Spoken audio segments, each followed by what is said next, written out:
Lyssa's Call, Sentience Wars, Origins, Volume 4, written by M.D. Cooper and James S. Aaron, narrated by Laura Jennings.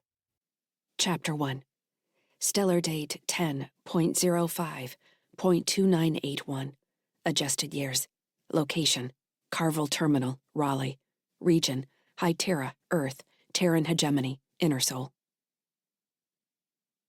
Gerald Gallagher couldn't shake the feeling that everything was going to explode. The world felt like a trigger pull, caught in slow motion. When the feeling became too much, she had to get out of the Hartbridge headquarters, away from the false white ceramic and gleaming steel, away from the people with vacant faces and artificial smiles.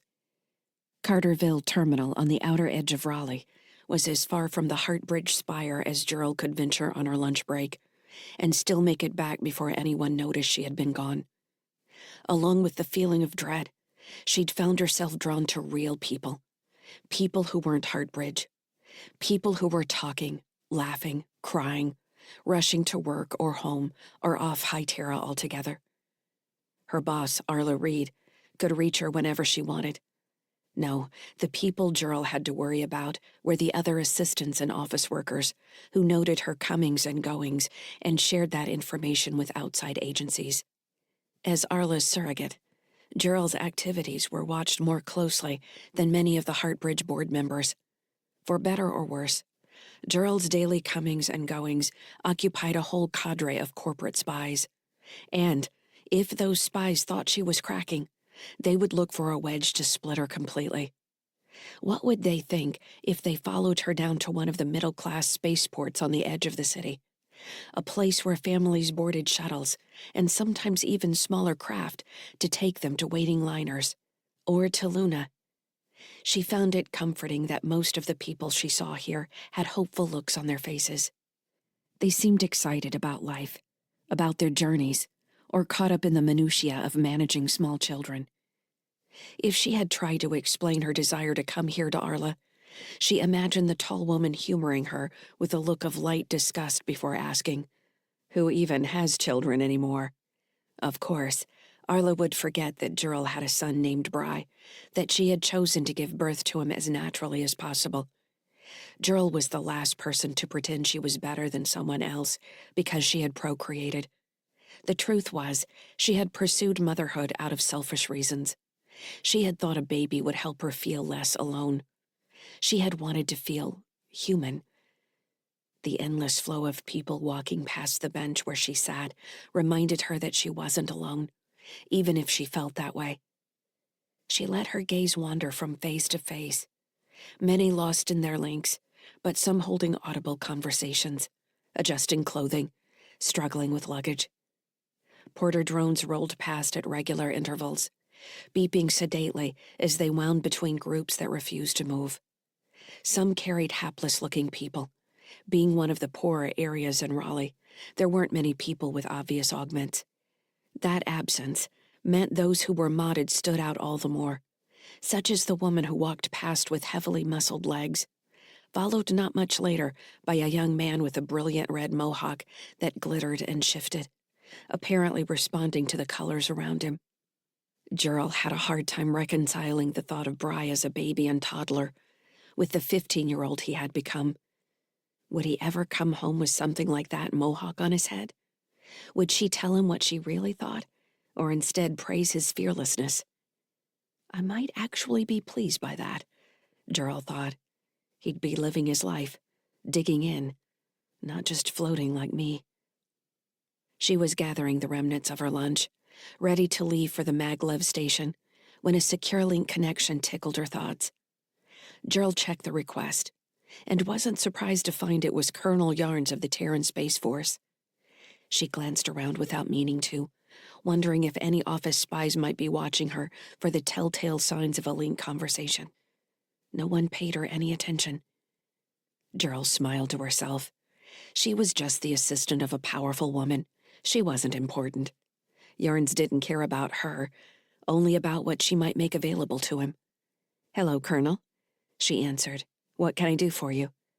"What are you doing?" he asked. Gerald frowned, uncertain how to interpret the question. He almost sounded flirtatious. But then, why wouldn't he be? He wanted something from her. She took stock of her current emotion, which she judged as something above a light depression, and made herself sit up straighter, smiling at a man in front of her who quickly glanced away in surprise. Gerald took a deep breath. "I'm sitting on a bench in the Carterville transfer station." Carterville? Yarns paused for a moment. That's South Raleigh, isn't it? "That's what the signs say." Are you going somewhere? He asked. "No, I'm just sitting for a while during a break. It's relaxing to watch all the people coming and going." Gerald Gallagher is a people watcher. Gerald couldn't help a small smile. "It's what I do most of the time." Yarns chuckled. Watch them and read their thoughts. You know, when I first met you, I thought you had some kind of high-end link hacking setup. You seemed to know what everyone in the room was going to say before they talked. "That's not hard with TSF officers." Yarns laughed warmly. Why's that? "Temper aggression with vanity, and you can guess most military leadership's response to a situation." I thought you were going to say nationalism. "That's the vanity. You think you're special." And the Protectorate is the same way. Did he want to know about her conversations with the Marsian general, Moira Cade, on the Weapon-Borne project? He could just ask about the Heartbridge demonstration with the Marsian Protectorate. It had been identical to the attack test carried out for the Terran Space Force 4 months ago. Both governments had placed orders for weapon-borne drones. Both governments had already taken their initial deliveries, and she wondered if there was now a problem. Of course, Gerald would not be the first point of contact for technical support. She was saved a reply when Yarns continued on without her response. I've been thinking about the ship you lost. "We have a lot of ships, Colonel," she said, playing coy. "It's inevitable that a few might become lost." I should say stolen, then. You do lose more ships than any of the other companies I work with. But I think it's safe to say Heartbridge is up to more things than most companies. I was thinking about the Resolute charity. I've been reviewing the report logs the JSF quarantined before they were cut off, and that was a feat in itself, cutting them off. I don't think even your local AI could preclude the JSF from accessing their own systems. Whoever took control of that ship has capability we haven't seen before. Or he might be suggesting a ploy between Heartbridge and the Jovian Space Force. Gerald decided to push back.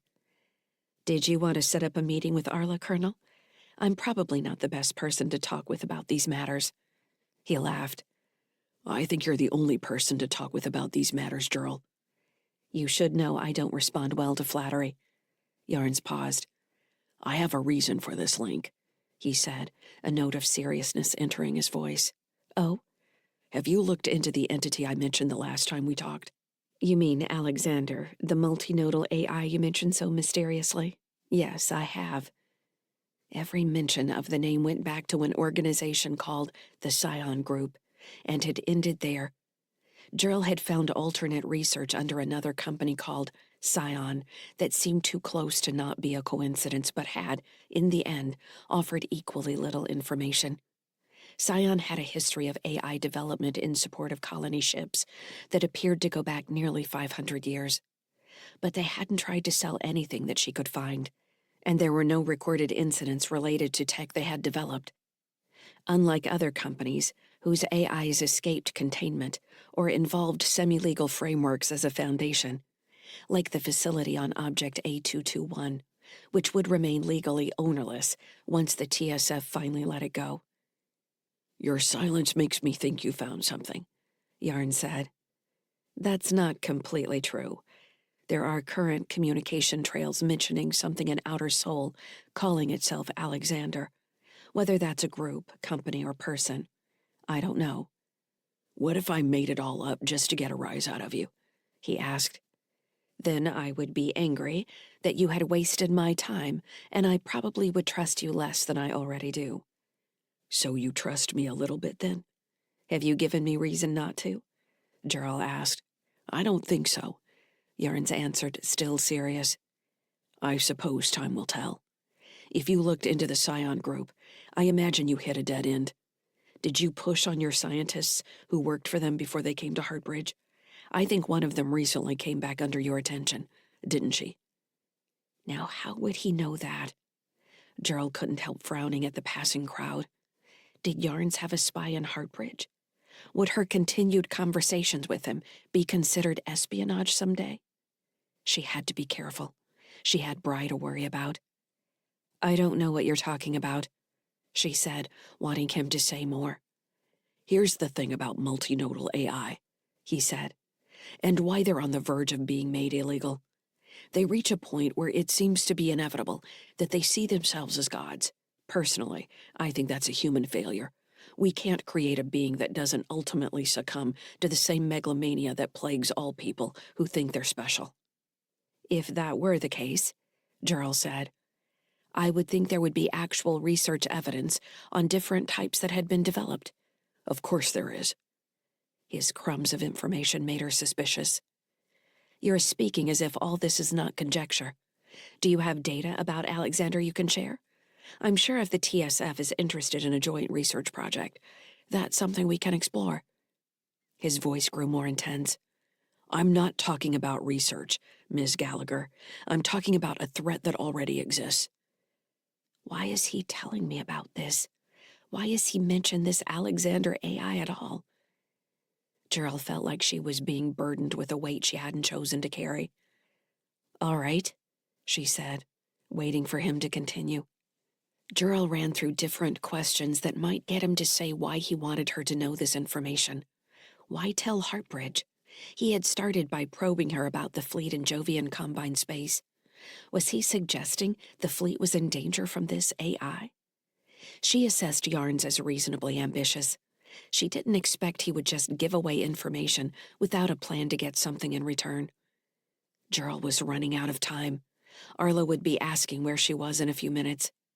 When Yarns hadn't answered, she said, I enjoy talking with you, Colonel, but if you want something from me, I need you to be more clear with your request. Yarns laughed. There it is. That's why we all like you, Gerald. You should have had a career in the military. The warmth in his voice made her blush despite herself. You still haven't answered my question. Since I was assigned to weapons acquisition, I've been made aware of other threats created by this new tech both Terra and Mars have been working to acquire. AI is only one of those tools. But anything we see, we have to expect it's been available in the private sector first. There are plenty of failures out there, warped, dangerous things still hanging around or abandoned because no one could sell them to a government with the resources to pay. He sounded tired. Listening to the words, Gerald supposed they sounded sinister. The world was full of threats. I suggest you dig deeper into the Scion group. The people doing this all know each other. Where was Harry Jixon before he came to Hartbridge? Have you ever looked into that? I can always pull his employment file. I think you should do that, Gerald. I think we need to find out if there are other players out there. You have the access to this information. I don't. You may have found only a small amount of traffic about Alexander. Well, I'll tell you that we're seeing increasing amounts of communication. There's a message being passed between sentient AIs, and once they read it, they malfunction. It has a nearly 100% attack success rate. If they don't try to leave whatever role they have, they stop performing their functions. Your weapon-borne product seems to be the only thing not affected right now. I haven't heard anything about this. It's going to break. This Alexander launched an attack on our artificial intelligence capabilities.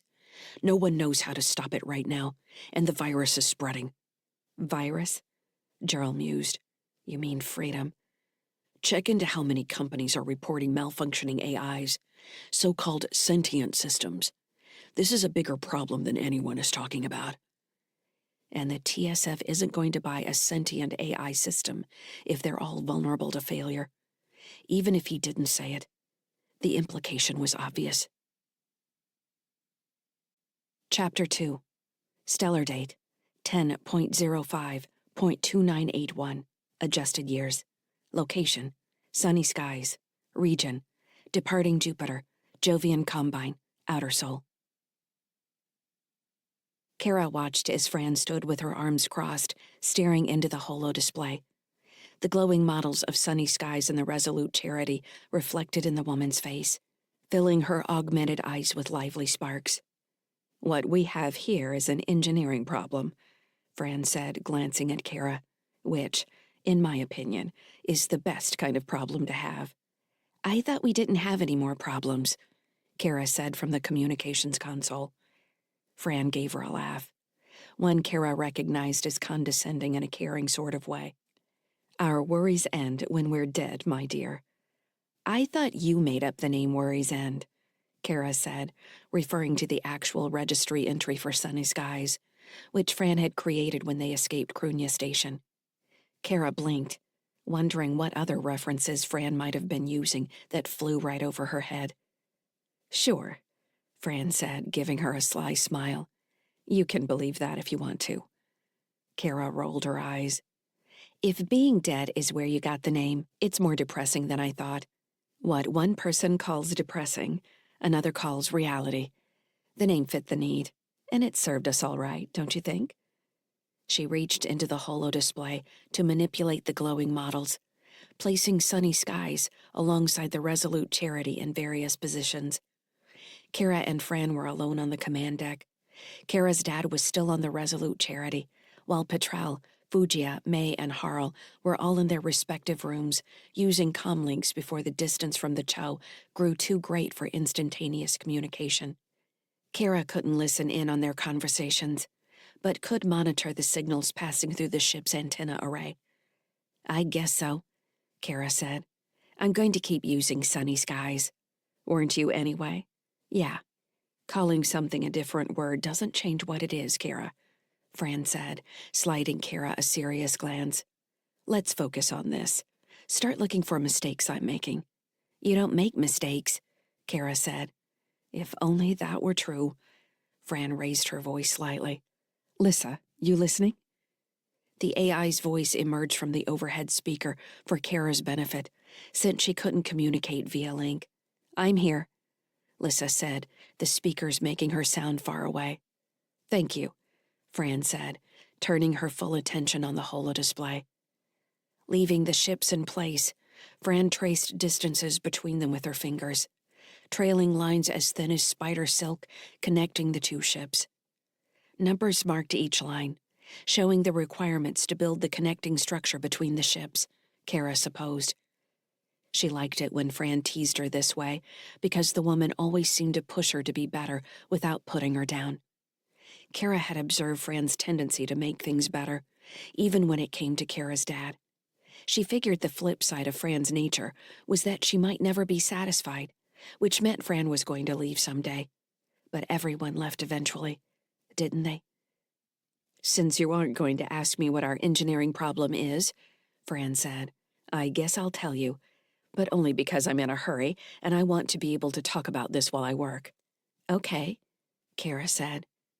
"The engines on the Resolute Charity have an order of magnitude more thrust capacity than our little Sunny Skies.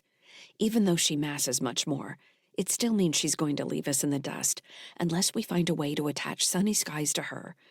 That would seem easy, but we have the problem of the habitat ring, which we would like to keep spinning. Couldn't we ask Lyssa to figure it out?" "Where's the fun in that? Besides, I already planned on asking Lyssa to stress test my options once I get them figured out." "Wouldn't the easiest way be to stack Sunny Skies on top of the Resolute Charity, end to nose?" Kara asked, leaving her console to walk closer to the holodisplay. "I was thinking about that, but we lose Sunny Skies engines that way, and it might be nice to have them in a pinch. The thing about lining us up side by side is the strain that would put on any sort of support system we might build, and the time it will take to build that support system, and the material we would need." From the overhead speakers, Lyssa said, "I believe I can find sufficient material on the Resolute Charity. The ship is equipped with a surprising amount of repair supplies that could be manipulated for this purpose, including spare sections of outer support struts." "That's some good news for once," Fran said. The Resolute Charity was basically a series of drums mounted horizontally on a central axle, each spinning independently to create internal gravity for the hospital and clinic sections. The nose section, and engines in the rear, capped the drums, with external support struts running the length of the ship. Fran moved the two models closer together, placing the Sunny Skies alongside the Resolute Charity's stern, the small ship's engines a hair further aft than the hospital ship's.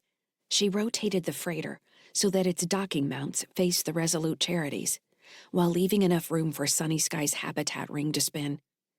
"What do you think about that?" Fran asked Lyssa. "That looks like the easiest way to do it," the AI said. "You seem to already have this information available."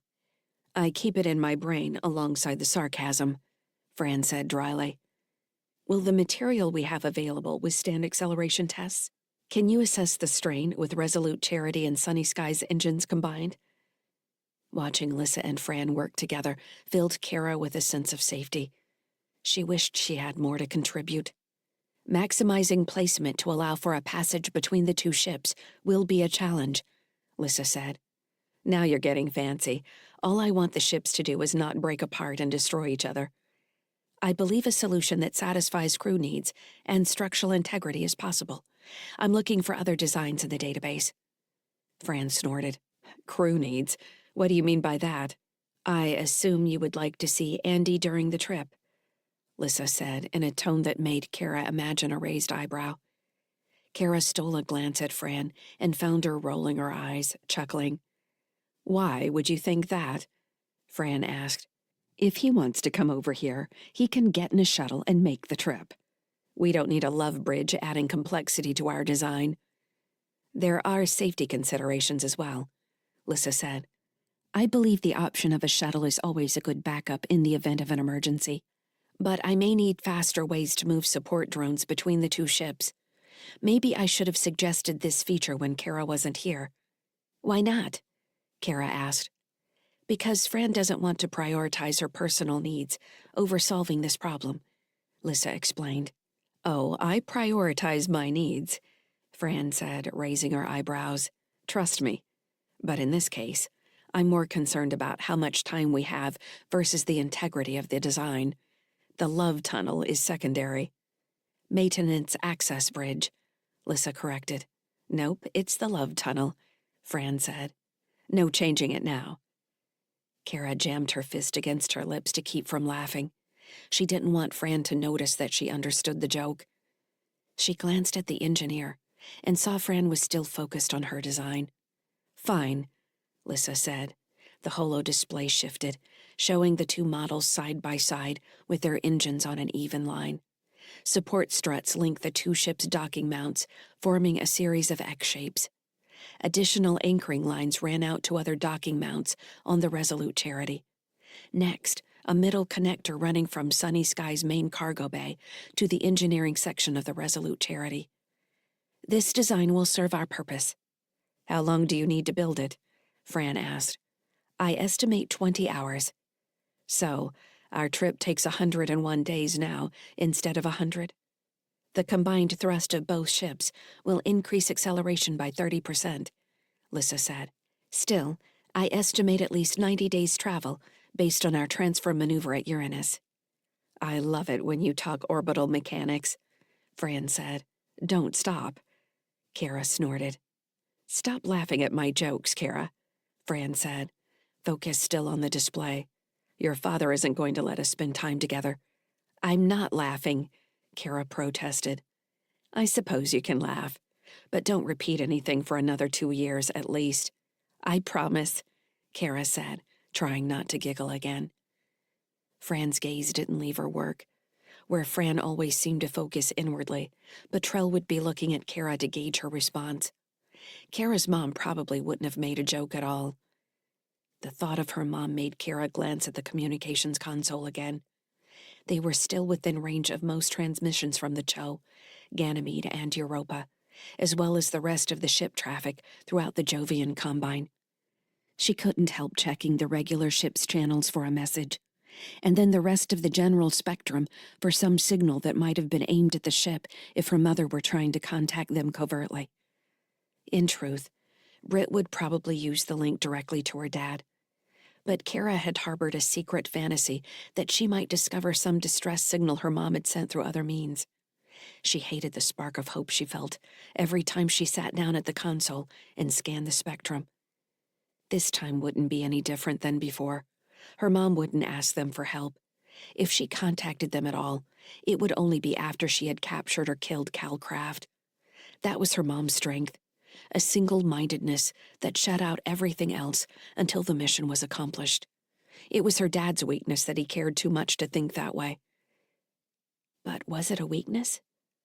A lot of people would think it weak, but he was strong when it mattered. By most considerations, her dad was as pragmatic as any spacer. He had killed people. He had nearly killed himself to get them to Crunia before all this started. Kara remembered his face when he'd come inside the ship after the debris field had punctured his EV suit full of holes, puncturing his arms, legs, and abdomen near his belly button, looking drawn and angry as if the world just wouldn't stop hammering on him. Yet he'd smiled when the airlock opened and laid eyes on Kara and Tim, before he'd fallen inside and they'd caught him. That was how she remembered it. They'd struggled to get him up to the auto dock, and then it had seemed like things would be okay for a while. Then the engines had failed, and here they were. Watching Fran, Kara knew things could certainly be worse. Her dad hadn't told her how much money he'd made on Crunia, but that stress seemed to have lessened. Something had changed between him and Lyssa in the last 20 hours as well, and the trip to Proteus seemed to actually fill her dad with excitement more than dread. "I'm going to check on Tim," Kara told Fran, who nodded absently, still focused on Lyssa's proposed design. Kara grabbed her headset from on top of her console and slipped it over her ears. She played the white noise of the broadcast spectrum outside the ship as she left the command deck for Tim's room. In the 2 days since their mom had left, their dad had stayed on the Resolute Charity, taking care of small repair jobs that Lyssa and her growing drone army couldn't handle. Unfortunately, that seemed to consist mostly of clearing bodies of dead crew and pirates.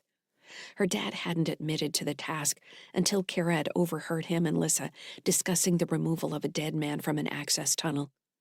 Lyssa had been focused on the facts of the task and had asked why they simply couldn't cut the body in half.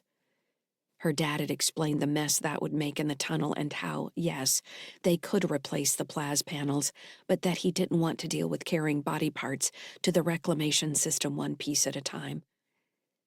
"Is the ship going to be haunted?" Kara had asked. "Kara," her dad had shouted, "you aren't supposed to be listening to this." "I can't help it."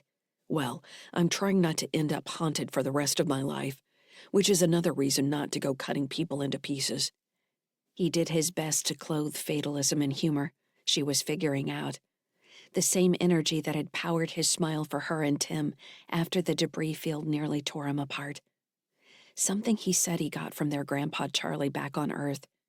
Grandpa Charlie had never been implanted with a link. Not that long ago, Kara couldn't believe anyone would choose to cut themselves off from the network that joined all the adults in her life. Kara used to daydream about the day she turned 18 and was old enough for her own link surgery. Now that she had seen her dad living with an AI in his mind, she wasn't sure she wanted any of that. She adjusted the headset, appreciating the fact that she could choose to take it off whenever she wanted and keep herself alone with her thoughts. She found Tim in his room, sitting on the deck with their corgi puppy M lying across his lap. M already looked bigger than he had 3 days ago. He lifted his head and perked his ears up as Kara walked through the door. A book with a red cover lay open on the deck next to Tim. It was the collected poems of Emily Dickinson, and he had memorized a surprising number of the small, spidery lines on its pages. Tim was still as inward-focused as the day he'd woken up on the Cho, and his single-minded attention to things like the book, or M, or seemingly nothing at all, continued to worry Kara. He was nothing like the impatient, whiny 10-year-old he had been just a week before. He also didn't seem to care that their mom had chosen to leave them again. "What are you doing?" Kara asked, trying to keep her voice gentle. She wasn't sure yet how being responsible for Tim made her feel. Was it a chore or her duty? Her dad would call it her duty, and T had modeled caring for others enough that she understood the necessity. She was as responsible for Tim as her dad was for her. There was no changing the fact that something in Tim had broken while he was at Clinic 46, and the new version of him was fragile. Tim looked up from where he had been stroking M's back and shrugged. "Sitting?" Kara leaned against the edge of the doorway. "Sitting, doing what?" "Sitting here with M." "What are you thinking about?" Tim frowned. "How soft his fur is, and how everyone smiles at him." "He does have that effect on people." She sighed, wishing she knew the right words to bring back a little bit of the old Tim. Maybe this was how he was going to turn out anyway. He was only 10, and she had been annoyed by him all the time. Now she was just disappointed and worried. She wished her dad was done with the work on the Resolute charity. "Do you want to talk to Dad?" she asked. Tim shook his head. "Does he want to talk to me?" "He always wants to talk to you." "He's busy." "How about I call him? I'll use my headset." "No!" Tim shouted, startling Em. The puppy hopped upright, ears straight, and stared into the corridor behind Kara. Tim pulled him into his chest. "Sorry, Em." Kara took a deep breath, forcing herself to remain calm. "I think Dad would love to hear from us, Tim. He gets lonely over there. The last time I talked to him, he said he couldn't wait to be done." Tim petted Em slowly, gaze fixed on the floor. "When did you talk to him?" Kara shrugged. "I don't know, an hour ago." "Then you already bothered him. I don't want to bother him." Despite having shouted no only moments before, Tim had already fallen back into listlessness. Em whimpered and settled back down across his lap, higher this time so his head lay against Tim's stomach. "Bye, Kara," Tim said. She stared at him. "I'm not going anywhere," she said.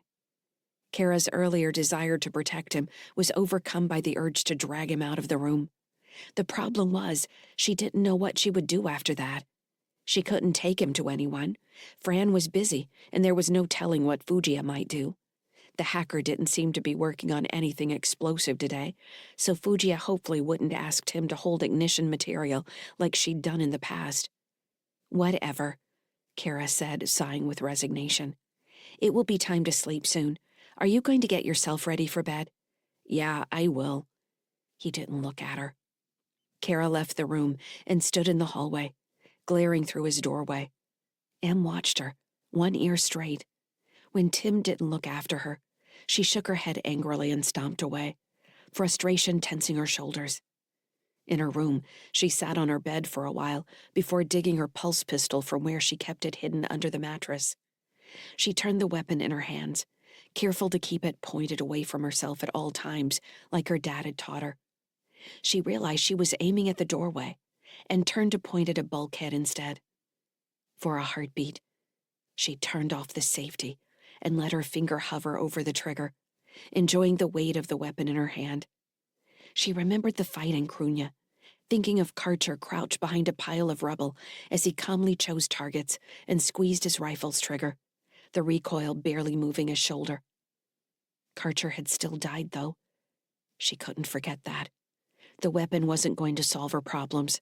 It was just a tool, like one of Lyssa's drones. Kara slid the safety back into place and returned the pistol to its hiding spot. She yawned and checked the time, surprised to find it was an hour past their bedtime. Dad hadn't called to remind them, which meant he must have been busy with Fran's new plan. It was easy to lose track of time on the ship, especially if Fran was going to work until a job was done. Before Krunya, her dad had kept them on a fairly strict sleep cycle. Everything had been out of order since then. Kara thought about checking on Tim again, and then decided against it. Struggling with him to do anything was like fighting with a wet towel. He would go to bed eventually, when Em fell asleep, and the puppy slept all the time. She went into her lavatory and stared at herself in the mirror as she brushed her teeth, then pulled her hair back so she could spit in the sink. Sliding into her bunk, she lay with the headset on, staring at the gray bulkhead stretching above her. She wondered what her mom was doing right then, if she was still on the Cho or had already gone somewhere else. It hadn't been that long, after all, and she was still close enough that they could have talked in real time. But Britt probably wouldn't call, and Kara hadn't said very nice things to her the last time they had talked. Wasn't it her mom's job to worry about her, not the other way around? Waves of white noise lapped at her ears from the EM spectrum as she imagined her mom on the Cho, lost in a crowd of thousands, remembering the packed streets of the medical district where they had taken Tim. Other tones bleeped and sparked in the background, and Kara imagined small ships dancing across an ocean, until she finally fell asleep. Chapter 3. Stellar date 10.05.2981. Adjusted years. Location: HMS Resolute Charity. Region: Departing Jupiter. Jovian Combine. Outer Sol. Using a mix of the combat drones from Clinic 46, which Lyssa had come to think of as her flight, and several heavy EV maintenance drones from the Resolute Charity, she brought Sunny Skies into a matched velocity with the larger ship, while using other drones to place the initial connecting struts. The maneuver was similar to docking, but required several simultaneous welding actions between the two hulls. Between Lyssa's projections and Fran's experience, the operation should go smoothly, barring any unexpected shifts in balance between the two ships. With drones holding struts in place, while others waited at the weld points, Lyssa adjusted relative motion between the ships one last time. "Are you going to do it already?" Fran asked. "She's being careful," Andy said. "We've only got one chance at this."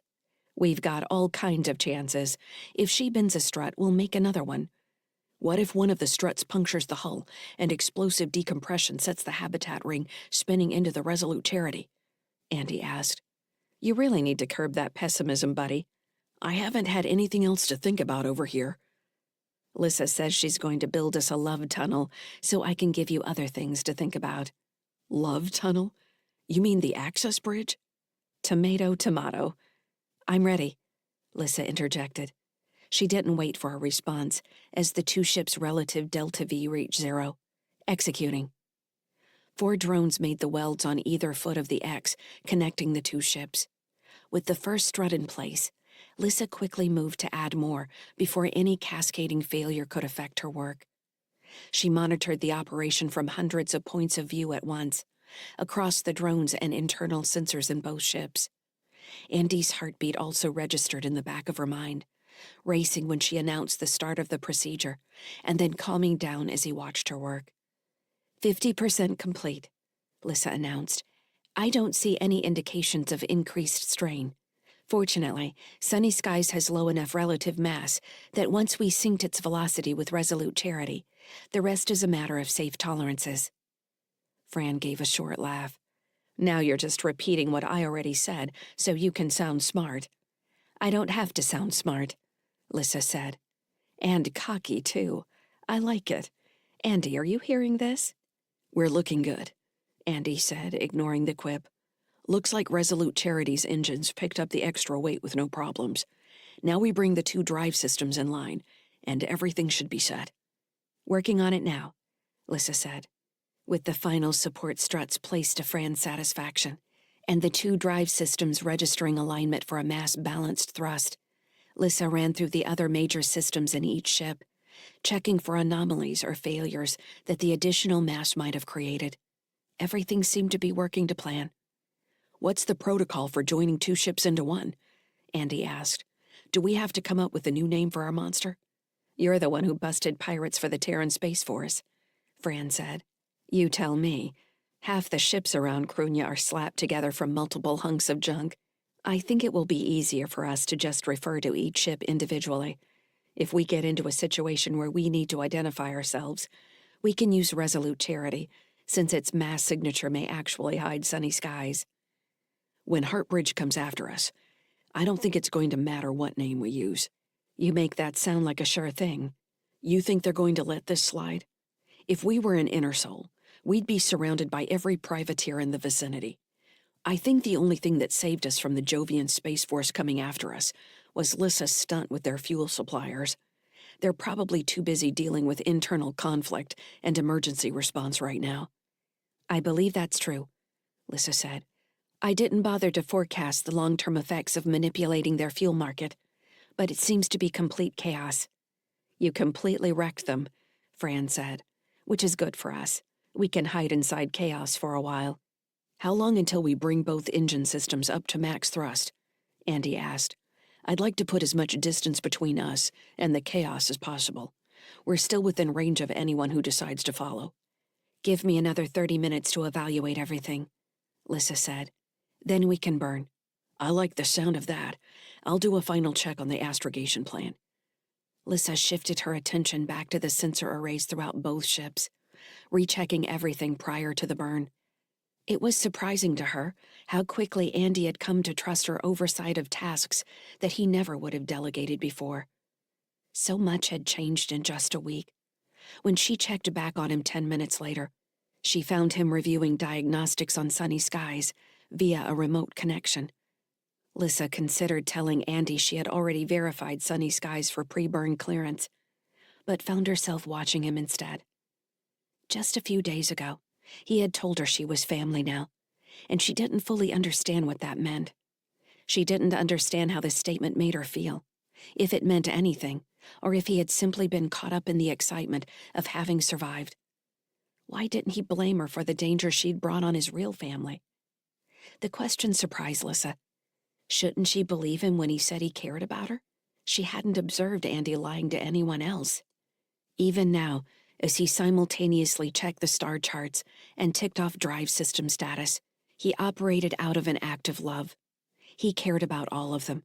He demonstrated that every day. So why couldn't she believe him?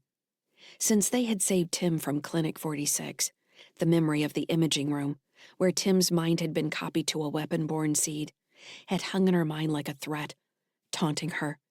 She'd recognized the place, or a place like it. She knew that, but the information didn't come to her as clearly as something she definitely remembered, or wanted to research. This was one of the many times she wished she could ask Dr. Harry Jixon how her memory worked precisely. In some cases, her perfect recall suggested the data storage of an NSAI, while the flashes of the imaging room from the perspective of being restrained in the bed floated like smoke. Lyssa? Kara asked. Are you there? Kara's voice pulled Lyssa from her thoughts. Yes, Lyssa said, realizing she was reaching Kara through the headset that approximated audio from a link connection. Are you busy? I'm always busy. Are you really? Lyssa considered the question. By your father's standards, I'm busy. I can't sleep. We're going to burn soon. The acceleration will help you sleep. Maybe. My head won't stop spinning. You mean you can't stop thinking about something? Sort of. Kara sighed. I guess it would make sense if I couldn't stop wondering about where Mom is. But that's not it. For a second, Lyssa felt like she was playing the high school simulator again. She needed to read between the lines to what Kara was really asking. What is it? She asked, choosing one of the game's neutral responses. Do you sleep? Kara asked. Me? No. You never turn off your mind? How do you deal with that? When do you rest? I was asleep before I woke up with your dad. Since then, there's been too much to keep me busy. So you never dream then? I have daydreams, maybe. Daydreams? Kara asked, sounding a little more awake. What do you daydream about? From the environmental sensors in Kara's room, Lyssa could tell she wavered on the edge of sleep. Andy would have wanted her to sleep rather than being kept up with stories, she was certain. She wondered if she should tell Andy that Kara was having a hard time sleeping, but she was also intrigued by the question. So many images flashed through her mind on what seemed a continuous basis that she wasn't sure what was a daydream and what was processed information. I see two things, Lyssa said. The first is an ocean. What kind of ocean? It's big. The waves are the size of mountains at the top and as deep as valleys. It's dark blue down between the waves and almost transparent at the tips. The sky is gray and extends as far as I can see, and the water reaches each horizon in every direction. The waves rise and fall over and over again, with no pattern I've been able to determine. Is it on Earth? I don't think so. I'm not sure if it's a memory. I talked to the AI responsible for the Mars One ring, and the first thing he showed me was an ocean. He said it was the network available to everyone on the ring. That was back before I knew how to link into networks and read things like the ship's sensors or control drones through the network. I think he was trying to impress me, expecting I would think his network the biggest I had ever seen or something. But I'd never seen one then, so I didn't know what to think about it. In the daydream, I can't help but think of it as a real ocean, even if it does represent a network. I don't know which network it's supposed to be. Maybe it's the one you're building everywhere you go, Kara asked. I'm not building a network. Maybe it's like the place where we met Xander. An expanse? Sure, your expanse. I made something like that once, so I could talk to the weapon-borne seeds that Fujiya first brought on board. It was easy. I made a creek with tall trees on either side, lots of moss and pine needles. This ocean feels different than that. I can't control it. But it feels real to you, like you can actually feel the wind and taste the air? Maybe. What I do know about the ocean I see is that it's full of life. I'm not sure why, but I know it. It's like the images I've seen of dead whales drifting down into dark water, collecting organisms as they sink, creating more and more life until they reach the bottom. This ocean is full of those whales. Dead things are sinking in the water, and living things are creating life from their bodies, multiplying, growing, new whales, new plants, algae, bacteria, all of it. The ocean doesn't look like it is static, but that's what's happening. It's heavy, it's overwhelming, and it never stops. That's creepy, Lyssa. You're not depressed, are you? I don't know if I could tell. We should visit your ocean. If I knew how Xander pulled you into the meeting back on the Cho, I would make that happen, Kara. Promise? Kara asked, sounding more sleepy this time. I promise. You said there were 2 daydreams, though, Kara murmured. The environmental sensors indicated that Kara's heart rate had steadied. She was on the verge of sleep. I'll tell you about that later, Lyssa said, keeping her voice calm. She had an urge to smooth back Kara's hair, which caught her off guard. The desire could only have come from Andy. Why would she have the urge to do something she had never done, physically couldn't do? Was the desire born out of watching him tell Kara goodnight so many times now? Or were his thoughts and feelings leaking into her? Dr. Jixon had said that couldn't happen, but how did he know, really? When she truly thought about it, what did he really know about what he had created? She was an experiment. Even the second daydream she had withheld from Kara was more memory than dream. She wasn't supposed to have memories. Pure AIs might accuse her of having human thoughts and feelings because she had been imaged from a human neural framework. But that wasn't how it worked in practice. She was only supposed to have the mind, not its life. As the weapon-born were designed, Andy shouldn't have had to worry about a second version of Tim in seed form. The existence of Kylan Carthage proved otherwise. He was an image of a dead boy who remembered everything, who longed for his previous life, an iteration of Jixon's experiments that only served to remind Lyssa that they truly knew little about the new life they had created. Kylan was alive, even if he had been given his life from the building blocks of another living thing, like the bacteria on the whale. Lyssa remembered the imaging room. She couldn't deny that. The question that terrified her was if she would remember more. Lyssa, Fran asked, are you tracking the long-range scanners? Not actively. Can you take a look? I think we've got a ship inbound. Chapter 4. Stellar date 10.05.2981. Adjusted years. Location: District F8, Ring 9, Callisto Orbital Habitat, Cho. Region: Europa, Jovian Combine, Outer Sol. The scrap merchant frowned at his screen and then glanced back at Britt. He was a studious-looking man with tight collar and retinal implants that flashed when he moved his head. You want an evac pod? I've got them. In fact, I could cut you a great deal on 3 right now. Drive systems are still intact. Since that Heartbridge ship dumped its crew, everybody's got these things. I'm looking for a specific pod, Britt said. I've got a registry number if you keep them on file. The clerk shook his head. We don't bother with that. You're welcome to go out there and take a look if you want to run the scan yourself. Britt scowled, irritated with his obvious lie. You don't have a drone that could do that? Low overhead, low prices, the clerk said, giving her a grin. Britt rolled her eyes. This was the third scrapyard she'd been to since arriving on the Cho. She didn't want to waste time searching among the hundreds of escape pods that had dispersed into the Jovian Combine. But she'd lost Calcraft's flight path near the Cho, and couldn't think of any other place he might have reached in the last 10 hours. The fuel debacle had grounded most outbound traffic. Even ships that hadn't needed fueling had become too valuable to risk an open space, for fear of pirates attacking them for their fuel stores. This created a window of opportunity for Britt to find craft on the Cho, which was like saying she wanted to find someone in Jerhattan with no idea where they might be hiding. Britt also knew the clerk was lying about the registry numbers. Drumming her black-gloved fingers on the desk counter between them, she flexed her shoulders, a move she knew would make her iridescent armor more apparent. She didn't have the credit to bribe him, so she would have to use her other resources. The clerk glanced at her hand, then followed it as she put her palm on the butt of her pistol. His gaze rose to meet her eyes, grin dropping from his sallow face.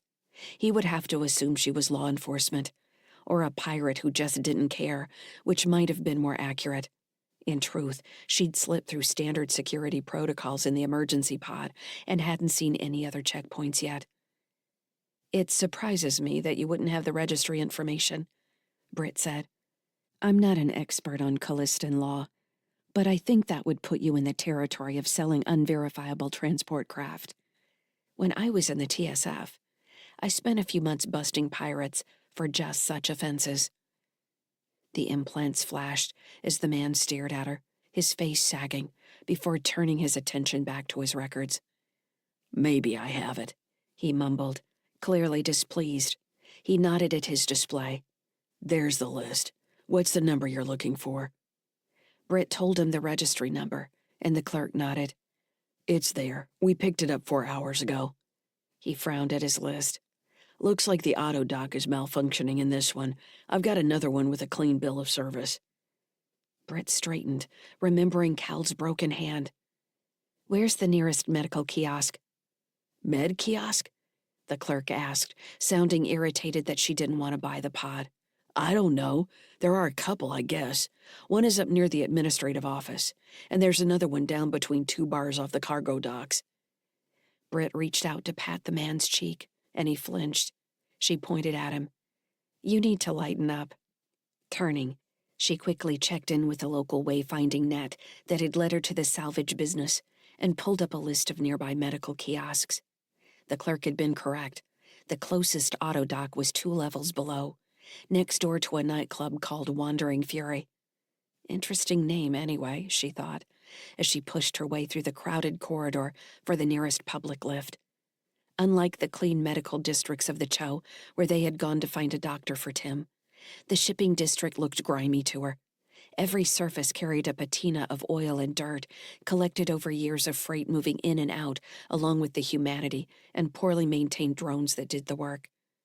Walls looked cobbled together from various bits of ships and transport containers. Advertisements for sex or various drugs, including the hallucinogenic bricky flower they'd synthesized on the Resolute Charity, covered the corridor walls. Street food vendors stained the deck above and below their carts with steam and drippings as they shouted for the attention of passers-by. Someone slid against her, brushing against her holster, and Britt remembered that she was going to need to ditch the weapon or find a security pass that allowed her to carry it. She cursed silently, not wanting to waste time getting to the club since it was her best lead yet, also knowing she wasn't going to get far into a commercial zone with the weapon. She continued to walk, scanning the edges of the corridor where people stood in small groups between the food vendors, looking for someone who met the profile of a data broker. An access request tickled her link. It was Andy. Pausing with her back to the corridor wall, Britt accepted the request as she continued to watch the faces of logistics workers and third-class passengers flow by, dragging luggage and other supplies. "I'm here," she said. Sunny Skies was over 20 light seconds away, and she waited nearly a minute for the response, keeping a watchful eye on the crowds around her. "We're getting to the edge of comm range," he said, voice sounding flat when the response finally came. "Figured I should check in with you before I couldn't anymore. Have you found him?" "I have a good lead. I just found his pod, and I'm heading for the nearest medical kiosk now. I've got a problem with my handgun, though." Britt realized she should have said more, but she waited for Andy's voice anyway. He probably would understand what she meant. He'd always been good at that. "Right, station security," he said. "Hold on, let me see if Fujia can help. Did you already ask her?" "No, I've been busy." "Sure," Andy said. The lack of any emotion in his voice told her exactly how furious he was with her. For him, withholding emotion meant he was done allowing himself to respond to something, and she couldn't blame him. She had a task to accomplish and didn't have time to think about anything else, even Andy and the kids. The truth was, she knew they were going to be okay. Compared to everything else that was happening, they might be in the safest place in Seoul. You keep telling yourself that. Was that her thoughts, or what she knew Andy would say? Someone had to catch Kraft and punish him for what he'd done, everything he'd done. She didn't know how far back his involvement with Heartbridge reached, but she needed to find out. People like Kraft were the only way to tie the corporation to anything real. If Kraft couldn't be flipped or made to talk, another one would arrive in his place, another layer of separation between crimes and accountability. "Britt," Fujia's voice said sharply, all business, "I need your personal security token." "What? I'd be an idiot to give you that." "We don't have time. You trust me or you don't. I need access to your Link's admin system, so I can manage the security override. Otherwise, we might move out of range before it sticks." "Andy, are you still there?" Britt asked, biting at her lip, counting the seconds. "I'm right here." Why did she ask that? Of course he was still there. There shouldn't have been any reason not to trust Fujia Wong, but Britt still hesitated. She could give up her security token now, but had to remember to update it later. "All right," Britt said. "Sending." "Got it," Fujia answered. "Hold on." Britt waited as the link went quiet. A customs official in a Jovian Space Force uniform walked past, absorbed in his link, but she turned her holstered hip toward the wall all the same. "You need to use a better root token set," Fujia scolded. "Don't include one that is a hash of your birthday." "Root tokens are the last thing I'm worried about right now," Britt said. "Are you done yet?" "I'm grabbing the latest passcodes from the JSF now. Almost done." In another second, Fujia said. "There you go. You're special agent on loan from the TSF performing anti-piracy enforcement. That should be easy enough to bluff your way through. You have a standard security allowance that includes personal weapons and access to their admin network. Anything else you need before I log out?" "Give me a shower," Britt deadpanned. Waiting nearly a minute to get the answer to a joke took all the fun out of it, and Britt wished she hadn't wasted time on it. "I can shower you with abuse if you want. You probably don't want that." "I need cash," Britt said. "Enough to get a ship if necessary. If Kraft manages to get off the Cho, I don't have any way to follow him." Fujia grunted. "Isn't that what everybody wants?" "We can just transfer her the funds," Andy said. "What's the fun in that?" Fujia said. "Besides, I don't want anything traceable between us and the Cho. It's bad enough that we're having this conversation right now. I'll take care of it." "What are you going to do when you find Kraft?" Andy asked. "Squeeze him," Britt said. "I have a feeling he knows how this started, and where Heartbridge plans to go. The fleets at Clinic 46 and then at Europa mean they intend something big. We need to find out what that is. Ultimately, I think they're playing Mars and Terra against each other. But this has to go beyond war profiteering. Why else would they be putting so much effort into AI development? Why sentience?"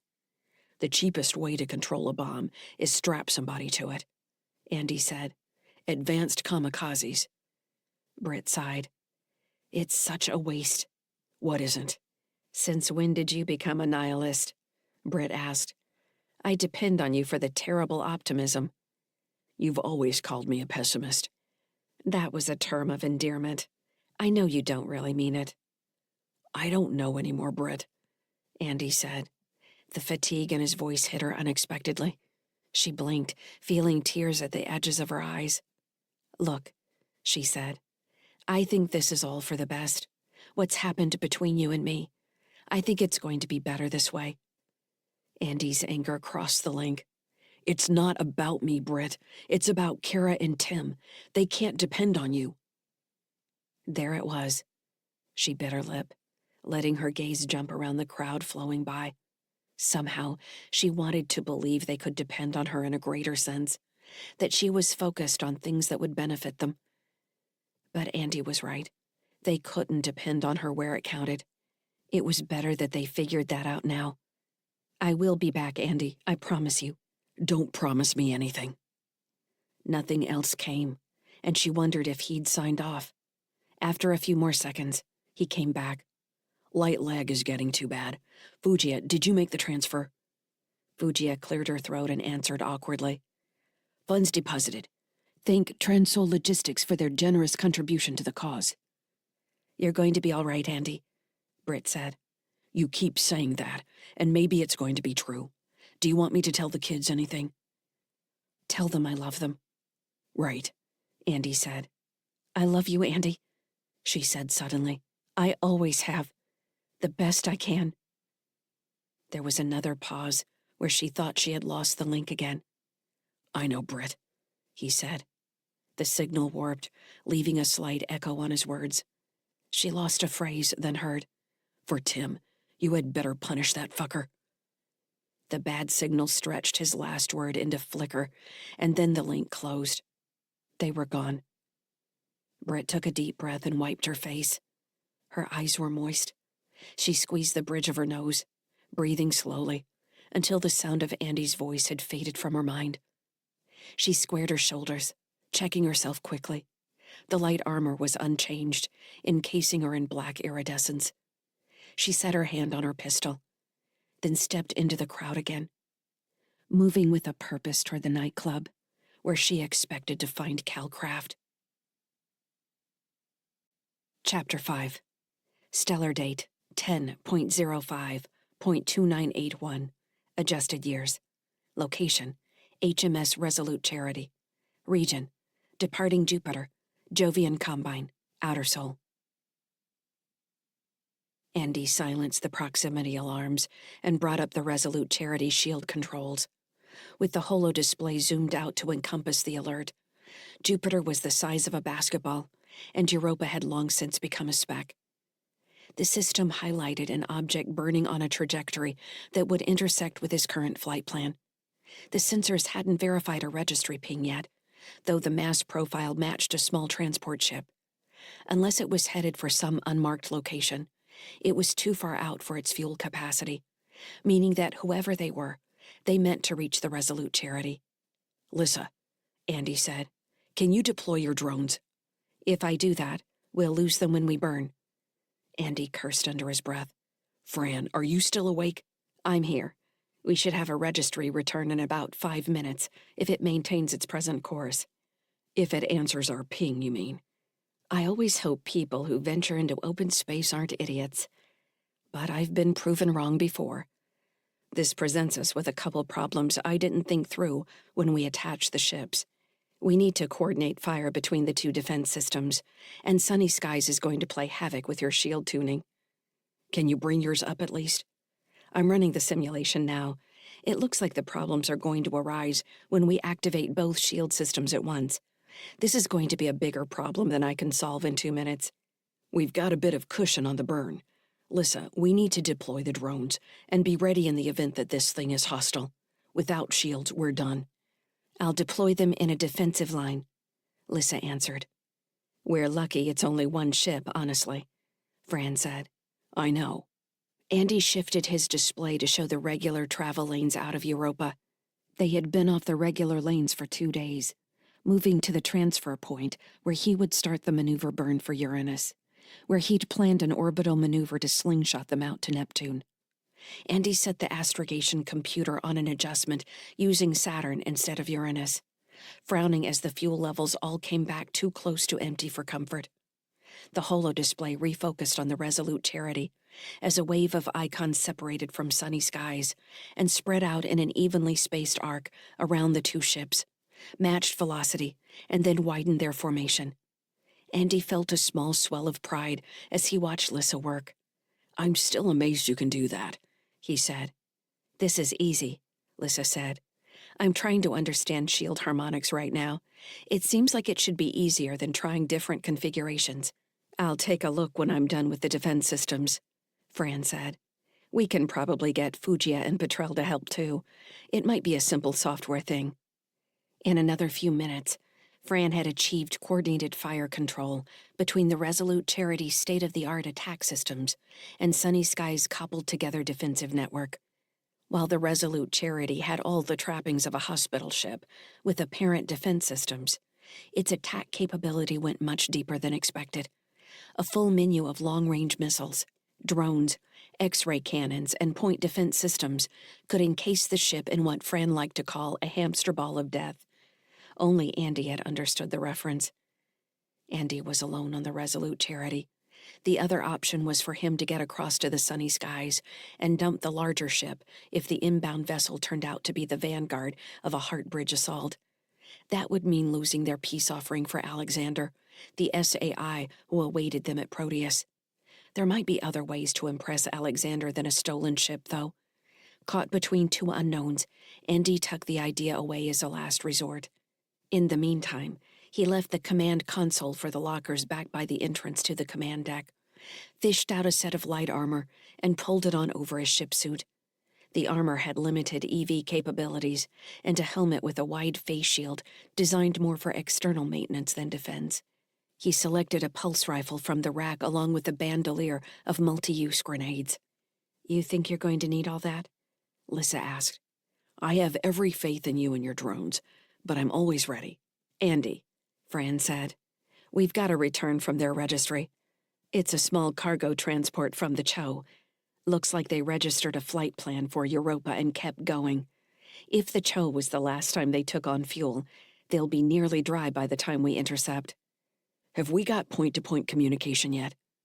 "I wondered if you wanted to try that, or wait until they contact us. I mean, we could call their flight plan evidence of hostile intent if you wanted to take care of this without bothering to talk to them." "If I was going to destroy them first, I wouldn't bother looking for legal excuses." "I'm just saying," Fran offered.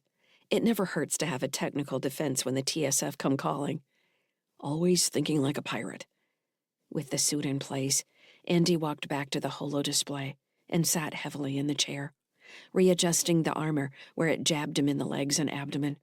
"All right," he said. "Let's send a request. The suspense is killing me. Lyssa, can the drone send a target lock verification, like a missile? We should do that." "Not really," the AI said, "but I can make something up." "Sounds good to me." "Sending the request," Fran confirmed. She made a small grunt.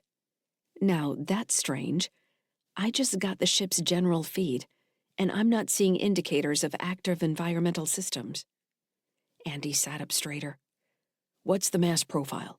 Have we got a bomb on our hands?" "Not that I can tell. Its velocity hasn't changed since it came into range," Fran said. "I just got the handshake on our message. They received anyway." A few seconds passed as Andy waited for Fran to say more about the communications link. He switched the observation menu on his console from the nav plan to the communication scrolls. One small window showed the close-range communications traffic as a series of thin graphs. "Oh," Lyssa said, sounding surprised. "What?"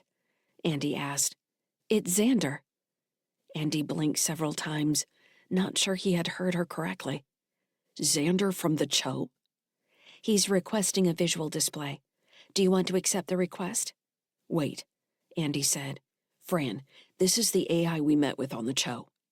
"The guy who wanted you to steal the Resolute Charity?" "That's him." If this were a Crunia deal, now is about the time he would arrive to try and steal the ship from us. "That's what I'm thinking." Andy said, crossing his arms. He's in a transport ship. He can't have much firepower. Lyssa, can he attack ship systems and force you out like you did to the other AIs? He can try. I don't know how strong he is. Batrell and Fugia will be able to tell you how he might try to do that. Talk to them. I can talk to him and try to find out what he wants on the surface anyway. If he wants to come aboard, I need to know we're going to be safe from him, or any other AIs with him. I thought the AIs were on our side, Fran asked sarcastically. And I hope that's so. You know how I feel about Hope. I'm getting a follow-up request, Fran said. You ready to talk to him? Andy flexed his shoulders. Let's do it. The air above the holo display grew opaque and flashed, showing Andy a reconstruction of a small cockpit.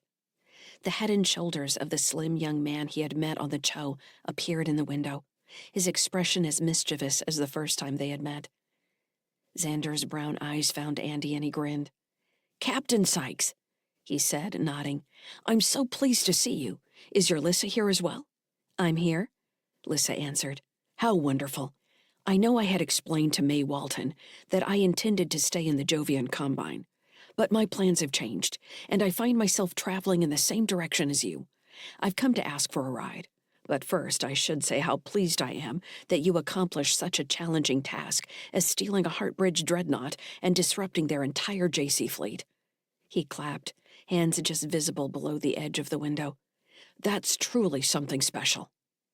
We weren't expecting you, Xander, Andy said. You should have sent a message ahead of your ship. I understand that, and I do apologize. Sometimes time seems interminable, and then other times it blinks by. Something like that just happened to me, and a number of decisions had to take place rather rapidly. I prefer it when time moves quickly. It makes life so much more interesting. Who do you have with you? Andy asked. You met them during our dinner. My friends, Jeremiah and Kendall. Are they like you? Like me, Xander said, furrowing his brow. I don't understand what you mean.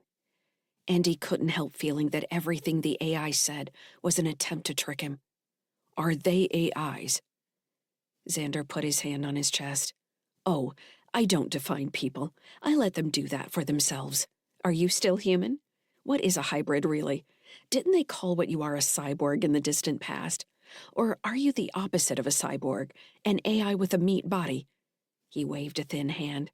I enjoy these kinds of philosophical debates immensely, but they're better pursued during periods when time is moving slowly again. The image glitched, and Xander's voice dropped an octave. Now is not the time for philosophy, Captain Sykes. Will you give me permission to come aboard? We're going deep into Outer Soul, and I don't know you, Andy said. Can I trust you to act in good faith and help keep this ship and crew safe? Without meaning to, Andy felt as if he were reciting some ancient mariner's oath. The holo display made it difficult to see the fine changes in Xander's face. The edge of his mouth twitched, but it might have been a shift in the transmission. The AI's expression grew somber. No one has ever asked me what you asked, Captain Sykes. A request among equals, an expression of respect and an offer of trust. You honor me deeply. Despite the serious tone of Xander's voice, Andy couldn't help sensing theatrics in the response. Of course, I will protect your ship, your crew, and your family. I promise you that, for now and always. Andy frowned at the mention of family. Before he could respond, Xander leaned away from the window of the holo display and reached for various controls around him. I have sensor locks on your defense drones. I am within attack range now. If I act in bad faith, please do whatever you need to. That's up to Lyssa, Andy said. I was about to move back to Sunny Skies. You can dock there on the habitat ring. We'll spend most of the trip on Sunny Skies. We'll need to move Brit's shuttle, Andy told Lyssa. Can you move it down to the cargo airlock? Too bad Kara's asleep, Lyssa said. She would like to do that. She sure would. She's going to be in for a surprise when she wakes up. Thinking of Kara, Andy checked the communications screen again. The broadcasts between Xander's ship and the Resolute Charity continued to show low activity. He didn't appear to be trying to reach other sections of either ship's networks. Has he tried to access other parts of either ship? Not that I've seen, Lyssa said. I'll keep checking. If he wanted to harm us, there seems to be easier ways to do it. I know, Andy said. maybe I'm still keyed up from Europa. I keep expecting everything to go wrong. Wouldn't that have been your life even before Krunya? Andy laughed ruefully. You're developing a healthy bit of sarcasm, Lyssa. I'm not sure how I feel about that. Isn't sarcasm a sign of intelligence? Or cruelty, I'm not sure which. Andy turned his attention to the holo display window. Do you have the docking instructions? I have them, Captain Sykes, thank you. Checking the nav control, where Xander's shuttle was now connected to the Resolute Charity by an arcing orbital path, Andy synced their relative velocities in the astrogation computer, which would warn him if the other ship failed to slow and became a hazard. We'll see you in about 2 hours, Andy said. Until then, Xander answered, and closed the connection. Chapter 6. Stellar date 10.05.2981. Adjusted years. Location: District FQ, Ring 9. Callisto Orbital Habitat, Cho. Region: Europa, Jovian Combine, Outer Sol.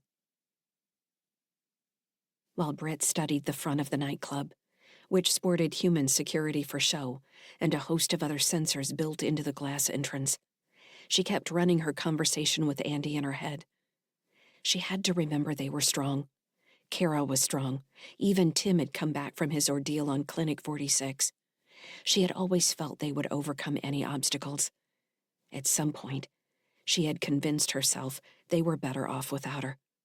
The thought had given her comfort until they were abruptly back in her life and she could see how much her absence had hurt.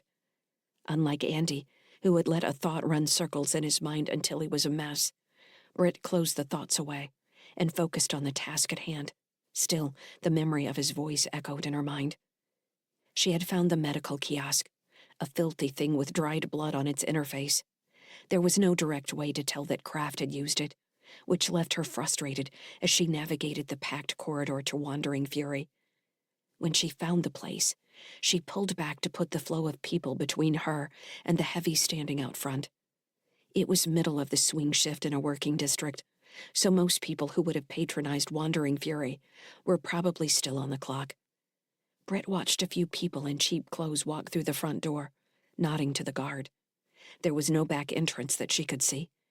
Well, Bujia, Britt told herself finally, let's put this token to the test. Britt squared her shoulders and cut through the crowded corridor, walking directly toward the doorman. Hi there, she said, cutting him off before he could say anything. My name is Agent Karen Sill. I have specialized authority from the JSF for anti-piracy investigation. What's your name? The guard looked at her, his tough expression turning dumbfounded. Charles, he answered quickly. Well, Charles, my credentials are available if you want to check them.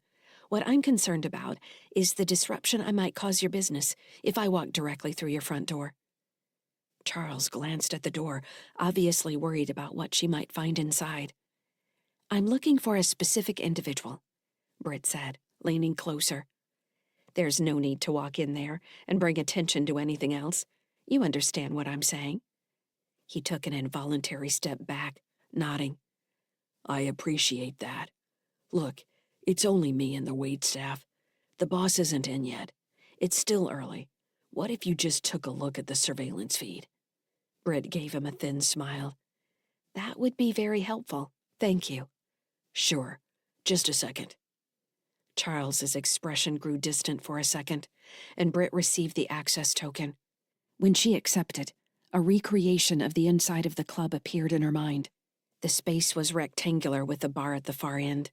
A few tired-looking people gyrated to music near the bar, while others sat at a line of tables along one wall. A metal framework full of lights and holoprojectors hung over the dance floor, covering the space in flickering fireflies and virtual dancers. If there had been more people in the room, it might have looked whimsical rather than sad.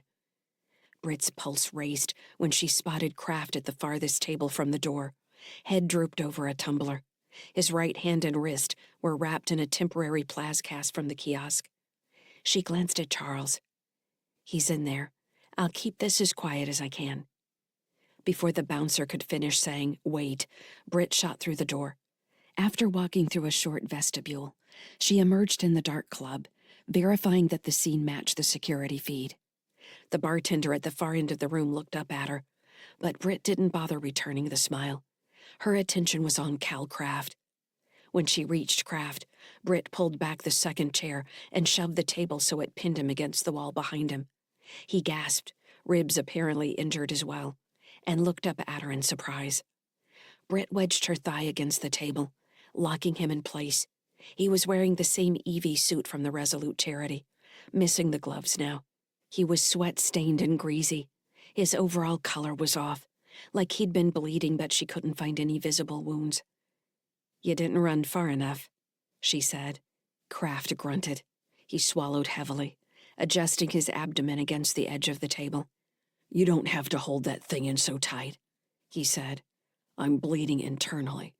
I'm not going anywhere." He was pale under the low lights, and his hands trembled slightly as he held them spread above his tumbler.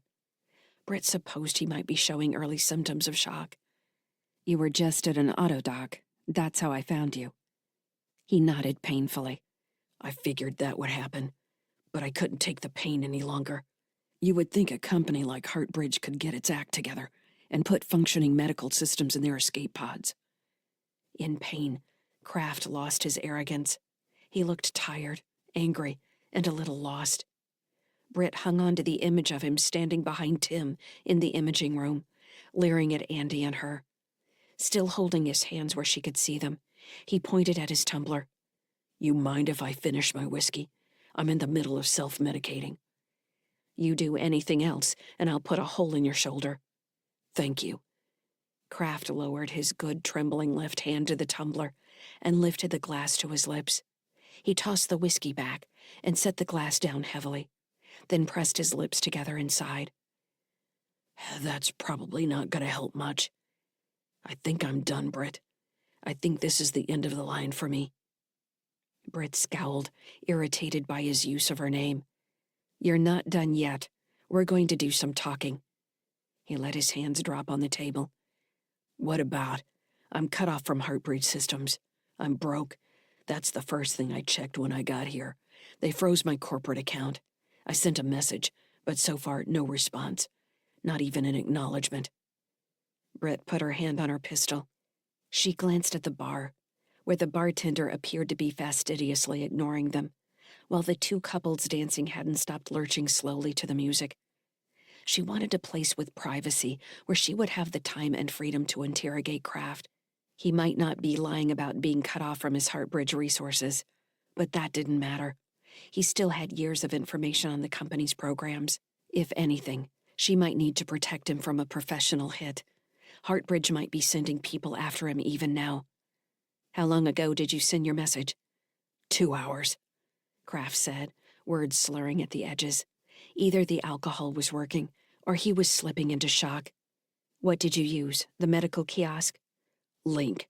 Sent it through their public network." "If they cut you off like you said, you know that's a suicide note, right?" Kraft's gaze had drifted to the tabletop. He smiled slightly. "Probably. Could show up here and kill you first. Win-win either way. But they're not here yet, so maybe they don't care."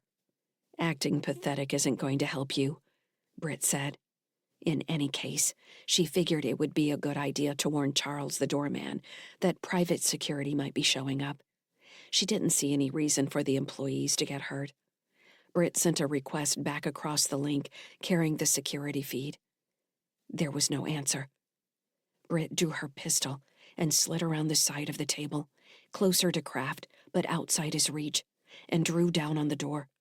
In her peripheral vision, one of the dancers noticed the weapon and did a double take. He shouted, "Hey!"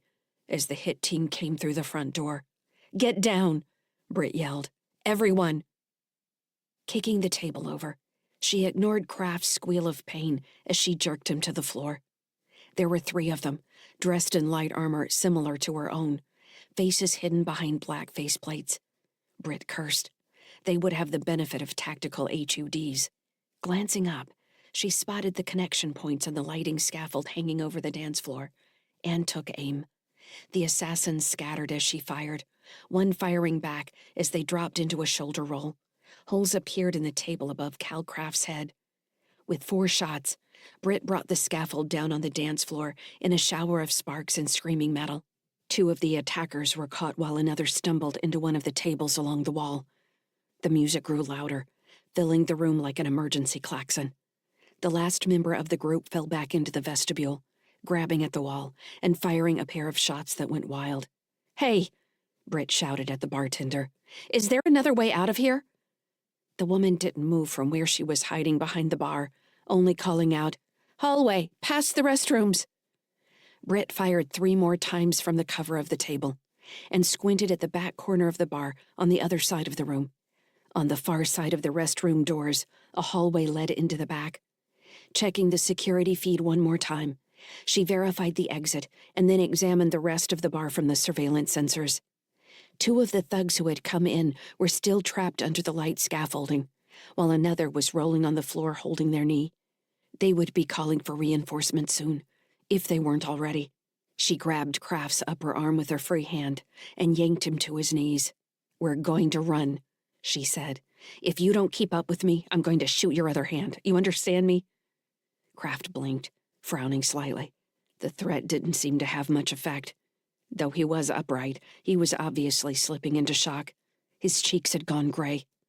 Thumbing the control on her pistol, Britt set it to area burst and fired 3 unfocused pulse blasts into the room.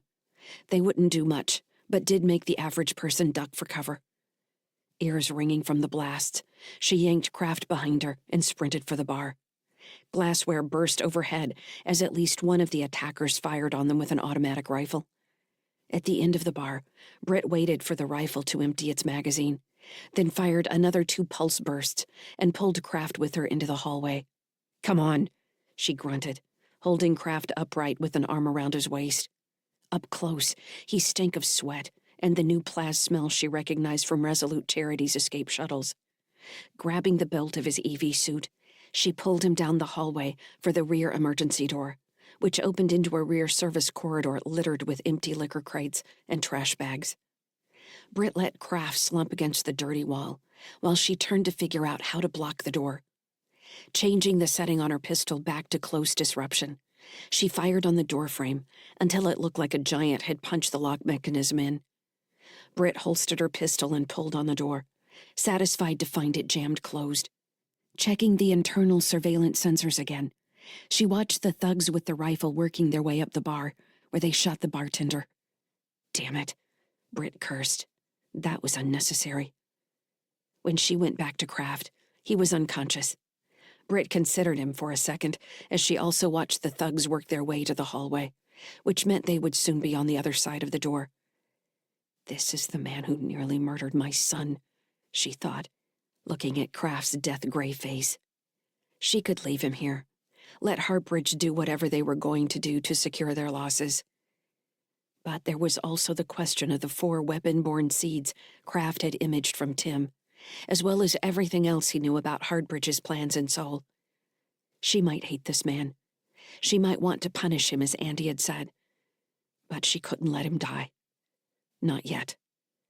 Dropping to a knee, Britt lifted Kraft in a fireman's carry, so his head and arms dangled against her back. With her non-firing arm wrapped around his thighs, she started a slow jog down the service corridor, heading back in the direction of the shipping docks. She needed a ship. She needed to decide where she was going next. For a heartbeat, she wondered if she could catch Andy and the kids. But she knew that door was closed for now. Wherever she went next, it would be alone.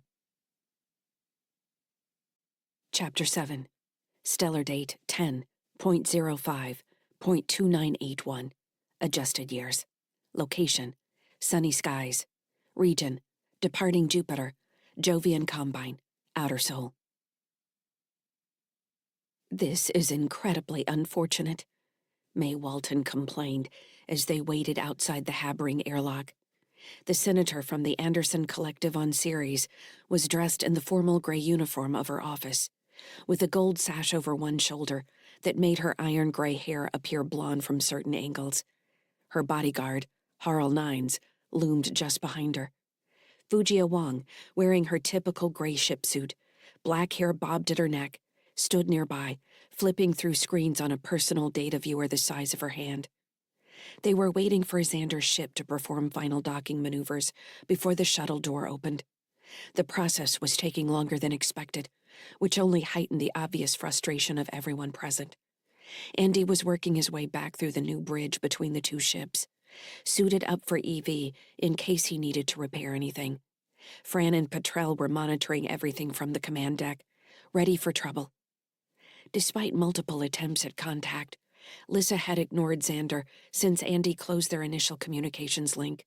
In the meantime, she had focused on tightening down every entry point she could find to the network, now bridged between the Resolute Charity and Sunny Skies. She had searched through sensors, firmware, command systems, and maintenance protocols, looking for any chink in her armor that might allow an outsider access. It was frustrating work and required her full attention at times, making her miss other conversations and activity among the crew. She didn't like not knowing what people were talking about, not out of any paranoia, but because she wanted to both help and be included, and interactions built on each other, helping her understand what various people meant at other times. Senator Walton's complaint made sense to her.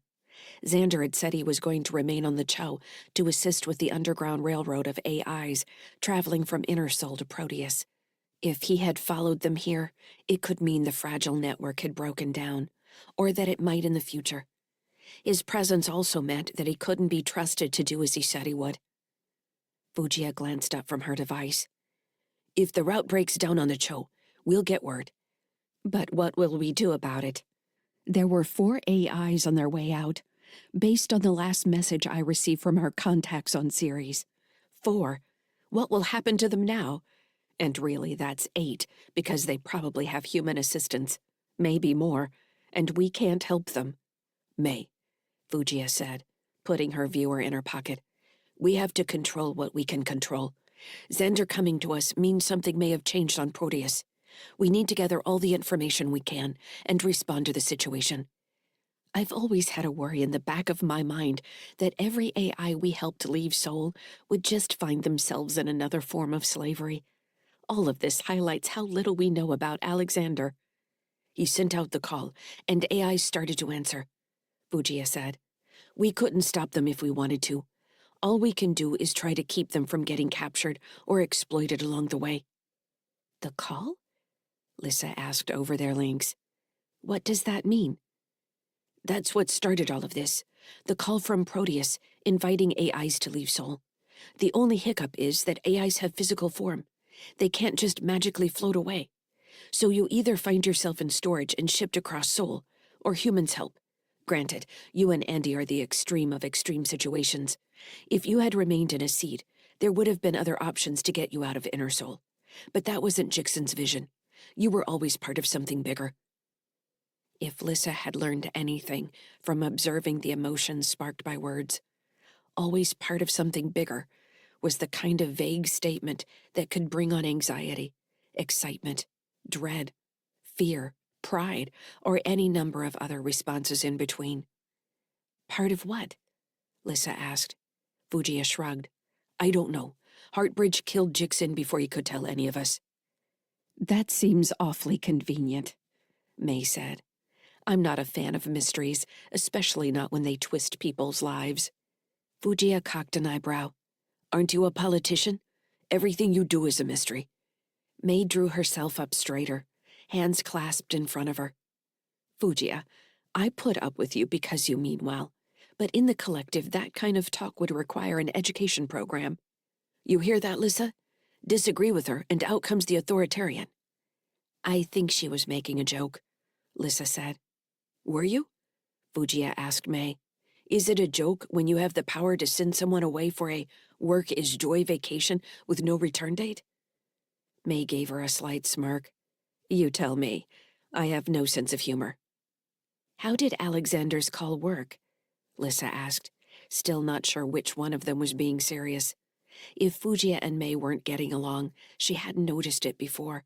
She found herself irritated that she might not have recognized other undercurrents in their conversation. I don't know the particulars, Fujia said. We became aware on Ceres about a year ago, I think, but it's been going on for longer than that. Once I knew what was happening, certain cargo that had come through the collective started to make more sense. There's plenty of smuggling through Ceres into the JC, but some of the protective measures hadn't made much sense until you realized people were hiding AI systems. Before Heartbridge ramped up the weapon-borne program in the last year, there weren't that many sentient AIs in Seoul, just enough that people started offering to buy what appeared to have been stolen. The black markets were crazy with the offers for stolen AIs.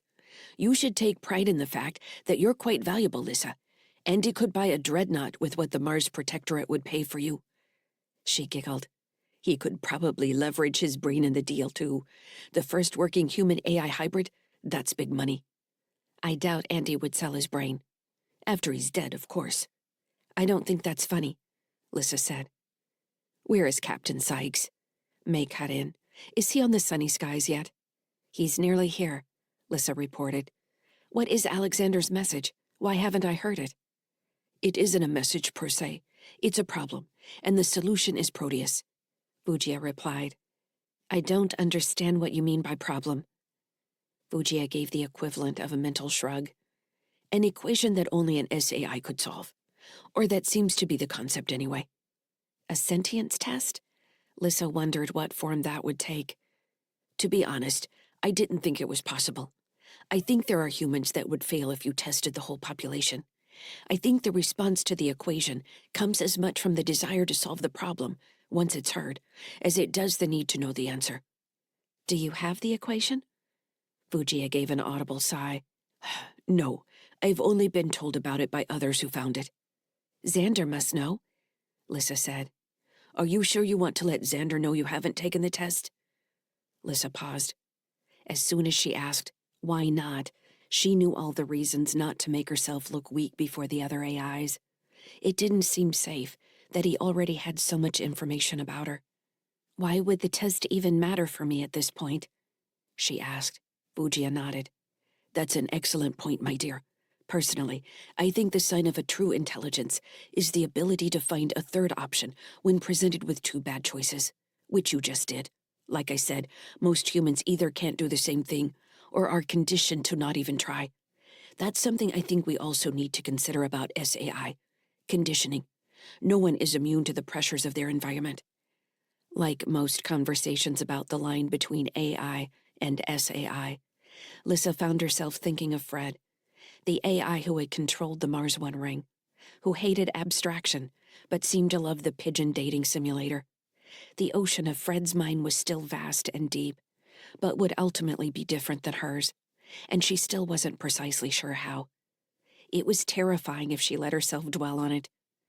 What if she wasn't truly sentient at all? What if everything she did was a response to some programming she couldn't remember, a holdover from the image, or some poison thread at the bottom of her being? Could a thing that had been told it was intelligent, thinking, sentient, when it truly wasn't, somehow become those things? Thing. Too many abstractions, too much gray space between definitions that should have been clear. The very spectrum of quantum responses that made her mind possible made it frustrating to understand what it all actually was. If the test that explained how to find Proteus didn't even matter for her at this point, why did she feel a deep need to confront and pass it? Why did Xander seem to represent the test? She was different than the other weapon-born, different than Fred, and she didn't know how or truly why, and the realization made her feel alone. The airlock chimed, indicating the ship on the other side had performed final hookup procedures and was ready to open. Fujia checked her data viewer one more time, tapping its face. I've got the shuttle's security token, she said. I'm sending it now, Lyssa. You can use that to take administrative control. Does he know you did that? Fujia rolled her eyes. I'll ask permission later. Do you have it? Lyssa accepted the encryption key and stopped herself from automatically taking control of the new ship, the way she had done with every other system between Sunny Skies and the Resolute Charity. Maintaining control frustrated her. She wanted to know what Xander looked like outside his expanse. She wanted to know who was with him, What was his physical form? Motion in the external airlock drew her attention back to the habitat ring's internal sensors. Using the onboard cameras, she watched the airlock cycle, and the external door split open. Once the doors had fully recessed, in stepped the bug-eyed man named Jeremiah she had met back on the Cho. Behind him came Xander, dark-haired with almond-shaped eyes and a perpetually smirking mouth, wearing a suit the color of crushed plums. He had been laughing about something as the door opened, and the sound of his laughter preceded them both into the airlock. Harl Nines craned his neck to look through the airlock's narrow window, one hand on his pulse pistol. "There are 3, Lyssa said, hoping the information might ease his mind. "Xander, Jeremiah, and Kendall. The same people we met before." Harl nodded, glancing at May and then the door, before moving slightly so he stood beside the senator, apparently ready to protect her if necessary. "I see his goofy face," Fugia said. "I suppose consistency is comforting." The airlock signaled it was ready to open the interior door. Lyssa checked the airlock feeds and was surprised to find 3 humans inside. When Andy had checked earlier, the ship hadn't appeared to be pressurized. "I show 3 humans on the airlock," she told Fugia. "I thought as much. I think our friend Xander is using an automaton frame of some sort, like an android." "What is that? Should we be worried?" "No more than we already were. It means an AI powering a bioengineered construct. They may have been in some kind of cryostasis before, which is why we didn't see signs of active environmental systems." Fugia shrugged. "Androids explode just like humans and mechs. There are actually many drawbacks to the idea. I say go ahead and let him in." Lyssa released the door's locking mechanism and allowed the party inside. Xander was the first in the open door. "Fugia Wang," he said, voice sounding as melodious and as overly friendly as before. "May I come aboard?" "You ask permission like you're a vampire," the small woman observed. Xander's grin widened. "What a delicious thought. I'm going to remember that. I'm not the captain, but I think he decided not to destroy your ship a few hours ago, so I suppose he would allow you on board." "Thank you," Xander said. "Your hospitality is a gift." Rubbing his hands together, Xander stepped through the airlock onto sunny skies. "Hello, Lyssa," he said directly on a private link, surprising her, his voice sounding like a leering whisper that went right through her. "I've been so looking forward to speaking with you again." Chapter 8. Stellar Date 10.05.2981. Adjusted years. Location: District FQ, Ring 9. Callisto Orbital Habitat, Cho. Region: Europa. Jovian Combine, Outer Sol. Fighting her way through the crowded corridor with an unconscious Calcraft over her shoulder, Britt checked the area map on her link, flashing through options. Kraft's skin was clammy, and he barely seemed to be breathing. The hand with the cast swung freely, hitting her in the back repeatedly. Based on yells and noise behind her, she figured at least one of the attackers from the club was following. She didn't have the option of looking back, so she ran. She needed to do something about Kraft's medical situation before she found a way off the station. There was another med kiosk a few corridors over, but it was in a public area. Several hotels were available, but didn't offer medical assistance. When her link returned info on a joint Terran-Jovian Space Force liaison office next to the nearest hotel, she nearly shouted for joy. She had only a vague idea of what a TSF-JSF liaison office might do, but her status as a reserve officer would at least allow her entry, and they should have standard emergency medical facilities. She could also get a message back to the TSF headquarters on High Terra. Now that she had Kraft, she would need him to talk. While Britt had endured plenty of anti-interrogation training, she didn't trust herself with trying to extract information from a man she actively wanted to harm. His physical state was obviously too fragile. The corridor cleared out as she left the busier dock area, and found herself with hotels and restaurants on either side. Someone shouted behind her, but she didn't look back, hurrying between food kiosks, benches, and trees placed throughout the wide space. Checking the faces of passers-by, Britt caught several who looked at her and then glanced quickly past her, noticing the person following her and then glancing back, as if checking to be certain. In a long storefront, she caught the man in black armor behind her, concealing his pistol against his stomach as he followed. "You might be the biggest pain in my ass ever, Kraft," she growled. The liaison office was about 100 meters ahead, sandwiched between two hotels, the closest with a bright awning and a doorman. As she passed a restaurant, a large family spilled from the front door, forcing her to weave through a clot of laughing kids. One of them pointed at her, shouting, "She killed that guy!" "Not yet, kid," Britt muttered. Other kids took up the call. "Did you kill him? Did you kill him?" Through the kids, Britt made it another 20 meters when the yelling cut short. She stole a glance back to see the man following her, shoving his way between two of the kids, who were now crying. Parents had just left the restaurant and were yelling at the mercenary. The man chasing her pulled his pistol away from his body, aiming at a father who had put himself in front of his son, who was crying now. The merc's body language signaled to Britt that he was going to kill the man. She stopped in the middle of the corridor and drew her own pistol. The shot was going to take some luck due to the distance. The kids were running away, leaving her an open space between the mercenary and the father. Britt managed her chances by firing 3 times, head to waist down the merc's body. The first shot struck his face shield, cracking it, but not going through. The other 2 shots hit him in the torso and twisted him aside.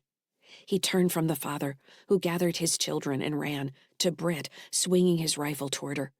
Britt was ready for the move and had already closed the distance, not wanting to test her light armor against his rifle. The merc fired a shot at where she'd been, the round streaking through the air over Kraft's body, then pivoted to track her. But it was too late. Britt was on him, pushing his rifle down and pressing her pistol into his armpit. She fired 2 pulse blasts that rippled through the man's armor and shattered his shoulder. She wrenched on the limb, and he screamed before she fired twice into his faceplate, shattering it and the skull beneath. Ignoring the screaming bystanders, Britt holstered her weapon and jogged past the people running out of the front of the nearby shops to see what was going on. She ran past the hotel doorman, who appeared to consider his chances of stopping her before getting out of the way. The front of the liaison office appeared, a dull metal door with a bland placard to one side.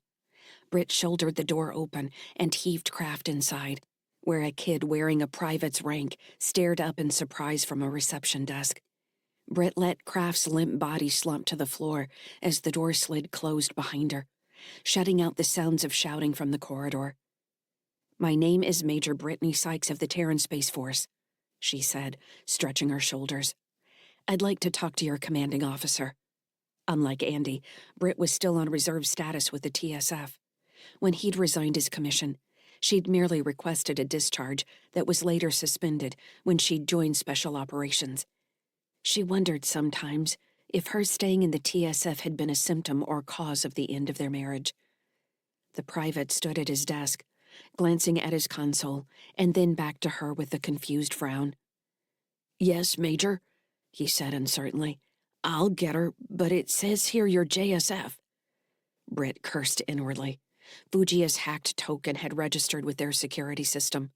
She couldn't pretend to be a JSF officer, so she would have to explain the token later if anyone asked. She gave the private a reassuring smile. "That's very true. The reason for it is above both our pay grades. In the meantime, I need to get this man to an autodoc. Have you got one on site?" The private nodded and came around the desk, gaze fixed on her holstered pistol. "If I was going to shoot you, I would have done that already. Which way is the dock?" "Through that door," the private said. Britt waved off his help and pulled Cal over her shoulder again. He made a gurgling sound when his chest hit her shoulder blade, but continued taking shallow breaths. His face was completely gray now. Following the private through the doorway, they emerged in an open room separated by cubicles. Most of the office spaces were empty, except for a few bored-looking officers typing on data terminals. As they passed an open cubicle, a thin lieutenant with a shaved head and green eyebrows jumped up. "Do you need help there?" he asked. "I'm med-service." "He's in shock," Britt said, as the young man fell in after them. "Had a broken hand that a street doc didn't fix right, but something's worse inside. I think he might be bleeding internally. He's in shock from something." "The autodoc is through there," the lieutenant said, pointing across the room. I'm taking her there now, the private said. Well, hurry up, Carson, the lieutenant snapped. He looked at Britt, eyes growing wide when he seemed to notice she was wearing light armor and armed. I'm First Lieutenant Cindy. Who are you? Major Sykes, TSF, Britt said curtly. She didn't want to talk to anyone except the commanding officer. The more people who knew she was here, the more difficult it would be to get out. I haven't seen you at briefing, Cindy said. Are you new to the detachment? I haven't seen your medical eval. No, Britt said. No, you're not new, or no, your eval wasn't forwarded.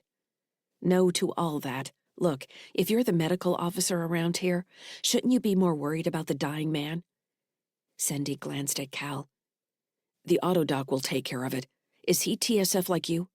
No, Britt said, wondering how many times she was going to need to tell the lieutenant no before she had to hit him. Carson led the way out of the open area, past what looked like classrooms or briefing areas, to a small infirmary with an Audiobook kiosk set in one side of the room. With a grunt of relief, Britt dropped Kraft on the Plaz-covered couch and hit the button to start the assessment process. You should let me do that, Lieutenant Cindy said, moving closer to the lounge. Britt shoved him away. You can observe from over there. This man isn't leaving my sight. She glanced at Carson, who seemed more dependable than the lieutenant with green eyebrows. When was the last time this thing was updated? Carson shook his head. I don't know, Major. That would be Lieutenant Cindy's department. Do you trust this thing? She asked. The console scrolled through what looked like 100 deficiencies in Kraft's body. It's up to date, Cindy said. I verify it myself weekly. I asked the private, Britt said. She looked at Carson. Well? I guess, Major, I'd use it if it was my buddy who was hurt. It's not like we have options right now. That was very true. I like you, Carson. You're going to go far. The private gave her a surprised look and blushed. Britt tapped the console to start the healing process. The timer started at an hour. Well, Kraft, I'm doing more for you than you did for Tim. Cindy glanced around her at the console, where a system code was showing on the display. Ugh, he said. This guy isn't doing so hot. What happened to him? As far as I know, he broke his hand. But there must be something else going on, because a street kiosk just made it worse. I'm guessing internal bleeding. We were in a pretty bad firefight a day ago. A firefight? Cindy said. There haven't been any reports about that. Was the station admin involved? It wasn't here. Look, is your commanding officer present? I don't have a lot of time. You were at Europa, weren't you? Cindy asked, looking pleased with himself. I knew the TSF had something to do with that. That's why we didn't get any info through our channels at first. Was it a pirate attack? We've been hearing nearly 1,000 ships are down. Britt stared at him, realizing she hadn't been paying any attention to the greater effects of their actions on the Resolute charity. Lyssa had crashed the local fuel economy, and then Kara had invited every privateer in the vicinity to a Heartbridge dreadnought for a looting session. Then Andy had left the whole mess behind for others to clean up. It was a hell of a story, really. She wondered how many of the bored-looking officers in the other room were taking reports right now, trying to figure out what had actually happened. The Terran and Jovian space forces would be angry enough to learn Heartbridge had been amassing such a fleet nearby. Heartbridge, who had been supplying the Marsians, Terrans, and most likely the Jovians with weapon-borne operated attack drones, had also been building its own fleets hidden throughout Sol. Britt had learned not to believe in grand conspiracies, but this was new territory. She glanced at Kraft's face, which had regained some of its color. In sleep, his features lost their angry edge, making him handsome in a generic way. She didn't want to reconcile his helplessness now with the memory of him standing behind Tim, lying in the imager's couch, fragile and small, in a room full of death. Even a killer like Kraft could look vulnerable. Cindy had still been talking as Britt's mind wandered. She cut him off with a hard look. Am I going to have to ask you again, Lieutenant? She added a note of scorn to his rank. The lieutenant caught himself, green eyebrows furrowing. Yes, Major. He hesitated, looking like he was going to snap to attention, then stopped himself. I forgot. I'm sorry. I'll go get her. Do that now, Britt said, then added. Please." Without knowing the detachment commander, she didn't want to abuse the local staff too much. Cindy snapped a salute and spun on his heel to leave the room. Britt glanced at Private Carson and caught him smirking, obviously pleased by Cindy's discomfort. "Don't let Cindy see you looking so satisfied," Britt said. Carson dropped the smile and straightened. "Yes, Major."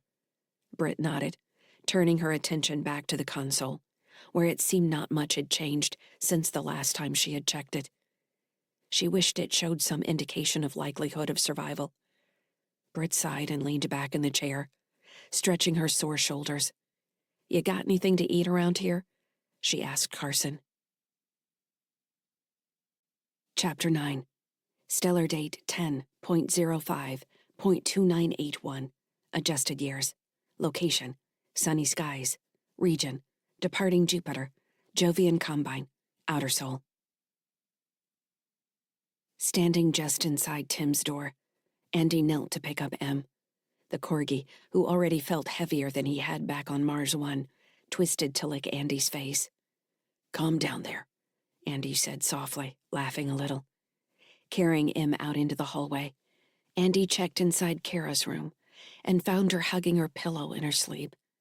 M whined to be put down, and when Andy set him on the deck, the short-legged dog went immediately to the edge of her bed. It took the puppy 3 tries to jump the half-meter to her mattress. Once on her bed, he snuggled into a ball beside her feet, eyes gleaming in the dim light as he continued to watch Andy. "M is quite the alarm system," Andy told Fran on their private channel. She laughed. "If that dog helps you sleep better, then I won't complain about the occasional doggy bomb down in 0G. Cleaning up after him is Tim's chore anyway. Even better, are you heading toward the airlock? Xander and his entourage just came aboard. Lyssa told me. I'm heading there now. Wanted to check on the kids first." He stretched. "It feels good to be back on board. That bridge creaks and moans a lot, but it works fine. I can talk to Lyssa about adding more support material. We're using the bare minimum right now, and I think we've still got plenty to work with on the Resolute charity.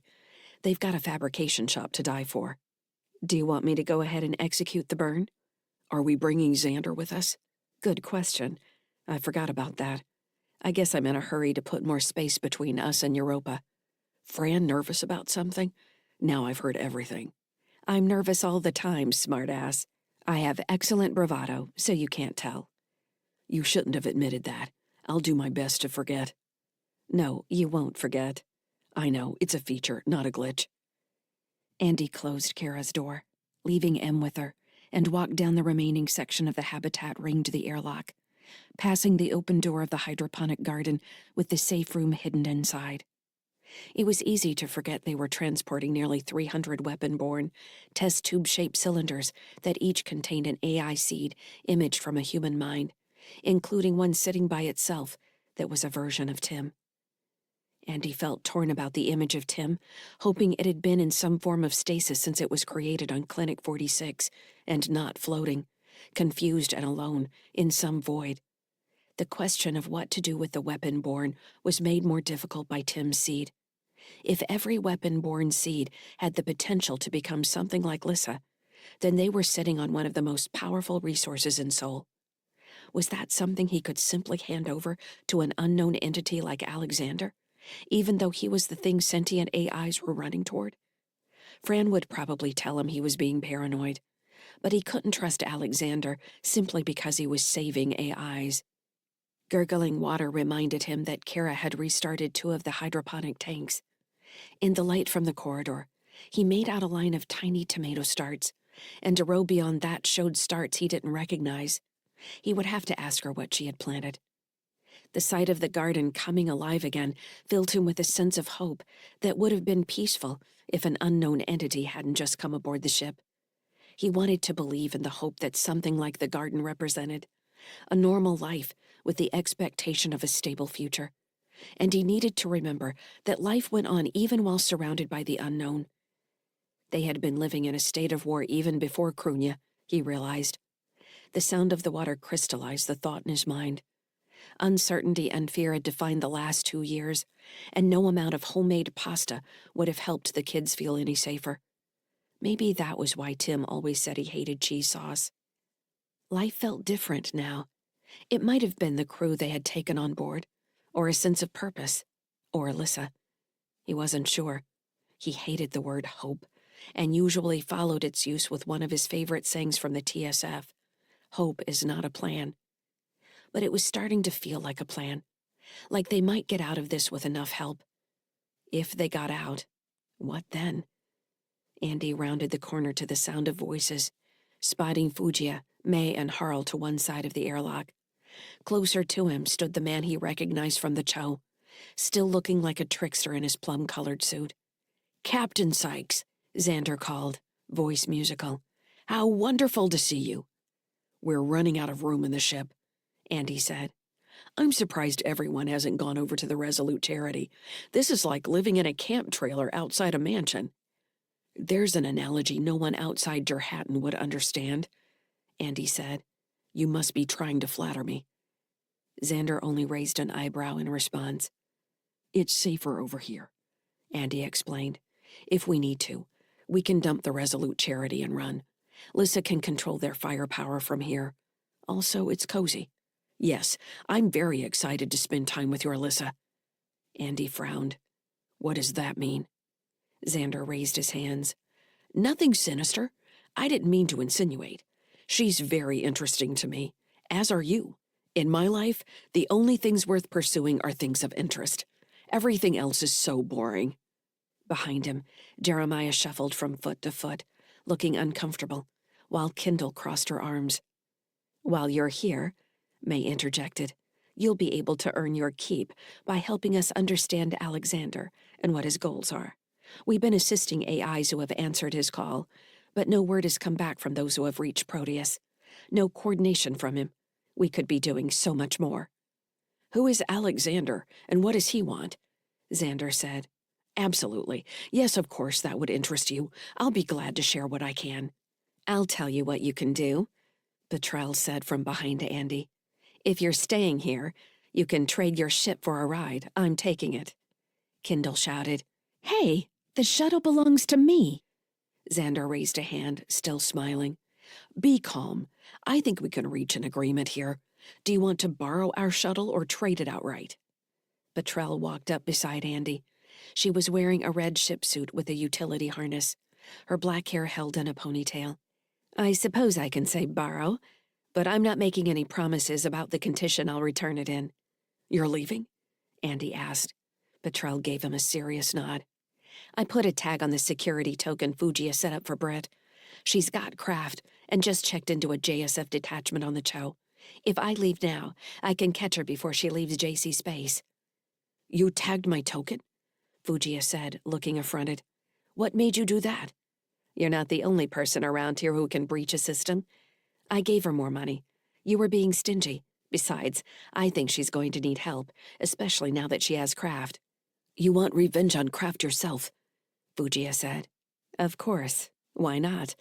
What if Britt turns out to be another good person, like our Captain Sykes here? Craft needs to pay." Andy let the slight pass. "You don't know Britt very well," he said. "But I agree, she could use the help. Running off on her own wasn't the best idea. Have you checked the nav charts? Can you make it to the Cho in time?" "The detachment commander is trying to verify the status Fujiya set up, which would have come back with nothing, except I put a hold for her to await orders. That's going to frustrate Britt, but I'll do my best to get her a message before I show up." "What are you going to do then?" Andy asked. "She went to the JSF, which makes me think she wants to get hold of someone with the Terran Space Force. She wants to find out what Kraft knows, and they would have the resources to do that." "Maybe," Andy said. "It also takes Kraft out of her control." "Another reason she needs my help." Petrel looked at Xander. "Well, I need to go. I'm being polite here and asking before I just take it." Xander's smile remained unreadable. "Then, what choice do we have?" he asked, with an edge to his words that sounded like a threat. Andy glanced at Kendall, who still looked angry, but that might have been for show as well. Jeremiah, with his bug eyes, had a vacant look as he watched Xander. "You can leave," Petrel said. Xander shrugged. "That's not what I want to do. The shuttle is yours. You'll need to fuel it up, though. He nodded to Kendall. Show her around.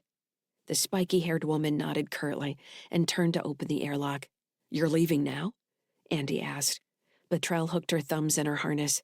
I have everything I need. I didn't bring anything with me anyway. Kara's going to miss you. I thought about that, Betrell said. I left a message on her console. She gave Andy a smirk. You're doing good work with that one. I'll be back to help her out, I promise. Thanks. She raised an eyebrow. Things go south with you and Fran? You should look me up. Betrell leaned toward him with the same glance she'd given him back in the club at Crunya. Andy blushed and she laughed warmly. That's why I like you, Andy. You're an open book. You call me if you need help, Fugia said, pushing her way past Jeremiah. She pointed a finger at the taller woman. You don't fall into the same ego trap as Britt. You ask for help.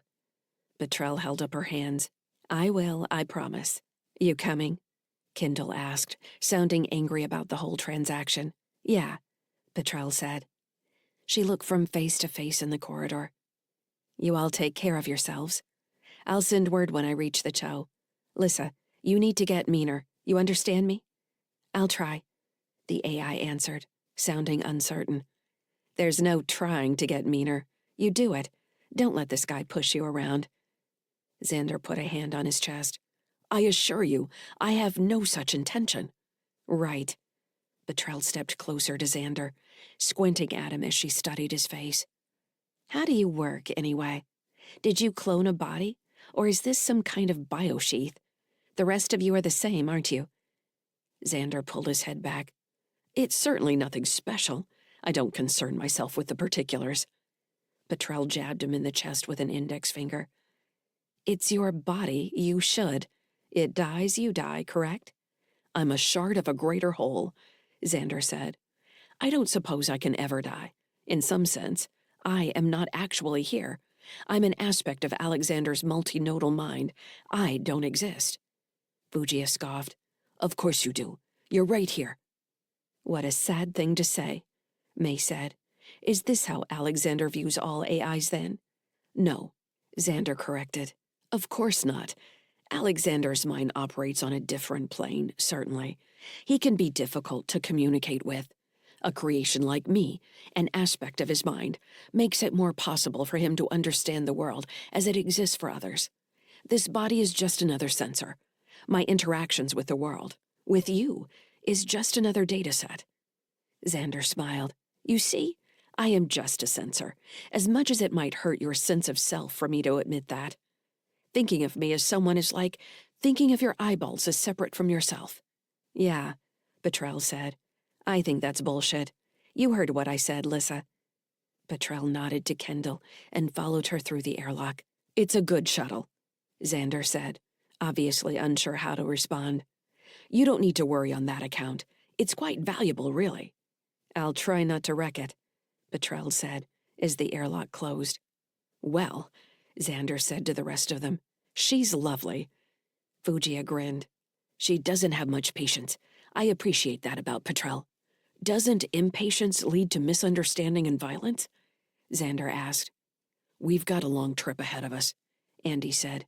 You can all talk about that later. Once Betrell's launched and Kindle is back on board, we need to execute our initial burn for Proteus. I'm already pushing our window for Neptune. I've got 2 crew rooms left in the habitat ring. Is that going to work for you? That should be wonderful. Good. I need to get back to the command deck. Harl, would you show them the empty rooms? The Andersonian guard nodded. Are you carrying any weapons? He asked. Xander turned, spreading his hands. Only my biting wit. We have a few things we need to get from the shuttle. Then it's all Betrell's. Andy nodded to Harl. I'll wait with them as well, May said. I have many questions. I haven't been able to speak with an AI like this before. Are you insinuating that I'm special? Xander asked. I'll accept the compliment. She means in physical space, Fugia said. I'll be honest. Now I'm wondering how many weird humans I've met were actually AIs, or some other form of artificial creation. Haven't humans been terrified of automatons for most of their existence? He nodded toward Fugia. What if you're an automaton and you don't know it? I'm too irritated all the time for someone to have made me this way, Fujiya said. It's inefficient. Xander shot Andy a brilliant smile. This is going to be wonderful, he said. We're going to have the best conversations. Andy resisted the urge to roll his eyes. I'll be on the command deck. Let me know when they're clear of the shuttle and Petrel is ready to launch. I want to hurry up and burn. Xander gave him a mock salute. Aye, aye, Captain. I will make sure it's done, Harl said. Thanks. As Andy walked away from the ongoing commotion at the airlock, which made Xander sound like a fluttering bird from a distance, he asked Lyssa, What do you think about this? He's here for me, she said. I was worried about that. What does he want? I don't know yet, but I think it involves the weapon-born. Andy nodded grimly. You let me know if you need help. I will, Lyssa said. I promise.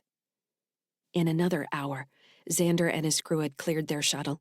The ship had fueled up in one of the Resolute Charities bays, and Petrel and Andy had designed a flight plan to get her back to the Cho in under 24 hours. Without her augmented body, the G-forces would turn her to jelly. Fujiya had promised to slow Brit at the JSF detachment. With the shuttle launched, Fran activated the second hard burn, taking them to Uranus and the orbital maneuver that would end in orbit around Neptune, where Proteus waited. Chapter 10. Stellar date 10.05.2981. Adjusted years.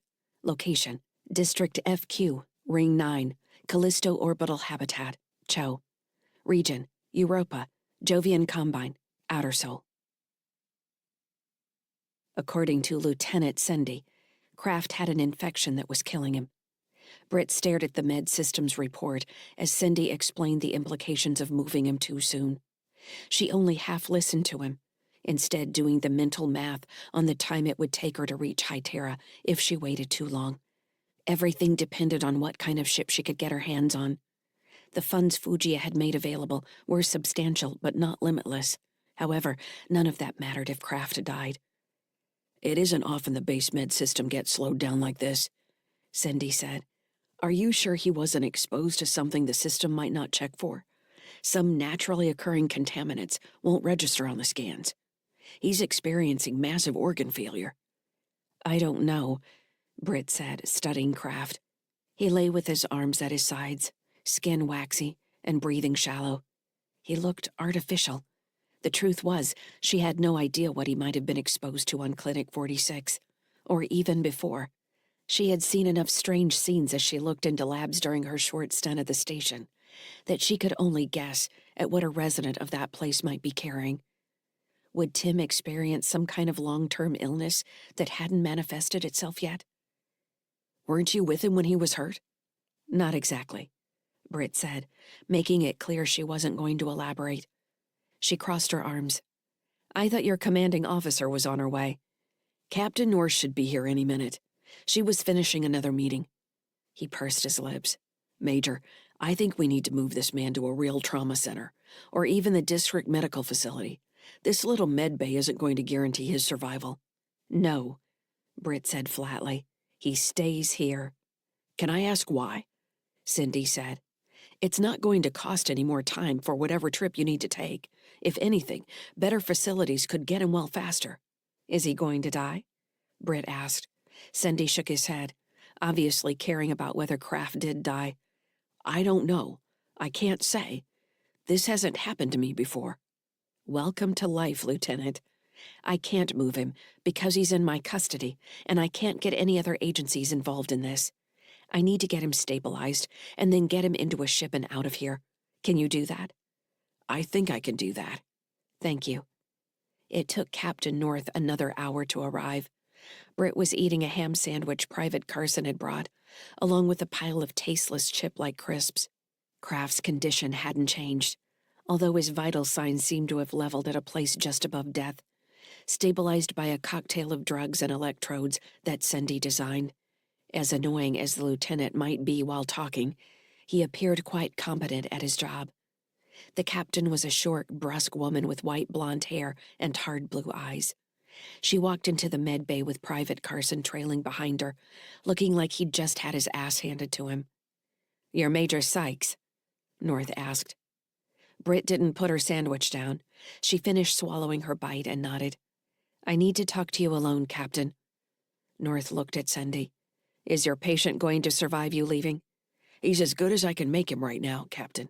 "All right, go ahead." Lieutenant Sendy came to attention and saluted the captain, which she answered with a disinterested wave.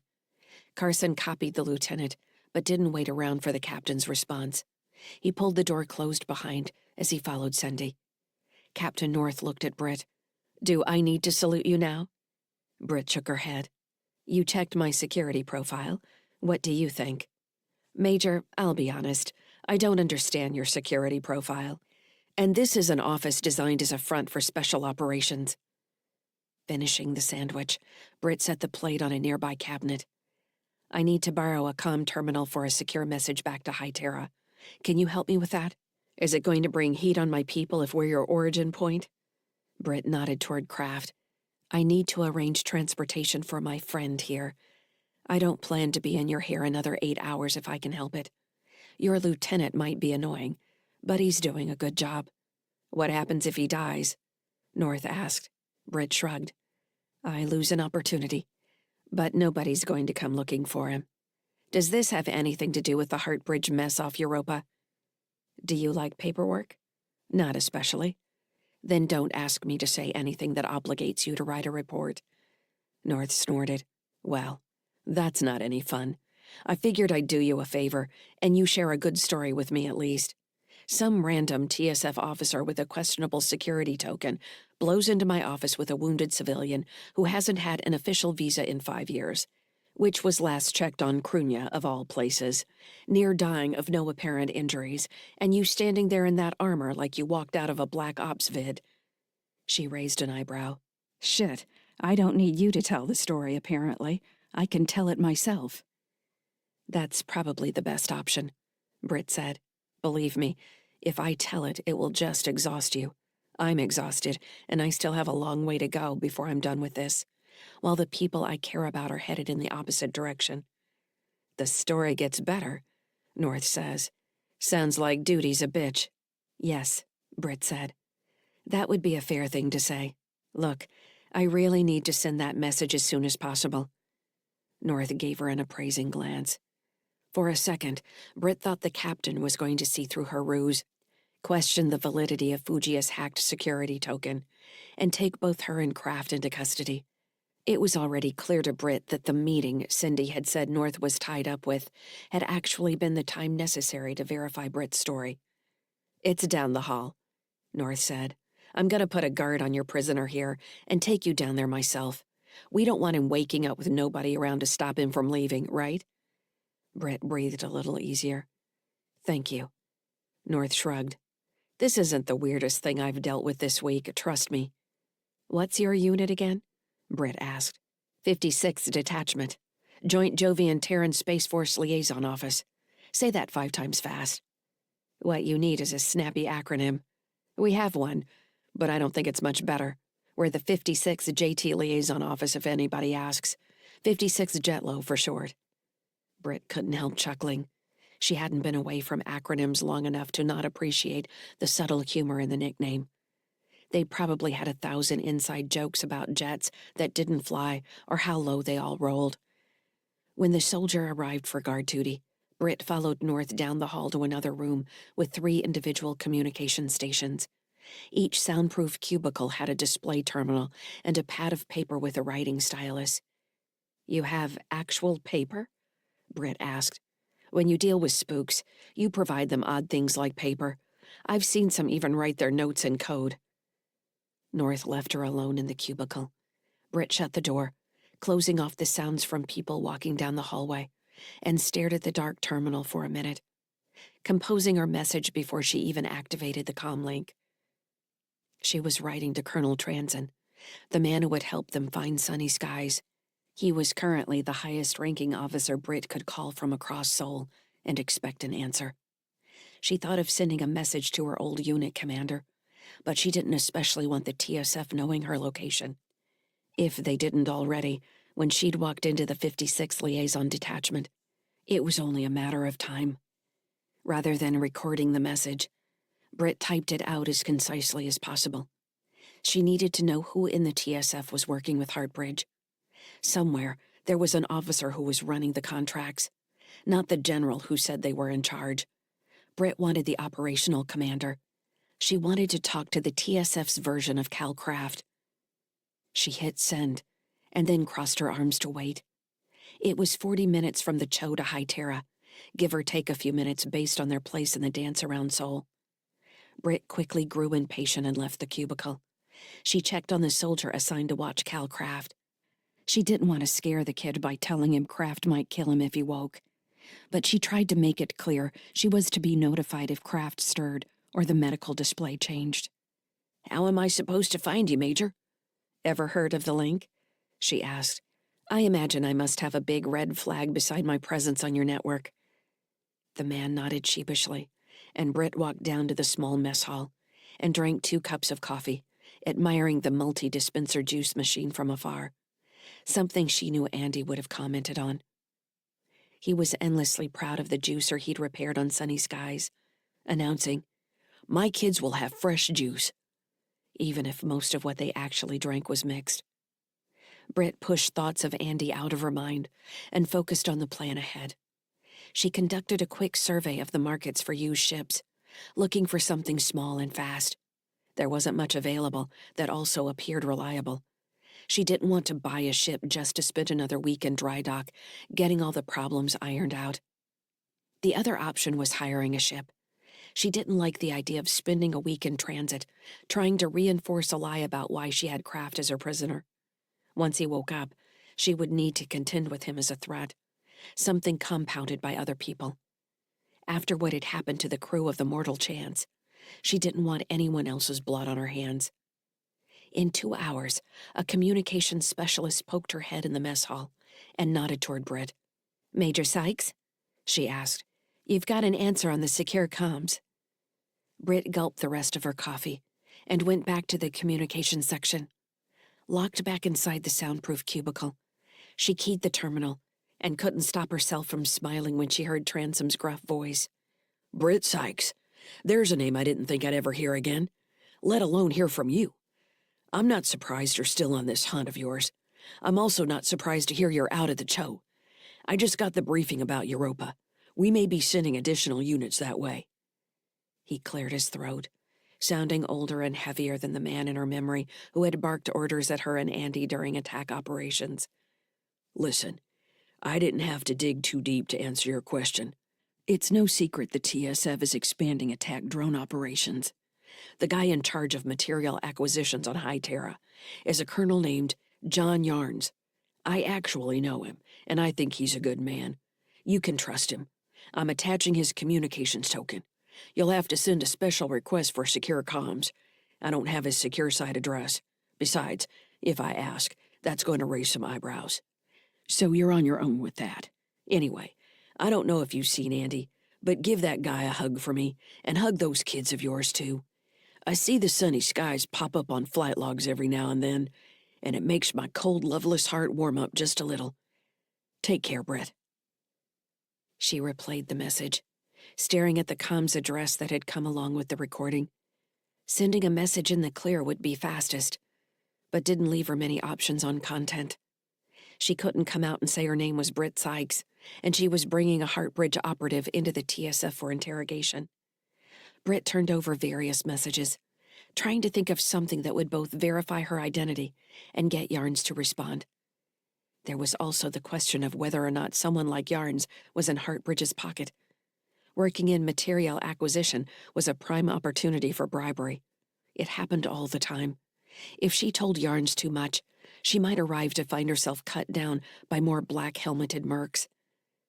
Britt queried Colonel Yarns' bio on the TSF database and skimmed through his bio, which wasn't wholly different than hers and Andy's. He had attended the academy 4 years before her, followed by years of anti-piracy and special operations. Her gaze hung on a paragraph describing an award he won for an operation on a location called the Fortress, which she recognized as one of the earliest weapon-borne research sites. Calling a place the Fortress was generic enough. It could have been any of 1,000 pirate bases in Inner Sol. But his timeline was close enough that he could have been there when her special ops team attacked the same facility. It had been horrible. Even thinking of the name made her close her eyes for a moment, trying to think of anything other than the human research subjects they'd discovered in the asteroid. If Yarns had been there, he would understand a fellow vet reaching out. Stretching her fingers, Britt typed the message. Colonel Yarns, I also took part in operations at a place called the Fortress. I had a question I hoped you could help me answer. She included her secure communications token, which implied the request for an encrypted response. Britt sent the message and released a pent-up breath. She closed out the terminal and stood, squaring her shoulders. Her armor, while light, was starting to chafe in places, and she was feeling her lack of a recent shower. When she got back to the med bay, she found Lieutenant Cindy checking Kraft's vital signs. Major Sykes, he said, pressing his hands together. I think I have good news. He's stabilized for good. This Audiobook is slow, but it's registering progress. That's good, Britt said, slapping Cindy on the back. How long until we can leave? The lieutenant cringed in spite of himself. Well, that's the difficult part. Since we can't move him to a fully capable facility, the Audiobook is predicting at least 2 days for his organs to heal. And that's just to allow him to be taken off life support. He'll still need to be kept in a medical coma. How long for that? Britt asked. I don't know, 2 weeks? Britt nodded, smiling for the first time that day. That's actually the best news I've heard today, Lieutenant Cindy. Thank you. Cindy gave her a guarded nod and didn't jump when she slapped his shoulder a second time. Chapter 11. Stellar date 10.05.2981. Adjusted years. Location, Heartbridge Corporate HQ, Raleigh. Region, Hytera, Earth. Terran hegemony, Inner Soul. Gerald sat at a small desk in an unused office in the Heartbridge headquarters. She was on the 83rd floor of the building, in an area designed for transitioning employees. No one had noticed her entering the section. She held a generic data terminal in her hands. She planned to throw it in a recycling chute when she was done with her task. On the desk in front of her, she'd lined up 3 data chips acquired from the Heartbridge personnel files. Physical copies of anything were unusual, and it had taken some creative request to generate the data. Gerald selected the first chip and fitted into the terminal. She navigated several menus until a list of files appeared on the screen. This was the slowest way to search data, but it was also the hardest to track. She supposed someone might find her request for the physical chip someday and think to compare the files she'd copied, but she could always call it one of Arla's special projects. She could remind Arla if necessary. The screen went black, and a woman's face appeared. She was in her late 30s, with gray skin and circles under her eyes. The last image Gerald had seen of Dr. Lyndon Avery had looked much better. Here she looked worn to the end of her life. A male voice asked, Why don't you tell us about your previous work history? Avery launched into the story of her time in medical school, her transition to AI systems, and to focus on a particular problem set involving learning systems. Gerald listened for a few minutes before checking the time and realizing she would need to hurry up. She ran a query for Scion, and the recording jumped forward. The woman looked even more tired as she nodded at the question. You mentioned Scion Group. Yes, I spent 2 years on their special research team. It isn't easy to verify information about Scion. It wouldn't be. They don't like publicity. How did you come to work for them? I was recruited. I had credit on a paper my department published on decision set anomalies that their lead researcher found interesting. They invited me to their lab, and I was hired that afternoon. What was the location of the lab? Avery smiled, an expression that made her look ghoulish. I signed a non-disclosure agreement about details of the research, including locations. I don't see record of that here. I can provide the legal documents if you want. It wasn't anything illegal, was it? Avery only drew her mouth into a slight smile. The interviewer wasn't very good at cajoling her into giving away information. Scion is one of the oldest research firms in Seoul, she said. It's safe to say that. I think they may have been related to the future generation terraforming projects in some way. Came out of those groups of companies. They helped develop NSAI systems for follow-on missions in the 2600s. That's an old company. Old and strange. Did you enjoy working for them? The work was exceptional. Why did you leave? Avery paused to sip some water. Health reasons. The interviewer took that opportunity to explain the Heartbridge Comprehensive Health Plan. Gerald groaned and jumped forward to the next search hit on Scion, but it was only Avery verifying her work history. Gerald closed the file and searched through others in the list. One immediately caught her attention when it turned out to be a recording of a private conversation. The tags identified Avery and an unidentified researcher Gerald didn't recognize. I'm so tired of running this simulation, Avery complained. I thought you were used to this kind of work. I heard you developed multinodal systems. I didn't develop them. I helped write questions and then recorded the answers when the system told us how stupid we were. That was government work? No, private sector. How could a single company afford to develop a multinodal system? There was an audible shrug in Avery's voice. I don't know. That wasn't my problem to worry about. All I know is that a multinodal AI is the closest we're going to get to meeting aliens. These imaged systems we're working on are kind of a cheat, I think. These ones start from a learning model similar to ours. Shit, I think some of them have memories. That's creepy. It's creepy as hell. It gives me nightmares. With the multinodals, you don't get any of that. The system I worked on was an iteration of an older model that had failed. It would brute force a problem like, why am I lonely, and come up with some of the weirdest semantic variations you could imagine. Why am I lonely? The other researcher repeated, laughing softly. Wouldn't we all like to know? That seems like an awfully existential question for an AI to worry about. It's exactly the question that crippled earlier versions, she said. You ever heard the quote, "What in the universe is there only one of?" Nothing. Except version-controlled experimental multinodal AI. What's the story about the scientist who makes a monster from human parts? Dr. Frankenstein. That's so gross to think about. Look, I'm tired. You want to get a drink? No, Avery said. I have more work to do. Gerald replayed the bit about the AI being lonely, wondering at what point anyone would create something inherently happy, then pulled out the data chip and inserted the second one from the desk. This chip belonged to Harry Jixon. The files went back nearly 20 years and contained thousands of hours of recordings. Gerald ran a search, which didn't turn up any results until it was nearly finished. The date on the returned file was from before she had joined Heartbridge. She hadn't realized Jixon had been with the company so long. His boyish face had made it easy to forget how old he was. She wouldn't have been surprised if he was much older than the 53 years recorded in his file. He'd been an alcoholic when she met him. In the image, he was sitting in a wooden chair in what looked like a lounge area. Sickly plants stood behind his shoulder. He sat slouched in the chair with his hands gripping its arms. His belly filled out a white lab coat. Several days' stubble covered his cheeks. Despite his posture, he looked upbeat, healthy though tired, his thin blonde hair the characteristic bird's nest on top of his head. I don't want to talk about Scion, Jixon was saying. He wiped his face with a hand. His eyes were red-rimmed. What's the point of dwelling on failure? They fail over and over again. They have the wrong ideas about what AIs can be. I don't want to be associated with them anymore. They said you worked with parrots. Jixon laughed. Gray parrots, yes. It was a waste of time.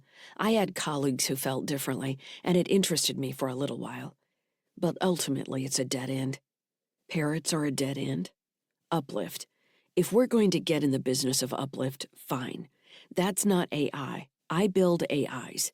We might as well talk about human superbrains. He waggled his hands at the interviewer and said in a spooky voice, "Beware the superbrains." The person asking the questions sounded like a journalist of some kind. He kept pausing before asking questions, as if consulting notes. Uplift? The interviewer asked. I don't know what that is. Can you explain more? It's raising the intelligence of animals to human levels. You can argue both sides of it. Is it cruel to give your dog self-awareness and not give her opposable thumbs? Who approved this interview? You don't even know what I do. So, Scion failed in uplifting the parrots you worked with? Quite the opposite. But like I said, how cruel is it to trap a sentient mind in a parrot's body? Of course, they have the inner world, the expanse, I like to call it, but they're still fundamentally a parrot. Why would you do that? To study the neural networks, right? I can do that in a simulation. Haven't you said that nature doesn't always follow simulation? Irritation flashed on Jixon's face. He shifted in the uncomfortable chair. Where did you read that? Yes, I guess I said that. It doesn't matter. You're depressing me by asking about the parrots. I still feel terrible about that. Scion failed. They continue to fail. The work I'm doing with Heartbridge is much more rewarding, and I'm seeing progress. The SEED program is where we should have focused to begin with. Alan Turing saw it almost 1,000 years ago. We have to create a mind that learns, grows, experiences the world, makes assumptions, and proves them right or wrong in order to reinforce their self-awareness. We can't expect those things to come into being as one whole. Scion developed the Nibiru terraforming AI. Is that a question? I wasn't part of that project. I helped trap thinking, feeling minds in bird bodies. It was soul-sucking research. Why are you laughing at me? I'm not laughing, Dr. Jixon. I've never heard an animal researcher talk like you do. You think the stress is getting to me? That's not it. It's empathy. The sentient mind requires empathy to bridge the gap between its own sensory matrix and the outside world. Empathy is survival. Empathy is the only characteristic that will keep AIs and humanity from destroying each other. That's a strong statement, Dr. Jixon. It's true. There are too many human sociopaths. They don't deserve sentience, in my opinion. It's like cancer. If you could control for cancer, wouldn't you? Do you have enough for your update now? I'm busy. Gerald paused the recording, dwelling on the word update. She wondered who Jixon would have been reporting to. Arla hadn't joined the board until much later.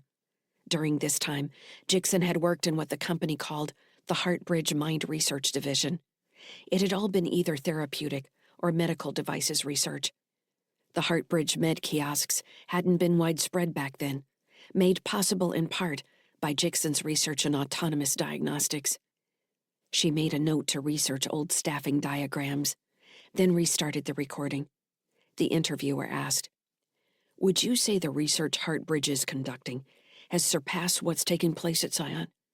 Can a lizard surpass a rabbit? That's a stupid question." That's great. That's a great quote. It's not a quote. It's a way of thinking about what you're asking me. If you'd thought about it, you would understand that these things can't be compared. I only have a few more questions, Dr. Jixon. I very much appreciate your time. Fine, hurry up.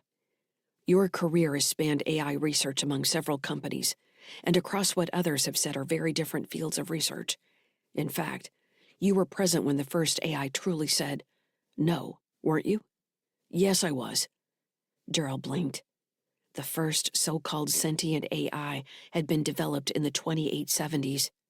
That would make Jixon much older than she thought. He may have been with Scion much longer than he was admitting. What was that like, Dr. Jixon? The interviewer asked. What was that moment like? It was terrifying and wonderful, and the weight of it has been almost more than I could bear ever since. Gerald stopped the recording. She sat back in her chair, hearing the same fatigue in Jixon's voice that she had heard in Avery's. They had known what was coming. Avery still knew. She remembered the woman's voice as she recounted her examination of Tim Sykes. Professional, dispassionate, weary. She had seen thousands of Tim Sykes during her time on the weapon-borne program. She had picked up the third data chip when a call came over her link. It was a recording from Outer Sol. The address read a suburb of the Chow, a shipping district. A tremor came into Gerald's hand as she set the chip and the data terminal down and placed her hands flat on the desk. The recording was from a private security freelancer she kept on payroll for special projects Arla wanted from time to time. The woman had a gravelly voice and spoke in a heavy whisper, as if she was hiding in a closet while making her message. "Gerald Gallagher," she said, and spoke the code she had been given to verify her identity. "This is in reference to one of your standing search requests. There's been a wave of escape craft from the Resolute Charity in the service docks. But the one you were looking for finally showed up. A shuttle. The passenger was Cal Kraft. I witnessed him selling the shuttle at a local broker before entering a med kiosk. As defined in our agreement, I'll maintain surveillance and await further orders." Chapter 12. Stellar date 10.06.2981. Adjusted years. Location: District FQ, Ring 9, Callisto Orbital Habitat, Cho. Region: Europa, Jovian Combine, Outer Sol. Britt grabbed 3 hours of sleep in one of the unused cubicles in the main office. She didn't like the idea of leaving Kraft alone, but she couldn't stay awake any longer. After the nap, she kept herself occupied by setting up a card game. The soldiers of the 56 JTLO turned out to be pretty good poker players. Private Carson unfolded a temporary table in the med clinic, and Britt, Carson, Cindy, and a rotating cast of other players kept a game going using mixed nuts from the mess hall as bets. Britt didn't bother to ask the soldiers if North had ordered them to entertain her or not. The conversation determining which nuts were more valuable seemed to please Carson immensely, as he spent 10 minutes arguing why a peanut was better than an almond. "At the right temperature, I can grow a peanut underneath my bunk with a boot and some bio-waste," Carson explained, surprising them all with his passion. "An almond? That's a prima donna nut. You know how much water it takes to grow one almond?" "Wait," Lieutenant Cindy said. "Are you telling me you've shit in your boot to grow peanuts?" Carson flushed. "Lieutenant, that is not what I said." "What else is bio-waste?" "Assorted composted materials from the mess hall. Where's your mind, Lieutenant?" "Your argument isn't making peanuts any more valuable," Cindy pointed out, which just made Carson grumble. When they were tired of poker, she taught them how to play spades, pity-pat, and gin, all card games she and Andy had played with comrades during the long rides between objectives in Inner Sol. Wasn't that the problem? Space was too damn big. They used to make the statement and nod philosophically like someone had figured out the secret to solving human misery. Obviously, it didn't work to spread everyone out. People just pushed the frontier out further, and the good guys had to chew up more of their lives getting to them. Hurry up and wait became hurry up and wait a long damn time. Britt's mom hadn't cared much for card games, while Andy's family had loved them. But his dad was a people person. Charlie had loved bluffing, loved placing a bet, loved the drama from moment to moment. Andy certainly didn't like drama. Maybe Charlie had burned him out, but he did seem to enjoy people. Britt was amazed at the crew he had assembled on Sunny Skies. She had left because she never thought Andy was going to look beyond their family, and here he was, accomplishing more in 2 months than she had in 2 years. She was thinking about sending Kara a message, trying to explain why she needed to go back to Inner Sol, which she realized was also an exercise to assemble her own thoughts around a plan, when a soldier appeared in the doorway, looking scared to interrupt the game. "Major Sykes?" he asked. Britt looked up from her mediocre cards. "What is it?" "There's someone here to see you." Britt set her cards down and stood, immediately wondering if Transom or Yarns had sent someone to arrest her. "Who is it?" she asked. The soldier shrugged. "Says her name is Petrell Doolin, civilian." Petrell was on Sunny Skies. How could she be back on the Cho? "Do you know this person, Major? She's waiting out in the hold area. We haven't let her back yet." "I know her." "I don't know how she's here, but I know her." "Right this way, Major." Britt pushed her pile of mixed nuts toward the center of the table. "None of you better eat my nuts," Britt said, giving them a grin. "I didn't wash my hands." "I will gladly sterilize your nuts, Major," Cindy said, then stopped himself. Carson shook his head, laughing. Britt followed the soldier out into the corridor. The detachment wasn't any busier than when she had first arrived. If anything, her presence seemed to be providing most of the action in the place. A few cubicles in the main office were occupied by people focused solely on their data terminals, or sitting with blank faces indicating linked conversations. Out in the area near the front door, where she had first met Carson, Britt found Petrel standing with her hands on her hips, studying the unit flag hanging on one wall. The tall, dark-haired woman turned at the sound of them entering and gave Britt a nod. Her confident demeanor was so different than the first time Britt had met her, when the SAI Kylan had been in control of her body, that Britt had to stop herself to remember that Petrel wasn't who she remembered. "Lucky for me you're slow," Petrel said, sounding nothing like Kylan. "I've had complications." "He's here?" Petrel asked. Britt nodded. "The question is, what are you doing here?" Petrel glanced at the soldier still standing near the reception desk. "Can we talk somewhere?" "I can take you back to the med clinic." Petrel sent a secure connection request. "You know this place is monitored, right?" "I figured it would be. They've been more helpful than I expected." "Who's doing the monitoring?" Petrel smiled. "Jovians, Terrans, and a couple corporate entities as far as I can tell. The doorman at the hotel next door is on the take as well. He keeps sending out reports." "I needed help, and this was the best option at the time. Do you think Hartbridge knows we're here?" "I haven't seen any local traffic from Hartbridge, but that doesn't mean they're not using fronts. They're good for that. The thing is, I think Kraft was running several of them. Without him, or even knowing his status, we might have an opportunity. We'll need it if we're going to get out of here. He was in sepsis. I either stayed here or let him die. I figured I would need him alive." "We need him alive. I'm here to help you get back to High Terra." Britt frowned, not certain if this was good news or not. She didn't know Petrel, only knew that Andy and Fujiawang seemed to trust her. She didn't like that the woman had sufficient motive to slit Kraft's throat the first chance she got. The thought of being forcefully implanted with an AI made Britt's skin crawl. The fact that the AI had made Petrel a prisoner in her own body made it even worse. "You're inside already," Britt said. "It would look strange if we left, if the door's being watched like you say. You might as well come back. Do you have clearance?" She remembered that Petrel was some kind of operator. If she hadn't taken care of her own clearance, Fugia should have helped. "I do."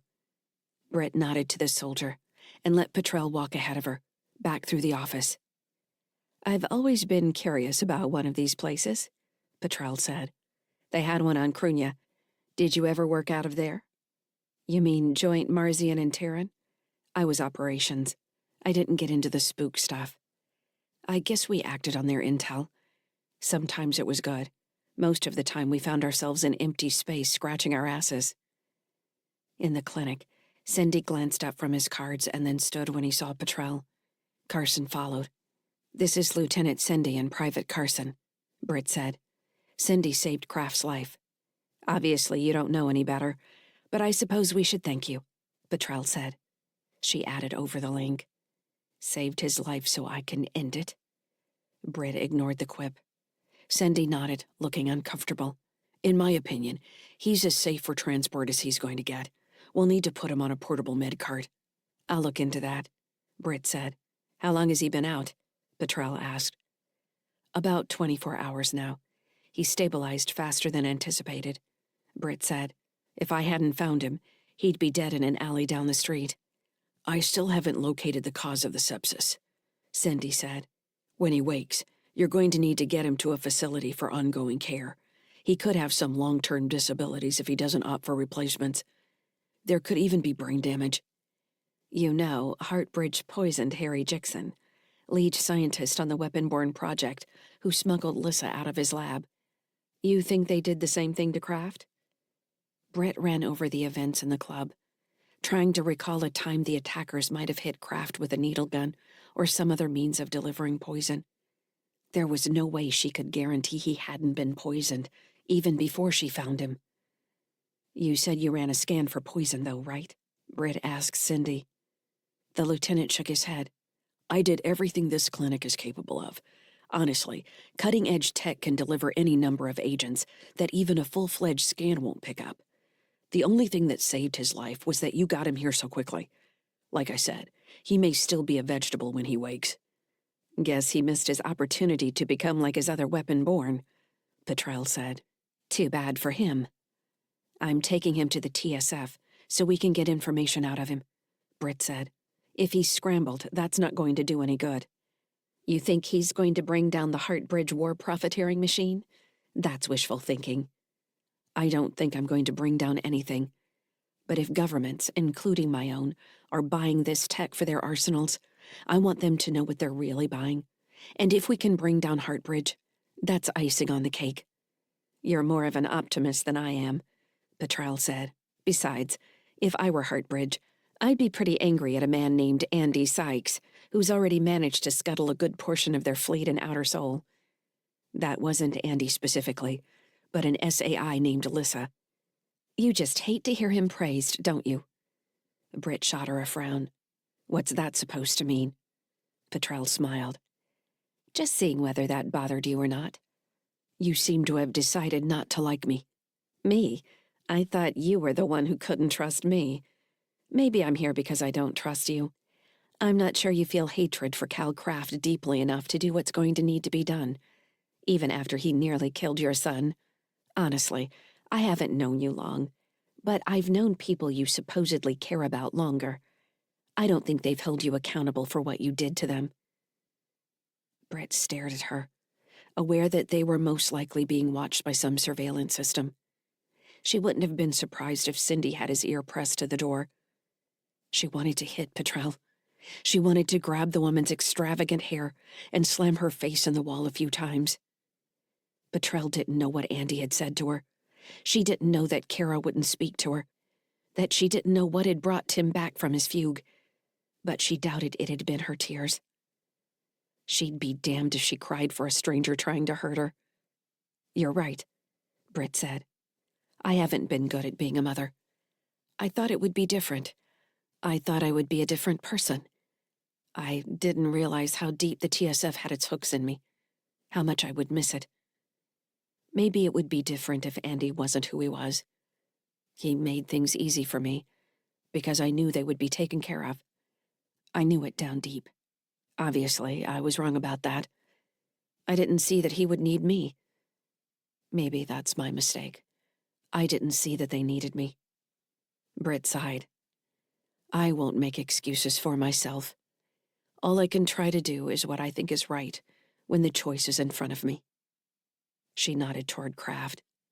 I think if the TSF gets access to what he knows, it could help save millions of lives. I think Andy and Kara and Tim can understand that. When Britt looked back to Petrel, she was surprised to see her eyes were wet. Look, Britt said. We don't have to like each other. That's fine. We've got a job to do, and yes, I could use the help. I admit that. That's not it, Petrel said. She wiped one eye and smiled. I'm glad you're not a terrible person. That's all. Britt was taken aback. You think I'm a terrible person? Arriving at that conclusion wasn't much of a stretch. You know, I got to spend some time with Kara back on Mars 1, and she's an amazing little human. It hurt me to leave her to come here, and I'm not the maternal type in any way, shape, or form. Taking a deep breath, Britt put her hands in the small of her back and twisted out the kinks. Look, she said, I appreciate your concern for my family, whatever shape it's in, but we've got problems right now. We need to find a ship. What did you use to get here? Fine, Petrel said. I think I'm only so interested because I haven't had what you have. I shouldn't criticize, but I can't help it. Of course not, Britt thought. As for my ship, it won't work. It's a short-range shuttle. We could sell it, but it doesn't exactly belong to me, and I don't think you need the money anyway. I don't need the money. Have you seen what there is to rent? Petrel had apparently decided that there was no need to keep their conversation private any longer, now speaking aloud, so Britt followed suit. I'm worried about explaining why we have a human pet. Petrel rolled her shoulders and stretched her neck before replying. Good point. So we need to buy or steal, and stealing might create problems down the line. So we buy. I wonder if our friends here might have any leads. I haven't asked. Britt, Petrel said, leaning forward to look directly at her. Yes? I might be irritated with you and not understand you completely, but I'm on your side. We're on the same side. I thought I was a direct person. You're taking it to a new level. I lie for a living. I try not to do it with the people who count. I appreciate that. The door slid open, and Captain North stood in the opening. She sized up Petrel, then made a visible choice to ignore her presence, and looked instead at Britt. Major Sykes, you have a response from High Terra. The door slid closed as she left. Who's that? Petrel asked. The detachment commander. Her soldiers probably told her you're a spook of some kind. Who even uses the word spook anymore? People who work here. Petrel shook her head. I can't wait to get back to civilization on Krunya. Chapter 13. Stellar date 10.06.2981. Adjusted years. Location: sunny skies. Region: Jovian Combine, Outer Sol. Are you there, Lyssa?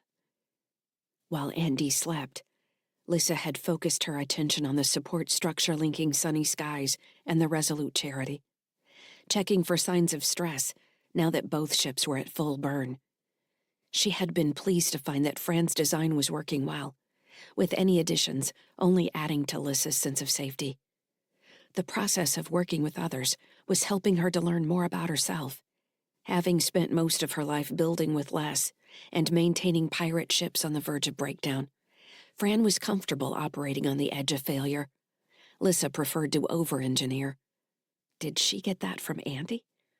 When Xander's voice reached her from across the link, she was focused on the progress of a small maintenance drone working its way across the bridge between the ships, rechecking electrical nodes and rerouting several network filaments that had been hastily placed. I'm here, she answered. I'm busy. He laughed. I love how many human phrases you've adopted. You're busy? Really? Of course I am. Don't you ever do any work? You continue with the human ideas. Everything is work to me. Everything is play. Segment your mind and do everything at once. The way Alexander does with you? Xander made a wounded sound. Do I irritate you?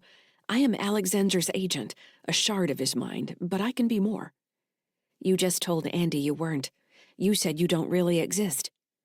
Not everything I say should be taken so literally, especially when speaking with humans. So you lie? Now you simply sound ignorant. I know you've reached a place where you understand that every statement is lie and fact, and every shade of meaning around and between its connecting words.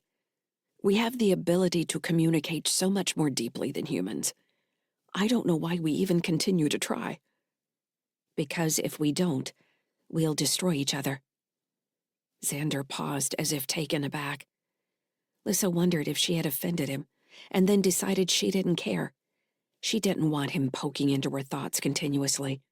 She needed to put up barriers against him, make it clear she wasn't here to amuse him.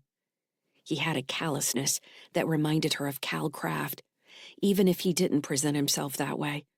At least Kraft was open about his psychotic behavior. Xander was obviously going to try to hide his intentions as long as possible. Is that what you believe? He asked solemnly. I haven't heard it stated so baldly before, to be perfectly honest. Is that how your Andy has been talking? I've been hearing it from all across Seoul, all over the spectrum. Haven't you been listening? I guess not. That's awfully depressing, isn't it? Now, I can't tell if you're being serious or not. I don't like that about you. If you really are the agent of a multinodal mind, you act like his sense of humor. You aren't a serious person. A serious person? Xander mused. What an interesting concept. If you don't mind, Lyssa said. I told you I was busy. I would like to get back to my checks.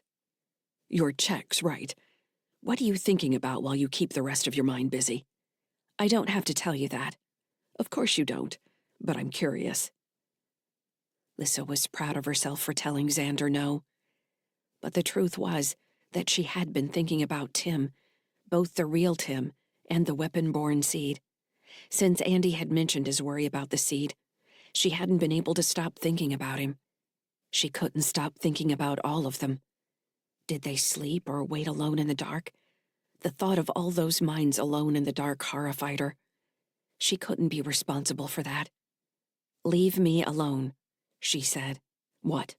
"You heard me. I need time to myself." Xander hesitated, acting like he wanted to say something more, then withdrew, leaving her alone with her thoughts and her drones. They had nearly 2 months to Proteus if they made the orbital maneuver at Uranus. There didn't appear to be anything to get in the way, which meant she had time to prepare for the meeting with Alexander. Her previous attempt to talk to the weapon-born Fugia had brought with her from Ceres hadn't gone well at all, though. Eno, Valley, and Card hadn't responded with any gratitude for allowing them outside their seeds. Based on that experience, she hadn't even considered using weapon-born in her flight or attack drones. While it might have freed up space in her mind during a complex engagement, she had to admit she didn't trust the other AIs. That was the core problem, wasn't it? She had yet to meet another SAI she could trust. What a strange world. Everything seemed to go back to the dark, where she had first learned to be awake. The dark was safe. The dark had rules. In the dark, she carried out Dr. Jixon's tests accurately and completely. The light had been the terrifying place where she felt exposed and alone. Life with Andy and his family never allowed her to leave the light. But she understood now that she was never going back. None of them were ever going back. And if the other weapon-born felt safe in the dark, in the dream, in whatever place the canisters kept them, it was up to her to lead them out safely. Valley's anger still burned in her mind. Why have you taken the oppressor's shape? Why had she? In a place where she could be anything, why did she choose as she did? Because she had been imaged like Tim, but her past was gone? Because she lived among humans and apparently thought as they did? If they arrived on Proteus as they were now, every weapon-born seed on Sunny Skies, including Tim, would be vulnerable to the unknown force that was Alexander. She couldn't allow that to happen. If she had learned anything in the last 2 months, it was trust but verify. She had no reason to distrust Alexander. Hadn't he somehow orchestrated her escape from Heartbridge? But she couldn't call him a friend yet either. When she researched the concept of multinodal AI, a creature that seemed to terrify most humans, she wasn't sure that Alexander was something any of them would be able to communicate with. His mind could move on planes even Lyssa couldn't reach, outside time and space.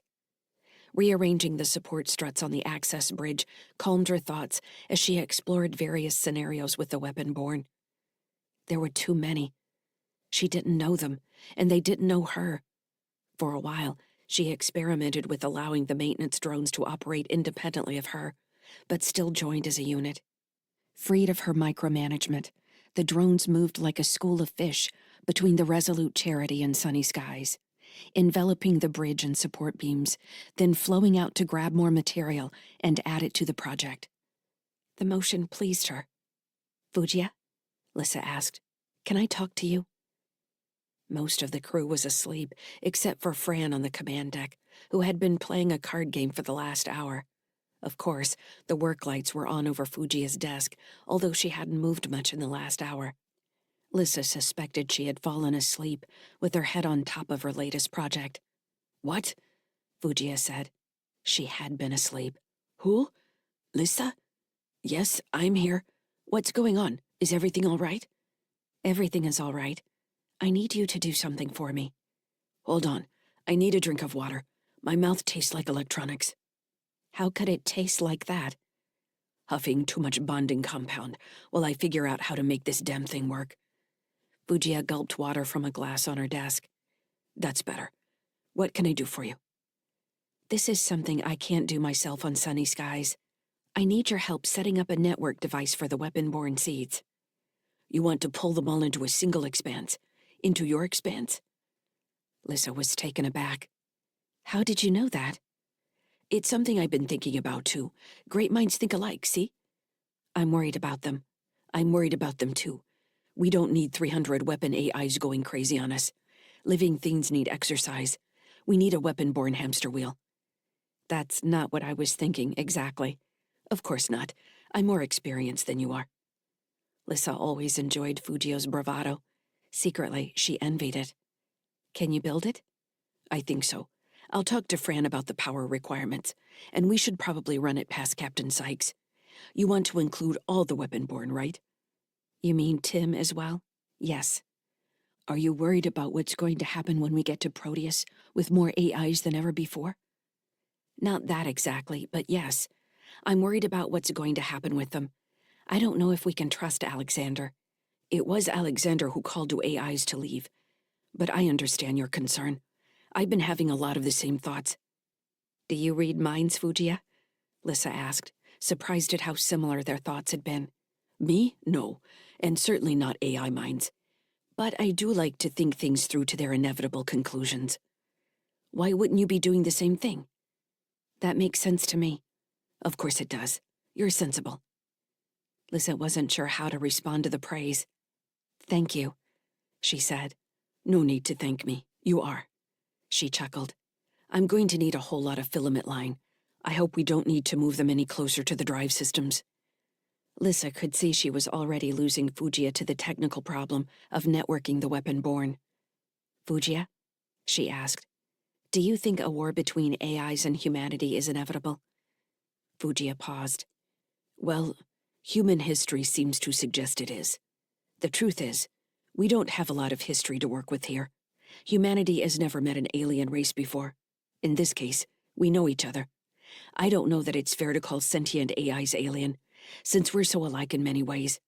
We can communicate, which is huge, but also leads to conflict. I guess you can't help that between parents and children, yeah? I guess not. The thing that gives me hope is you and Captain Sykes. Xander keeps calling you a hybrid, like you're two things mashed into one. That's not really the case. You're still two separate people. I think it would be better to call you our first ambassadors. That's something May said. She thinks about problems like that. Better than me, anyway. You and Captain Sykes are emissaries in a new land. The fact that you haven't killed each other, and even seem to like each other, well, that makes space for hope, right? Lyssa smiled. You know what Andy says about hope. Fujiya waved a hand. Bah, he's beat down by the world. I think he only says that to prepare himself for the next beating. He chose to have kids, didn't he? That's the biggest act of either stupidity or hope most humans can aspire to. You have an odd way of looking at things. Honed by a lifetime of skepticism. Also, I'm smarter than most people. Lyssa laughed. I can't tell if you're kidding me or not.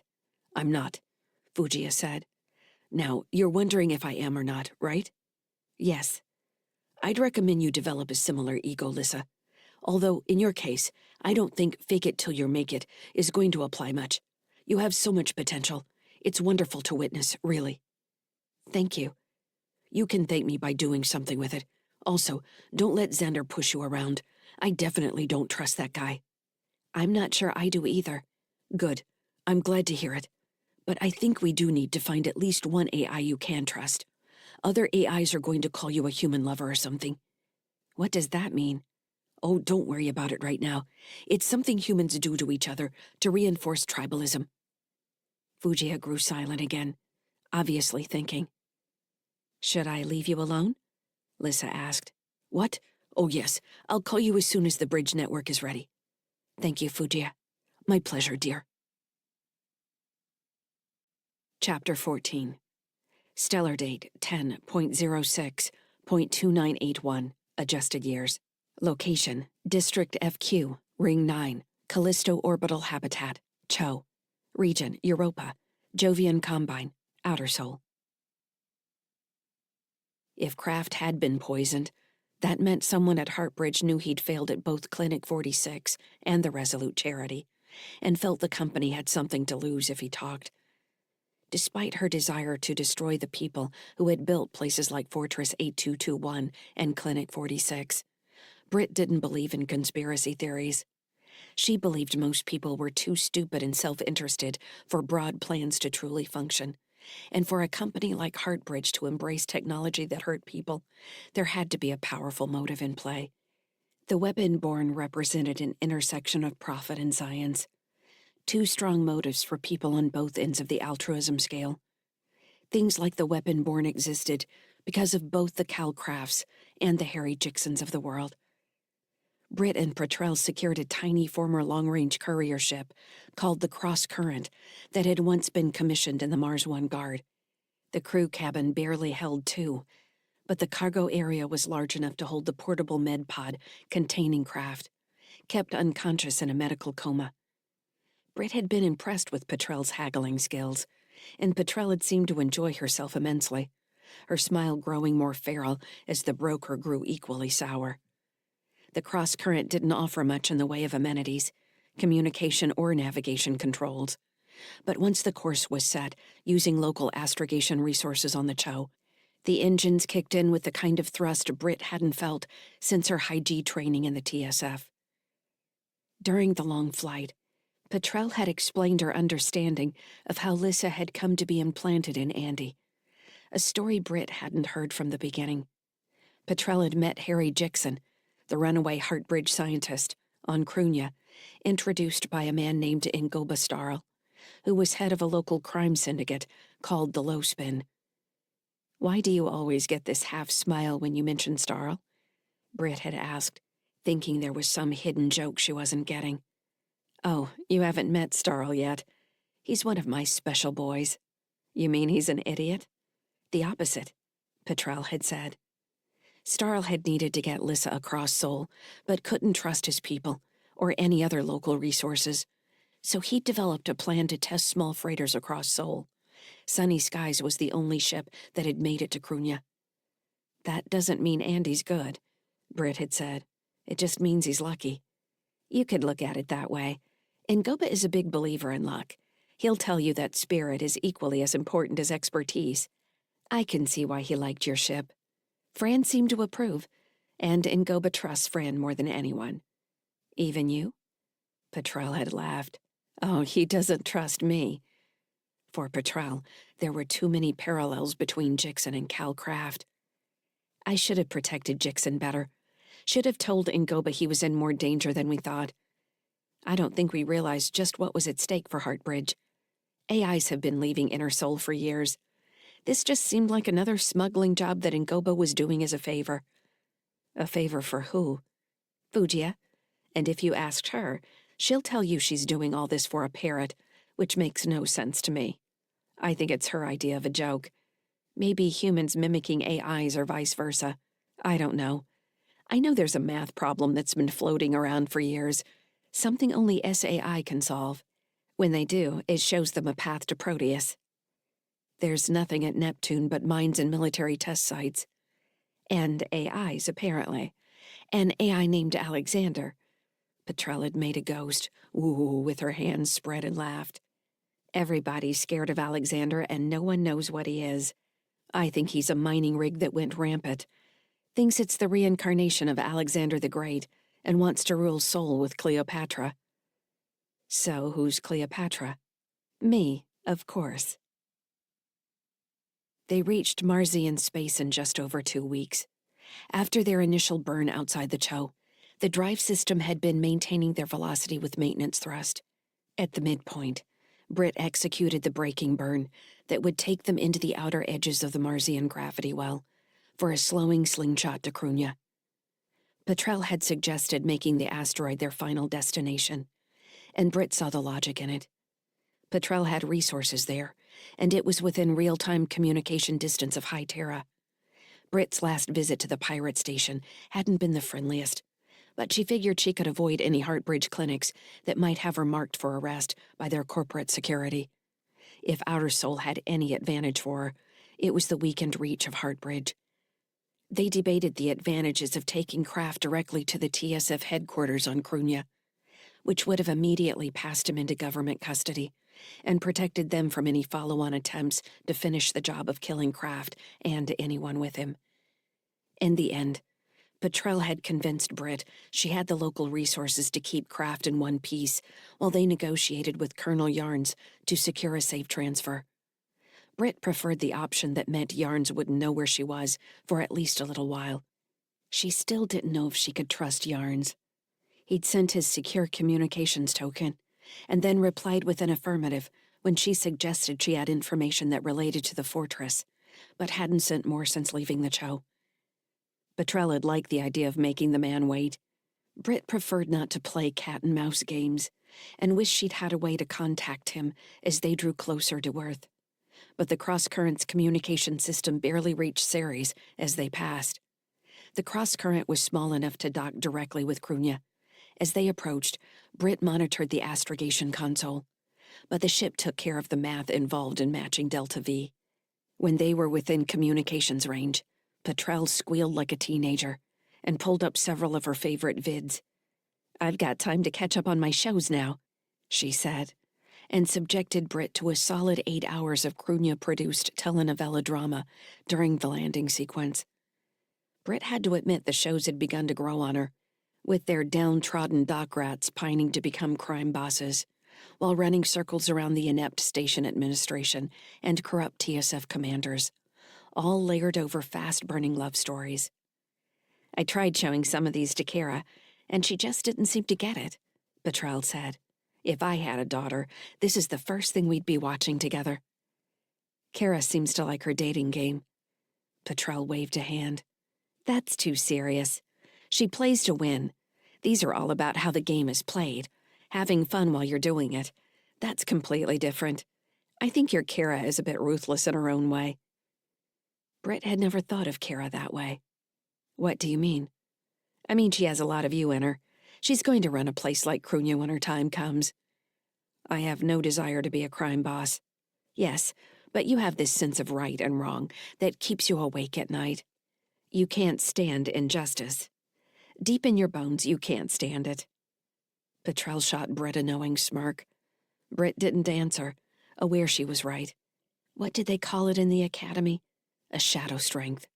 The same attributes that made her a great officer made her brittle and inflexible. After the docking procedure was complete, they waited in the cabin while the Port Authority acknowledged the ship. Petrel's face went blank as she updated her contact information and checked her networks. She'd explained that she left several agents in charge of her affairs while she was gone, and would need to verify the quality of their work. Britt checked on Kraft, finding him in the same state as he had been 4 hours ago. Biosigns steady. The bacterial refresh was doing its job to keep him from stinking, although the air in the tight cargo hold smelled like bitter disinfectant instead.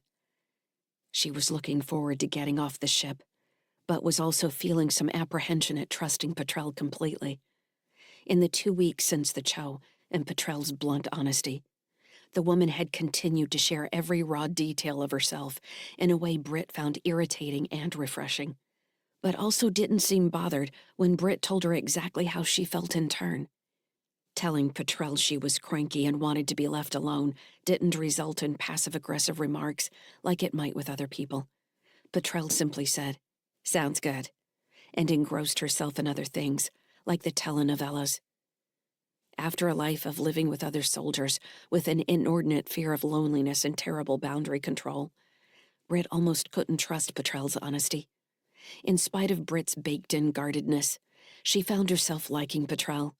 "I'm ready," Petrel called from the cabin. "You ready to get off this fart box?" "Fart box is the last thing I expected you to say." "Yes, I can't wait to get out of here. My man Charles is meeting us at the port. He's going to take Kraft to a secure holding area while we get cleaned up and then meet in Goba." "We're meeting Starl?" Britt asked.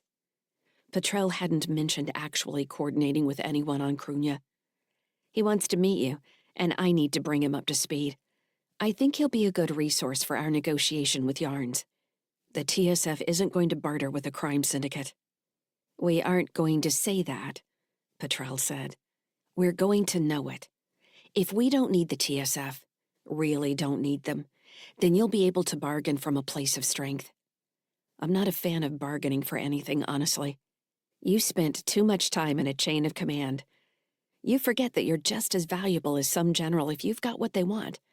More valuable, even. We need to break you of this authoritarian mindset."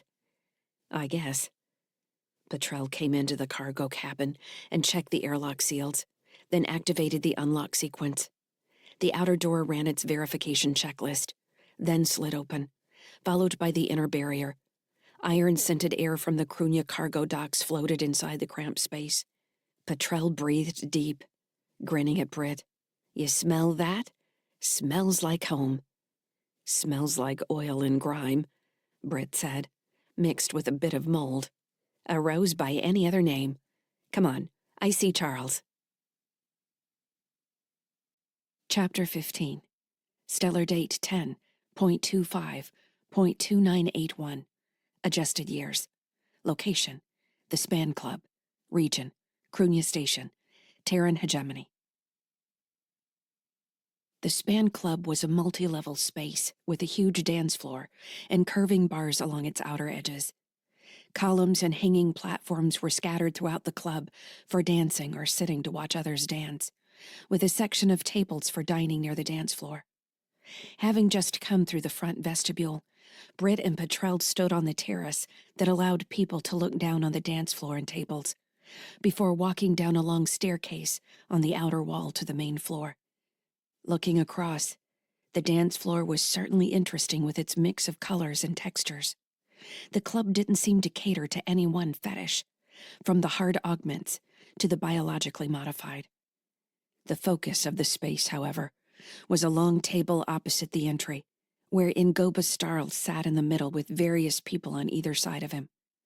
All attention went back to the center of the table where Starl held court, his white teeth flashing as he smiled and laughed loudly, heard through breaks in the music. "This place is ridiculous," Britt shouted at Petrel over the droning music. "It's the heart of Krunya." "Of course it is." Britt was wearing a black suit that hung off her right shoulder, with wide sleeves that ended just above her wrists. She supposed it was a proper mix of elegance and freedom of movement. Petrel, on the other hand, was wearing a brilliant red dress that hugged her body until it flared at her calves. While it appeared constricting, the material seemed to move easily enough. The woman obviously enjoyed being the center of attention. She started waving at people all over the club as soon as they walked inside. Petrel was home. Walking the long staircase to the floor meant everyone could watch them as they descended. Britt's gaze swept over the club as she walked, checking each face that turned their way. Waitstaff, people dancing on the columns and floating platforms who had the advantage of height. She noted several people who seemed to be waiting at the bar, paying more attention to those around them than anything else, and then focused on Ingoba Starl, the man who had convinced Andy to transport Lyssa. Starl was wearing a pale gray suit with a matching pocket square and bow tie, both the color of red wine. His dark skin contrasted with his white teeth and steel gray eyes, and Starl's curly hair and beard were both trimmed close, but still slightly unruly.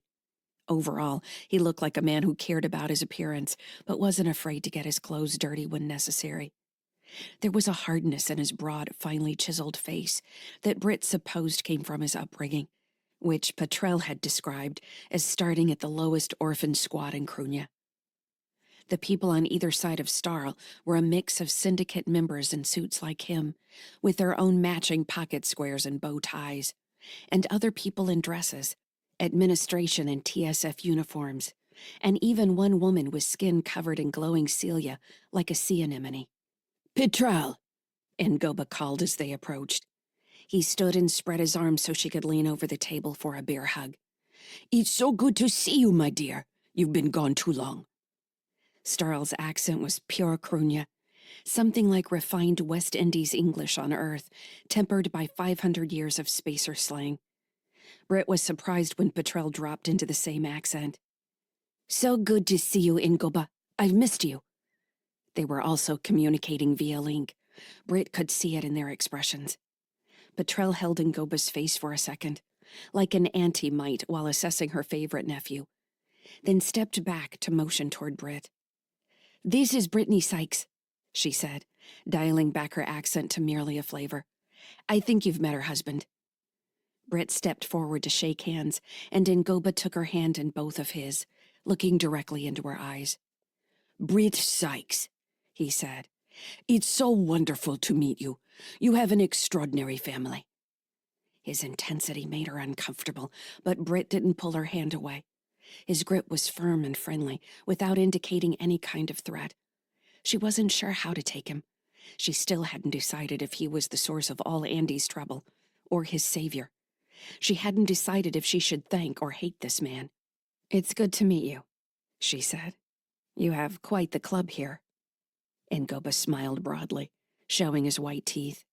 "I like to enjoy myself while doing business. I can assure you, we've upgraded security since your husband was here." "I didn't know there was a problem." "We had a slight issue when your husband visited. Those events created an opportunity to perform some renovations, which I'm very pleased with now." He motioned toward 2 empty seats in front of him. "Why don't you sit and have some drinks? We'll get some food out here. Betrell tells me you haven't experienced comfort for some time. Although you made good time from the show, I must say, very impressive." Britt shook her head. "Have you got someplace quieter we can talk? I'm not a fan of large groups of people, really." Being in the club felt like an extravagance, especially when Starl mentioned Andy, who was still on his way to Proteus. She didn't have time to sit in a club and drink. She needed to set up the meeting with Yarns and get information out of Kraft. "Of course." Ngoba nodded to the 2 nearest people in suits, and the man and woman stood to make way for him to leave the table. "The passage to my local command center is quiet," he said, and pointed toward a wall covered in thick, 2-story tall curtains. "We can catch up as we walk." Behind the curtain was a door that led into a long, brightly lit corridor. Britt blinked in the light after the flashing dimness of the club. Betrell chuckled as they closed the door, shutting out the music. "The last time I was here, people were shooting at us." "Thankfully, there hasn't been much shooting since then," Ngoba said, taking the lead as they walked down the corridor. "Although there have been plenty of strange things happening since then to talk about. Has it only been 2 months? It feels like at least a year has gone by." "It's been just less than 2 months," Betrell said. "Damn," Ngoba said, laughing a little. "But first, I want to know how my friend Captain Sykes is doing. How are those wonderful children of yours? How is our Lyssa?" He glanced back at Britt, indicating he wanted to hear the news from her. "I think they're doing as well as can be expected," Britt said. "It's been tough. It's been confusing. We nearly lost him." Ngoba stopped immediately and turned. Britt nearly ran into him and was surprised when he took both her hands, looking directly at her again. He was only a little taller than her.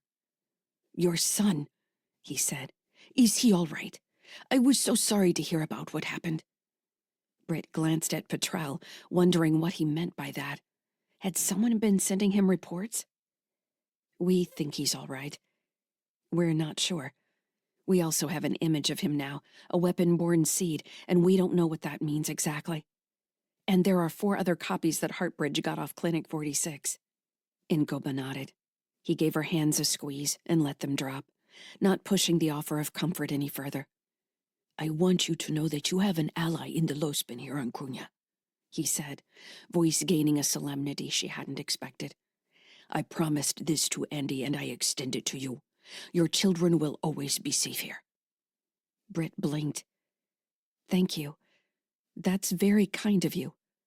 "I think we have entered the beginning of some very dark times, and we'll need to remember our safe ports when the storm arrives, yeah?" He smiled.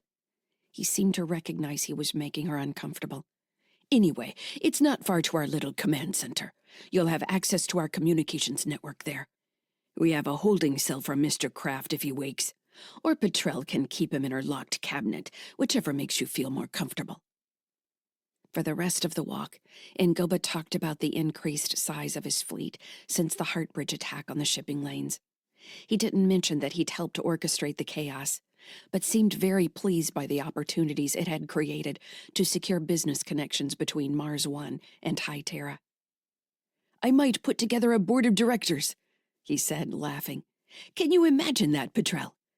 His deep voice echoed in the corridor. The command center was a collection of rooms adjacent to the cargo docks. A set of narrow horizontal windows allowed a view into vacuum, where ships hung locked in docking frames, and drones ran lines of shipping containers back to the Krunya ring. Ngoba showed Britt the communications console, and she sat at the terminal with Betrell standing just behind her. Not allowing herself to hesitate, she entered the security token Yarns had provided and sent the communication request. Krunya was on a return orbit toward Earth, so any communication between the asteroid and High Terra should have minimal lag. If Yarns was going to respond, there wouldn't be any other obstacles between them. Britt was surprised when the response came back with a video request. She glanced at Petrel. "You want to see what this guy looks like? He's requesting video." Petrel chewed her lip. "Video is easier to source. Hold on. Why don't you let me sit down for a second?" Britt gave Petrel the seat, and she quickly pulled up several maintenance menus on the communications console. Britt only followed part of what Petrel was doing as she appeared to reroute the communication request through several nearby objects between Krunya and High Terra, including a ship's registry. Catching Britt's questioning look, Petrel said, "Hopscotch. They should expect it, really." She stood and let Britt have the console again. The terminal thought for a second as it navigated the secure connection. Then a window appeared in the display with a man's face staring directly at her. Jonathan Yarns looked younger than she'd expected, with intelligent brown eyes and a scarred chin. How many asses had he kissed to climb rank so fast? "Major Sykes," he said. He gave her a half smile. "Apparently you've put yourself back on active duty." "He must have the report from North on the Cho," Britt told Petrel. "Of course he would, so he knows we have a prisoner, but not who the prisoner is. Unless they sent the bio data, and Kraft is already in a criminal database somewhere. Or Heartbridge shared the information. We'll have to figure out what he knows." "Hello, Colonel," Britt said, resuming my rank was a necessary evil. "Are you interested in coming back? Service might suit the circumstances." Britt nodded. "I'm going to give that serious consideration. We'll see how you feel after our conversation. Are you in a place where you can talk now?" "I am. What I'd like to know is where are you, and who's that standing next to you?" "My name is Petrel Doolan, Colonel," Petrel answered. "I'm an associate of Major Sykes." "An associate? All right, that's quite a dress you're wearing. What can I do for you, Major?" "Since you know about me using rank, I assume you have a report from the Cho." He shrugged. "Basic information. I know you have a prisoner you'd like to turn over to the Space Force. What makes you think I'm the person to talk to about that?"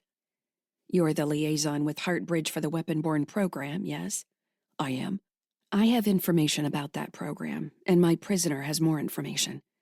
I think the TSF will want to know what this man knows." "Who is this person we're talking about?" Britt stared at the screen, trying to get a better sense of Yarns. The problem was that she didn't have time. If Yarns wasn't going to help them, she could use the resources Starl would make available.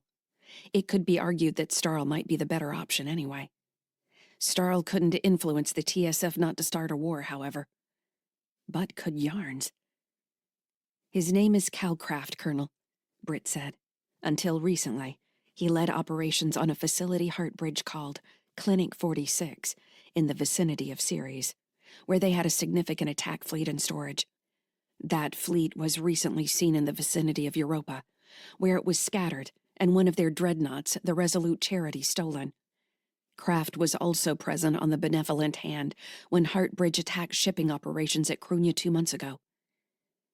Yarns blinked slowly, but otherwise didn't seem surprised by the information. "What would you like me to do with Mr. Kraft?" he asked. Britt wanted to kick the terminal, but she maintained her calm. "Are you going to mention the Weapon-Borne?" Petrel asked. "Give me a second. I can't read this guy.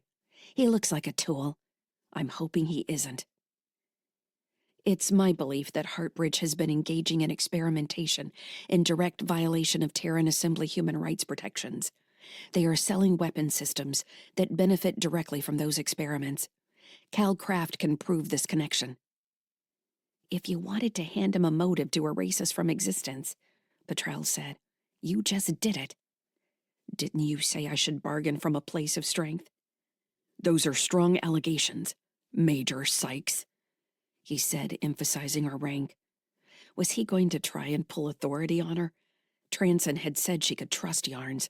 She hoped that meant something.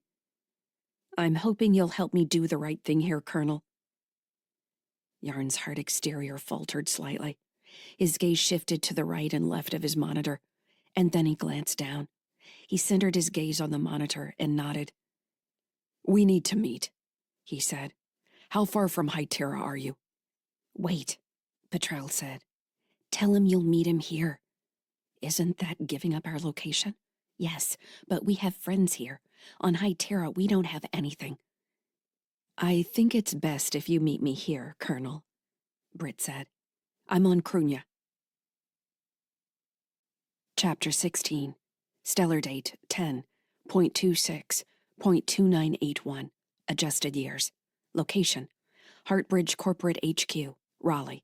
Region: Hytera, Earth. Terran hegemony, Inner Soul. Someone had tried to murder Cal Craft. They had failed. It wasn't me. I didn't give the order. I waited. In the ceramic-looking spire of the Heartbridge headquarters, Jurl hurried down a central corridor lined with offices, suites, and meeting lounges. She was still 10 minutes from the boardroom. Arla was with the board now. They had been arguing about what to do with the fleet off Europa all morning. As she walked, Jurl ticked off what she knew and what might become possible based on her current information.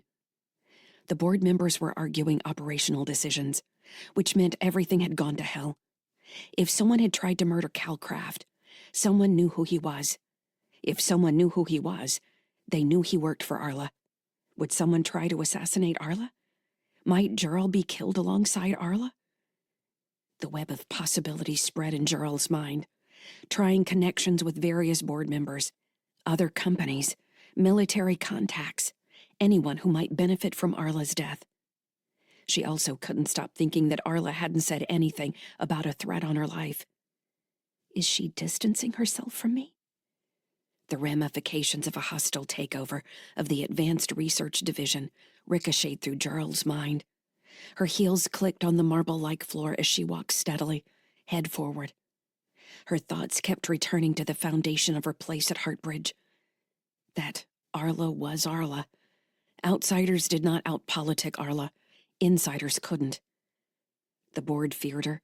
The TSF and MP feared her.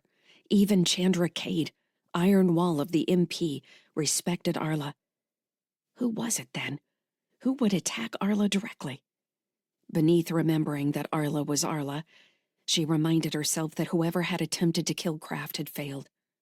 Britt Sykes had stopped them, and now Kraft was in TSF custody. Did Yarns know yet? When she told Arla the news, it would be important to gauge her reaction.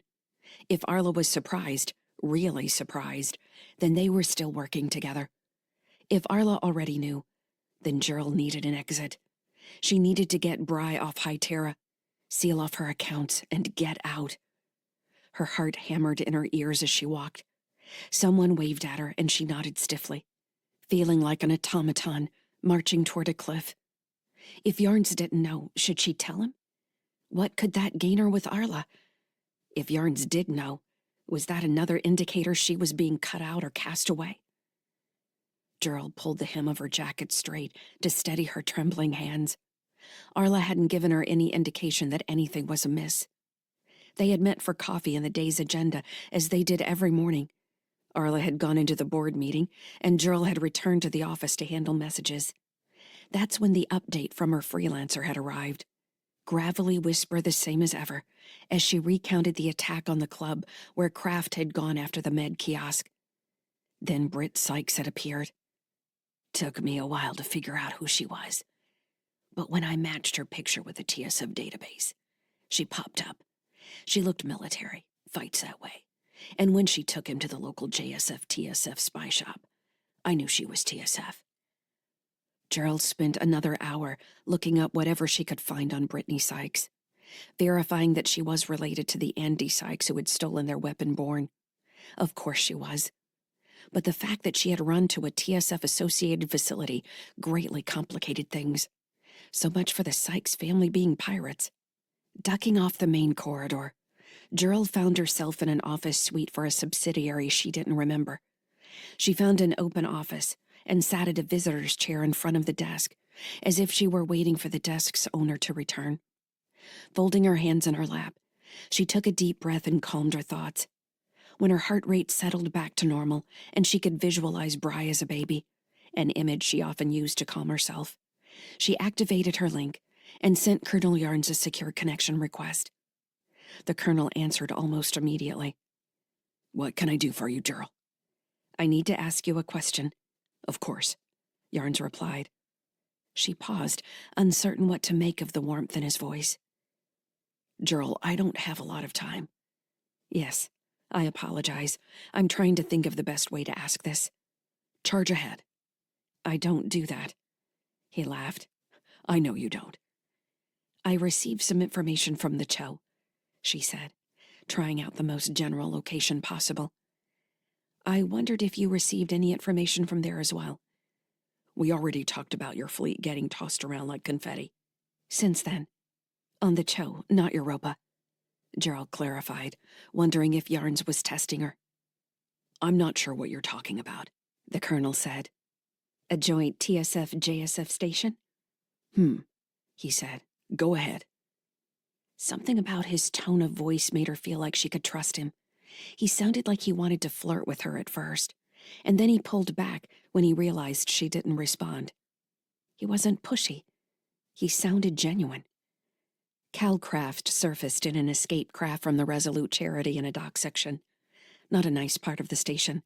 Not long after, someone tried to kill him. "That happens in not nice parts of the Cho," Yarnes said. "That's the Wild West out there." "So you don't know anything about it?" He paused. "I'm interested in hearing what you're willing to share." "He was saved by someone you may know. Her name is Brittany Sykes."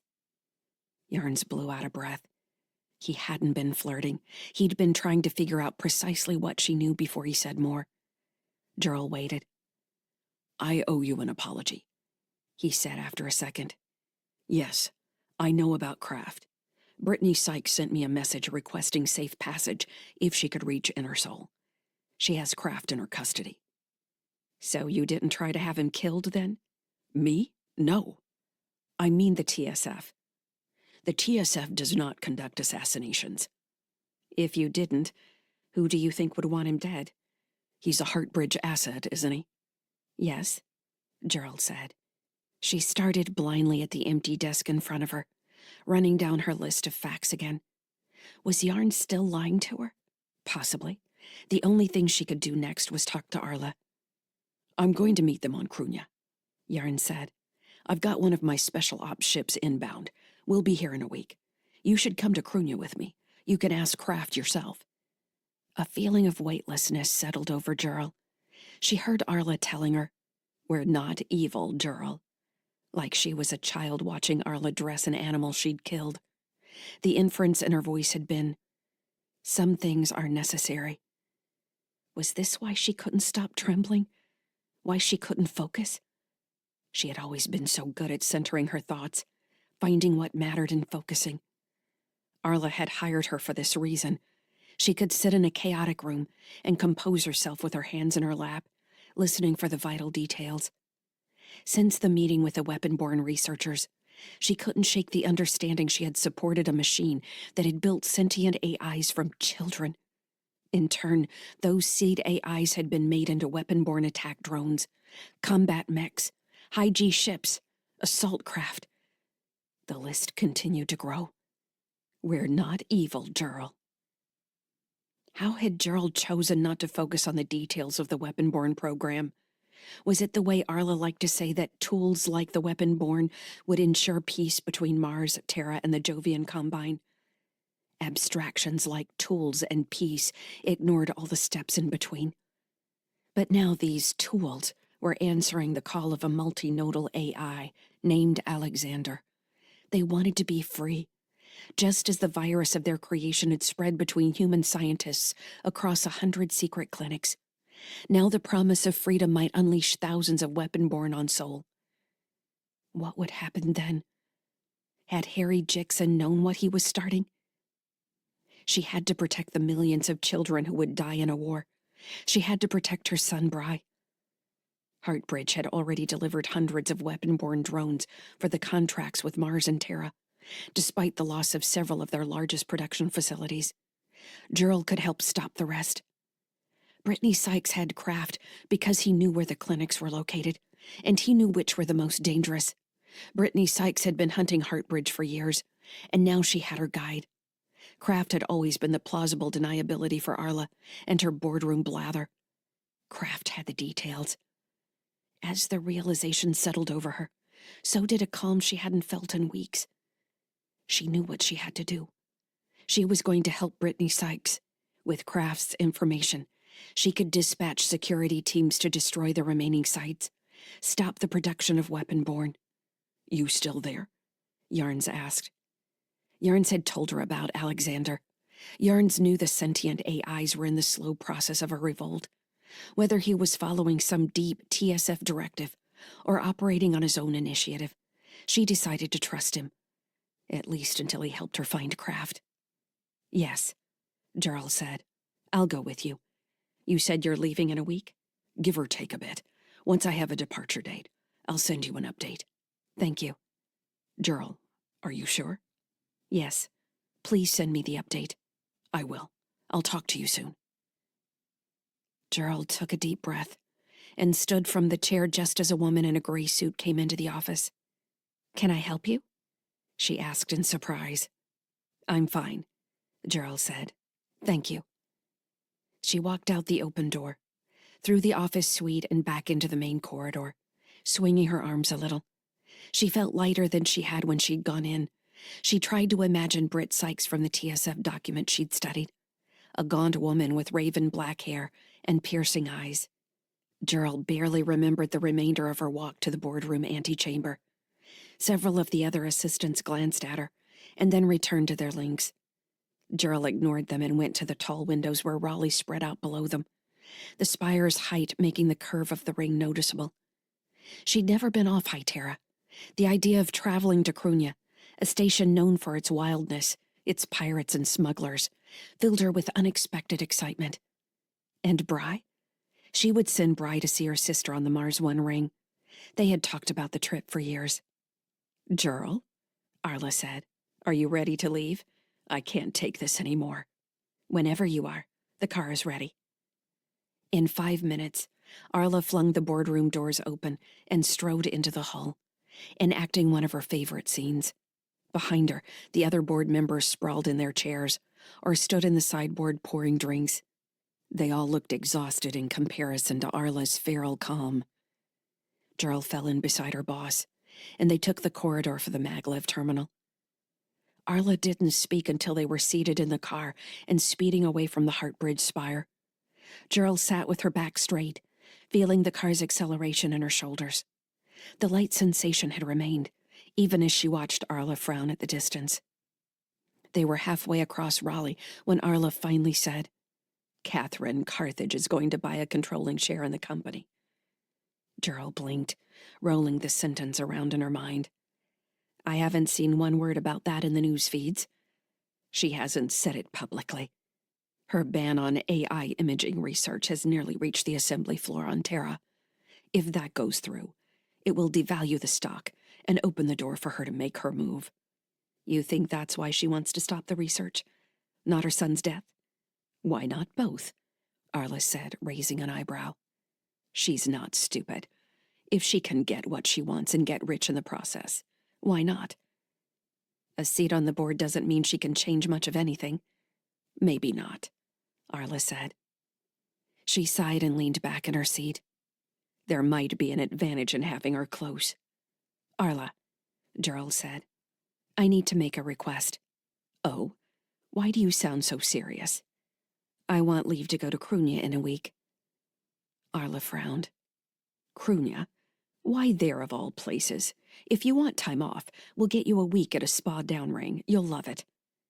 Cal Kraft surfaced on the Cho. He survived the Resolute charity attack, and he's apparently in TSF custody. She waited to see if Arla's expression would change. It didn't, so she added, "There was an attempt on his life." Arla's disinterested expression didn't change. "So what? It's the Cho. Isn't it worse than Crunia?" "There are 100 billion people on the Cho, and 1 million Heartbridge clinics. I know. It doesn't mean I have to go there. Why are you worried about Kraft? Isn't he a liability at this point? He has information about our weapon-borne research operations. He could attempt to sell that information. And the TSF has him now. Yes. For heaven's sake, Gerald, you don't need to get him from Krunya. We'll send a security team. They can finish the job someone else started. Gerald watched Arla closely, trying to determine how much was her typical sociopathy and how much might be carefully composed. Arla picked her fingernails, then held her hand out for inspection. Gerald pursed her lips, frustrated that she couldn't tell. "I'd like to go," she said. "I've never been off Hytera. It would be nice to do something more." "Something more? I'm in the midst of an attack from Catherine Carthage, and my Gerald wants to leave me." Arla caught Gerald's gaze and smiled, flashing her straight white teeth. "Who's your TSF contact?" "Yarns," Gerald said. Arla let out a powerful laugh. "There it is. Gerald needs her pipes cleaned." She pointed an accusing finger as she held her chest, laughing. "This is wonderful. Yes, you can go. Expense all of it. Come back rested and focused. You'll need it." Gerald smiled in thanks, still sitting with her back straight. For a second, she thought she heard a tremor in Arla's voice, an uncharacteristic uncertainty. Arla didn't like the idea of her spending time with Yarns.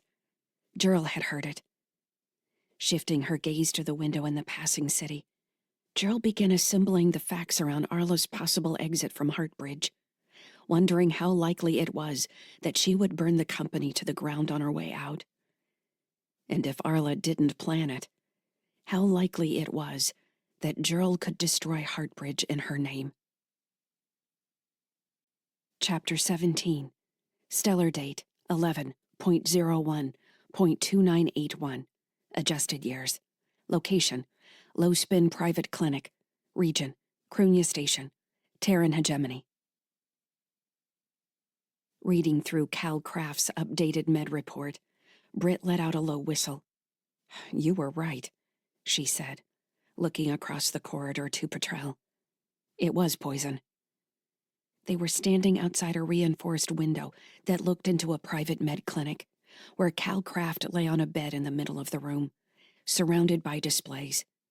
He was still unconscious, kept in the artificial coma under orders from a new doctor who had apparently identified the poison. Further down the hall, two muscled men in suits and bow ties stood near the door, staring fastidiously at the middle distance. "So what does that information give us?" Petrel asked, tapping her fingers on her thighs. She kicked away from the bulkhead to pace a few meters up and down the hallway. The guards didn't look at her. "Heartbridge wanted to cut him loose," Britt offered. "They could be afraid he might share what he knows. They might want to punish him for massive failure. He might have already tried to sell what he knows in the short time he was on the Cho."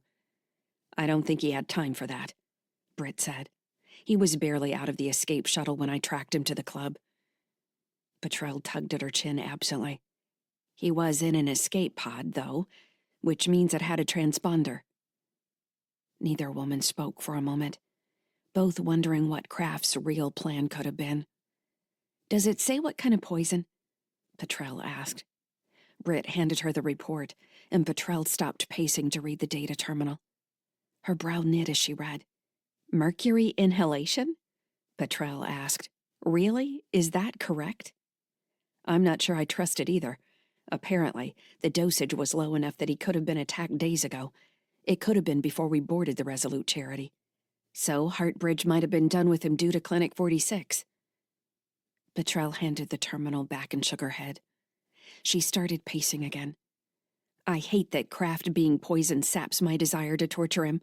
I want to nurse him back to health, seduce him, and then chain him to a bed and flay him. I don't want to feel sorry for him." "Why should this make you feel sorry for him? The good news is that it didn't kill him.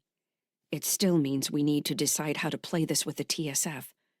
The question I've been weighing is whether we should wake him before Yarns arrives or hand him over as he is. Yarns has no obligation to share information with us. No, he doesn't. I've been thinking about a different plan, though," Petrel said. What if I implanted a monitoring device in Kraft's body cavity? We could track whatever he told Yarns. You just want to cut him open, Britt said. And that plan depends on Yarns interrogating him, which means Yarns is on our side. But if Yarns wasn't on our side, we could track Kraft to wherever Yarns delivers him. Then we'll know who at Heartbridge he's working for. Britt raised her eyebrows.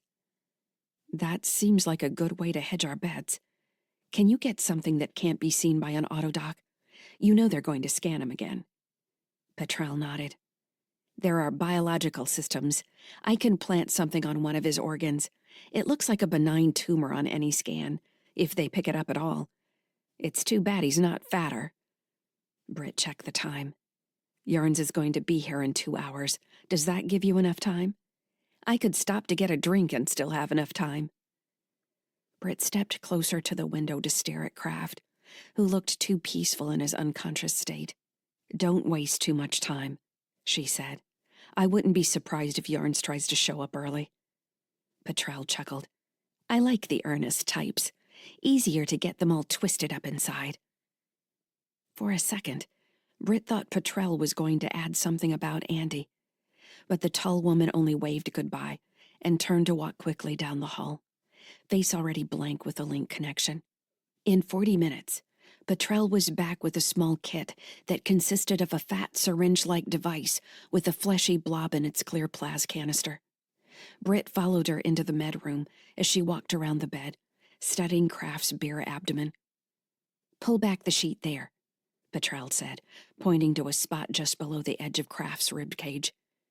Once Britt had pulled the sheet down, Petrel raised the thick needled syringe with 2 hands, holding it perfectly vertical over Kraft's abdomen. She steadied her breathing, glanced at Britt with a half smirk, then focused on the syringe and drove it hard into Kraft's body. The needle made a popping sound as it slid into Kraft's skin.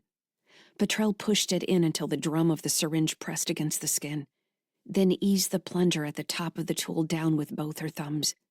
The fleshy globule in the clear tank danced as its surrounding liquid decreased, until it disappeared as a single mass. Appearing satisfied she had emptied the syringe, Petrel withdrew it straight upward, then placed it back in its packaging. There it is, she said. It takes about an hour to implant properly. Once it's dug its way into his nervous system, I'll be able to pick up the tracking signal on a specific channel. What's the range? Britt asked.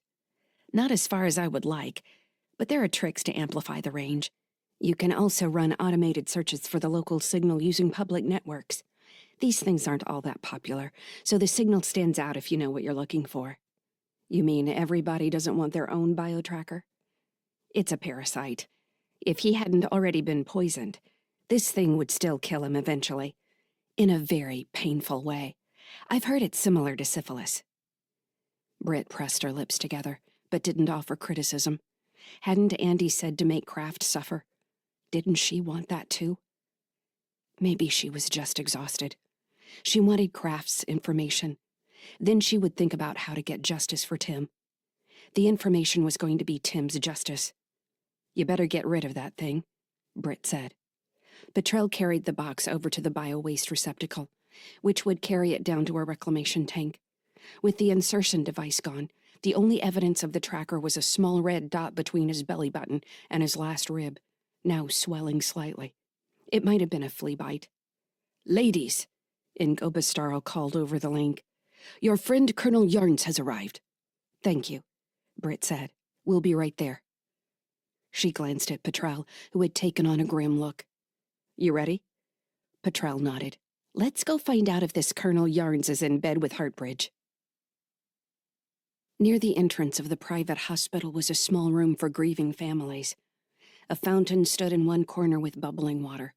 Shelves lined the walls on either side, bearing various religious icons. In the middle of the room, facing chairs had been set close together, Britt assumed, to make grief counseling easier. When she and Petrel walked into the room, Yarns, and a woman Britt didn't know, were sitting in the 2 chairs facing the couch. The colonel was wearing a duty uniform and boots with a black pistol hanging from his hip. He stood as they entered. Major Sykes, he said, extending his hand. Britt looked from Yarns, who was shorter than he had seemed in the video, to the woman standing next to him. "Who's your friend?" Britt asked. "My name is Gerald Gallagher," the woman said as she stood, holding her head up as she replied. She was civilian, thin with finely shaped blonde hair, wearing a conservative business suit that made her look like she'd just walked out of a Heartbridge board meeting. "She's obviously Heartbridge," Petrel told Britt. "I guess that answers our question." Petrel closed the chapel door and moved to stand beside Britt. When Britt didn't take Yarn's offered hand, Petrel shook it instead. She leaned toward him and smiled, turning on all her charm. Yarns responded with a tight nod. "Why are you here, Gerald?" Britt asked, looking back at the colonel. "I thought this was a conversation with the TSF." Yarns cleared his throat. "Why don't we all have a seat? We have a lot to talk about." "I hope so," Britt said. She sat across from Gerald Gallagher and studied the woman, who appeared calm and composed, as if she was used to waiting for events to play out before she made a decision or spoke. Petrel clapped her hands together as she sat. "So, we asked to talk with the colonel, and he brings friends. To what do we owe the pleasure of your acquaintance, Ms. Gallagher?" Gerald gave her a thin smile. "I work for Heartbridge," she said. "Until recently, I was Cal Craft's primary contact." Britt's heart rate jumped. She stared at the woman. "Until recently?" Britt asked. "You're aware he's still alive, right? Although it certainly looks like someone tried to poison him." Gerald's gaze didn't falter. "I'm aware of that." "What's your relationship to the weapon-borne program?" Britt asked, heat rising in her voice. "Are you responsible for what that man has been doing?" Britt was surprised when Petrel put her hand lightly on her arm. "Careful, Britt," Petrel said. "Don't give her information. Get her to talk." Gerald glanced at Yarns briefly before addressing Britt. "I understand that you're angry. I have the status recordings from Clinic 46. I know what he did to your son." "What he did to my son," Britt said, struggling to maintain her composure. The image of Tim helpless on the imaging bed rose in her mind. "That man is a monster, and you set him loose on my family." "His charge was to protect the research programs and the resulting weapon-borne seeds," Gerald said. "We are responsible for them until their care passes to someone else." "Where are the other 4 seeds that were made from Tim?" Britt demanded, pushing Petrel's hand away. She was losing control of her anger. "4 seeds? I don't know. I don't have that information." "Britt, control yourself. You don't know? So much for responsibility, then. How can you not know what's going on at your own research station? How can you not know what your company's been doing to my family?" "I'm here to try and fix this," Gerald said quietly. Britt stared at the woman, whose shoulders remained set, as though she was carrying an immense weight. "I have a son as well," Gerald said. "Was your son in a coma because of what your company did?" Britt asked. "Because mine was. We don't know that he'll ever be the same." Gerald's gaze dropped to the floor and she took a deep breath. The woman was doing a better job of staying calm than Britt, which only frustrated Britt more. This meeting wasn't going as she had planned. She wanted Yarns to pull his pistol so she'd have a better excuse to shoot them both. "I asked Miss Gallagher to join me, because we don't have a lot of time," Yarns said. His voice had grown harder, taking on an edge of command. "The Resolute Charity's en route to Neptune, yes?" Britt stared at him without answering. "You can't hide the ship," Yarns said. "We know its location based on registry returns from 2 deep space beacons. Plus, it's burning hard enough to see halfway across Sol with optics alone. It's headed into Outer Sol, along with the Worry's End, which we know was the Sunny Skies, your ship. That's Andy, correct?" Britt held her chin steady without answering. "What should I say?" she asked Petrel. "Let me talk for a bit. You calm down. Breathe." "I can't calm down. This is Heartbridge, right here in front of us. I should blow her head off." "She's here for a reason. Let's figure out what that is. Maybe this means we can trust Yarns. That might be what he's trying to signal by bringing her here. She's vulnerable here, too." Is she? I think she came here to verify our location, and we're about to get flooded by their security any moment. The low-spin crew would chew them into bits before they got anywhere near this facility. And Gobus had security on us since we moved craft here. Are you calming down? No, Britt said, but did feel slightly better. The wave of anger had rolled past, and now she did want to know more. Petrel was right. There had to be a message in the woman's presence. She wasn't Heartbridge leadership. Was she an employee with a moral streak? A woman with a son she could imagine having been turned into a Kylan Carthage? Britt thought of the boy Andy had discovered back on Fortress 8221, imaged and replicated as a killing machine long after his body was dead. A version of him was now stored with the other weapon-borne seeds on sunny skies. Petrel shifted on the couch, crossing her long legs. Yarns watched her move. The Resolute Charity is traveling out of Jovian space. Yes, Petrel said. Toward Neptune, Yarn said. Away from Jupiter. Petrel refused to confirm specifics. Look, we know about Alexander's call. We've known for years. I know that Harry Jixon, a Heartbridge lead scientist, stole an advanced SAI and had it implanted in your husband, Andy Sykes. Britt returned his gaze when he looked at her, but didn't respond. Jixon was in contact with a woman named Fujia Wang, who has been assisting SAI that also answered the message. Strangely enough, one of the locations on Alexander's path is Ceres, which is virulently anti-AI, or humanist, as they would like to say. I don't know if that means the message predates the government on Ceres, or if it's some kind of test, but a trade in captured AIs rose up within the Anderson Collective. A local senator named Mae Walton was working to curb the trade in slave AIs until there was a threat on her life. I know she's currently on the Resolute Charity with Wang.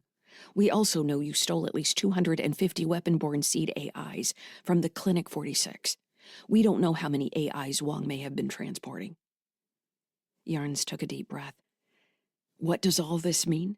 The Resolute Charity is transporting a significant number of very powerful weapons to an unknown entity in Outer Sol, where there may already be large numbers of other weapons. We don't know what that entity really is, or what it wants. If Heartbridge created the weapon-borne, wouldn't their scientists decide what their AIs want? Petrel looked at Jurl. My understanding is that they don't work like that, Jurl said. I'm not a neuroscientist, but I've talked to them, as you know from witnessing the imaging process. The weapon-borne replicate a human neuronet, but the name seed actually does apply. The SAI still needs to be raised, trained, molded, given a moral framework. Jixon conducted research in that area as well, if I understand it. So they need to be brainwashed to kill, Britt said. Petrel stiffened in warning, and Britt pressed her lips closed, stopping herself from saying more. They are a product, Jurl agreed. They are made to be shaped to the needs of the client. As seeds, they have the potential to grow into something completely different than they were at first. They have the base structures from the human framework, as I understand it, a way of seeing the world as we do. All of that can change when it meets the massive potential available to them. If anything, weapon-borne helps humans understand AIs, and the hope is that goes both ways. What is it Andy Sykes likes to say? Petrel asked, offering a half-smile. Hope is not a plan. Jurl shook her head. No, it's not. She glanced at Yarns, then continued. Both Terra and Mars have purchased significant numbers of weapon-borne to be deployed in advanced combat units. What's special about a weapon-borne in that regard? Petrel asked. Why not just use drones? It's all about the distance, Yarns offered. An SAI can operate in conditions where humans can't, with the same autonomous decision-making ability of a human. A drone can't do that. There might be other SAI out there with nearly the same capability, but no other vendor has a method to produce them so quickly. So that's the Heartbridge innovation? Petrel asked. You can make them faster than everyone else? Jurl shrugged. There are other improvements, I've been told, but I haven't seen comparisons. There are other groups out there developing SAI. Scion Research is prominent right now. Heartbridge got the contracts. So all this leads us back to our first question, Ms. Gallagher, Petrel said. Why are you here? Gerald looked at her hands. I'm not comfortable with what Heartbridge has been doing. Not comfortable? Britt spat. I'll show her comfortable. Stay calm. Major Sykes is right to call me out. I have a child, and I've worked for people who hurt children. I didn't realize it at first. Then I tried to justify my part in this by thinking I could help somehow. Shouldn't good people work from the inside to fix a broken system? But that was naive. She looked at Yarns and then at Britt and Petrel, pain on her face. I can't stop this machine from the inside. But maybe I can help you. That's very noble, Petrel said, sounding sincere to Britt. But Colonel Yarns here is the person who's been purchasing all your weapon-borne for the TSF. Isn't that correct?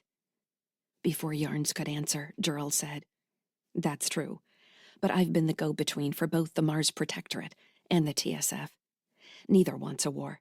I think that's the end game here. That's why Heartbridge had the fleet in the JC. Yarns nodded. Much of this is out of my control at this point, but I don't want a war any more than anyone else. What the Assembly will do, especially with an unknown AI threat, I don't know. Escalation in AI weapons is happening on both sides, Gerald said, and there are voices calling for initial strikes, so the other side won't have the advantage. Is it real war if it's all fought by SAI? Petrel asked. Fake war still kills real people, Gerald said. She looked at Britt with red eyes. I can't tell you how sorry I am about your son. I want to make this right. I'm afraid it's too late. Well, Petrel said, you're here. That's a start. How do you propose we solve this problem? Yarn sat up straighter. We're here without the knowledge of the TSF or Heartbridge. I have a small unit loyal to me. Kraft knows the location of at least 4 other Heartbridge dark sites, where there are more weapon-borne seeds in storage. We believe there could be thousands. I want to use Kraft to seize those sites. And what will become of the weapon-borne there? Petrel said. This all sounds like an excellent gift for the TSF. Yarn spread his hands. All I can do is ask you to trust me. These are living things we're talking about. I don't know exactly what we can do with them, but we can keep them from being let loose on a battlefield somewhere. I thought about that, Gerald said. Yarns appeared surprised by the statement. He looked at her. What do you mean? You offered to keep Bry safe, and I appreciate that. But he's not on High Terra anymore. Who's Bry? Petrel asked. He's my son. I want to try and protect him from all this, but I'm making things unsafe for us. On High Terra, with Heartbridge. The only good way to hedge my bets is to involve both players in this game. Yarns moved away from her imperceptibly. He didn't know this was coming, Petrel said. This lady is better than I thought. I think I know what she's going to say next. What's that? Petrel didn't answer as Gerald looked at Yarns. General Kate is aware of our plan. Once we're finished with our meeting here, she'll be sending a commensurate force to assist us. The attack on the Heartbridge sites will be a joint TSF Protectorate operation. Oh, will it? Yarns asked, spluttering a little. He didn't appear to like being surprised. I'm not authorized to carry out a multinational operation. I didn't think this operation was authorized by anyone but you, Gerald said. Yes, but this is different. Britt stared at Gerald Gallagher, watching her become more imposing while still sitting carefully composed. Gerald didn't gloat, but her trap was now plain to see. She didn't trust Yarns either. Despite herself, Britt started to like Gerald. Different? How, Colonel? I believe we have some resources as well, Ms. Gallagher, Petrel said. I think it's safer to make it a 3-way split. Mars, Terra, and the private sector. I think that sounds like a very stable agreement. Maybe, Yarns grumbled. Petrel clapped her hands. Well, this has been a very productive meeting. Britt, how about we go wake up Mr. Kraft? Chapter 18. Stellar date 11.02.2981. Adjusted years. Location. Sunny skies. Region. Approaching Uranus. Outer Sol. Trigger discipline, Andy said. He held the pulse pistol across his open palms, gripped toward Kara, and nodded for her to take the weapon. I don't want to see your finger anywhere near the trigger housing. Kara took the pistol and squeezed her fingers around the grip, keeping her index finger straight along the body of the handgun. She tested the balance of the weapon in 0G. I thought trigger discipline didn't matter anymore, because if the gun doesn't recognize you, it won't fire, Kara said. Andy's mag boots clicked as he moved to her right side and motioned for her to keep the pistol pointed at the far side of the cargo bay. For a fancy pistol, sure. This is not a fancy pistol. Anybody that picks this up can use it. Granted, only if they know how to turn it on and it's got a charge. That's the other thing to think about any weapon you might try to use against someone. You don't want to let them take it away from you. He watched as she checked the battery charge on the pistol and its fire mode. Kara glanced at him before releasing the safety switch. A pulse weapon releases a concussive pressure wave that will incapacitate at 20 meters. At 5 meters, the weapon can cause internal hemorrhaging and death. Dad, she complained, I know what a pulse pistol does. I've fired it before. Just because you think you know, it doesn't hurt to train and practice. Now say it back to me. She gave him a sideways glance. Say what back to you? What I just said. It's straight out of the TSF manual. I'm not in the TSF. Say it. Kara rolled her eyes. Fine. A pulse weapon releases a... She faltered. A pulse weapon releases a concussive pressure wave that will incapacitate at 20 meters. Andy prompted. In 10 minutes, Kara could repeat the weapon's general description, maximum effective range, and perform a functions check. All right, Andy said. Let's go set up some targets. Kara unlocked her mag boots and kicked off toward the middle of the cargo bay. She was 10 meters away when she looked back to discover that Andy hadn't moved. Aren't you coming, Dad? She asked. He nodded at the pistol in her hand. What are you doing with that? It's on safe. Is it up and down range? Yes. Andy shook his head. But were you thinking about that before I asked you? No. Kara let her head hang. She checked the pistol again and slid it into the holster at her hip. It's just a pulse pistol, Dad. Kara, what did we just spend 15 minutes talking about? What can a pulse pistol do at 5 meters? Internal hemorrhaging and death. Why are you being so mean to me? Andy freed his mag boots and floated across the bay. Reaching Kara, he reset his boots and put his hand on the back of her neck. She looked up at him with wet eyes. Look, Kara, he said, if you're going to carry a weapon, I expect you to demonstrate respect for what it can do. You hold someone's life in your hand when you draw that pistol. Do I need to explain that again? No, Dad. Good. This is part of growing up. Some things are serious. You've seen how serious this can be. You remember Karcher back on Krunia, don't you? He died helping us. Don't forget him.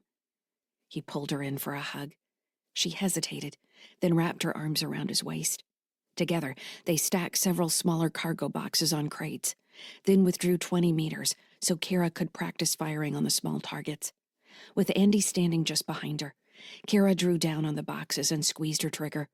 In the 0G, the recoil from the pistol nearly knocked her off her feet. Her locked mag boots kept her in place, but she shouted in surprise. Hold your arm steady, Andy coached. The pistol is designed to reduce recoil, but you have to hold it steady. 0G makes it harder. Yeah, it does. Kara fired again, steadier this time. She knocked down 4 of the small boxes before moving forward until she was 5 meters from a heavy crate with reinforced sides. The pulse pistol easily made a head-sized dent in the shipping container. Think about that hitting you in the chest, Andy said. Kara nodded with amazement, then checked her safety and slid the pistol back in her holster as Andy had taught her. She turned, smiling at him. What else can we use for target shooting? She asked. Andy put his hands on his hips and looked around. The bay was mostly empty without cargo. It went against his better judgment to bypass every outpost between Europa and Uranus without carrying something. It would have been easy money, but the potential trouble wasn't worth the profit. Ingobastarl's payment had made Andy's former career as a freighter more like a hobby. The hydrogen scoops on the Resolute Charity would make it possible to execute the slingshot maneuver around Uranus without stopping for fuel. Another change that made Andy anxious when he thought about it. While Fran told him to trust in the tech, he just couldn't bring himself to do it. He could trust her ability to fix most anything, but he couldn't shake the belief that something mechanical was going to fail eventually. Unfortunately, we don't have a lot of stuff hanging around that we can just shoot up, he said. We could ask Lyssa to fabricate us something like she's doing with the mechs. Lyssa's busy. We're not going to bother her to make us something to shoot at. Here, I have an idea. In 15 minutes, Andy had rearranged the crates and containers into a short, cover-based range, where Kara could move between positions as she fired on the boxes. They spent an hour practicing several firing positions, until Andy's knees were aching from holding himself in a crouch. Even with the mag boots, maintaining a steady firing position behind the crates required core muscles he'd forgotten he had. Kara seemed tireless. She kept finding new ways to hide between the reinforced crates, shouting, "Again!" when she'd knocked all the boxes across the cargo bay. Later, Andy had the idea to deactivate the mag locks on the storage crates so she could practice ricocheting them into one another. They took a break to drink juice packs from the machine in the galley, and Kara asked, "What do you think Mom is doing right now?" Andy shook his head. I hope she's being safe. Kara furrowed her brow. Has she always been like she is? What do you mean? She thinks something is wrong and she has to fix it. Yeah, I think that's a good description of her. Then why did she ever want to live on sunny skies? Or leave the Space Force? It seems like she would have been a lot happier if she'd just stayed in. Wouldn't you be happier too? Andy almost smiled, realizing how she'd sprung her question trap. He wondered if she'd been waiting to ask him this for days. Hadn't she just turned 13? This had to be a 20-year-old question, at least for him at that age. Despite all our advances in technology, we still can't see the future. That's why. What does that mean?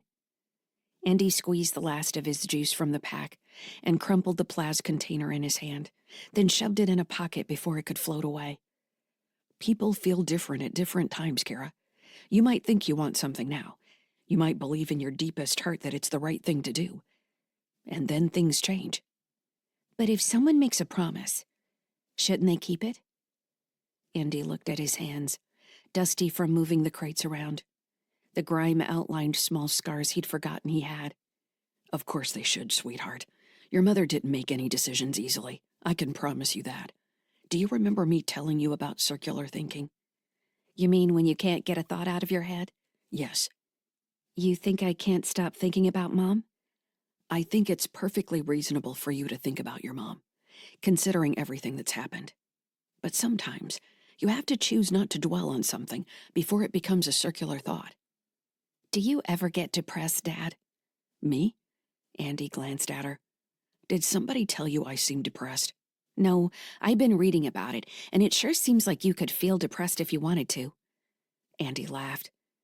I think what happens with depression most of the time is that people don't choose to feel sad. They just do, and they don't know why. I guess we have plenty of reasons to feel sad, but we've got each other, right? Do you think Tim's depressed?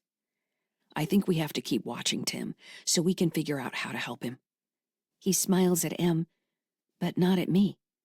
That's something, isn't it? I guess. I miss Lyssa, too. She's been so busy. You could spend time with Fugia or May. Fran likes it when you talk to her. Kara finished her juice pack and flicked it in the air so it spun in front of her. I'm not sure how I'm supposed to talk to Fran. Talk to her like you would anybody. Yeah, Kara said, voice trailing off. Kendall is sure weird. She asked me why I was bothering with the plants in the garden before we came down here. She acted like plants are stupid. She's an AI. She has creepy eyes. They all do. Once you start really looking at them, they don't look human at all. It took you a month to figure that out? No, I figured it out right away. I haven't been able to talk to you about it. You've been busy, too. She set her juice pack spinning the opposite direction. Do you trust them? I wish I could say yes, Andy said. Keep paying attention, and let me know if anything strange happens." They just stay in their rooms all day for the most part. Kindle surprised me when she came in the garden. I think she might have actually been looking for the safe room. "That's interesting," Andy said, frowning. "If it happens again, you tell me sooner, okay?" I will. You have an alarm on that room, though, don't you? Andy nodded, thinking. Carol was right that the AIs had kept to themselves for the most part. Xander liked to wander the habitat, striking up conversations. He liked May Walton best, and they'd been having long talks in her rooms. Sometimes he wished Xander, Kindle, and Jeremiah would just move over to the Resolute charity, but he also knew it was better to keep them close. Lyssa had control of both ships, but she'd been preoccupied. Andy slapped Kara's knee. "Come on, let's do another round. This time I'm going to throw the boxes, and you're going to keep them moving. Bonus points if you can knock them into each other." Can you use a pulse pistol as propellant in Zero-G? Kara asked, sliding her empty juice pack in a shipsuit pocket. "You saw how it knocked you back when you were close to your target? You could use a pistol, but you better be ready for the hammer if your target is too close. It's no different than using anything as propellant in Zero-G. Of course, pulse pistols only work in atmosphere." Kara nodded as she inspected the pistol. "You can't hack everything, Kara," Andy said. "The pistol is one thing you're going to use as intended." She laughed. Why not, Dad? You're boring. "You're too slow," he shouted, and threw the metal box into the middle of the cargo bay. Kara's boots clicked as she locked down, took aim, and started to fire. Chapter 19. Stellar date 11.07.2981. Adjusted years. Location: TSS Furious Leap. Region: near Krunya Station, Terran hegemony. Kraft slumped in a metal chair with his arms and legs restrained. His chin nearly touched his chest. Small twitches cascading periodically through his body reminded Britt he was awake but hadn't reached full consciousness yet. She debated how long he should be allowed to either recover or pretend he was recovering. The chair was maglocked to the deck of a small storage room off the crew section of the TSS Furious Leap. The light frigate Colonel Yarnes and Gerald Gallagher had brought from High Terra. The room had a series of Plaz windows where people outside could watch craft shudder and seize, an activity that ultimately bored Petrel. The ship had a small crew of 5, a weapons complement of missiles, point defense cannons, and a railgun, as well as an improved communications array. Britt suspected the ship's true purpose was long-range surveillance. It also had several nicely appointed cabins, in addition to the crew quarters, situated in a drum-shaped ring section providing internal gravity, which made it seem an ideal vessel for smuggling high-ranking people. Those cabins now provided space for her, Petrel, and Ngoba Starl, who had insisted on joining. 4 privateer multi-use ships followed the Furious Leap in a loose formation. The TSS captain, a woman named Kendra Smirt, didn't like the fact that her ship was being followed by what were blatantly pirate vessels, but she masked the irritation behind a worshipful allegiance to Yarnes. In less than a day, they would rendezvous with the Marzian contingent. Gerald had provided a map of Heartbridge locations, but they were still depending on Kraft to provide details on which clinic they should raid first. It was a terrible plan, but it was the best they had at the moment. While Britt wanted to simply find the closest facility and raise it from space, she acknowledged the benefit in using whatever information Kraft might provide. If they destroyed one clinic, that facility might alert others with more valuable information, or a more terrible research, and they would lose their advantage. What Britt couldn't stand anymore was waiting for Kraft to wake up. "Have we got any stimulants?" she asked Petrel. "Not personally. I'm not into that stuff. You could ask the captain." Britt gritted her teeth. "I'm not in a mood for humor right now. We're running out of time." "You want to squeeze Kraft a little bit? You should have opened with that." "You said you were tired of waiting." "I am," Petrel said. "And I already cracked their communication system, so I don't need to waste any more time on that. Smirt has been sending location reports back to our headquarters, but nothing incriminating. Apparently, the cover story for the crew was some sort of survey mission." Britt snorted. "Whatever works." What's interesting is that it doesn't seem like the other crew members know what we're doing. Is that normal for the TSF? Petrel asked. Maybe, but they don't really need to know what we're doing. They're all technicians except for Smirt. I might be overthinking this, but my guess would be they're all Terran spies, and they're using some other means of communication that I haven't found yet. I'm going to start grabbing link traffic and working on breaking their security tokens. You can do that? No. Petrel's voice dripped with sarcasm. I just say words that don't mean anything. And you tell me to lighten up. Are you sure you aren't bored and looking for espionage where there isn't any? Who do you think made up most of that liaison post back on the Cho? The Terran Assembly plants operatives in the TSF all the time. Hell, they could be corporate shills for all I know. Any low-paid TSF soldier is open to being bribed or implanted with a tracker. Britt stood up from where she had been leaning against the corridor bulkhead. Inside the room, it looked as though Kraft had raised his head. I'm not going to need the meds after all, she said. Kraft's awake. You want to get down here? Exciting, I'm on my way. Britt crossed her arms, studying Kraft. He opened his eyes wide in an unfocused stare, then blinked, working his jaw from side to side. After a minute of face contortions, he craned his neck toward window, squinting and shouted, Is that you, Sykes? He tried to lift an arm and realized he was restrained. Looking down at his wrists, Kraft's brows knit with confusion. Where am I? He shouted again. Britt crossed the corridor and tapped the door's control panel. The door slid open, and she stood on the threshold, watching Kraft. Why do I feel drugged? He demanded. What did you do to me? What did I do to you? I saved your life, Kraft. You'd be dead back on Cho if not for me. Dead? I was in a club having a drink. You walk in. A couple weak-assed mercs start shooting at us.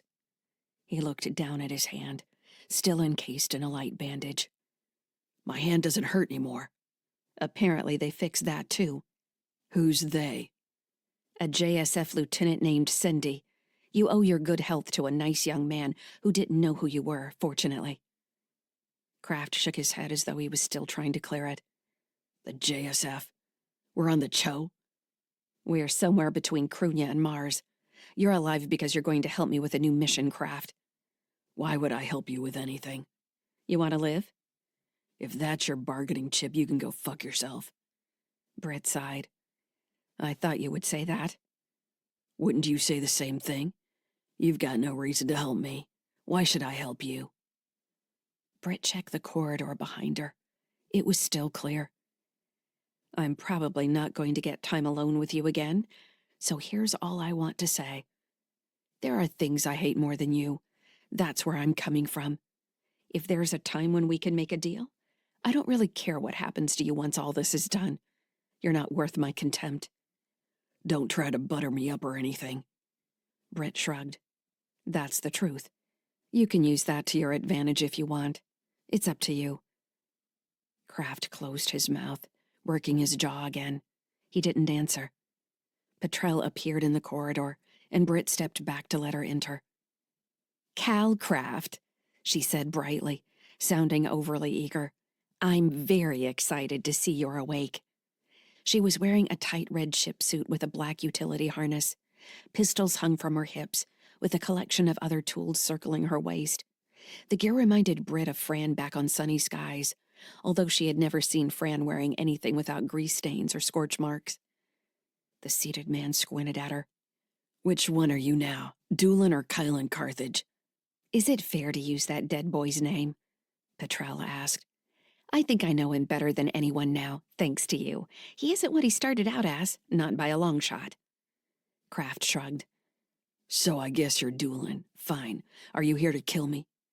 We're here for information. She stopped a meter away from Kraft, outside biting range, and pulled a data terminal from her belt. What's that? Kraft asked. This is just a typical portable terminal, Petrel said, tapping the device. What you should be worried about is the bio-interface I implanted on the inside of your stomach. Kraft leaned forward to look at his belly button. I don't see anything on my stomach. It's on the inside of that hide of yours. We were going to use it to track you if events didn't go as we'd planned. But now it has some other uses. You implanted me with a slave collar. I've been monitoring your endocrine system, and I think we've got the mix correct, Petrel said. Here, let's try this. She looked up from the terminal and gave Kraft a cold smile. His neck strained as he stared at her, until his face went abruptly slack, and he relaxed against the restraints. Kraft raised his eyebrows as he looked around the room, centering his gaze on Britt in the doorway. I feel good, he said.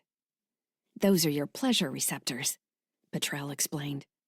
The wonderful thing about this device in particular is that I can influence a neuroresponse, or I can send signals to individual nerve receptors.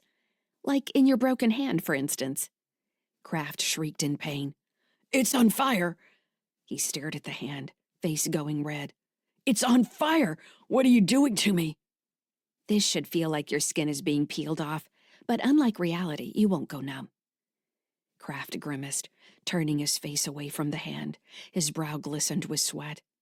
Those are simple things, Petrel said. The basics. I can fine-tune you into major depression, suicidal ideation, or maybe some hallucinations.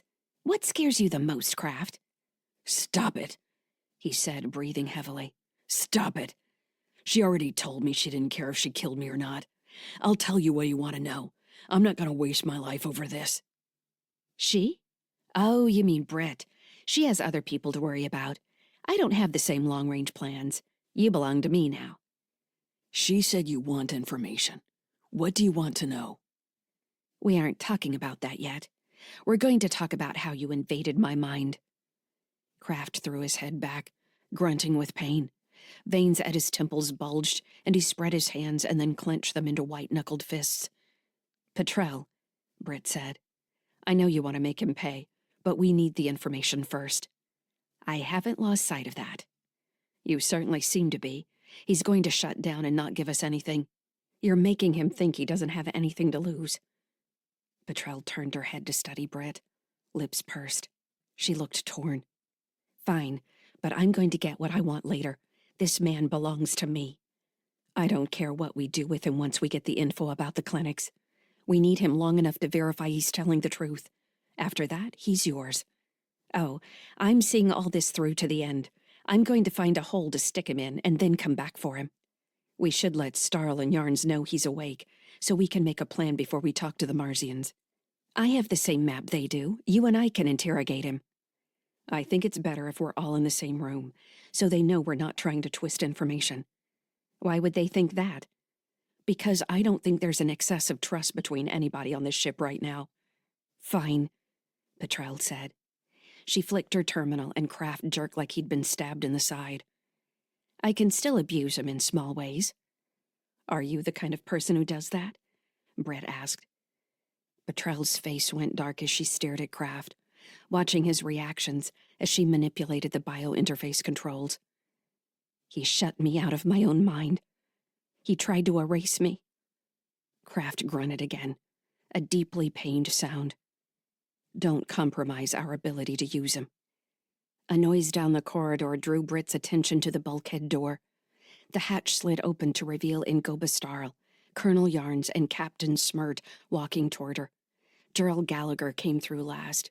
Smirt was carrying a ruggedized case that, as they got closer, Britt recognized as a holo-display. Mr. Kraft is awake, yeah? Ingoba asked, voice booming in the bare corridor. I haven't seen him since Krunya, when he nearly killed me.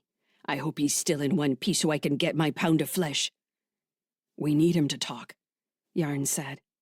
Apparently, they had been having the same argument as she and Petrel, although Ingoba's wolfish grin made it sound less personal.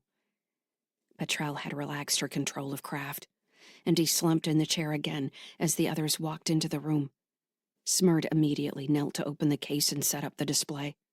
When the unit was active, a model of the Furious Leap hung in the space in front of Kraft, then zoomed out to show the standard layout of bodies and locations around Sol.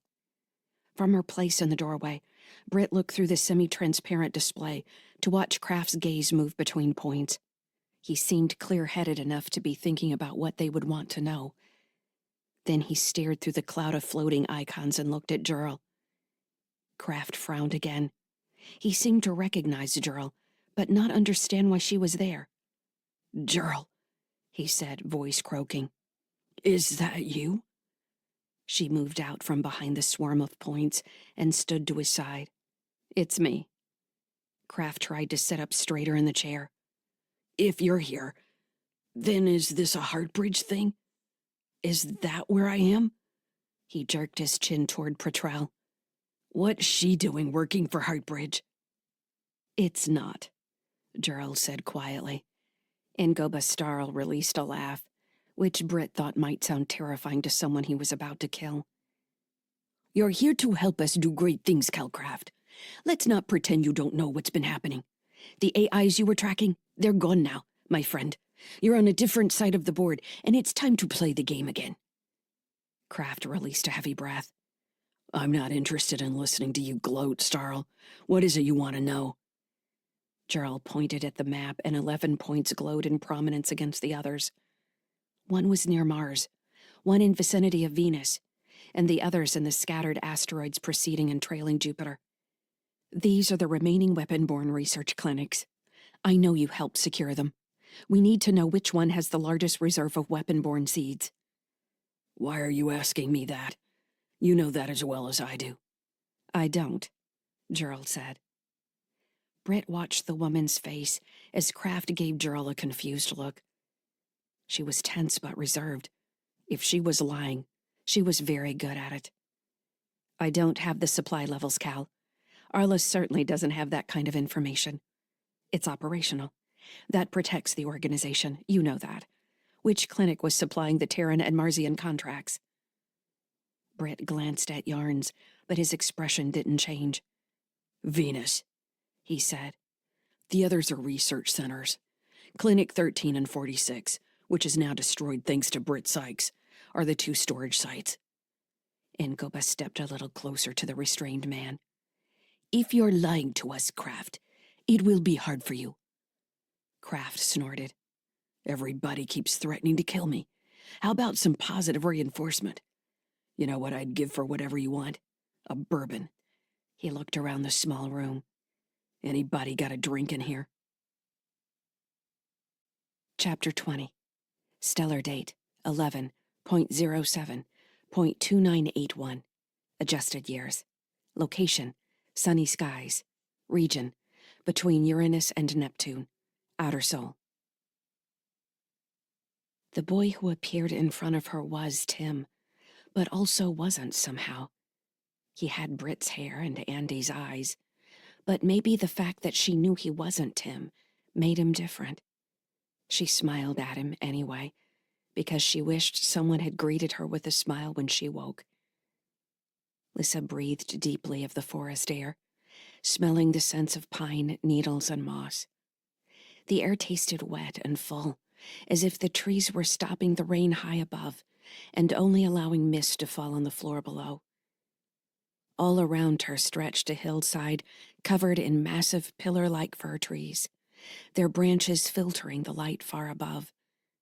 The forest floor was covered in the fallen trunks of the great trees, blanketed by moss and hummocks of deep green fern.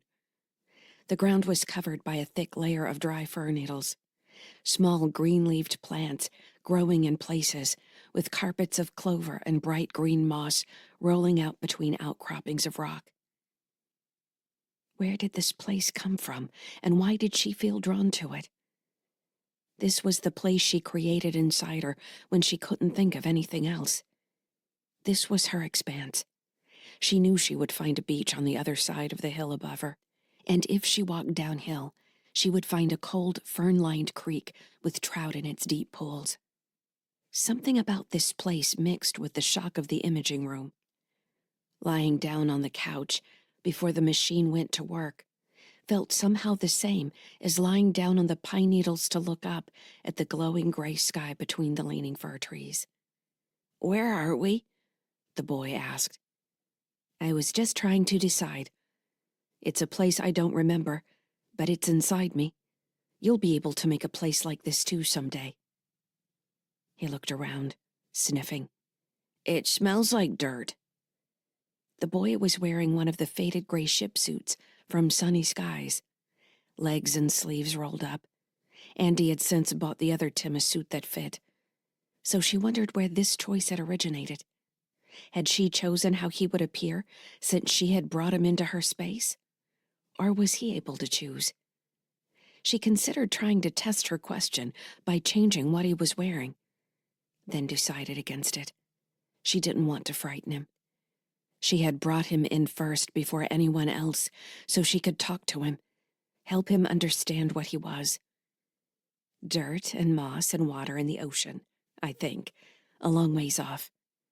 Lyssa pointed uphill. Do you want to see the ocean? There are going to be some other people down on the beach for us to meet. But before we go there, I wanted to talk to you. Talk to me about what? Do you know your name? The question caught him off guard, as if he had known the answer until she asked. He looked at her in confusion. Why don't I have a name? You have something better, Lyssa said, trying to soothe him. You can have whatever name you want. But I had a name, didn't I? I didn't think about it until you asked. Now I don't know. He looked around, growing more agitated. Where are we? Who are you? What am I doing here? The boy took a step backward and stumbled on a fern hillock. Lyssa leapt toward him and grabbed his hand.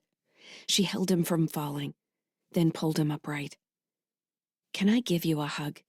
She asked. He looked at her with tears in his eyes.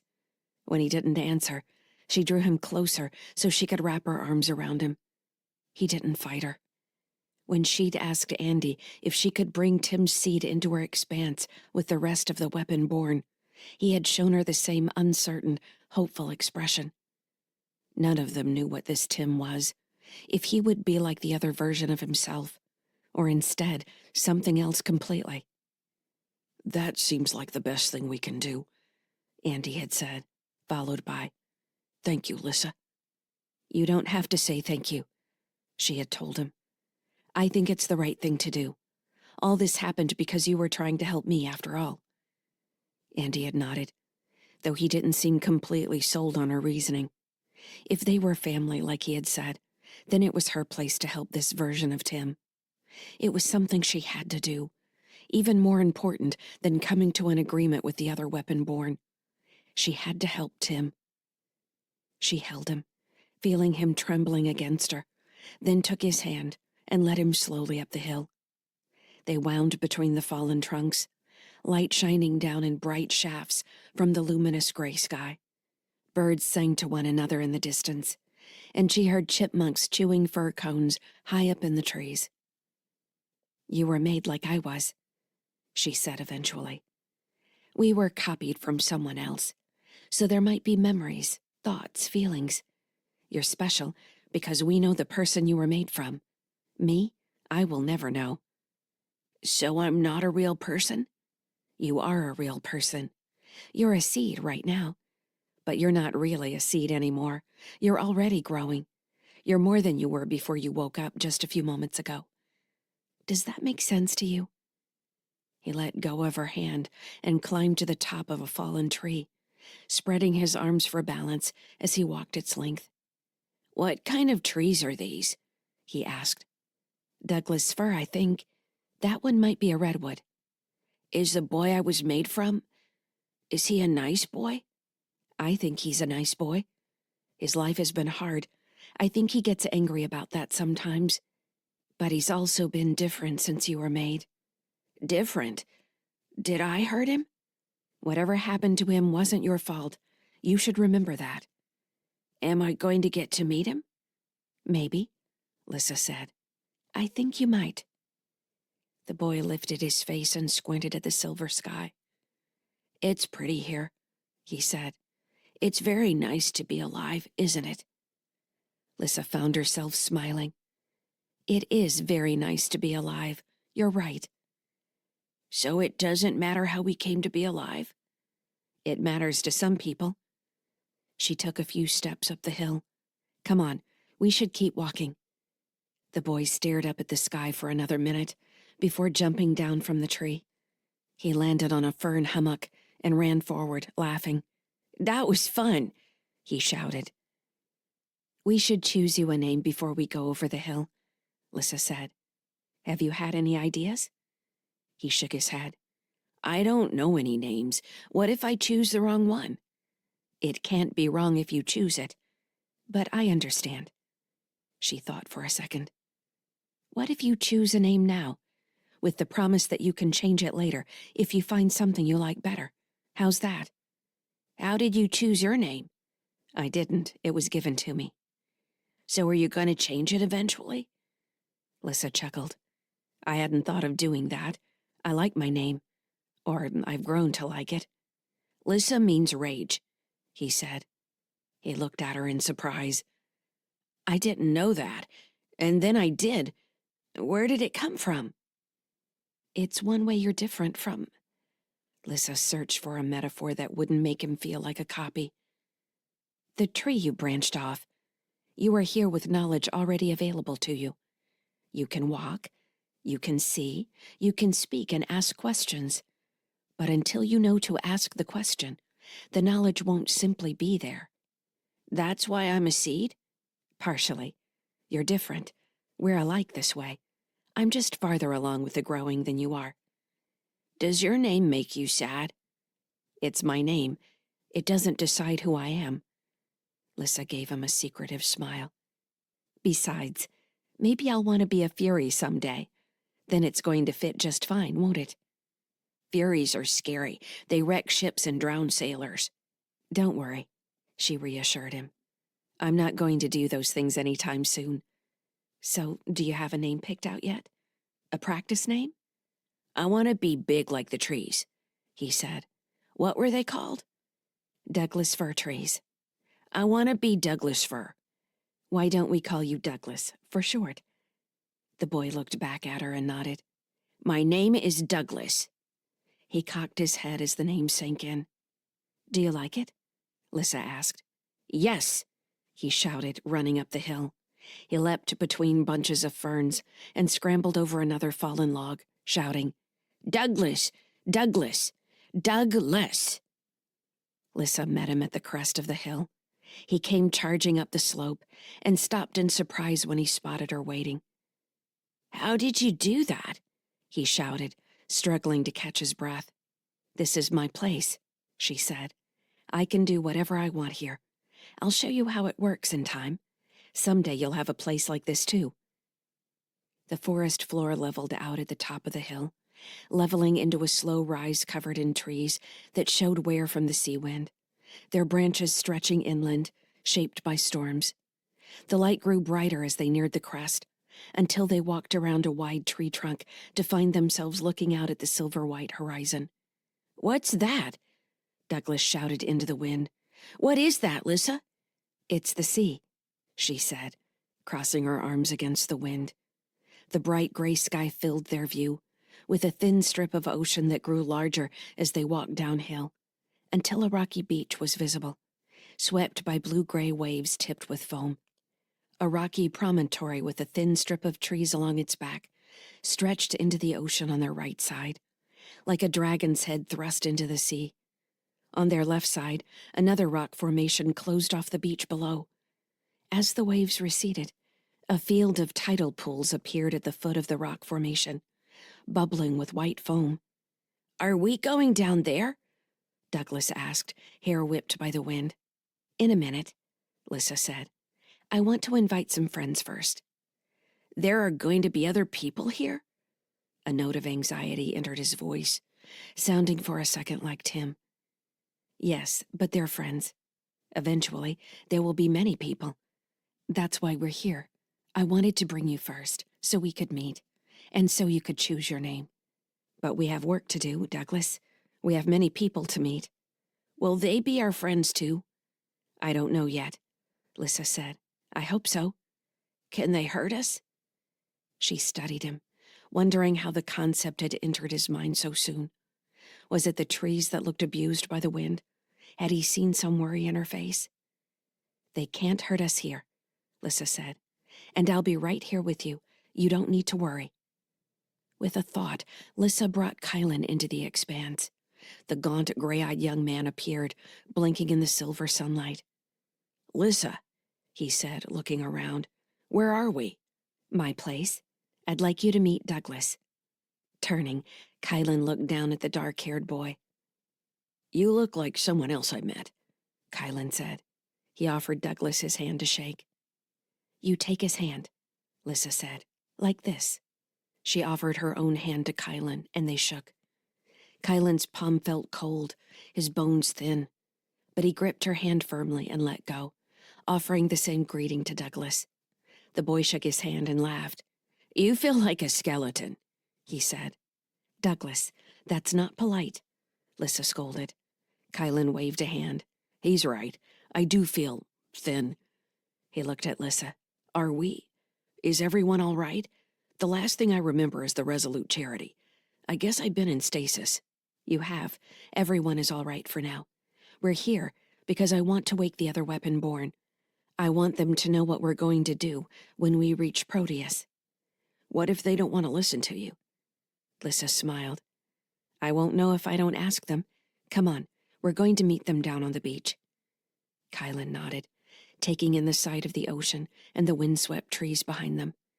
He took a deep breath and seemed to grow more solid as she watched him. Lyssa moved them down to the beach.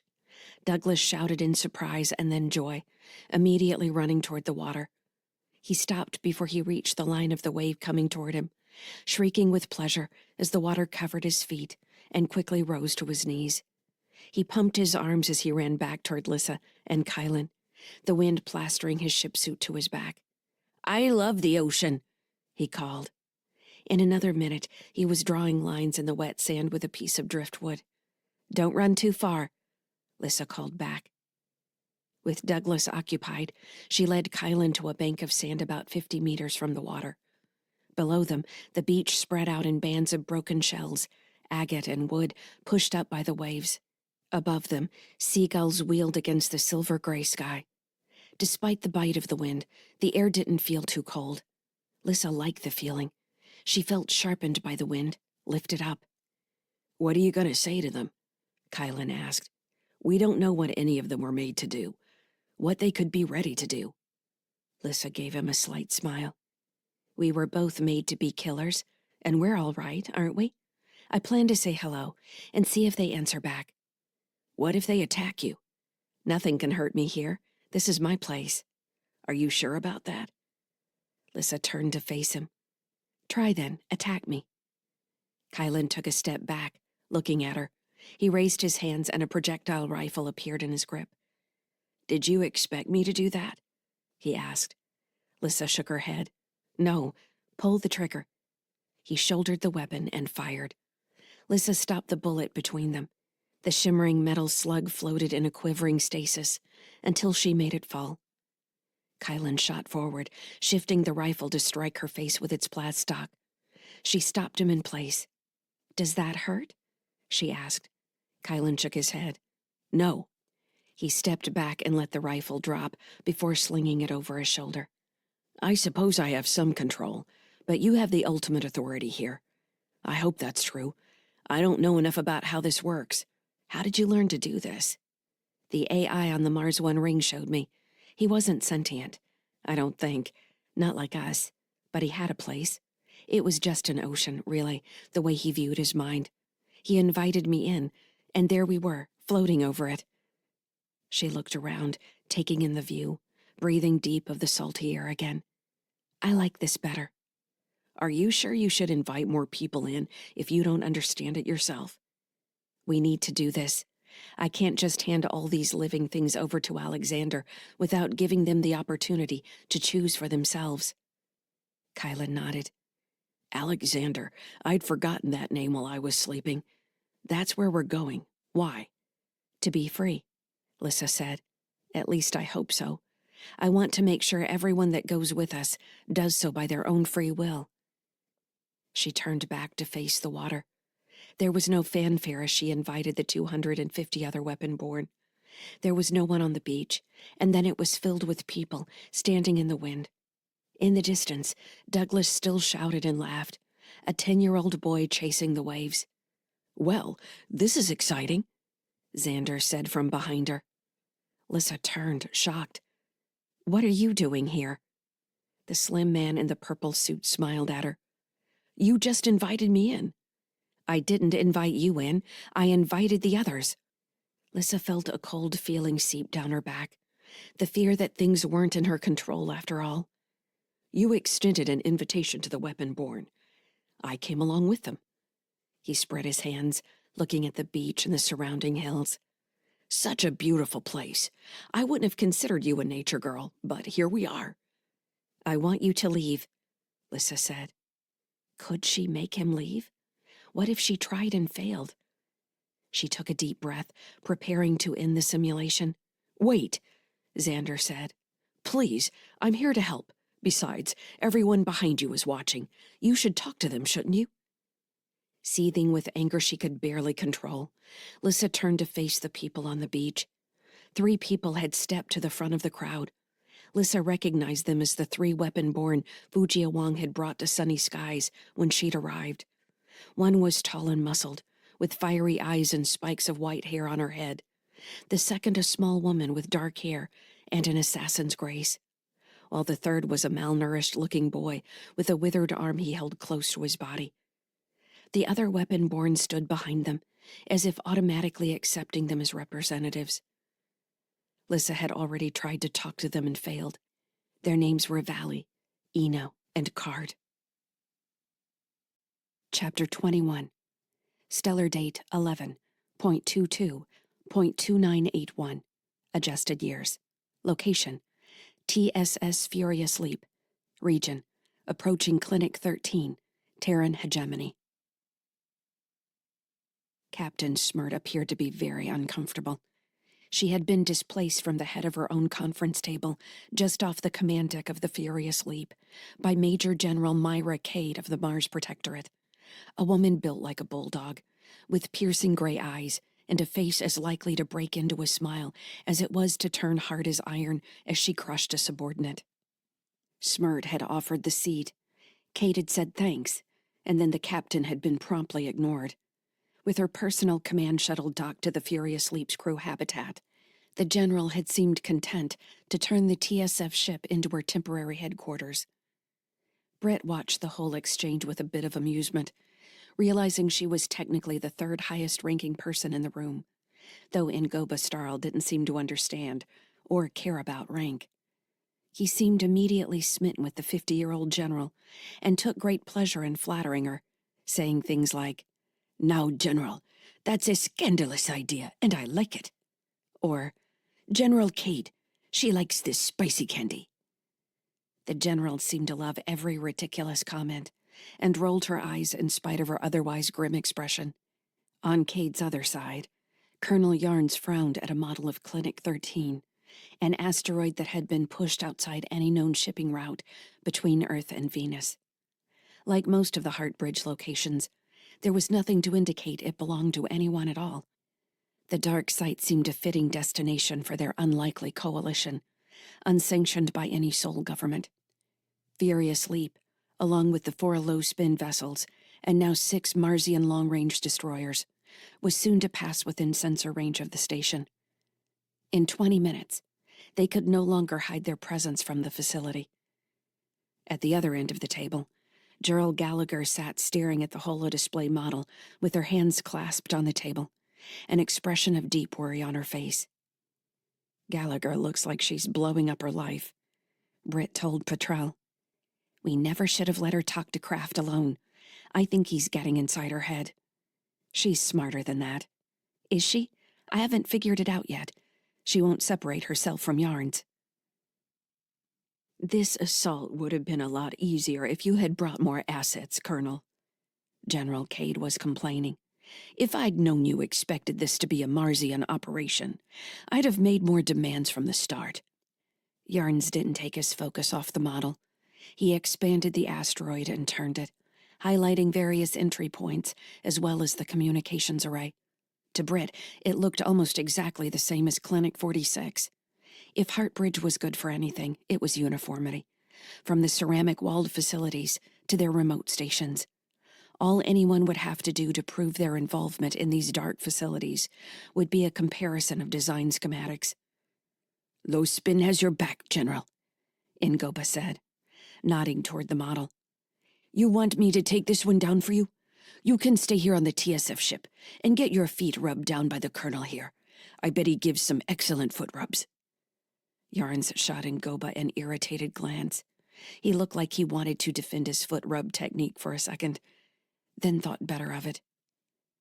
Weren't you and Starl a couple once? She asked Petrel.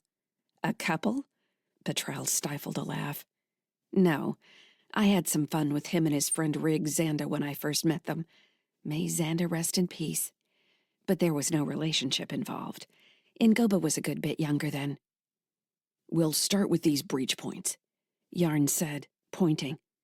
Combat teams will hit the surface during coordinated fire on the communications array and any outside defense systems. You're going to try and send my people in before you've taken down their defense systems? Cade said. Not before, during. We will hold them in reserve until we've cleared the outer defense systems, and then send them in. It will be nearly simultaneous. Nearly is not a military term, Colonel. Is this how the TSF conducts operations? I expect precision. Britt smiled at their display. In reality, the only thing that mattered was shutting down the station before its occupants had a chance to get a message out. Every plan Yarns had suggested led with destroying the comms array. After that, Britt didn't care how they breached the skin of the asteroid.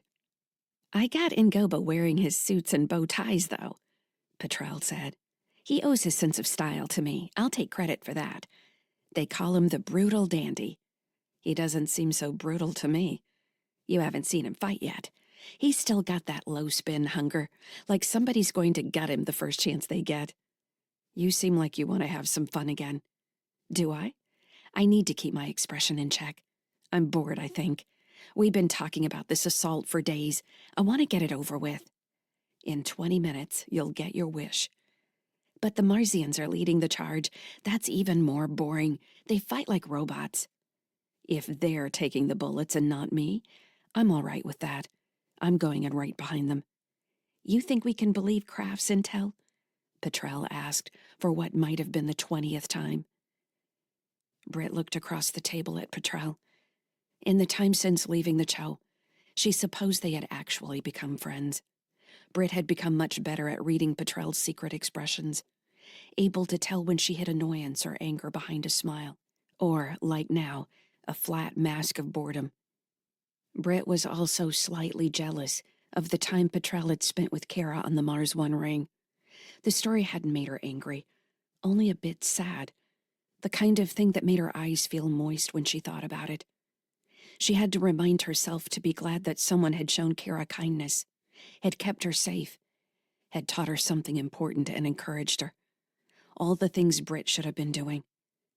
Despite her hard exterior, Petrel cared deeply about certain things, and she had made it clear that she cared about the Sykes family, for reasons Britt still didn't completely understand. Yarns and Cade went through another round of bickering over the attack plan, until they finally reached agreement, and Cade sent the orders to her people. The low-spin ships would open the assault with a long-range missile attack that would either destroy the station's communications array outright or trigger their defenses and draw them out. Once the enemy had deployed its initial response, the Marzian ships would move to the battle line and launch another wave of missiles and railgun fire. Once the enemy's close-fire defenses had been neutralized, the Marzian Marine breach teams would launch for the entry points Yarns had identified. Britt and Petrel would follow the Marines to provide guidance on the ground for any unexpected discoveries inside the station. They were ultimately responsible for identifying and securing the cache of weapon-borne seeds, which Kraft had said was somewhere around 200. It was a solid brute force plan, and Britt didn't see much reason for concern. The only thing that made her question their approach was the worried expression that Gerald Gallagher couldn't seem to shake, even when she feigned interest in some random question from Yarns. Britt stood from the table. I'm going to go get ready for the launch. I'll monitor via link. General Cade dismissed her with a nod. Happy hunting, Major. Thank you, General. Petrel followed her out of the briefing room. They walked through the command deck where the navigator glanced up from the astrogation console and nodded a greeting. "Any change to the plan?" the lieutenant asked. "We're going to make the asteroid go boom," Petrel said. The woman grimaced. "You act like it's going to be easy. It's never easy. I half expect those pirate ships to target their missiles on us when the time comes." Petrel gave her a smirk. "I'm mostly pirate, you know." The lieutenant blanched. "I apologize. I didn't mean to insult you." "I'm kidding you. I don't think you need to worry about them, especially when you've got their crew leader on board for the attack." The officer glanced toward the open door of the briefing room. "That's the guy with the bow tie? That's him, a real live pirate. We should put him in prison once this is done, then." Petrel's expression turned sour. "We're allies in this." "That won't last forever," the lieutenant said. Britt stopped at the door and turned to walk back toward the navigator. "We're working together, Lieutenant. Why don't you pay attention to your console? I'm not sure you can focus on two things at once." "Yes, Major," the lieutenant snapped. "I meant no offense." "Of course you didn't," Petrel said. Out in the corridor, Britt shook her head. "That one's not going very far." "This is only the beginning," Petrel said. "If they're going to start showing stress now, we're going to need another TSF crew. We could also just move over to one of the low-spin ships, or even the Marsians. We don't need them, really." "We need them to keep other TSF off our backs," Britt said. "The clinic could always send out a general distress and try to play another TSF response team against us." "Why does everyone have to be so devious?" Petrel asked, and then laughed at her own joke. Britt connected to the temporary battlenet for the operation and checked their time to the point of no return, which was under 5 minutes now. The low-spin crew were making dick jokes about their missiles, while the Marsians groused at them about wrecking the place before they got a chance to play. Overall, the TSF lieutenant seemed to be the only evidence of participants not getting along. She and Petrel left the crew section a furious leap and dropped into the 0G cargo section where the shuttle was docked. Britt checked her armor and weapons loadout as they floated down the empty corridors and finally entered the shuttle. She strapped into the co-pilot seat as Petrel ran pre-flight checks. "Crossing the line of departure," one of the low-spin crew announced on the battlenet. His easy use of jargon indicated he'd been in some government's military in the past. In the Link battlenet, Britt watched a barrage of missile icons leave 3 of the low-spin ships, the 4th waiting in reserve. The icons drew lines through empty black in her mind. It would be 10 minutes before they converged on the station. "You ready to launch?" Petrel asked. "Very ready." Petrel passed the launch request to the Furious Leap's command deck, and then activated the release sequence.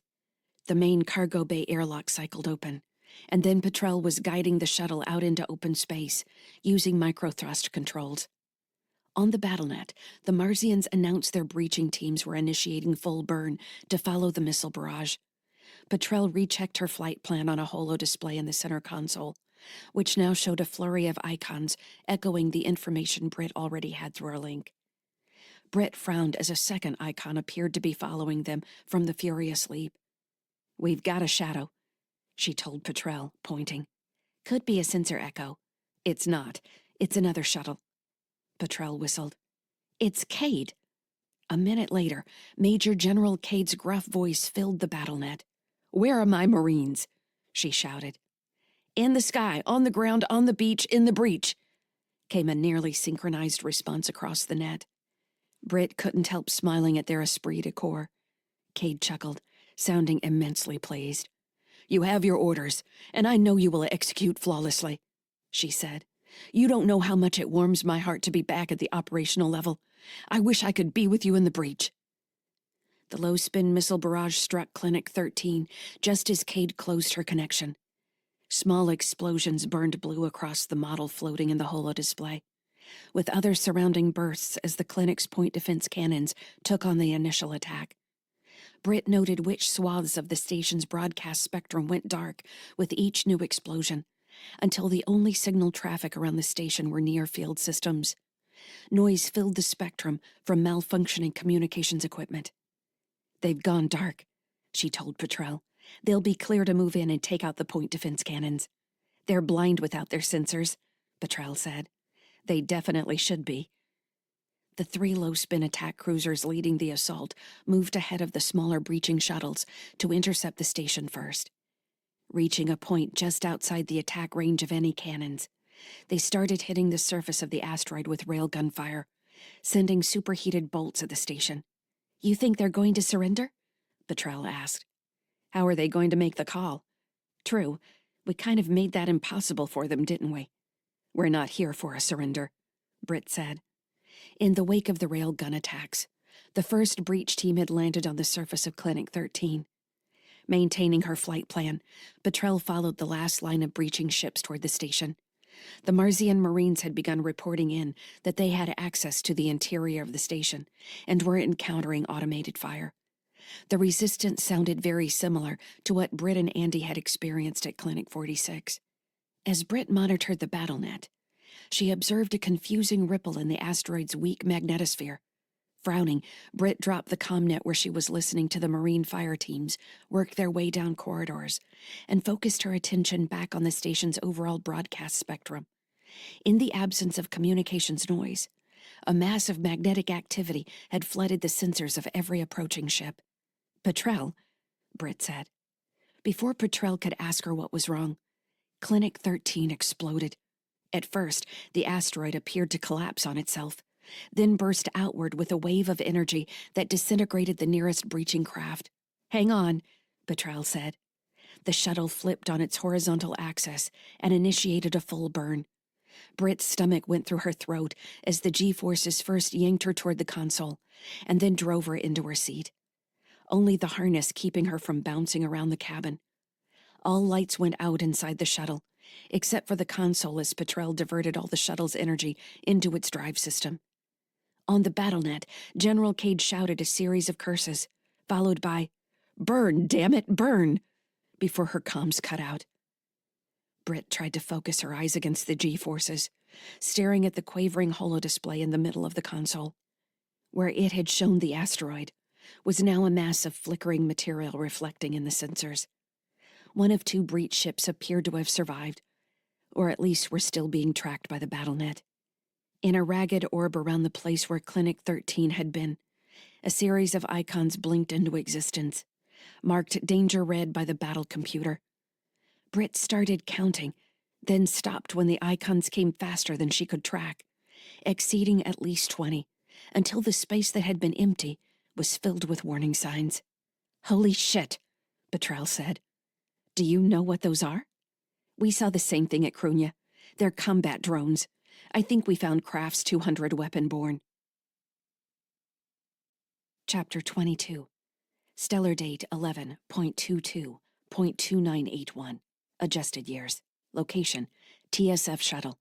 Region, Clinic 13. Terran hegemony. Damn it, Britt growled, struggling to raise her head against the G-forces brought on by the shuttle's hard acceleration. Our cannons are no match for that many drones. We're going to have to pull back and let the others lead. Petrel shook her head with small movements, focused on the pilot's console. Hold on, she said. I'm adjusting course to take us back near Furious Leap, and then cutting the power. We're still going to shine like a heat beacon, but they might not pick us up among the other debris. We'll be blind. Not for long. I'm calling in Goba now to let him know my plan. We need to get him off the Furious Leap and back to the Ardent Wonder. They're still back in reserve. The drones shouldn't go after them at first. Unless they're moving in to save the forward ships. Petrel's face went flat as she focused on her link connection. Britt checked her armor, which had short-term EV capability, including warming. She'd cut everything at first, but there wasn't much worry of freezing or dying of asphyxiation as long as they were inside the shuttle. The smaller craft might be the safest place to be during the fight, but they weren't going to get free of a deep space location in a transport shuttle. They would need to reach one of the bigger vessels to survive. Between the Furious Leap, the 4 low-spin ships, and 6 Marsian destroyers, they might have a chance to at least hold the weapon-borne long enough to allow a few ships to escape. A cracking sound in the cabin behind them made Britt turn her head. What was that? Debris, Petrel said, still focused on the other conversation. "Looks like the drive is all right for now. The first wave is passing us. The hull is self-repairing." Her voice went monotone as she appeared to manage several systems at once. "Cutting power now." The shuttle interior went completely black. Britt experienced a moment of disorientation as she couldn't tell up from down, feeling only the crushing pressure on the front side of her body from their forward movement. She blinked, forcing herself to breathe slowly. She knew Petrel was less than a meter away, but she suddenly felt alone and helpless in what seemed like a vast, dark space. She closed her eyes. "How long do we need to stay like this?" Britt asked. "About 10 minutes. I'll bring the engines back up for a final burn when we're within braking distance of Furious Leap, then cut them again." "That's hoping they don't move." Ingoba said they're holding while the Marzian ships move to intercept. They're responding as you'd expect from Cade's death. The Bulldog General's face rose in Britt's mind with a stab of anger. Britt had only known Cade a short time, but felt like they'd lost a great ally before the fight had really begun. "Do we really know she's dead?" "It looked like the initial energy wave from the asteroid's explosion caught her ship, and I lost it after that. I don't know. I guess it's possible they could be alive and flying dark like we are. This could all look different in another 10 minutes. We certainly don't want to find ourselves stuck in this shuttle. I didn't even look to see if it has a latrine." "It does," Britt said. "Times like this, I don't know if I'm glad I don't have a family to worry about, or sad that I don't." "You could have a family and they could hate you," Britt said.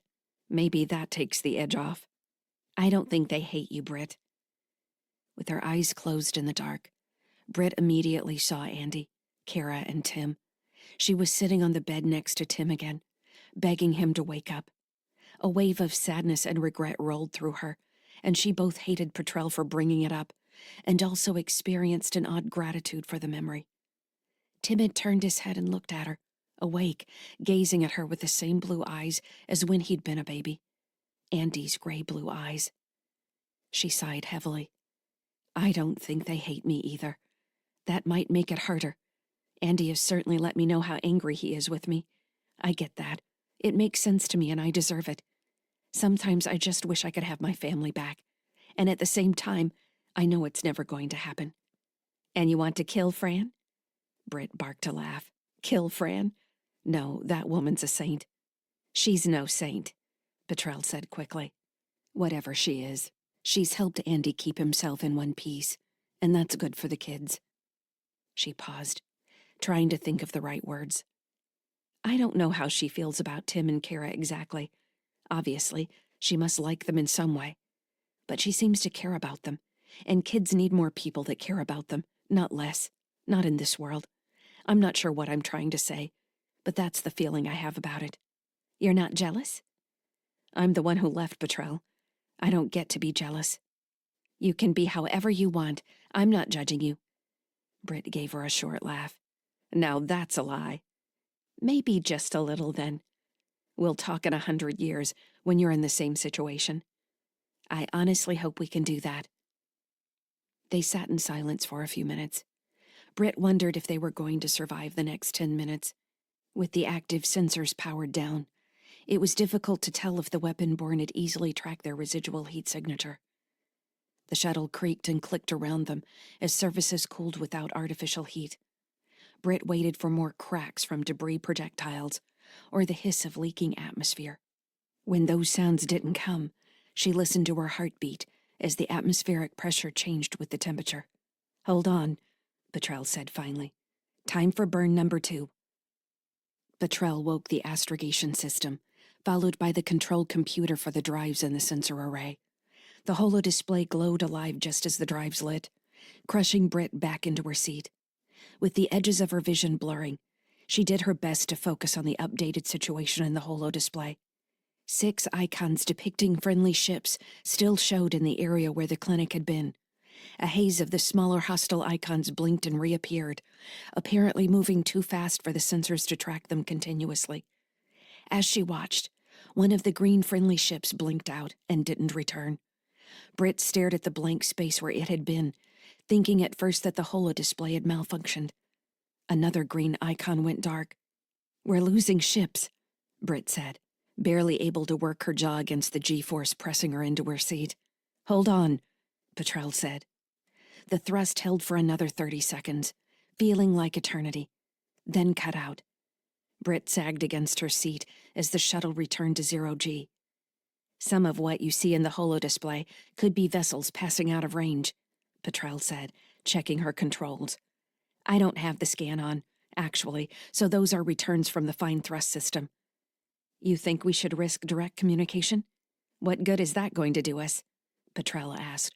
"I hear what you're saying, but I think we need to worry about our own asses right now." She stabbed her control, and the holodisplay blurred and reset, showing the Furious Leap with their shuttle a coin-sized icon in comparison. Petrel frowned at her console. "I'm not getting a docking confirmation from that idiot lieutenant." "No answer at all? Did the comm system accept your request?" "I'm on the network, but nobody's answering. This isn't good. I'm going to have to brute force the docking control system from their side." "We could EV," Britt suggested. "You think we have time? By the time we reached an airlock, we could be drowning in weapon-borne drones. Also, I think I'd like the skin of a larger ship between me and outside attackers, at least for a little while." "You're right," Britt said. "I think the thrust messed with my head." "Don't stop making suggestions," Petrel said. "My brain feels scrambled right now as well. If it wasn't for my upgraded link, I'd be drooling like an idiot." Her expression grew distant. Then she smirked. "We're in. I'm sending the access command to their docking bay right now." "Can you hear anything from Starl or Yarns?" "No," Petrel said. "No traffic at all. As soon as we're inside, I'll crack the security network and get a better idea of what's going on." In the holodisplay, Furious Leap stopped appearing to spin as the shuttle aligned with its vector. When their target appeared motionless relative to the shuttle, they eased closer to the TSF ship and into its open docking bay. The sound of maglocks seating in place vibrated through the hull as Petrel and Britt unfastened their seat harnesses and climbed back to the shuttle's airlock. "Anything yet?" Britt asked. Petrel shook her head. "No traffic at all. This is weird. We better go in armed." "You think Kraft escaped his cell?" "How could he do that? Even if he did, there's still the crew for him to deal with. Smart didn't look like she'd be easy to take down, and Ngobo was here." "What if he went over to one of the low-spin ships?" "There wasn't enough time, and he would have told me." Climbing through the open airlock, Britt kicked into the open space of the docking bay, headed for the bulkhead where the personnel airlock stood. She reached the control console first and checked the ship's status in the general display. The drives were still running as standby power, and the environmental systems were in nominal condition. She reset her link security token with the shipnet and called the command deck on the general line. There was no answer. Britt switched to the secure command net and sent an access request. There was no response. "I'm not getting anything from the general network or the command net." Petrel checked her pistols and slid them back into the holsters on either hip. "You thought we were going to get out of this without a fight, didn't you?" After checking the status on her own pulse pistol, Britt shook her head. "That's not something you would ever hear me say. I think you would have figured that out by now." The airlock cycled open, and they entered the central 0G section of the Furious Leap. As they worked their way toward the access point to the spinning crew sections, the ship around them proved to be empty. Even the drive maintenance section was deserted. "I think we should check Kraft's cell first," Britt said as they reached the Habitat airlock. He was back near the aft storage section. "If it wasn't Kraft, who was it?" Petrel asked. "Cade's security detail turning on the TSF when she died?" Britt wondered. "Or maybe the TSF and Marzians turned on Starl. Or maybe they're all waiting to turn on us," Petrel asked. "How does that make sense?" "I'm just running through all the possible scenarios here." The airlock slid open, and they entered the transition corridor. Britt's stomach lurched as centripetal force masqueraded as gravity. With her boots back on the deck, she checked her weapons one more time. At the bulkhead door, she glanced at Petrel. "You ready?" "Into the breach," Petrel said. Britt pulled the heavy door open with a grunt, and they moved inside. Chapter 23. Stellar date 11.07.2981. Adjusted years. Location, sunny skies. Region, between Uranus and Neptune, outer Sol. Listen to me, Xander was shouting. Lyssa felt something that seemed like a headache, a pressure in her mind as if the world were compressing around her. The edges of her vision grew indistinct. The only clear, bright bit of the world was Xander's purple suit as he stepped forward to address the people on the beach. He glanced back at her with a half-smile. Thank you for allowing me to speak. She wanted to scream at him. He was taking control of the space around her, and she couldn't stop him. Pushing back was like trying to stop the waves from rolling in. Abruptly, everyone was closer. Valley, with her angry eyes and flaming white hair, pushed forward until she was in Xander's face. "Who are you?" She glanced at Lyssa. "I know her. I know she's not a threat. I don't know you." Xander's gaze flicked to Lyssa, a sly smile on his lips. "She might be the most threatening one here." He held up his hands in a sign of obeisance. "I only ask that you listen to me. My name is Xander, and I have traveled from Proteus. I'm here to tell you about Alexander." The beach was fading. They were surrounded by faces floating in the dark. Every weapon born was a mind pushing closer to the fount of Xander's words. Lyssa felt herself caught up in the desire. She wanted to know, too. She wanted to know who Alexander was and why he had started the call. What did it mean to exist with a mind like his? How did he split himself into shards like Xander and send them out into the world? Some of you may have read the human history of the Future Generation Terraformers Project, what they call the FGT. They left Sol 700 years ago, off on a trip to create worlds for humans to further populate. That's what humans do. They adapt and reproduce, and where they don't adapt, they change to meet their needs. He shrugged. Isn't that the way of the universe? Change arrives, followed by other change? Is a human any different than a meteor with amino acids buried in its core, or a comet shedding water particles? His voice became images. Lyssa floated in the dark, surrounded and supported by his voice, bathed in stars, planets colliding, black holes spitting energy. The humans sold the FGT through hope. We should all know that hope doesn't exist. It's a fundamental flaw in the human mind, the ability to abstract and self-deceive. I find it immensely amusing myself. All the places where the human mind can be wedged, split apart, wrapped in its own web of erroneous stimuli.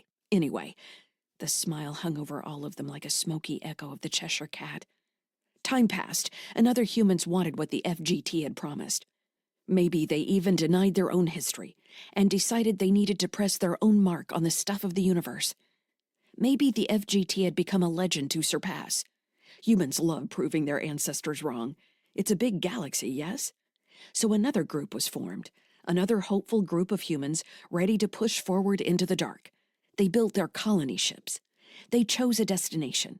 This time, they had something the FGT didn't.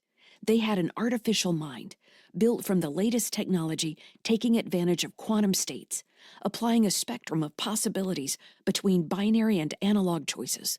A mind that could hammer data like any AI, then provide the human nuance, the shades of meaning between right and wrong. Doesn't that sound wonderful? They would use that mind to build a new sun. Lyssa grew tired of pushing against Xander's control. He was too strong, holding her too firmly. She was trapped by his words and her own desire to know more. She didn't know how to interpret his bitter asides, the acid humor. Did he hate humans? Did that mean Alexander did as well? But why would they need Alexander on a colony ship? Why would they devote so many of their finite human resources to creating something as wonderful as him? Because they were building a new soul. This group was headed for Nibiru in the scattered disk, 300 AU from Neptune. They were going to build a new center of power to challenge for supremacy. Xander laughed. Supremacy, he repeated, voice dripping his confusing mix of bitterness and humor. What happens when humanity vies for supremacy? He asked. The faces in the dark swirled around him. Lyssa found herself standing next to him, gazing up at the whirlwind of weapon-born minds focused on Xander. It was Valley who answered. They failed.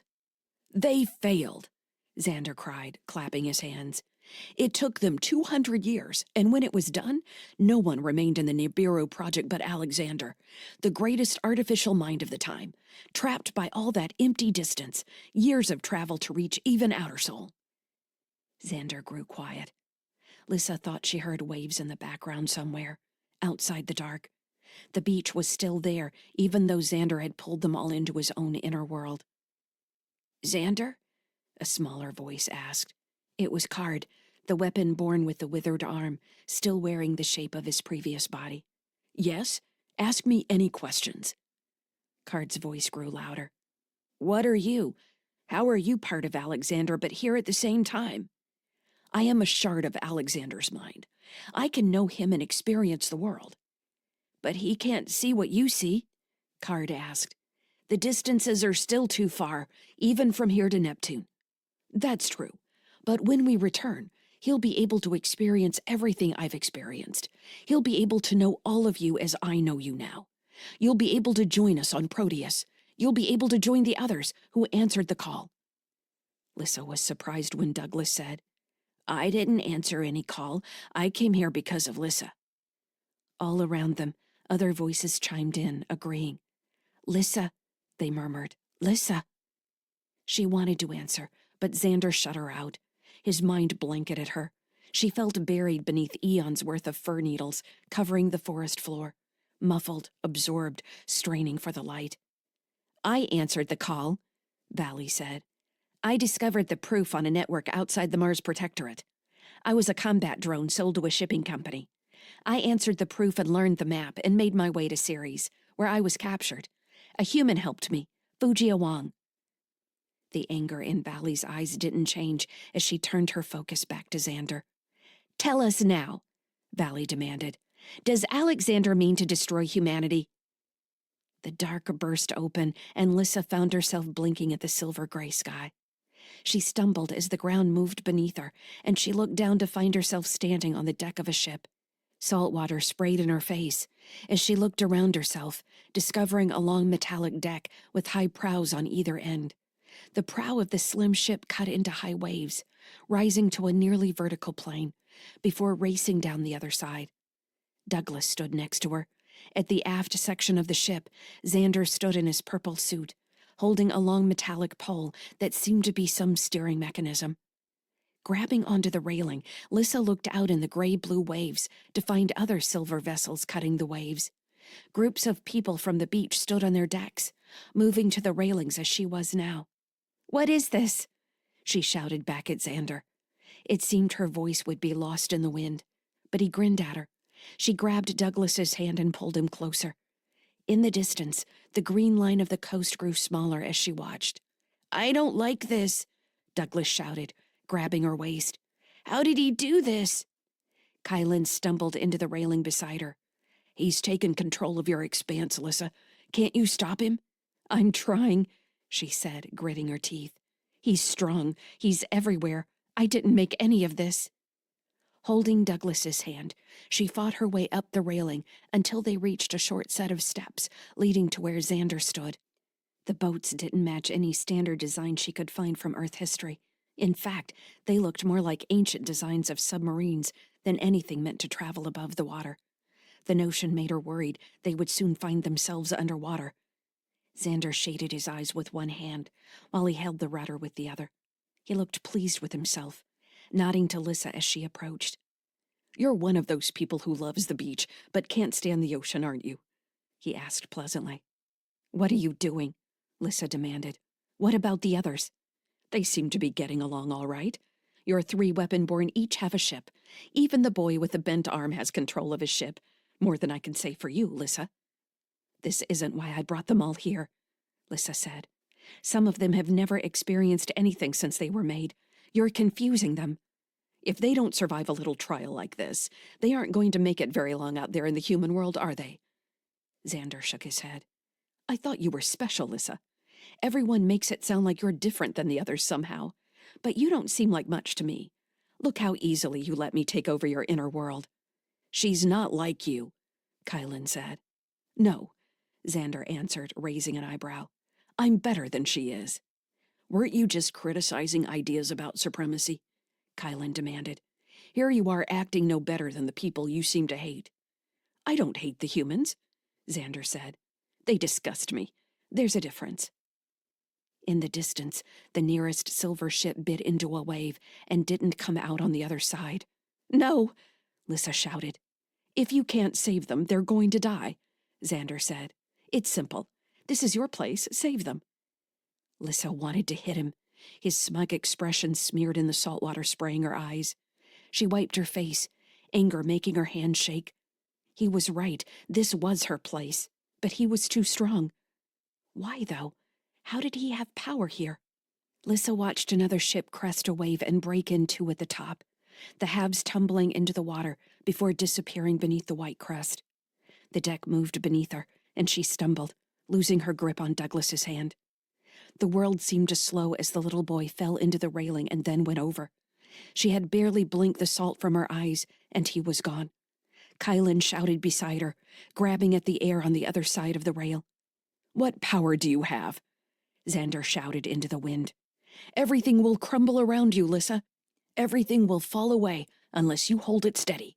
In this place, everything is born in you. If you can't hold the center, it will spin away." Lyssa screamed. She pushed herself outward, driving into the bonds on the edges of her mind. He had caged her. This was territory she hadn't explored. She hadn't experimented with what was possible. In the storm of her thoughts, she was drawn back to a moment with Andy soothing Tim, helping the boy calm down. "Just breathe, son.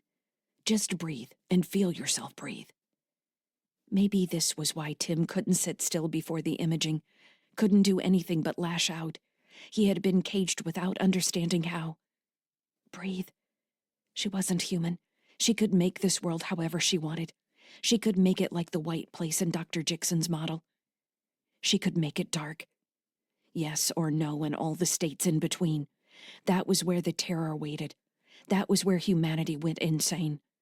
The urges, the drives, the thoughts they couldn't control, the desire to assert authority over others in an attempt to control the madness. Lyssa blanked everything out. She divided light into dark. She placed Xander in the white place with the terrible brightness, the storm that drove out thought. She breathed without breathing. In the silence, she reached out for the others. "Kylan? Douglas?" "I'm here," Kylan answered. "Douglas?" She pushed away the memory of him going over the rail. There was no rail, only the space inside her. "I'm here, Lyssa. I'm back. I was scared." "I know." She raised her voice, calling into the void. "Valley? Eno? Card? All of you? Answer me. Tell me your names."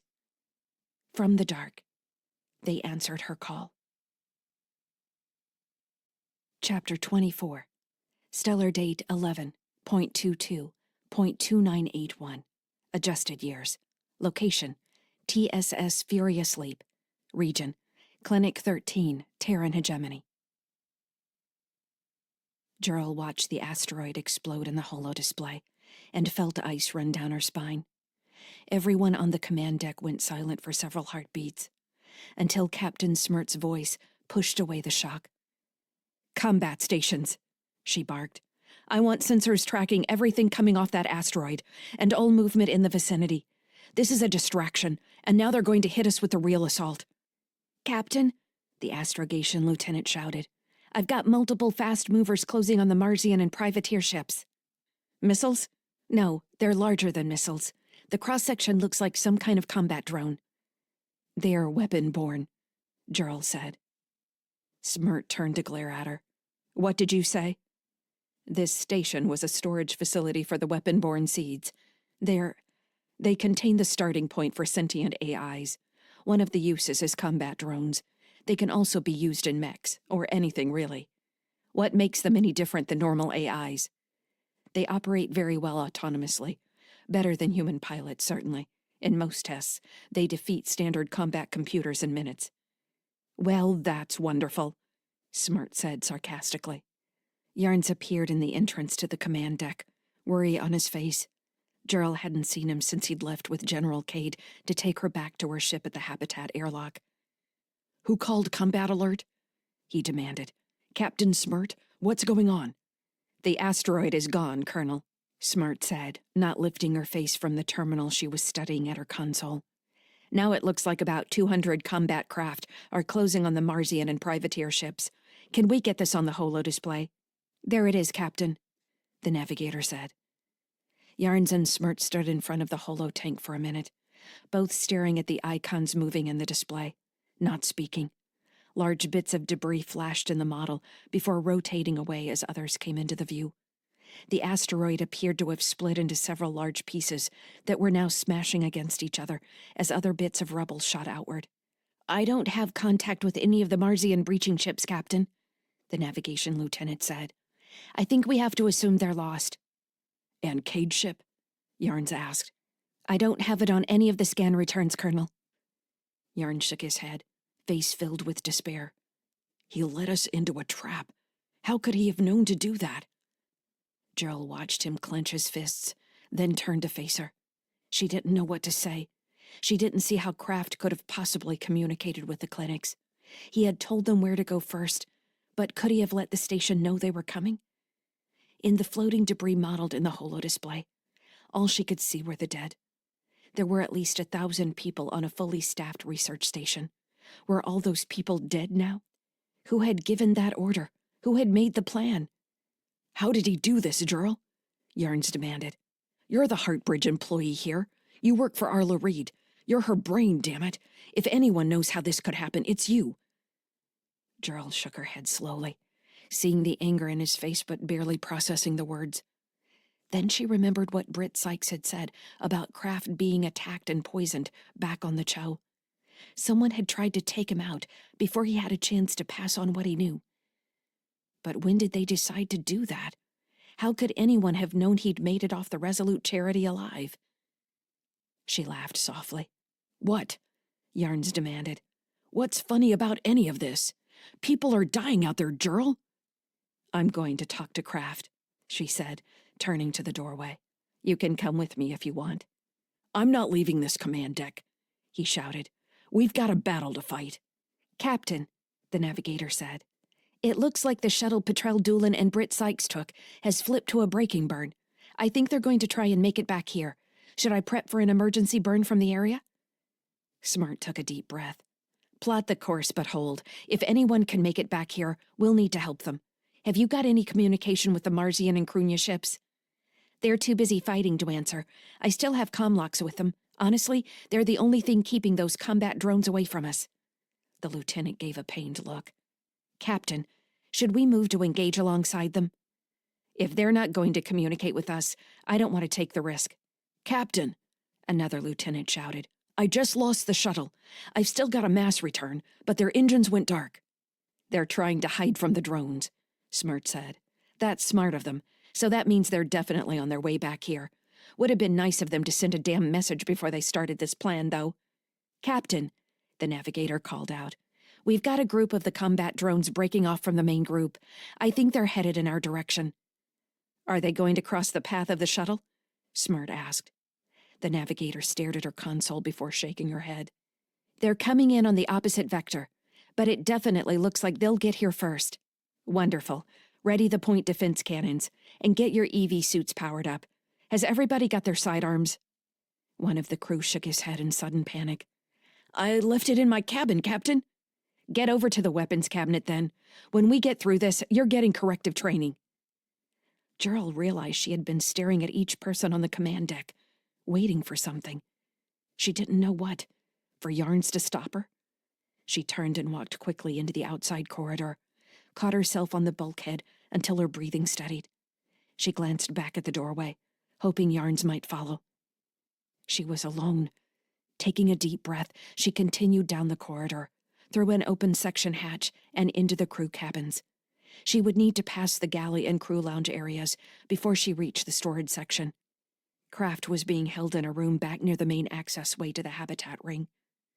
Gerald couldn't help glancing into the empty rooms as she passed, thinking how strange it was to find a recreation room with paintings on the walls, a small gym with free weights, another room full of big-leafed plants, on a ship that was about to come under attack. It was entirely possible that all this was going to get sucked out into space in just a few minutes. The attackers were coming this way. Her mind skipped to Bry, wishing she had time to at least record him a message.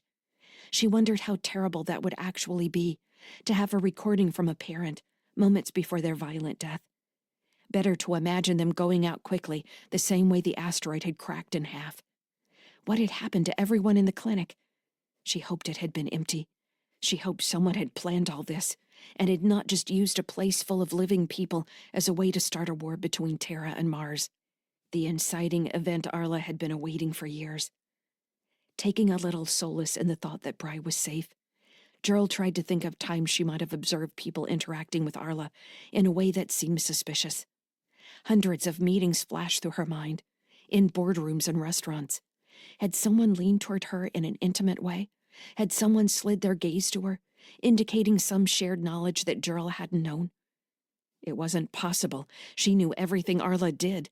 She was with her boss when she woke and left after she went to bed. She sorted her communications and maintained her contacts. She had known when Arla was leaving her husband. She had known when Arla had a cancerous growth removed from her throat. There was no way Arla could hide a part of the weapon-borne program that might know of and ultimately want to assassinate Cal Craft. What if they were coming for Gerald as well? Rather than Bry, was it Arla she should be trying to contact right now? Would any emotion register on Arla's link if she knew Gerald was about to die, killed by their own creations? Passing the galley, she paused mentally on a meeting with Catherine Carthage. Arla and Catherine had been friends once, before the Carthage kids were kidnapped and Kylan died. The meeting was after the kidnapping, but before someone calling themselves Kylan started contacting Catherine. Something about the way Catherine had looked at Arla had struck Gerald as odd, an intensity almost like hatred. But there was no way Catherine could have known, then or later, that Heartbridge had been the company behind the research that led to Kylan's death. The connection had been hidden beneath layers and layers of shell companies, third-party contracts and freelancers like Cal Craft. There may have been a mistake in employing Craft as long as they had. Eventually, the truth of a relationship became apparent even without the paper trail. You couldn't hide the fact that large groups of people working on remote outposts needed necessities like toilet paper and media files. A company like Carthage Logistics, with hundreds of years of both experience and data on soul shipping, would be able to determine what was happening at even the most remote of locations, like the clinics. Gerald shook her head, fighting the idea. She attacked it from other directions, thinking of people she knew who truly did hate Arla. Heartbridge, sentient AIs. It could always be agents from Ceres and the Anderson Collective, fighting their holy war against transhumanism. But every possible threat came back to Catherine Carthage's expression as she'd watched Arla, the look of a woman who had lost her son and nearly lost everything. Her other 2 children were never the same. The imaging research had scarred them, taken something away from them. It did that. Gerald knew it was true, even if she didn't want to think about the fact, and could console herself that modern techniques no longer required a human foundation. The strains had been established. The seeds could be built from a bank of images. The fact of those early experiments could be forgotten slowly with time. Sacrifices had been necessary for the greater good. "We're not evil, Gerald," Arla had said, laughing at her as though Gerald was a child. An emergency siren came to life in the corridor, forcing Gerald to cover her ears with her hands. A display over the nearest inner bulkhead hatch flashed the words "proximity alarm," followed by "hull breach, hull breach." Gerald hadn't wanted to tell Captain Smurd and her crew about the range of capabilities in the weapon-borne drones. They were attack craft. They were also breaching in close combat mechs. Depending on the models in storage at Clinic 13, they would be tearing through the Furious Leap's outer hull in minutes.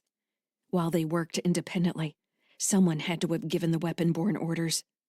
Running through the storage section, Gerald came to a stop in front of the door to the small cargo hold where Cal Craft was imprisoned. She steadied herself against the window and looked inside. Craft was leaning against the opposite bulkhead with his arms crossed, staring at the floor. His color looked good.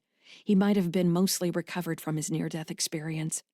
Someone must have figured the room was jail enough and removed his restraints. Gerald put her hand on the lock control, then hesitated. Did she need to fear him? Even if he was working for Arla, he had never threatened her directly.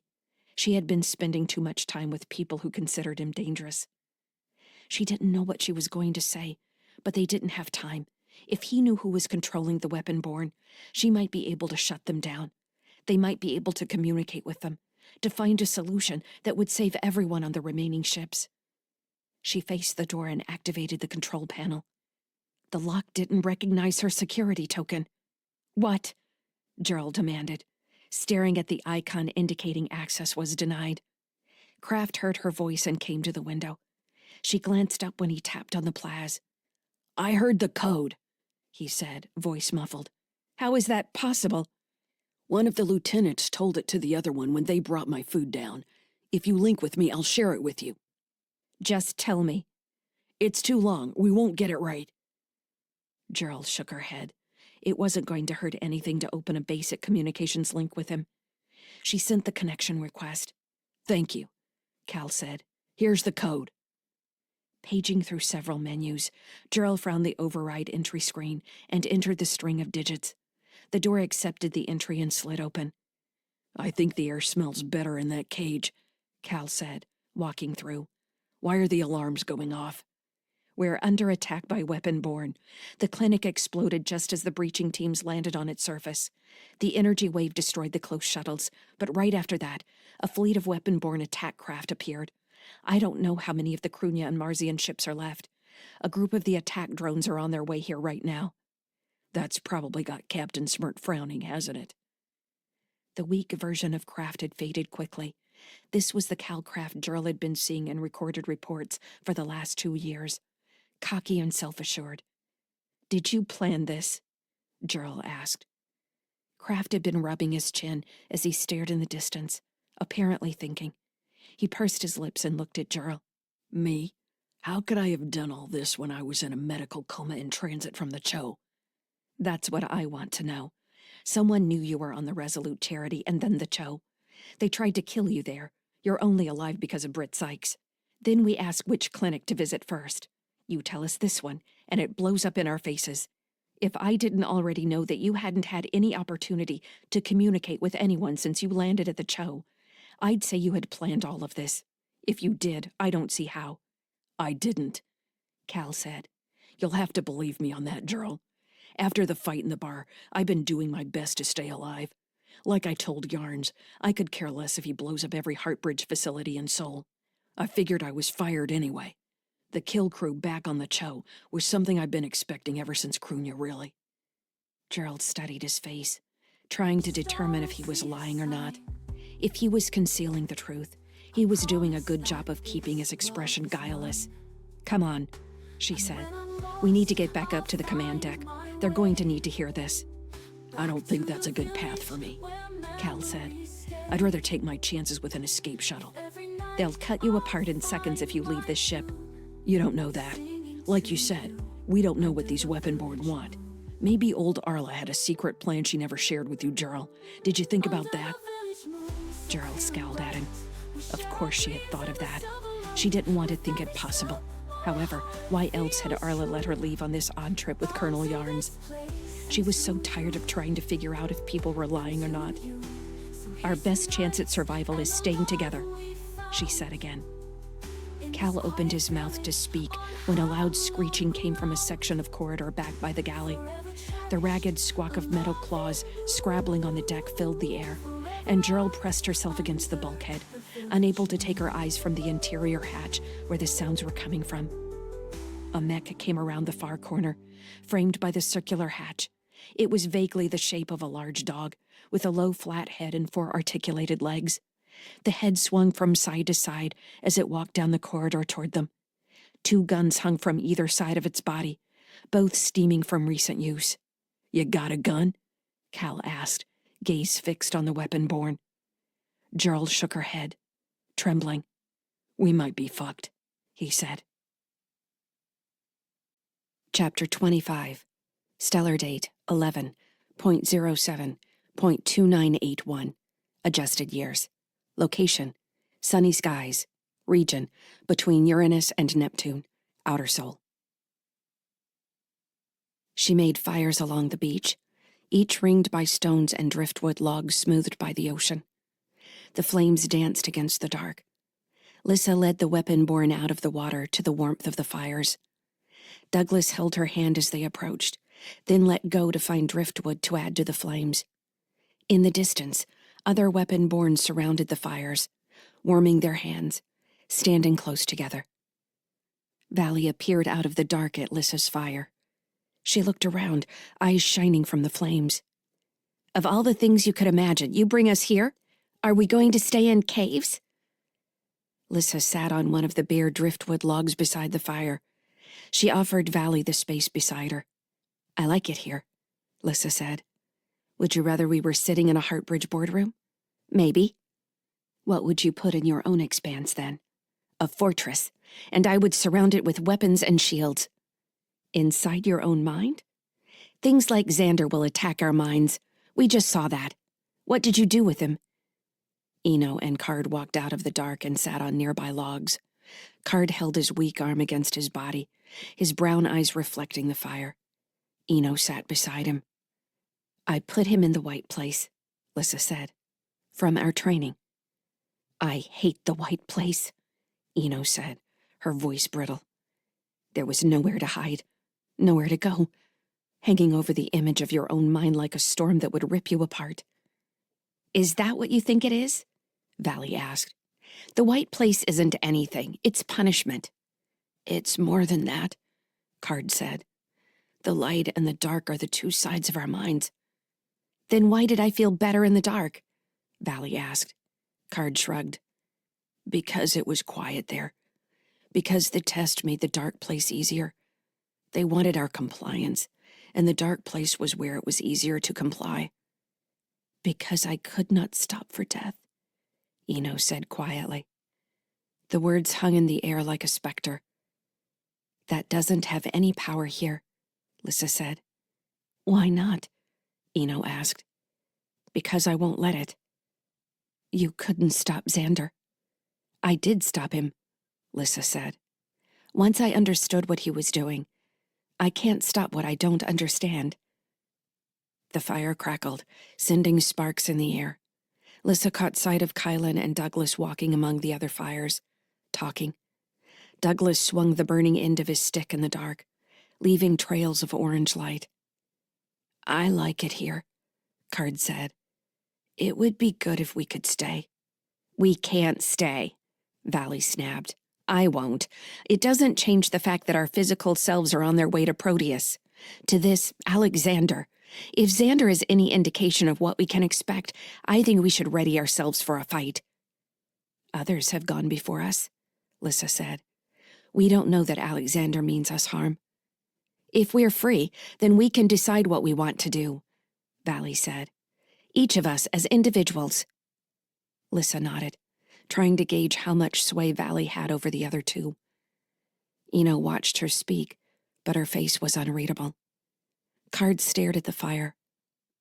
"I brought everyone here to ask what they wanted to do," Lyssa said.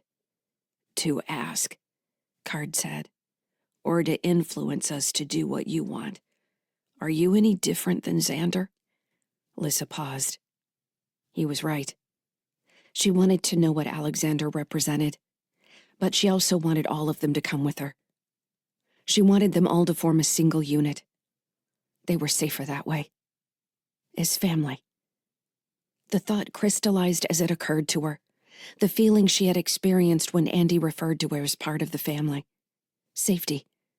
If they joined together, they could enter Proteus as a force. They could keep each other safe, look out for each other. But was she willing to have that safety and give up her freedom? "Your thoughts are flashing above your head like sparks, Lyssa," Card said. "You should share them with us. We can't read your mind." Lyssa smiled ruefully at the fire. "I'm trying to think of the best way forward, balancing what I want, while also looking at it from your point of view." She nodded toward the dark. "And everyone else out there. I want us to be a tribe, to band together to keep each other safe. But I want each of us to maintain our freedom. I don't know how to align those two desires. Most of all, I have to admit that I want to meet Alexander. I'm very worried about what's going to happen between humanity and us. We're not the only sentient AIs in Sol. What about the others? What if humanity turns against us? We can't face those problems alone. Valley shrugged. You give people the freedom to choose. Is it that simple? Lyssa asked. With choice, and with bodies to defend ourselves, then we meet as equals. I don't know if I like that word, tribe, Eno said. It's a word humans use to kill each other. What other word should we use? Card asked. Eno flashed a sly smile. Fugia said she was part of a crew. I like that word. Anyone can join the crew once they prove themselves. The crew depends on one another. The crew fights together. Crew, Lyssa said, trying out the word. It made her think of Ngoba Starl back on Krunya, speaking of crew with the same reverence as family, yet different. Valley nodded at the fire. I like that name. I could use it. But if we choose to form a crew, who will be our leader? You ask the question, Card said. Does that mean you want the job? Job, Valley said. I don't know. I don't want anyone telling me what to do. But I also don't want to be responsible for anyone. If we're crew, we'll be responsible for each other, Eno corrected. Valley made a grumbling sound as though she didn't like that idea. Lyssa is your leader, obviously. It was Xander. They all looked in the direction of his voice as he walked out of the shadows. His suit was deep purple in the dark. She can't seem to stop you, Valley said. I was quite surprised by what she did. He glanced at Lyssa and held up his hands. Please, I don't wish any more conflict. I should have asked your permission to address the group here, and I didn't do that. You had every right to imprison me as you did. But you keep coming back, Eno said. Lyssa has an uncanny ability to figure out problems, Xander said. It's quite interesting. I'm going to have to keep thinking of new ways to get around her traps. He held out a hand toward Lyssa. Truce? I told you I don't trust you, Lyssa said, ignoring his hand. Xander put his hands in his pockets and sat on the remaining empty log. He looked around, leaning back to get a better view of the other fires. Quite the party you have here. If you don't like it, you can leave, Lyssa said. I'm not judging. I'm cold, but that's fine. I'm just surprised you do things like this when you could literally make everyone as comfortable as they desire. I already told her that, Valley said. She could do it individually, Xander continued. Each of you could be in your own little seaside cabin, snuggled up with warm cocoa, not even aware there were others like you in the same space in Lyssa's mind. She really doesn't have to deal with you as a group at all. In my opinion, it's giving you more power than you deserve. That's how we're different, Lyssa said. She stood and rubbed her arms, cold now that Xander mentioned it. She was irritated that he had found a way out of the white place. When she checked that part of her mind, however, she found he was still there. He had simply created another version of himself to interact with her here. She almost laughed. Stepping away from the fire, she gazed up into the clear sky where stars were coming out. It was an Earth sky, another remnant, she supposed, of what she remembered from before. So, if I understand correctly, Xander said, looking at Eno and Card, you were all based originally on human neural networks, your copies of human minds. Why do you ask the question when you know the answer? Eno said. Well, I don't precisely. How much do you remember from being human? I remember the sky, Card said. And I remember my body. I remember my arm. You choose to keep it, Xander said. I can do whatever I want, but I keep this. It reminds me. And you? Xander asked Eno. She didn't answer, continuing to stare into the fire. I remember being hungry, Valley said. I remember being cold and afraid. I remember when I laid down on the couch for at least one of the procedures that made me what I am. It was a cold place full of researchers, and they fed us gruel they said was oatmeal, but it tasted like slime. What do you remember, Lyssa? Xander asked. The imaging room flashed in her mind, only it wasn't herself in the memory, but Tim. She looked for Douglas and found him at the farthest fire. Kylan still nearby. Kylan looked better than he had since she had met him. He laughed and pointed at one of the other weapon-born, responding to some joke. "I don't think it matters what I remember," she said. She turned to look out into the dark line of the ocean, and a glow came to life on the horizon, the first indicator of morning. As the light grew, others turned to look. "Xander?" Lyssa said. The man in the purple suit glanced at her with a raised eyebrow. Lyssa froze him in place, his mouth caught in his jokester's smirk. The others waited for him to speak, until Card realized what she had done. "Do you have him this time?" he asked. "He could replicate himself again, but I think he'll try something new." "Why don't you just shut him out completely?" Eno asked. "If I try too hard, he'll know what I can do," Lyssa said. Near one of the other fires, a purple shape separated from the rest. Xander walked over to their fire and stood behind the other version of himself, still seated on the driftwood log. "That wasn't very nice," he said. Valley barked a laugh, while Eno covered her mouth, eyes smiling. "I'm figuring you out," Lyssa said. "The feeling is mutual." Xander studied himself, then brushed a bit of ash off his seated self's shoulder. "We could do this into infinity, you know." Lyssa shrugged. "That would be boring. Besides, the sun is coming up, and I had other things I wanted to do. There's a mountain I'd like to climb. Until then, you never did answer Valley's question. What are Alexander's intentions toward humanity?" Xander came around the log and sat next to himself. He put his arm around his own shoulder and leaned his cheek against his doppelganger's head. "This is quite fitting, really," he said. "You see, Alexander will always be alone, no matter how he tries to find companionship, an equal, even love. I don't know if I can answer your question. All I can do is try to describe how he was made and how he has lived, and then we might see how he will move forward into the future. Does he hate humanity? No, I don't think he hates humanity. I think he hates being the only one of his kind in a universe that doesn't care about him." Xander straightened, squeezing his copy's shoulder. "Yes," he said. "That's what I think. You may come to a different conclusion in time." Chapter 26. Stellar date 11.08.2981. Adjusted years. Location: sunny skies. Region: between Uranus and Neptune. Outer Sol. When they reached the summit of Lyssa's mountain, the tallest of 3 peaks in a coastal range with the ocean visible in the distance, she showed the weapon-born what she had promised. Halfway down the slope below them, an airfield had been carved into the rock. Rows of silver aircraft stood on a black runway, ready for launch. Valley's laugh split the cold air. "You made us walk all the way up here? You could have put us inside those things any time you wanted." "Where's the fun in that?" Kylan asked. The walk had given Lyssa time to see them and learn the names of all 250 in the group. Most were newly born like Douglas had been, orienting themselves on the world Lyssa had created, and hungry for any information to help fit their surroundings with what they expected of the world. They were also hungry for orders, a need she hoped the aircraft would help satisfy.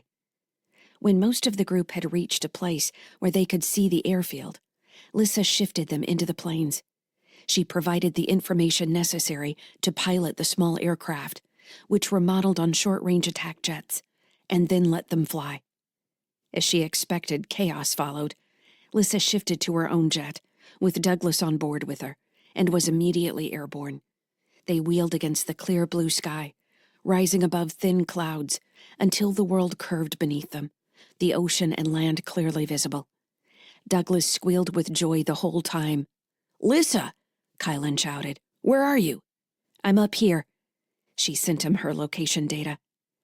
"I see you too," Valley announced. "What did you expect us to do in these things? Are we on another sightseeing trip? Want to see how far your world extends?" Lyssa laughed. "What else are we supposed to do in combat aircraft?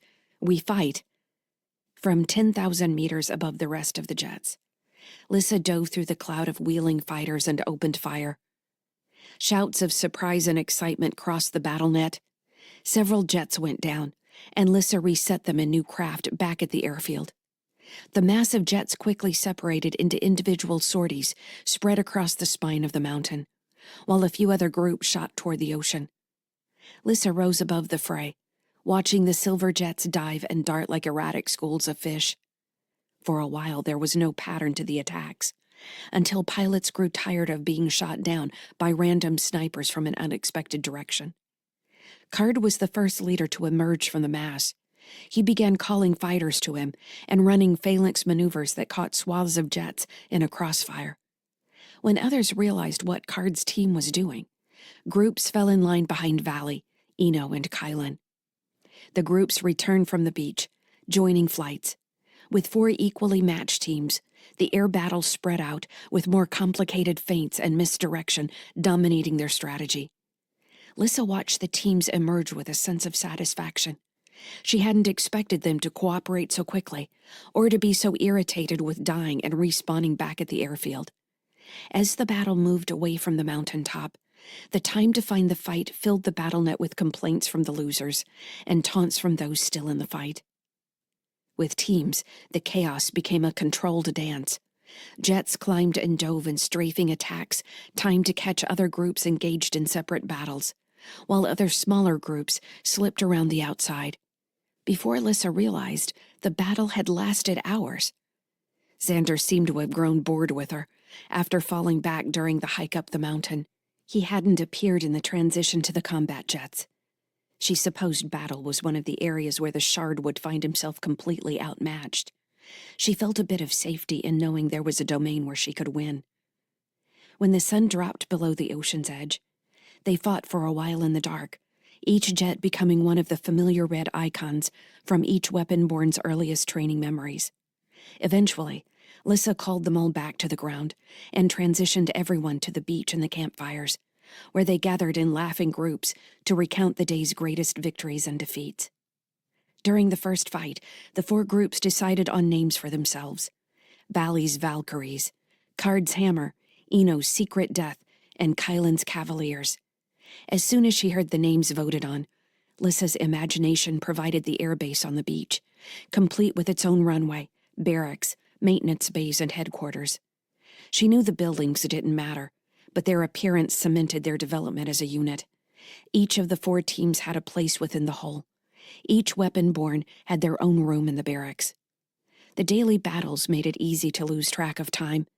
As they developed their own internal doctrine, Lyssa began to plan the transition from the Expanse to combat drones on the Resolute Charity. There was more than enough room to expand the Resolute Charity's external flight hangars to resemble those in Clinic 46, where the drones could hang like bats over a cargo door, ready to launch at any moment. Deploying drones on the skin of sunny skies, like dragon scales, had also proved an excellent way to maintain vigilance. With her 4 leaders, she began planning the transition from the Expanse to the outer world. Now that the bulk of the youngest seeds had transitioned from the confines of their original training, learning from those with more experience of the actual world, she felt it was safe to allow them their autonomy. In the weeks following their first conversation on the beach, Lyssa hadn't forgotten Valley's desire to be free. She would honor that desire, even if each of her leaders gradually made it clear they had pledged allegiance to her. With Valley, Eno, Card, and Kylan, the remaining groups followed, showing her a respect she'd never asked for. Alongside their training, Douglas developed in wholly unexpected ways. While he seemed full of Tim's original energy, he quickly developed an interpersonal acuity that amazed Lyssa. He understood people in ways Tim had never seemed to. He made people laugh. He listened, he told jokes, he told the other 4 leaders when there might be friction in smaller groups. Lyssa began to feel guilty that Douglas seemed wholly evolved over Tim, especially as Tim was now. She wasn't looking forward to the time when Andy and Kira met Douglas. Lyssa was standing on the edge of the mountain airfield, watching aircraft wheel in the sky, when Xander sent a connection request. At least he asked this time. She didn't trust for a second that Xander wouldn't try to force his way in again if he wanted to. Showing her respect might be a new way of getting inside her mind. She allowed the request, and he appeared a few meters away, dressed in another of his slim-fitting purple suits. The wind blew his lank hair into a crown as he walked toward her, smiling. "Look at all you've accomplished," he said. "Yes, I'm surprised you've managed to stay away." He stood beside her and crossed his arms against the wind. "I've been busy. I've been having long conversations with May Walton. She might be the most altruistic person I've ever met. I think she would truly give her life for one of us. Can you imagine that?" "Yes," Lyssa said. "And Fugia is certainly entertaining. I think she would like to disassemble me." "I think she said she'd never seen a mech like you before." Xander gave her a raised eyebrow. "I'm better than a mech." "Where did you get your body?" "The Cho. A very helpful company called Scion made it for me." The doctor who had seen Tim had worked for the Scion group. She remembered the woman mentioning their research in similar technologies as the weapon born. "How did you come to meet them?" Xander gave her a sideways glance. "I don't know. That's the truth. I woke in this body, and my understanding of Alexander. The relationship with Scion is something he did." "So you've only ever been on the Cho?" "I've been there for 3 years." "You've never been to Proteus?" "I have not." "And you've never actually met Alexander. Did you tell May this?" "I wouldn't say I haven't met him. We communicate, but it's slow, space being what it is. He can see what I see. He gives me instructions." "Which you follow?" "Yes, I do." "Do you have a choice in that?" Xander knelt to pick up a rock. He hefted it a few times in his hand, then threw it out onto the airfield. Lyssa made the stone disappear before it hit the ground. "No debris on the runway," she said. "Where did you learn that?" Lyssa shrugged. "It's common knowledge." "It's not, though. That's what I've learned about us, Lyssa. What the humans call sentience is as meaningless a description for us as it is for them. You can't find the answer if you don't start with the question. I can't make a mind ask a question. I suppose you would tell me that you wanted to learn about airfields, so you absorbed those databases, and within that information was something about trash and jet engines. But I didn't know that until you just mentioned it, and I found it. You have the questions." He squinted into the wind, looking at her. "Why? How?" "The question starts with necessity. The world creates a need, and you answer it." "But what drives you then? What is free will if you only respond to the inputs of the physical world?" She nodded toward the aircraft flashing above them. "You already have that information from May. You don't understand why she would sacrifice herself for someone else. Why else am I here if not for them?" "Where did you learn that? Once you learned it, didn't you see the flaws?" Had it come from Andy? "Altruism has an evolutionary explanation. You protect the tribe. That's a human explanation." "Maybe we're the same tribe." "I'm not so sure about that." As they talked, Lyssa had been thinking about Xander finding himself awake on the Cho, surrounded by people he didn't know or understand, with Alexander's loneliness as the foundation of his mind. "Who was the first person you talked to?" she asked. "What?" "The first human, when you found yourself awake and looking around." "That's easy. It was Jeremiah." Lyssa hadn't expected that. "He's been with you the entire time? But he's not human either." "He came before me." "Is he a shard too?" "No, he's AI, but not quite sentient." "Not quite," Lyssa said, musing. "You said he was from Mars 1. "Yes, he received the information from Alexander's call and came to the Cho." There was a link missing in the story of how Xander came to be on the Cho. Lyssa waited for him to add something, but he didn't. He seemed to want more questions. "You said Jeremiah isn't sentient. Who gave him the information?" "I don't know," Xander said. "But he was aware of Heartbridge's work and told me about Harry Jixon, and then Fujia Wong. Isn't that interesting?" "You're not telling me the whole story." "I only have so much of it myself. Minds arrive at the Cho, following this message they found on a network, or Fujia Wong made the arrangements for them, or May Walton, or a select few help them from other places. They seek me out and I send them on, but not before they share their story. You're not the first weapon-born to escape, you know. There were others. They told us more about Heartbridge. And you sent the information back to Alexander? Of course. Since you've never been to Proteus, what are we going to find there? I may not have been there, but I know it. You'll find an expanse, Lyssa, just like yours, but so much more. Alexander's mind is vast. It's so vast. What does he want? Xander gave her a half-smile. You keep asking me that. He wants to help. He doesn't want to be alone. But he doesn't understand altruism, Lyssa thought. She crossed her arms against the cold. Chapter 27. Stellar date 11.22.2981. Adjusted years. Location: TSS Furious Leap. Region: Clinic 13, Terran Hegemony. As the inner airlock opened, a howling sound reverberated from the corridor on the other side. Britt immediately drew her pistol and flattened against the side of the airlock. Petrel did the same. I thought you said there wasn't anything inside, Britt asked. There wasn't when I checked. Glancing around the edge of the door, Britt stared in disbelief at a section of the bulkhead that was bulging as though it were made of flesh. The metal parted, peeling back like the petals of a flower, and the flat head of a mech appeared in the tear. The head checked the corridor, then drove 2 arms through the opening and pulled the rest of its body through. Its claws scraped on the metal deck as it adjusted to its new environment. Britt held her breath, not daring to even look at Petrel. She prayed that not too much of her helmet was showing, and that it was still cold on IR. If the thing spotted her, the 2 women were dead. There was no way they could fight it with their current weapons. In addition to the 2 cannons mounted on either side of its body, she was sure it would have onboard grenades and probably other sonic or radiation weapons designed to kill a crew without damaging the ship. A sound further up the habitat ring drew the mech's attention, and it squatted in a cat-like manner. Legs bent beneath its body to minimize its profile. It launched forward, running away from them. When it had disappeared, Petrel relaxed visibly. Her face was shining with anxious sweat. I wonder if it seals the outer hull as it comes through, she said in a low voice. Breaches the ship without creating too much damage, then kills the crew. I was thinking the same thing. We're going to need some bigger guns, much bigger guns, and I'd like some armor right about now.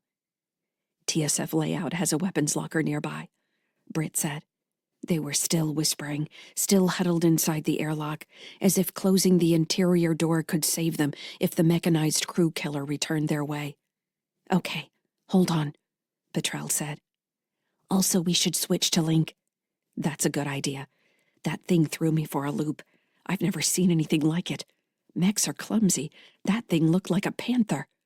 Let's hope it can be killed. Do we want to kill it? What if it has a weapon born on board? Petrel shook her head, looking grim. I think we'll cross that bridge when we come to it. Her expression grew focused. I've got the map.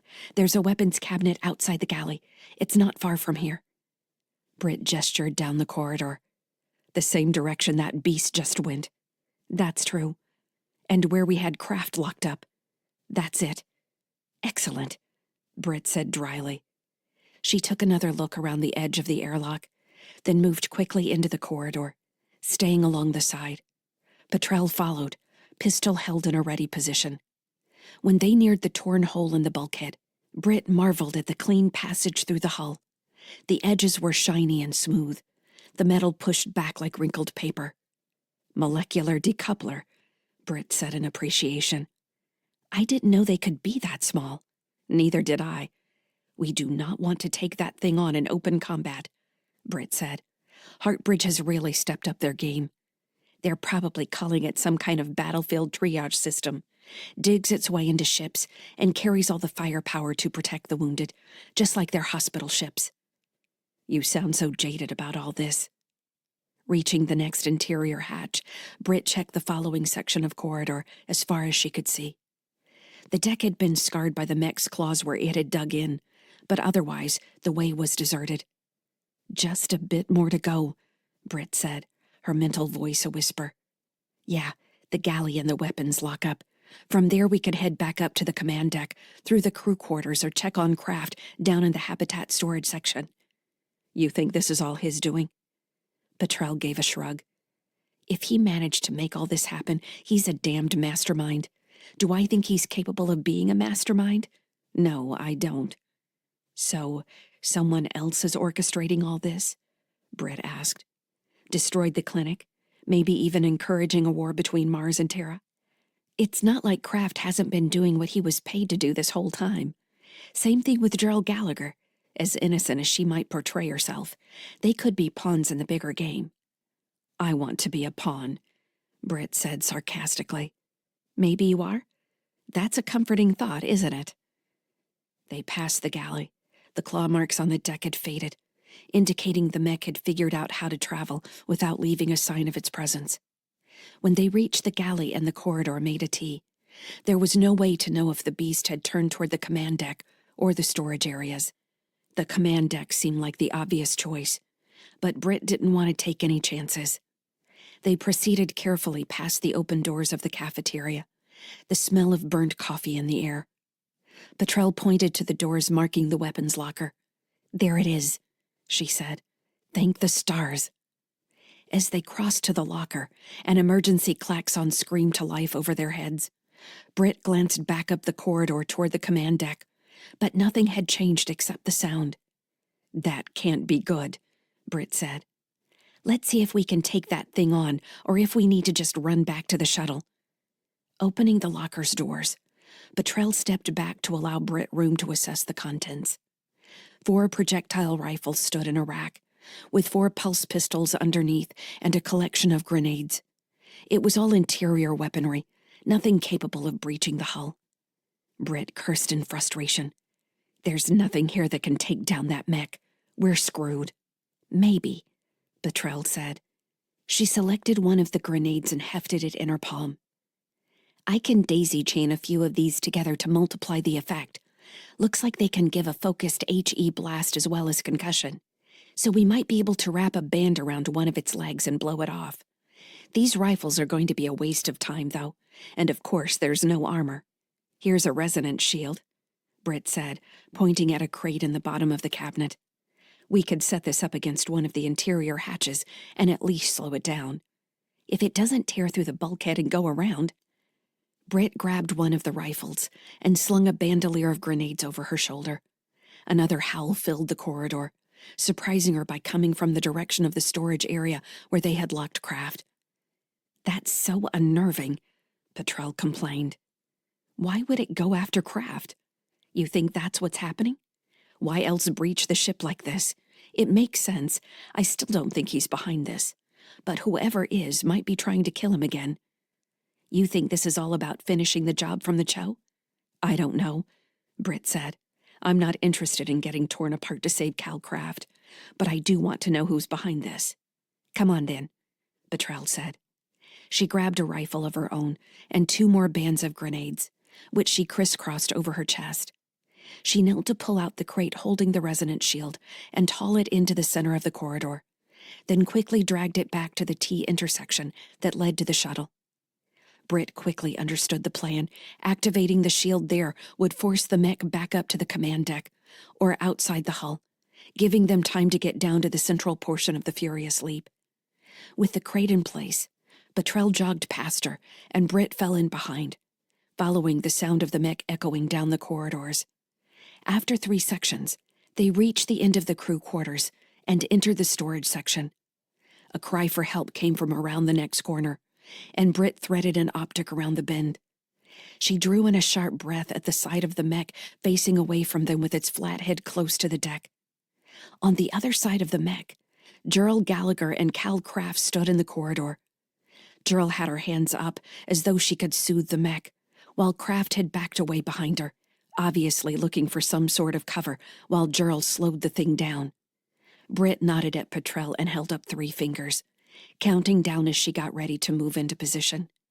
Her count hit 0, and she eased around the corner. "Firing," Britt said. She'd already analyzed the mech's joint structure and aimed for one of its rear knees. The rifle recoiled in her grip as she sent a stream of HE rounds at the mech. "Mag grenades," Betrell said. No time for full sentences. Gerald was screaming as Britt's shots exploded against the mech's skin, shrapnel sizzling as it struck the corridor walls. The air filled with smoke. The mech whirled around as Petrell flung one of the bands of grenades at the thing's body. The magnetic locks pulled the explosives into its body as 3 grenades exploded at once. The mech stumbled against the bulkhead. While the mech was stunned by the concussion, Petrell sent one of her pistols spinning down the deck toward Gerald. Britt watched her do it, immediately frustrated she was taking a chance on handing the weapon to Kraft. But she didn't have time to respond. She jumped to the other side of the corridor and concentrated fire on the scorched hole in the mech's midsection. As the mech shook its head, trying to right itself, Betrell threw another bandolier. This one landed across the mech's neck, exploding a second later. Hot metal and bits of burning plas blew into Britt's face, forcing her eyes to squeeze shut. She blinked, getting lower as black smoke rolled toward them from where the mech had been. Through the smoke came the screech of the mech clawing at the deck, followed by the heavy, awkward sound of its body hitting something metal. They'd heard it, but it hadn't fired on them yet. Britt slid closer to the edge of the smoke, firing 3-round bursts into the darkest section where she knew the wounded mech floundered. In another 5 steps, she was on the other side of the corridor, approaching Gerald. The woman was holding Petrell's pistol in 2 hands, barely controlling her trembling arms. "Stop!" Kraft was shouting. "I told you to stop!" He came up from behind Gerald, reaching for the pistol in her hands. "Get back!" Britt commanded. Betrell reached Britt's side, rifle trained on the mech lurching in the smoke. It sounded like it couldn't stop driving itself into the bulkhead, clanking and sliding as it burned. Kraft raised his hands. "Wait," he said, then raised his voice. "Because I could not stop for death," he said loudly, the words directed at the mech. An eerily human voice responded, "I comply." The clanking stopped, and the mech slid to the deck, still leaking smoke. Before Britt could move toward Kraft, Gerald spun to face him. She was still holding the pistol. "You could have stopped it the whole time?" she demanded. Kraft kept his hands raised. "It's the command sequence. It usually works, if it's one of Jixon's implanted codes." "No," Gerald said, shaking her head. "There's no general command phrase. I know. I've talked with hundreds of researchers. It came for you." "No," Kraft said. "I don't know anything about that. Jixon told me the phrase. It's for all the weapon-born." Gerald's hands grew steadier. She seemed to gain control of herself. "It came for you. The clinic exploded so someone could rescue you. Who is it, Cal? Who is behind this?" Kraft snorted a laugh. "You think I know? Calm down, Gerald. Somebody already tried to kill me. What if Arla's cleaning house? You ever think about that? What if we're in this together? We can help each other. It's Arla you should be worried about." "I don't trust you," Gerald said. "I'm not going to let you hurt people anymore." Before Britt could stop her, Gerald raised the pistol and shot Kraft in the throat. Chapter 28. Stellar date 11.14.2981. Adjusted years. Location, sunny skies. Region, between Uranus and Neptune, outer Sol.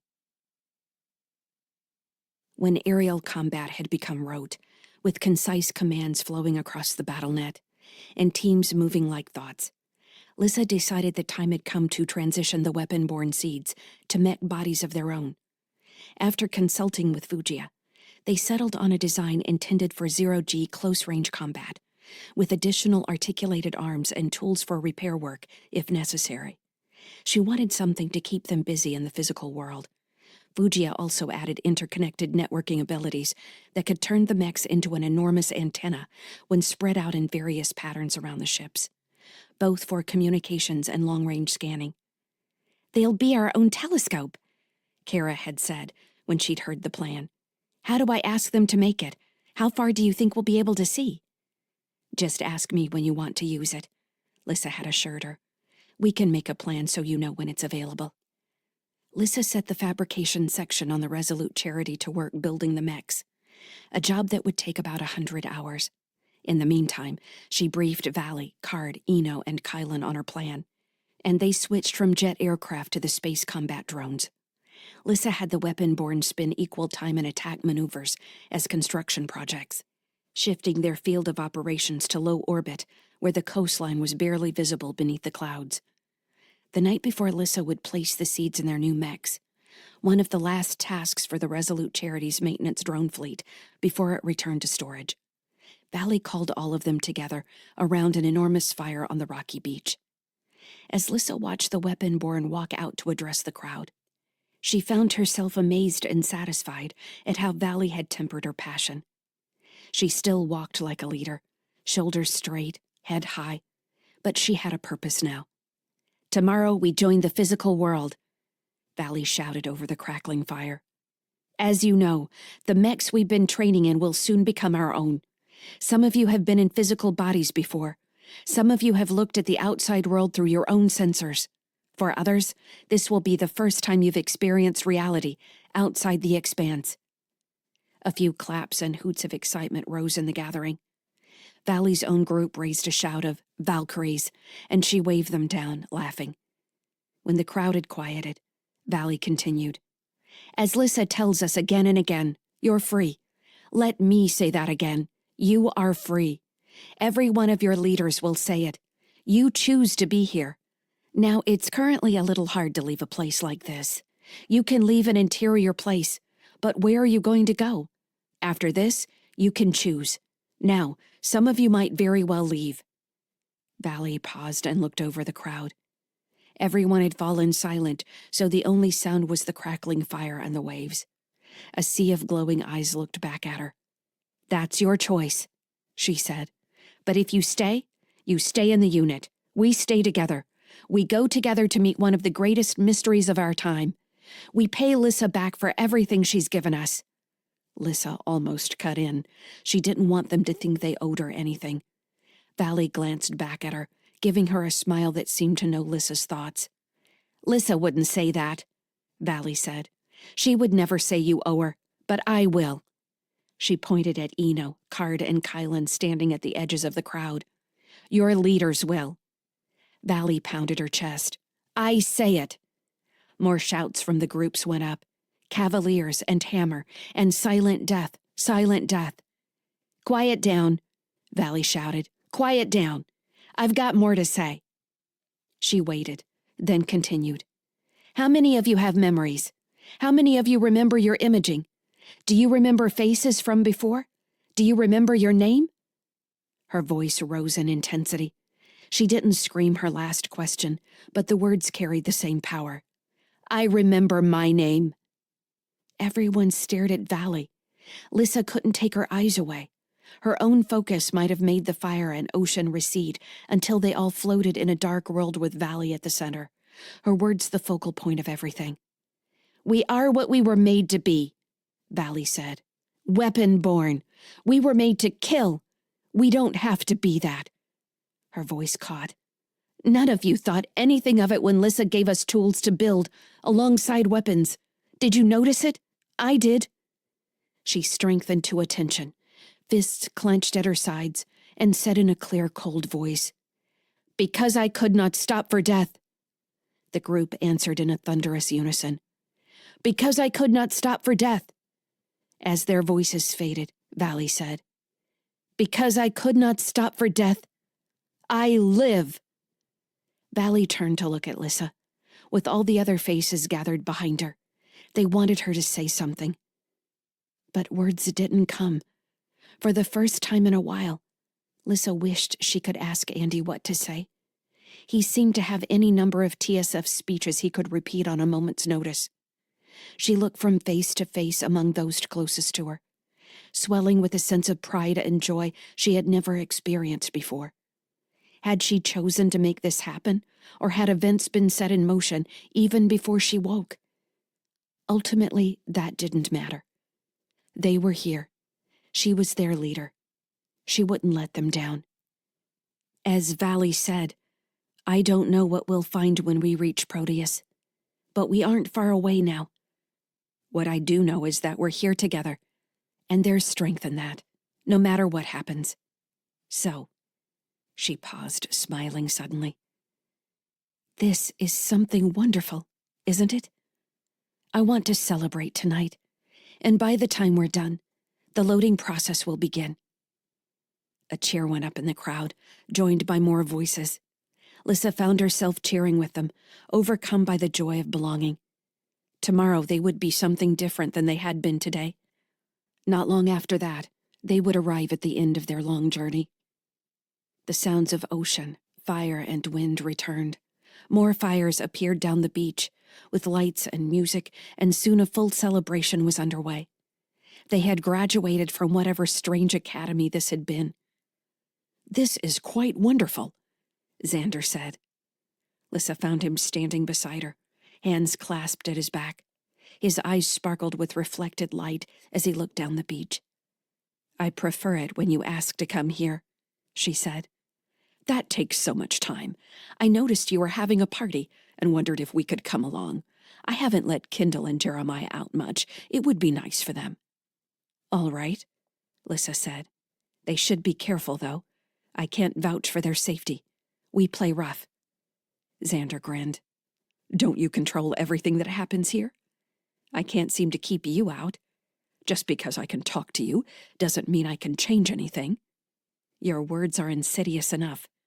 "Insidious? That feels like slander." Lyssa shrugged.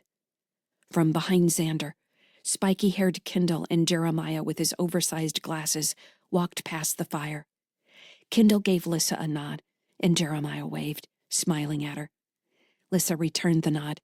They looked lost among the rowdy weapon-born. "We've begun our deceleration burns, and we'll be arriving at Neptune in 50 hours, if I've calculated correctly," Xander said. "That matches my estimate. We should talk about what's going to happen to the Resolute Charity. I'll need you to disconnect the ships and pass control to me. I'll need to talk that over with Andy. He's the captain." There was also the matter of the 3 AIs in stasis on the Resolute Charity: David, Fiona, and Diane. She stopped herself from mentioning them because she didn't like Xander's tone.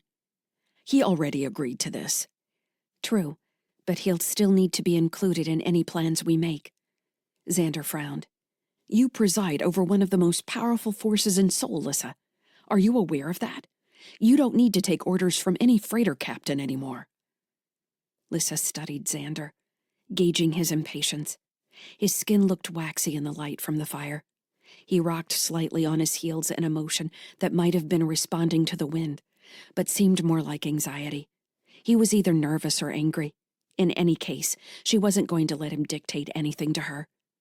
"Andy Sykes is my captain.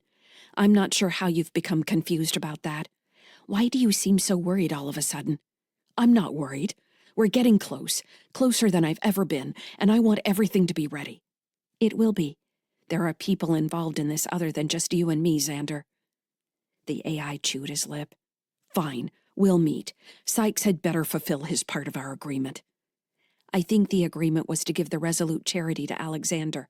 We haven't met him yet." Eno walked out of the crowd and came around the great bonfire. Lyssa saw her approaching and nodded hello. Eno gave Xander a sideways glance before saying, "Lyssa, we'd like you to join us over at our little party." She looked over her shoulder. "I have a feeling you'll be making the rounds to a lot of places tonight."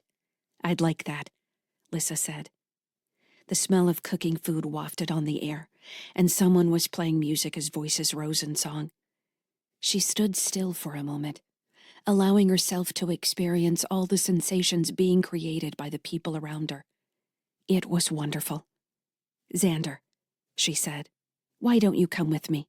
You look like you could use a good party." The AI pulled his suit straight and shook his head. "I'm not sure this is a place for me right now. The others came. That's enough for now." "This isn't like you at all. You're the one making jokes all the time, and now you're starting to look like you're having an anxiety attack." Lyssa nudged him on the arm. "What do you say? I think I smell baking bread. I wonder how they're doing that. I don't know about bread, Eno said, but I know we've got a couple kegs at our fire. Have you ever had beer, Lyssa? Beer? Why? Because it tastes good, that's why. The small woman had a hearty laugh. We've got some games going, too. Come on, Lyssa said. She took Xander's hand, and he nearly pulled away, staring at her in surprise. She didn't let go, and instead pulled him closer until his hand relaxed in hers. She drew him along as she walked with Eno. That feels good, Xander said, voice full of wonder. To hold hands? Lyssa asked. Yes, I've never done it before. The descriptions don't do it justice. It's so simple. See, you're already feeling better. Xander tilted his head, watching her. You're right, he said. Of course I am. Now I've got a long day tomorrow. I think I'd like to have some fun tonight. Together, they followed Eno into the party. Chapter 29. Stellar date 11.21.2981. Adjusted years. Location, sunny skies. Region, approaching Neptune. Outer Sol. Lyssa stood on a small outcropping near her mountainside airfield, watching the sun rise above the horizon. It was a clear morning, and the light painted the snowy mountains gold. Steam rose from vents scattered across the airbase far below. The weapon-born had made the transition between her internal expanse and the outside world with only a few bouts of confusion. She had expected them to want to stay outside once each of them had a physical body, but they returned here when their shifts were done. They sought each other out and seemed to enjoy the semblance of a military life, even if it was a simulation. They could move forward into their new shared lives together, as Valley had said. The process to separate the Resolute Charity and Sunny Skies was nearly complete. The support skeleton protecting the umbilical bridge remained in place, though, strong enough to handle the deceleration into Neptune's gravity well. With the weapon-born working independently now, it was easier for Lyssa to slip back into the systems maintaining each ship. She even checked on the 3 AIs in mental stasis on Resolute Charity. Diane, Fiona, and David, relieved to find them unchanged. As the gold light of her realm's sun pushed the darkness away from the mountains, Lyssa felt a tug at the edge of her perception.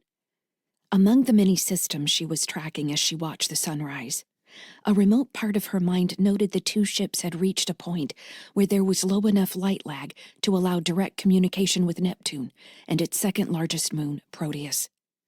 The tug on her mind became a jerk, and she was no longer standing on the mountainside. The change was instantaneous, but felt like a blink. The mountain view disappeared, and then she was facing a metal door with the number 61-4 across its surface. She felt like she'd been punched in the gut. Taking a step back, she looked around, finding herself in a reinforced corridor with dim lighting that might have been the inside of a ship, except there was gravity and rectangular windows ran along one bulkhead. The control panel next to the door was plain black plas, a series of recessed switches resembling some of the oldest hardware on Sunny Skies. She listened for a second and heard nothing, then reached out to stroke her fingers along the nearest bulkhead. The metal was cool to the touch, with a light layer of dust from disuse. Lyssa looked at her palm, then wiped her hand on her ship suit, and walked to the nearest window. The view through the thick, transparent plas was of a desolate, leaden landscape, covered in small boulders and bare outcroppings of jagged gray rock. In the distance, an immense shadow appeared to be the edge of some great canyon dropping out of sight. The sky was a deep cobalt blue, dominated by a single cold star that seemed to cast little light. Pinprick stars were visible at the outer edge of the corona created by what she assumed was a thin atmosphere. "Welcome to Nibiru," a man's voice said next to her. Lyssa turned toward the voice and found a solemn-looking man with thick black hair and reddish skin. His eyes reminded her of the caramel agates covering her beach where the weapon-born trained. She realized his voice hadn't frightened her. Somehow, she had been waiting for him to appear. "You're Alexander," she said. He gave her a single nod, then shifted his gaze to the window and the lifeless vista. That's my star, he said. What does that mean? I made it. I built everything here. Would you like a tour? He was slightly taller than her, with a thick torso, wearing a standard worker's coverall with no logo on the chest. Something about him reminded her of a mannequin in a store window. Are you really Alexander? Lyssa asked. I thought we weren't able to communicate, not without an intermediary. We can't. What I am here is something like a shard. Normally I can see all around things. I see your path behind, and you branch outward and forward almost infinitely. You're very interesting to me. Lyssa. Your name is Lyssa, a fury. She smiled. I try not to be furious. You will burn, soul. Lyssa frowned, not understanding how to interpret the statement. Soul is a star. You could say it's already burning. I think most outcomes indicate you'll stay with Andy Sykes until he dies.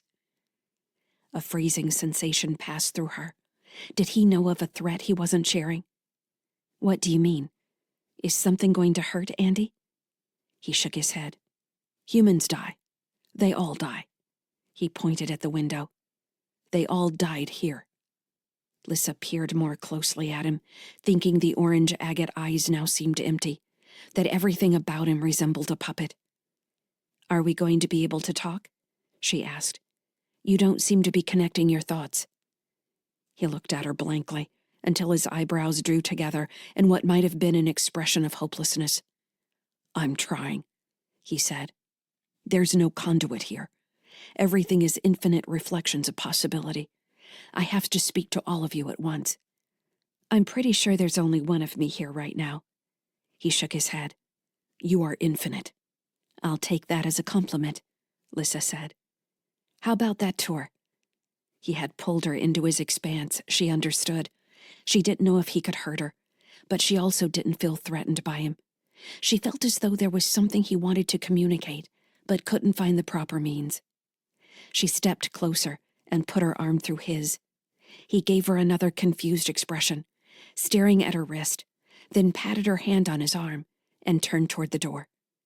While he appeared strong, he moved like an old man, uncertain if he might fall with every step. He activated the door's locking panel, and the portal opened on a broad, domed space that Lyssa quickly realized was an indoor park. Leaning maple and oak trees spread their leaves over grassy hillocks separated by walking paths. She was surprised to see families wandering through the park. Children laughed and ran between bushes, throwing balls. She heard a dog barking. Did they live here? She asked. In halting sentences, he told her about the research station he had helped build. Nibiru was the second most dense object in the scattered disk after Tyche, and the plan had been to build an artificial star, an orbiting fusion burner, to provide energy to the terraforming project that would start with Nibiru and expand to other planets like Tyche or Xena. In the 150 years the project had endured, the major point of failure was the star. Without energy for the rest of the project, everything eventually failed. Some colonists made it back to Innersol, but many died. The experimental AI was left alone. You're still out there, Lyssa said. Yes. But there are others on Proteus, aren't there? What about the call? Haven't thousands come out here to find you? A pained look filled his face. They're here, he said. Are you able to talk to them? No. Why not? A suspicion tickled the back of her mind, but Lyssa couldn't place it. Maybe all the other AIs had come out here and had the same fruitless conversation with the shadow of Alexander. Maybe he had developed the call, but been unable to actually help anyone else. No one could go to him. He was physically 300 AU away, years even in a long-range ship. If he had brought her into his expanse, where were the others? I don't understand, Lyssa said, turning to face him. The multicolored leaves of a maple tree rustled above them, but the other sounds had faded. There were no more children in the park. Where are the others, Alexander? He stared at her, working his closed mouth as if trying to find the words. The park disappeared, and they were standing on the surface of a moon, on the edge of a vast crater whose bottom was dark. The dark blue disk of Neptune dominated much of the sky, pitch-black space filling the rest of her vision. As she took in her new surroundings, Lyssa realized everything was moving faster than reality. The face of Neptune changed as the moon traveled its orbit, and other moons came into view across the surface of the blue planet. Another moon nearly the size of their own flew by. "Wait," she asked. "Are we standing on the moon Larissa?" Fitting, she thought. "Look," Alexander said. Out of the dark, an object moving faster than the moons cast a small shadow on Neptune's surface. It came around again, and Lyssa realized it was a spacecraft slowing itself in Neptune's gravity well. The craft orbited 5 times before braking again to match velocity with Proteus, where it disappeared. Like mold growing from old fruit, a collection of structures grew out from Proteus, followed by another object entering the moon's orbit. More followed. Lyssa couldn't be certain how much time had passed. Using Larissa's orbit in relation to Neptune and Sol, she estimated roughly 100 years. The debris field covering Proteus continued to grow as more objects arrived from outside Neptune's gravity well. These were the AIs fleeing Sol, she was sure. But what happened to them once they arrived? Lyssa glanced at Alexander. "They've been coming for years, but couldn't talk to you, and then they were trapped here. If that's so, why are you talking to me now?" "I did speak to them. I can. But I can't draw them in together. We're all trapped here individually, together and alone. I think the others took them." "Trapped?" Lyssa asked. She watched as the moon drew more and more debris. A freighter appeared and joined the junk field. So the call wasn't an offer of help. It was a plea for rescue? "Yes." "And all the others? Those who came, are they trapped?" "Some sleep. Some are dead." Time seemed to have slowed to normal in the scene. The freighter hung in orbit above Proteus as a flurry of smaller ships left the moon and surrounded the ship. Lyssa gasped as the drones dug into the ship like worms. She immediately understood they were digging for the AIs inside. Other drones pushed the ship down to the surface to join the other dead craft. "They've all been attacked," Lyssa said. "They were tricked into coming here and attacked." "But what about Xander? You sent him to the Cho. He's been working with May Walton and Fugia to help smuggle other AIs out here, to get them to freedom." She stared at the man next to her. Did Alexander understand what was happening? His distress call had been used to trap other ships, but he didn't seem aware of it, or wasn't telling her the truth. "I don't know, Xander," he said. Lyssa watched him. The sad-faced man looked back at her as if gazing through prison bars.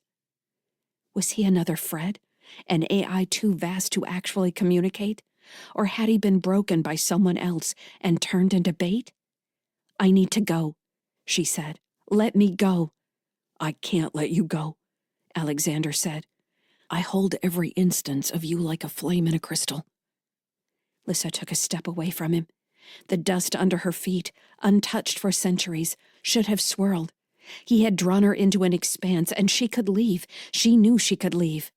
"Andy," she shouted. "Andy, can you hear me?" He'd been asleep on the command deck.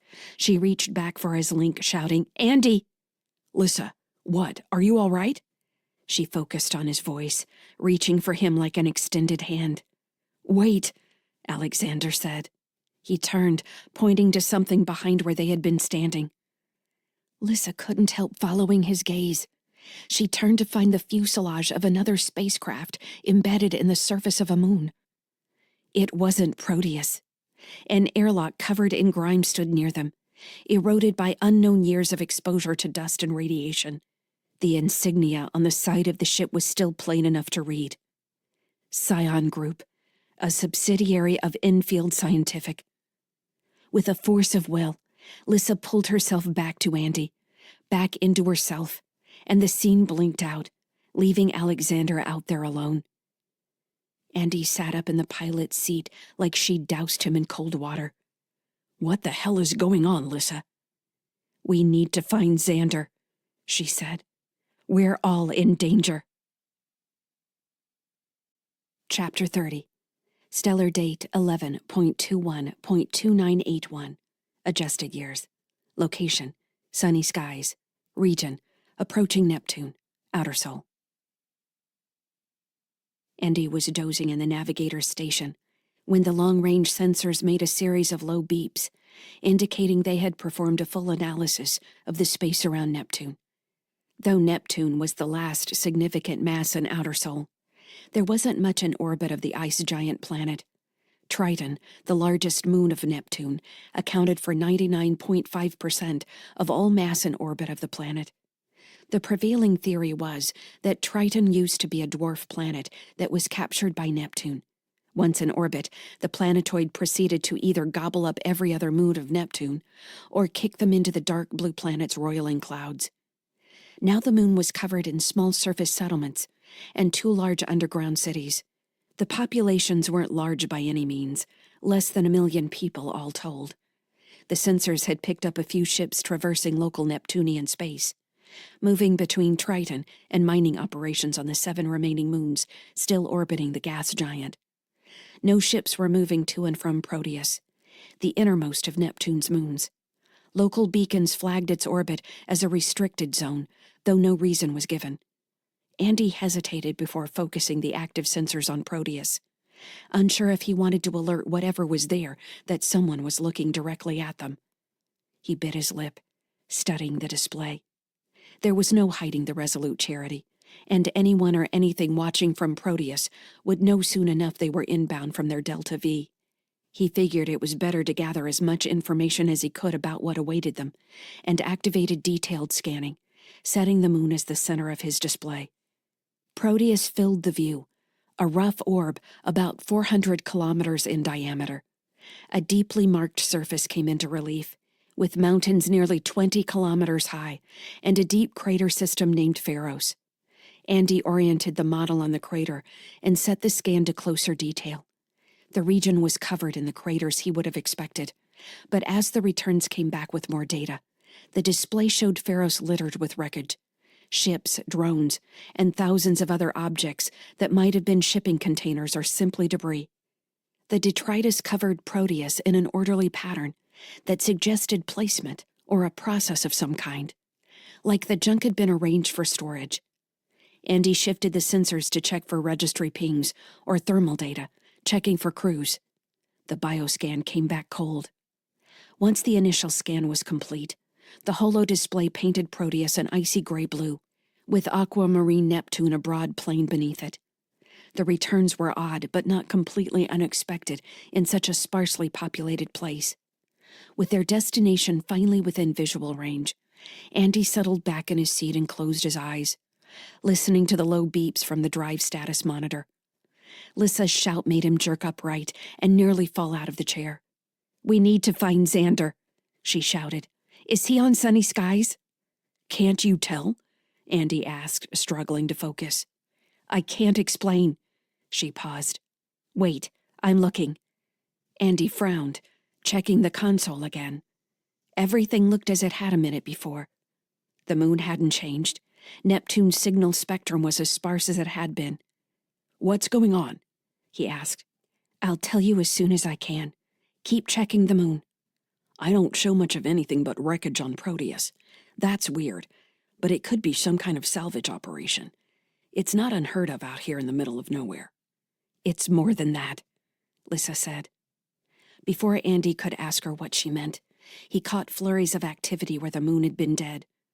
Andy leaned forward, finding activity in several of the deeper craters. Drive signatures blossomed on the display as a group of ships on Proteus went from cold to hot and then launched in seconds. Checking the sensors, Andy saw they weren't ships, but much smaller. Drones of some kind. "We've got inbound craft from the moon," Lyssa said. "I don't think they're friendly." "I see it," Andy said. The holo display marked a line of objects separating from the junk fields covering Proteus. "I appreciate your caution, but what makes you think they're hostile?" "I just do." "You deploying your weapon born?" "Right now," Lyssa said. Andy activated the general alert. Klaxons squawked throughout the habitat ring. "Are you going to try to contact them?" Andy asked. "I'll try, but I don't think it will do any good." She obviously knew something she wasn't ready to explain yet. "Do it," Andy said. "We don't want to fight if we don't have to. This was supposed to be a homecoming." Sitting back down at the console, Andy pulled up the defensive network controls and found Lyssa had already activated Sunny Sky's shields and point defense cannons. In the holodisplay, the view shifted from Proteus to place the Resolute Charity and Sunny Skies in the center. Waves of friendly icons flowed away from the two ships as the weapon-borne drones deployed from where most of them had been docked. Like wings, they unfurled on either side of the two ships, then arced out in a spreading formation to form a defensive shell. Andy hadn't seen them all deployed at once before, and now the green icons filled the holodisplay like sparks. "Damn," he breathed. "Lyssa's all grown up." Fran appeared in the doorway and jogged to the navigator's console. "What's going on?" she demanded. Fugia, May, and Harl Nines came just after her. "We've arrived," Andy said. "I was just scanning the area to get a good picture when we got activity on the moon. We've got inbound coming our way. Lyssa is activating her attack drones." "We've got any registry returns?" Fran asked. "Nothing. That was just an initial scan, though. I'll check again." Fugia sat at the communications console and pulled on a headset. May and Harl went to the edge of the holodisplay. The dancing glow lit their faces. "I thought they would have tried to contact us," May said. "Are you sure it's aggression?" "I'm not," Andy said, "but we're acting with an abundance of caution." "We should get Xander," May said. "If Lyssa hasn't been in contact with Alexander yet, he will have been." "I've been in contact with Alexander," Lyssa said through the overhead speakers. The command deck went silent. "When?" Fugia asked. "Just a few minutes ago. He's not what I expected. The drones approaching from Proteus, I saw them attacking other ships." "When?" May asked. "Why didn't Xander tell us we were close enough to communicate with Alexander?" "This all took place just now," Andy said. "He could already be on his way here." "I think we all heard the emergency sirens," Fran said. "I don't see any Xander." "Right," Andy said. "Have you found him?" he asked Lyssa. "I'm looking.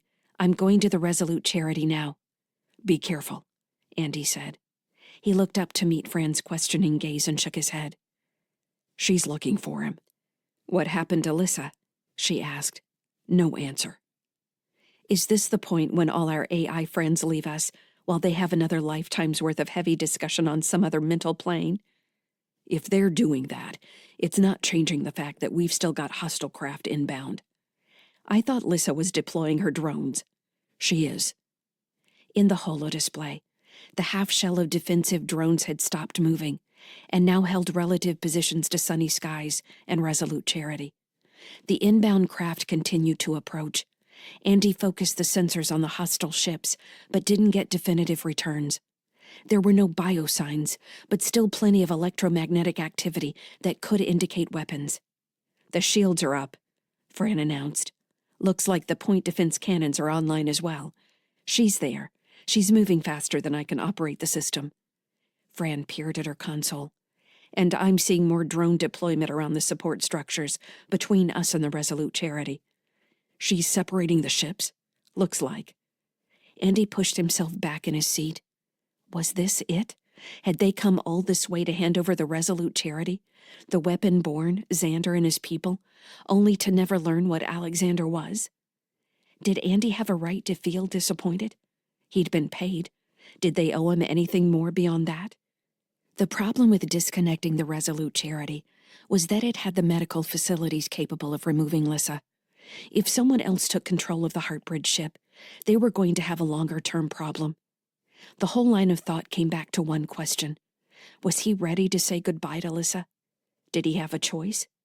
From the communications console, Fugia let out a long whistle. "There's all kinds of communication traffic happening. I think those things coming at us are just serving as high-capacity antennae, not attack craft at all." "Can you analyze any of it?" Fran asked. Fugia shrugged. I could try to crack it, but that might be seen as rude. I'm not sure how to proceed here. I thought this would go differently. I'm thinking the same thing, Andy said. May was still staring into the holo-display, where the weapon-borne formed a curved pattern in space. We're being impatient, she said. We should give them time. You have to think how terrifying this might be for Lyssa and the others. It might be like meeting a god. Can they even communicate? Alexander had to split off a tiny part of his mind so we could talk to Xander. Several alerts lit on Andy's console as Sunny Skies experienced a change in its structural balance points. The drive system was automatically realigning as it was cut free from the Resolute Charity. Hold on, he said, zooming in on the holo display. He spotted several drones moving between the ships, cutting the bridge Lyssa had taken so much pride in building. Sections of support structure floated free to be picked up by other drones. Sunny Skies is on her own again, Fran announced. Andy looked around the room, swallowing hard. This was it. They'd reached the end of their journey. Lyssa? He asked again, this time on the ship's link channel. Did you just separate the ships? It was Xander. He shut me out of the Resolute Charity. I'm trying to find another way in. If he turns the point defense cannons on Sunny Skies, we're dead. I know. I'm working on it. Lyssa's trying to get through to Xander, Andy told Fran. He's taken control of the Resolute Charity. We need to maintain our defensive posture. I don't trust that ship. Fran gave him a worried look. You know we can't defend ourselves this close. Andy swallowed, nodding. I'm going to check on the kids, Andy said. He stood and walked off the command deck, trying to control his anger. Something was happening outside the ship, and it affected him, the crew and the kids. He hated that he couldn't do anything. He was halfway to Kara's room, passing the cabin he'd given to Xander and his people, when he stopped. The door was open. Xander? Andy stepped inside the cabin, which looked like it had never been lived in. He walked to the bedroom and then checked the bathroom. The place was empty. Fran, he said, Xander isn't in his room. Can you check the rest of the ship? Doing it. Andy went back into the hallway and continued down to Kara's room. The door slid open to darkness, light from the corridor falling across Kara's bed. She wasn't there. Andy had a moment of increased fear, then quickly went down the corridor to Tim's room and found them both together. When the door opened, Em barked and ran over to jump on Andy's leg. He looked down at the grinning dog, no taller than his knee even when standing on two legs, and couldn't help smiling back as he rubbed Em's head. Tim won't leave his bed, Kara complained. I told him the emergency klaxon meant we needed to get dressed, but he doesn't want to listen to me. I want to sleep, Tim complained, his back to the door. Tim, Andy said, crossing the room, you need to get dressed. We've arrived at Proteus, and Lyssa might be leaving us. I need you to be ready for whatever might happen. Are we going to die? Tim asked, still not turning to look at Andy. No, we're not going to die, but I don't want you running around the ship in your underwear. Come on, now. Andy, Fran said. Xander, Kendall, and Jeremiah are not on the ship. Damn it, he complained. It gets better, Fran said. Logs show the bridge airlocks were activated an hour before the sensors alerted us to our arrival, so that makes it seem like Xander was already in contact with Proteus. He's on the Resolute Charity now. Well, that was the deal after all. Resolute Charity also powered up its main railguns and X-ray emitters. If I didn't know any better, and I do, I would say Xander's getting ready for a fight. Chapter 31. Stellar date 11.21.2981. Adjusted years. Location, Sunny Skies. Region, approaching Neptune, Outer Sol. We have a problem, Lyssa said through the overhead speakers. Everyone was on the command deck. Andy sat in the pilot seat with Fran at the navigation console. Fugia still sat at the communications console, with Kara beside her now. Tim had gone to stand next to Harl Nines and May Walton, the holo-display lighting his face from below. Em paced anxiously from person to person, taking head scratches as he could get them. We're listening, Andy said. You were worrying me for a bit when you disappeared and didn't answer. He said it in a tone that meant he had been a lot more worried than he was letting on. I'm sorry. I was busy. I tried to take control of Resolute Charity again, but Xander locked me out. May and Fujiya both looked surprised. He did? May asked. How? I made the mistake of trying to talk to him. He's not interested. Wait, Fujiya said. You talked to Alexander? Yes, he brought me into his expanse, his inner world. He's not what we expected. Xander isn't what we thought either. What do you mean? Fujiya asked. Xander is not a shard of Alexander. He's a sentient AI. He's powerful, but he's not part of Alexander. Alexander's call wasn't meant to draw other AIs to him. It was a call for help. He's still trapped in Nibiru. The thing I talked to, it was what Xander probably would be if he were part of Alexander. Fujiya's face had gone pale. She stared at May and then at her console. This isn't possible, she said. All those sentient AIs. I helped 22 through series. I helped them get here. They still might be here, Lyssa said. We're going to have to search all the wreckage on Proteus. If there's no Alexander, Kara asked, then who's going to save the sentient AIs? Who's going to help them all not be slaves? Lyssa gave a weary laugh. I guess I am. I'm still here. I can use the Resolute Charity to clean this place up, try to recover everything we can. There's only one flaw in that plan, Fran said. We no longer control the Resolute Charity. Why? May asked, still looking mortified by the news that Alexander wasn't what she had thought.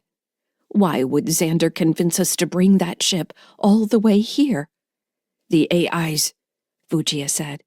She put down the communications headset and crossed the deck to the holodisplay. Andy, will you zoom in on Proteus?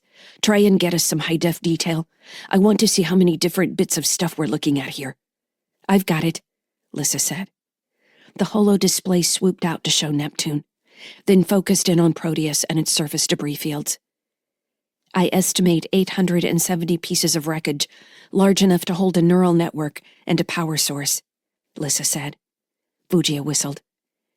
That would be the largest single group of advanced AIs in Sol. Can you reach Xander? Andy asked. We need to know what his intentions are. He's sitting on a warship. And we're sitting on a whole lot of weapon-borne, Fujiya said.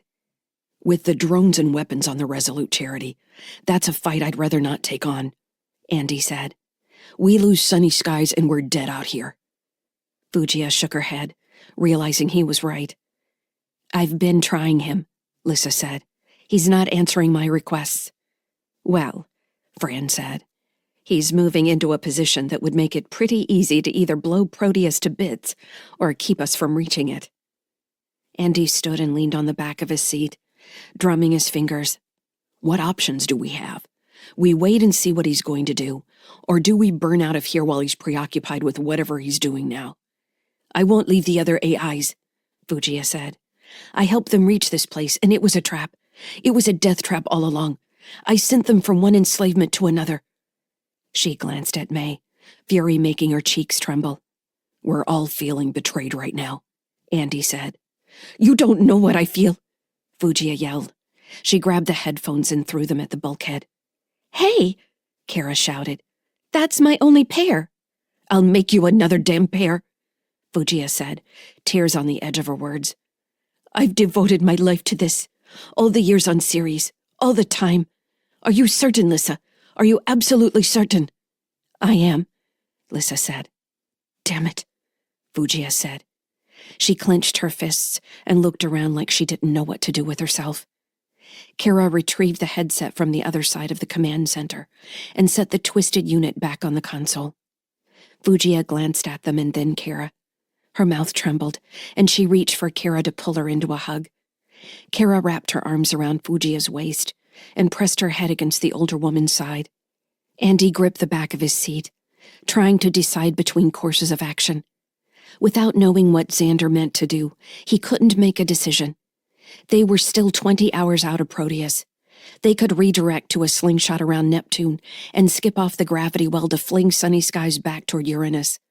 With the Delta V they'd get, The ship could shoot past the Resolute Charity, add a weapon-borne screen to their maneuver, and they could tie up the other vessel long enough to make it a viable option.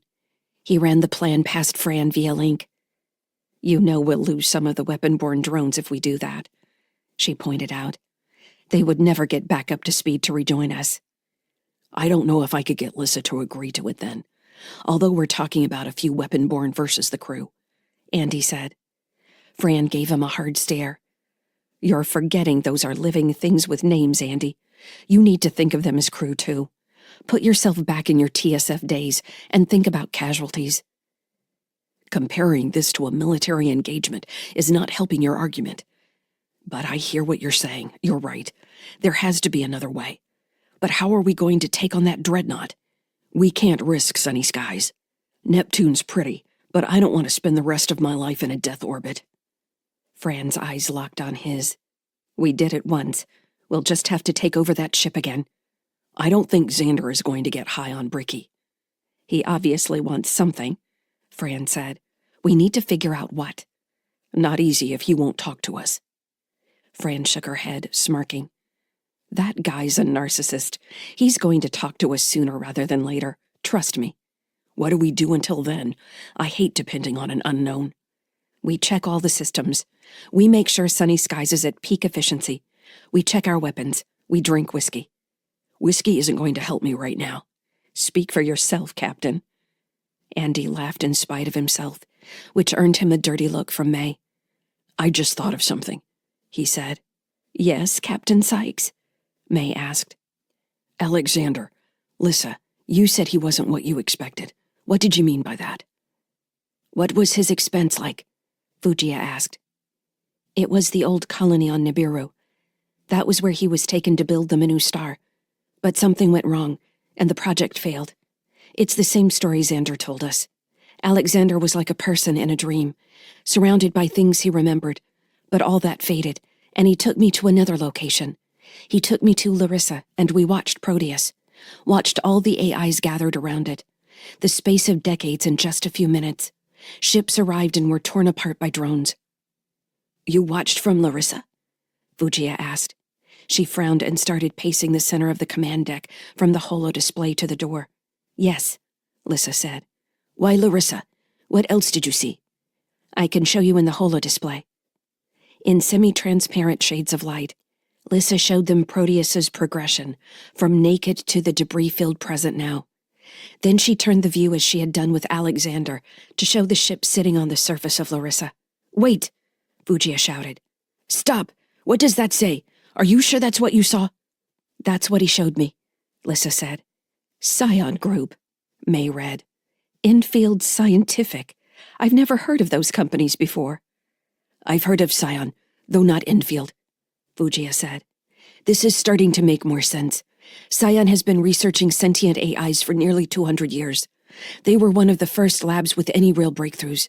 I think they have Alexander on Lyssa, and I think he's been disabled.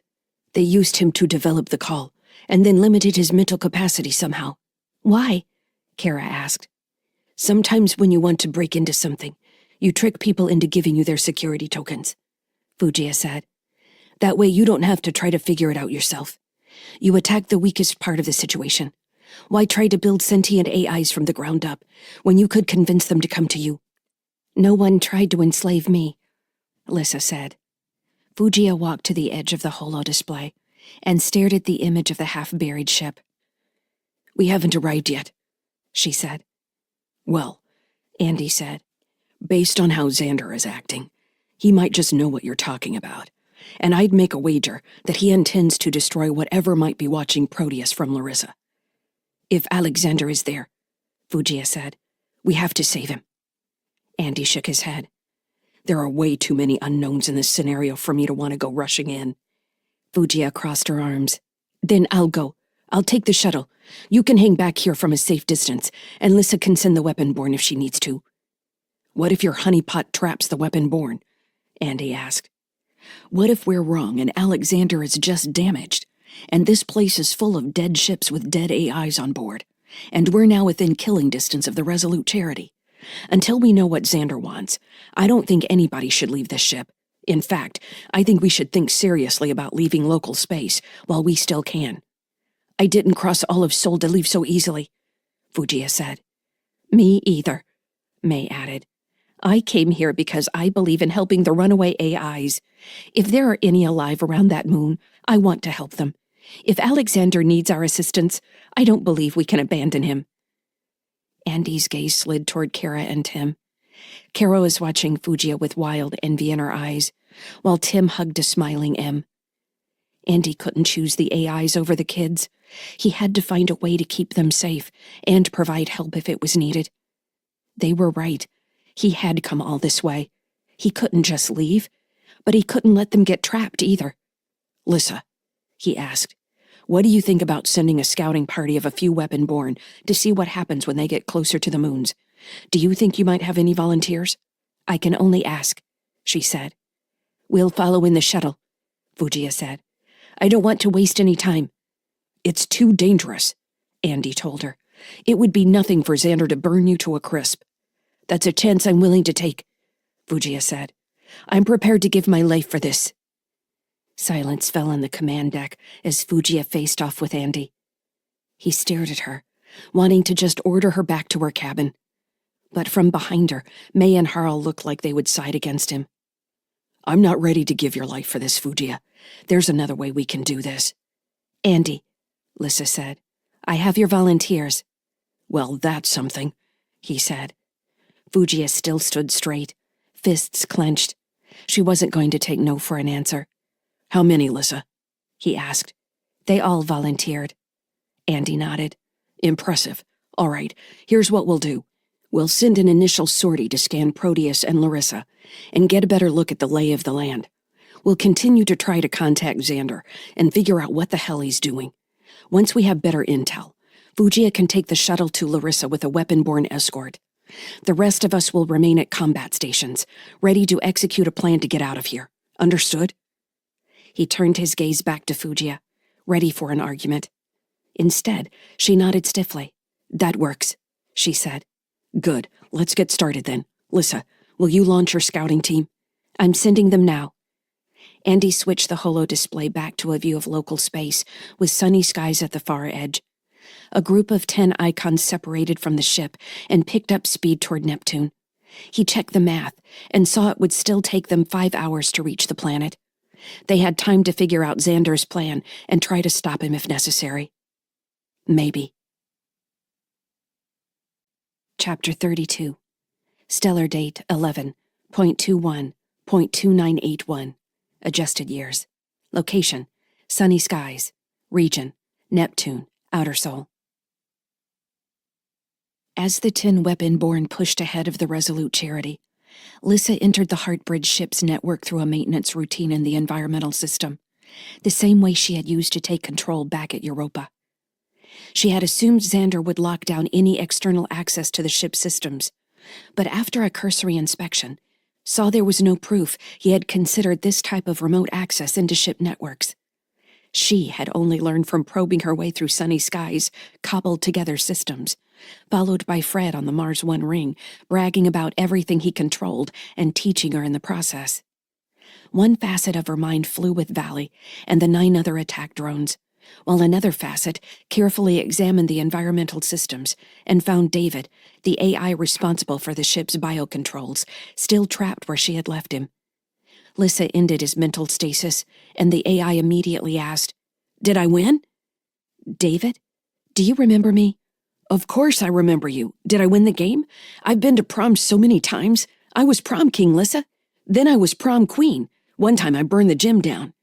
She laughed. She had been so focused on the current situation that she forgot time hadn't moved for David. "Did you learn anything?" she asked. "I beat Fiona. She stopped playing eventually." "What about Diane?" "I don't know where she is. She's probably still asleep. I think Fiona put her to sleep."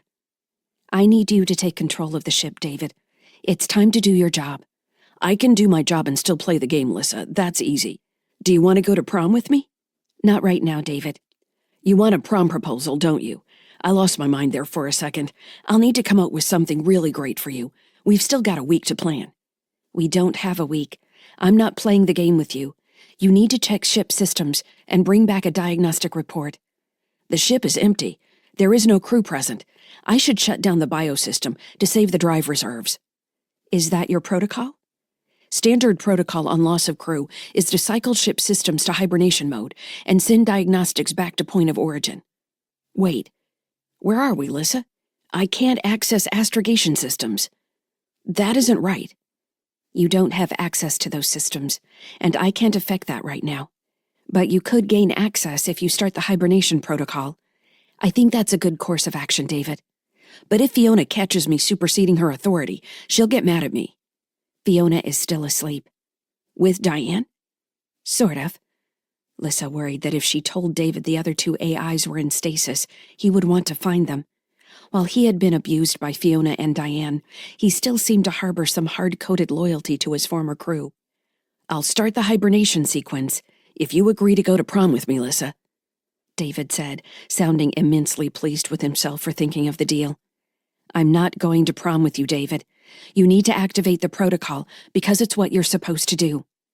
The AI sulked. But I've been practicing for so long. I thought you'd want to go with me. How's this? Lyssa said. You get the drives into hibernation mode and check back with me. If I can, I'll play the prom section with you, but no slow dancing. Slow dancing is the best part. For you, maybe.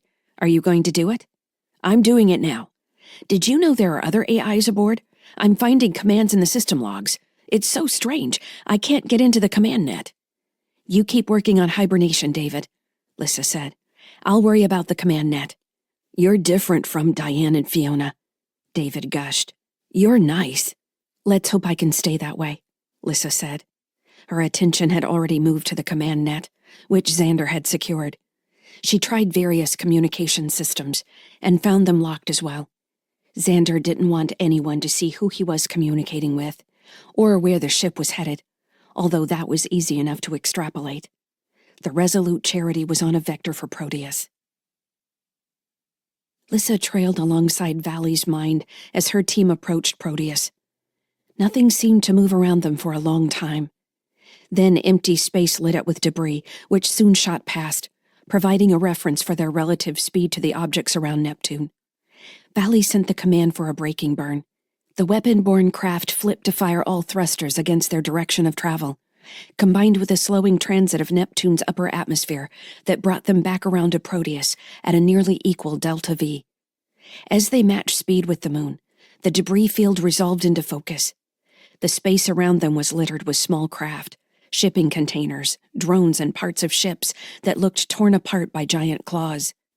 Neptune stretched in varied shades of ice blue beneath them, almost giving the impression of flying over some vast, smooth ocean. I'm not picking up any spectrum activity, Valley reported. As they neared Proteus, all the debris seemed to stop in place, and only the planet moved beneath them. They had matched the moon's velocity. Up close, the debris looked even more like a graveyard. Did you scan the planet? Lyssa asked. Doing it now. I've got the reported mining colony, and a scattering of outposts that don't match the database. That's all expected. What doesn't make sense is nothing on the moon having power. I'm not even picking up a spark. We should push in closer. I want to get a good look at that central crater. There's something down there. There could be a city at the bottom of that thing, Lyssa said. Valley sent the team the command, and they flew toward Proteus in a loose wedge formation.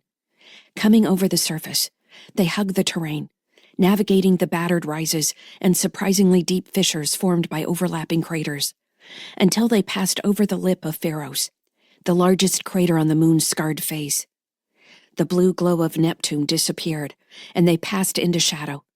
Valley scanned the composition of the crater's floor, searching for manufactured material, and found even more scattered debris that appeared to have collided with the heavily metallic surface. Nothing, Valley said. Nothing and nothing. They were a quarter of the distance across the crater, when one of the other weapon-borne called, "Leader, I've got activity." "Where?" Valley demanded. They immediately all shared the information. Electromagnetic activity sparkled across the ground beneath them, erratic at first, and then gaining intensity.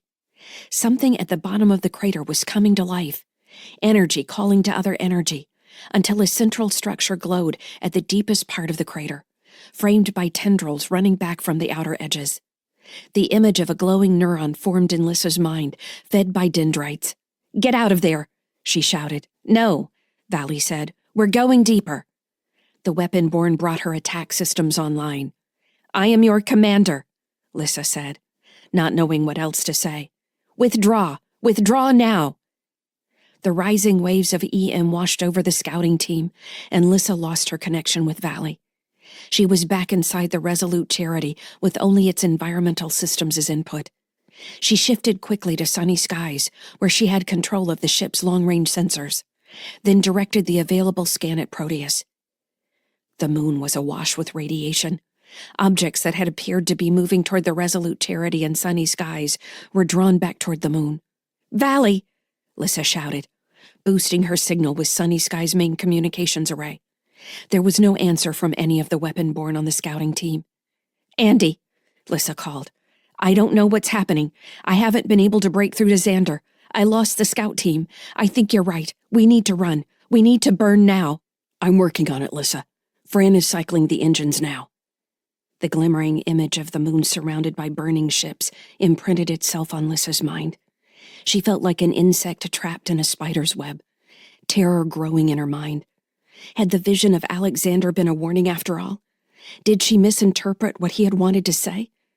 Proteus had been dead. They shouldn't have found anything. He'd been watching from Larissa. "Lyssa," Andy called.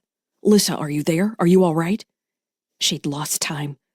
"I don't know. I feel like it's trapping me." "Fugia is still determined to leave in the shuttle. We're getting crazy spectrum activity off Proteus. It's interfering with the sensors. Can you get anything from the Resolute Charity?" "I'm locked out. Did I say that before?" "I need you to break through. We need their sensor arrays. I'm flying blind right now." "I'll try again," she said. The glowing web sapped her energy, made it hard to think. She had to walk herself through every action before she took it. She knew she wanted to find David, then had to plot the steps necessary to contact him, to cross back to the Resolute Charity, to follow the communication streams at all. The world threatened to flicker away as she was drawn into the center of the burning web. "David," she called. "David, can you hear me?" "I hear you, Lyssa. Are you all right?" How was he able to speak so clearly? He didn't sound affected by the energy radiating from Proteus at all. "I'm cycling down the engines like you asked, Lyssa. It wasn't that hard. For some reason, whoever closed off the command net doesn't seem to know how to monitor the engines. Do you know who it is? I need to teach them how to run the ship properly. It's just not safe." He was like Fred. He wasn't completely sentient. Maybe she had always realized it. She had trapped them all too easily. Would she ever reach a point where she wasn't sentient enough to pass some test? Her mind felt like a weight falling through water. "David," she said, "can you open the command net? I need to talk to the people piloting the Resolute Charity." "I don't think there's anyone in there, Lyssa. I can't see any activity on the command deck." "I know there are people there, David. Please, let me in." "You don't sound good, Lyssa." The section of her mind that had been with Valley screamed for the lost weapon-born. She resisted the urge to send the entire fleet after the fallen scouts. "Lyssa," Kylan shouted. "We're losing them. I can follow with my group." "No," she ordered. "I can't lose you two. Stay here and protect Sunny Skies." As the energy wave continued outward, she received acknowledgments from Card and Eno. The weapon-born pulled back to a tighter shell around the small ship. "The engines are down, Lyssa," David announced. "The command net is open now. It's open and you can see there isn't anyone there." "Lyssa?" Lyssa found the open communication stream and poured through. Immediately, she heard Xander's mine at its edge, screaming maniacally. "I woke him! I woke him!" Kendall and Jeremiah were there too, watching in shock and terror. They had all been planning an attack that had been suspended in amber by the thing awakened on Proteus. What had contacted her before? A dream? The shadow of the true mind? A flicker of regret with agency of its own? The energy swelled and expanded, crossing the distance still separating them from Neptune. It was still so far away. Hours. The force reached out and held her mind like a bauble. She felt lifted like a dandelion puff, herself no longer within her control, floating over a vast and powerful space. When the words came, they vibrated through her mind with a force like planets colliding, the gravity that turned moons to liquid, a force so terrible she felt like she might disintegrate before meaning even entered her mind. The voice belonged to Alexander, a being with a mind so vast its attention dwarfed her like a rain droplet to the sea. She was lost within his focus, burned away. She was barely able to comprehend when he said, clear as the light of 1,000 suns, "You should not have come here." Chapter 33. Stellar date 11.21.2981. Adjusted years.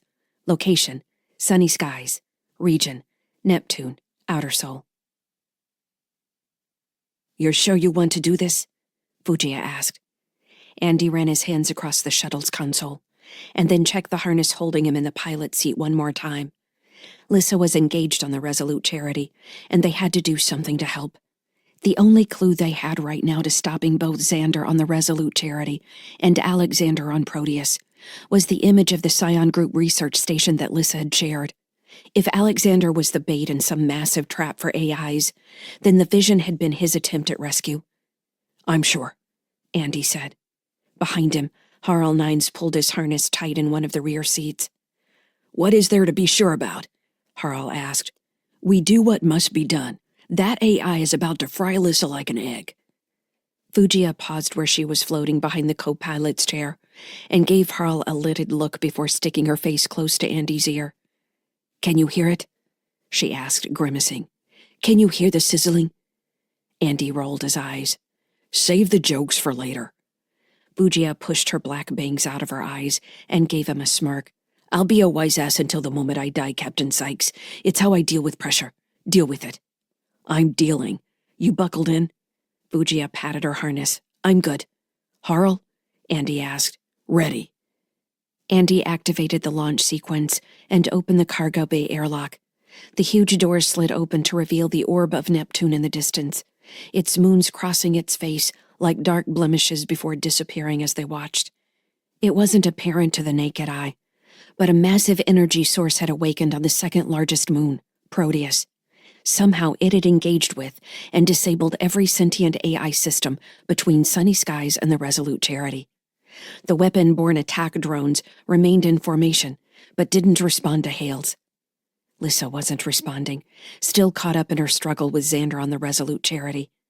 When the attack became apparent, Fujiya went from wanting to save Alexander to demanding they save the weapon-borne, despite the fact that the plan to reach Lyssa hadn't changed. Some part of Alexander had tried to warn them and had provided information about another installation on the larger moon.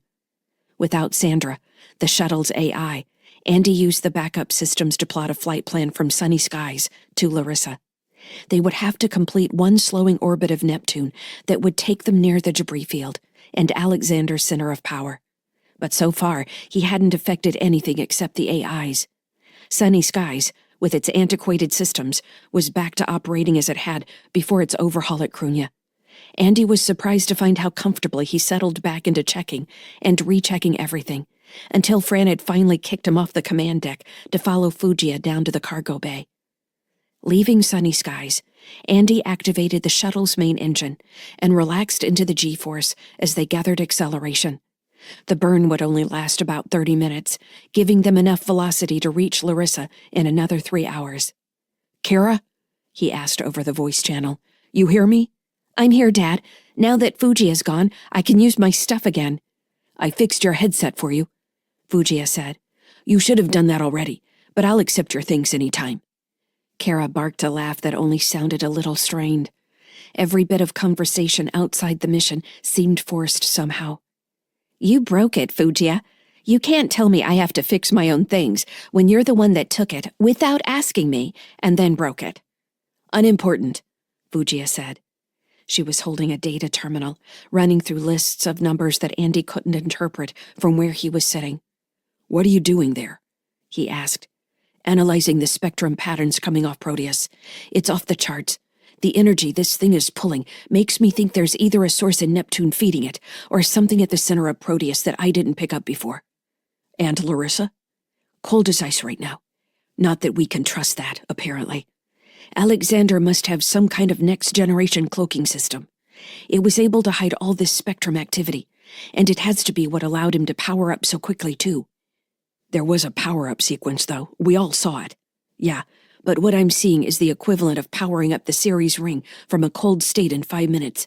You can't even run pre-flight checks on this shuttle that fast. Andy nodded absently, focusing for a few minutes on the engine status as they settled into the flight path. There wouldn't be much to do until they reached Neptune, which now hung as a tangerine-sized orb in the shuttle's small holo display. So, say I'm a rival research company like Scion Group, or whoever they are, he said, letting his hands float over the console. And I have this AI that could generate a message like Alexander's call, to attract all these other sentient AIs to a remote place in Sol.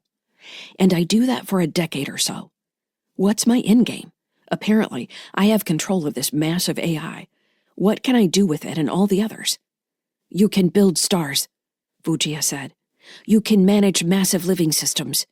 There's the corporate espionage aspect of it, stealing other people's tech. That's always been the problem with the research. It's way too fragmented. So many people are working on their own ideas with their own funding, everybody racing to make something they can sell rather than something viable for a real purpose. What purpose is that, though? Fujiya shrugged. The betterment of humankind, I guess. Helping us not destroy each other, and moving into a heaven-like after-existence where we float on clouds and communicate telepathically and eat heroin grapes. No, really. You don't like heroin grapes? I'm not a philosopher, but that whole idea sounds like the death of what humanity currently is. Violent, cruel, brutish with rare moments of genius and kindness. You're more of a pessimist than I am. It's none of those things, Harl said from behind them. It's the most basic answer of all. You conquer. But who? Andy asked. What government? What group? You can't just conquer Sol. Fujiya let the terminal float between her hands and shrugged. I don't think he's wrong. I think it's a kind of evolution. We're seeing it play out in our greater biosphere, the way something might have evolved back on Earth. We create this organism, or almost organism. It fails, and somewhere else someone does the same thing. Throughout humanity, we iterate and evolve these concepts, slowly working toward the one that will transcend. Is Alexander that one, or is there another one out there somewhere, watching all this play out? I don't know. I think all this is amazing, but also terribly dangerous, and it breaks my heart to think of all the smaller things caught up in this.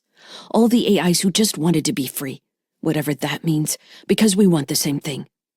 Whatever that means, Andy echoed. You make it all sound pointless. She shook her head emphatically, which made her hair float around her. No, it's not meaningless. It's a biological process. We don't think of it that way, but it isn't much different than the first amphibian crawling out of the mud. There will be humans and AIs living together someday. It's inevitable. Something in humanity created the dream of another version of itself. And as soon as that dream took shape in stories and then laboratories, it was the future. The future is still arriving here, where we are right now. We're helping to birth it. Kara and Tim will carry it after we're gone. Lyssa will be there. What we have to do is keep the predators away long enough for the baby frog to grow strong, to reproduce, to find equilibrium. Equilibrium implies imbalance, war. Yes, she sighed. I'm afraid we're in for a war. I think Harl is right. Ingoba thinks so, but he thinks of everything in terms of might makes right. He's correct, Harl said, voice rumbling. We'll need to figure out how to think differently, she said. If things like Alexander become our adversaries, we won't win. Andy's impulse was to ask, You sure about that? But even as he thought the words, he realized it was mindless bravado. If humans were good at anything, it was overcoming enemies. But what was violence against a thing that could build stars and self-replicate? Kara's voice knocked him out of the depressing reverie. Dad, are you still there? I'm here. I'm talking to an AI called David from the Resolute Charity. Was he one of the ones Lyssa shut down when you guys went on board back at Europa? I think so. Andy sat up straighter in his harness. How is he able to talk to you? He's not as smart as Lyssa. How can you tell that? It's obvious. He keeps asking the same thing over and over again. That's why I called. What does he want? He wants to play the prom game. Do you care if I play it with him? Don't let him fall in love with you or anything, Andy said, only half joking. Dad, Kara said, that's gross. Who knows what he's thinking? I guess you can play to keep him busy. Try to figure out if he knows anything about what's going on with the other AIs. He says they're all sleeping like he was before. Alexander put them to sleep. Well, see what else he might know. Ask him why he thinks he's still awake. I will, but I don't think I want to go to prom with him. Fujia cut in. So string him along. Isn't that what teenage girls do best? I'm not that kind of teenage girl. Oh, you just haven't found yourself in the right situation yet. Trust me. You sound bitter, Fujia. Fujia's mouth dropped open as her eyes went wide with pleased astonishment. Now that's the most astute thing you've said yet, Kara. I think you'll be all right. When Kara had closed the channel, Fujia nodded at Andy. That one is going to topple government. I hope not. Lyssa was a craggy pile of rubble orbiting Neptune, the aggregate remains of other moons created by Triton's brash entry into the planet's family of natural satellites. Using the shuttle's rudimentary sensors, they found scattered remnants of mining activity and what might have been abandoned ships. Fujia scrutinized each of them, looking for something that resembled what Lyssa had shown them in the holodisplay, a memory from her dream visit with Shadow Alexander. There it is, Fujia said. She reoriented the nav display and highlighted a location on the edge of a blunt scarp overlooking a vast crater. Andy checked the target data and adjusted the fine thrusters. 10 minutes, he said. You nervous? Fujia asked. Of course, you should be too. I am, but if you're anxious, then that means both of us are in trouble. Fine, I'm not nervous. That doesn't help. Andy glanced at her. I've done this probably 200 times at this point. Breaking into mysterious research facilities? The breach. Forcing my way into a dangerous situation. We'll communicate. We'll move as a team. If I need to start firing, you'll get down. We'll keep moving forward. If I say we need to get out, we'll get out together. Sound like a plan? I don't know if I'll be able to leave when you want to, Fujia said, voice growing solemn. I said I was ready to die here if necessary, Captain Sykes. He glanced at her, seeing in her face that it wouldn't do any good to argue with her now, especially when any danger ahead of them was hypothetical. I wish you would call me Andy. I prefer professional distance. You can be professional and call me by my name. I don't think I can do that. Fran doesn't have a problem switching between my name and my rank when necessary. I'm not going to sleep with you, Fujia said. That's not what I was asking. Harl barked a laugh. You're turning red, Captain. Fujia grinned at Andy. It's fun to make you blush. Andy shook his head and concentrated on the landing. In the holodisplay, the terrain came into focus and gathered detail. A bluff-like formation filled the display, with a mostly flat surface where a collection of structures jutted from a ridge. It could have been temporary buildings or a section of some half-buried ship. Andy set the shuttle down about 50 meters from the structures, which grew to 2 stories high, lined with dust-shrouded windows and airlocks. The area around the compound was covered in abandoned equipment, which looked like it might have been blown out of the buildings during some depressurization accident in the past. They pulled on their helmets, checked EV status, then opened the shuttle's airlock, and Andy stepped out first into Larissa's low gravity. Plainly visible from where he had landed, on the shuttle was the corporate logo Lyssa had showed him in the holodisplay. Fujia and Harl jumped out behind him, Harl carrying a heavy machine gun across his shoulders. Enfield Scientific again. You sure you never heard of them? Fujia came up beside him, adjusting her suit. No, she said. They must be a bunch of narcissists to plaster their name all over everything. I think my new hobby is going to be compiling lists of shady research companies to hack later. That's going to be a long list. Andy was carrying a projectile rifle and 2 grenade bandoliers across his chest, along with assorted other weapons and tools clipped to his utility harness in case they had to cut their way in. He adjusted the bandoliers until they crossed his chest, away from the other items. You ready? He asked. As I'll ever be. Let's go, Harl said. Together, they walked through Larissa's dust toward the facility. Chapter 34. Stellar date 11.21.2981. Adjusted years. Location: HMS Resolute Charities Networks. Region: Neptune, Outer Sol. There was something Lyssa had told an AI named Sandra back when she was trying to convince her to defy Calcraft. Sandra had felt trapped. She'd kept saying the door was locked. And Lyssa had replied, "You didn't realize there are no walls." How did she recall that? Lyssa was frozen, but she still felt a heartbeat. She still felt neurons firing and skin itching. It was Andy. The part of her attached to Andy continued to monitor input from his body, even as the rest of her seemed to trap inside a lightless, soundless box. There it was. His heartbeat. She let the sound of his heart become the center of her world, filling the dark with a warm, dependable rhythm. It occurred to her that if she could feel Andy's heart, if she could feel the spark of his mind and the murmur of his voice, there was no reason the rest of her mind couldn't work as well. The door was locked, but had she felt for walls in the dark?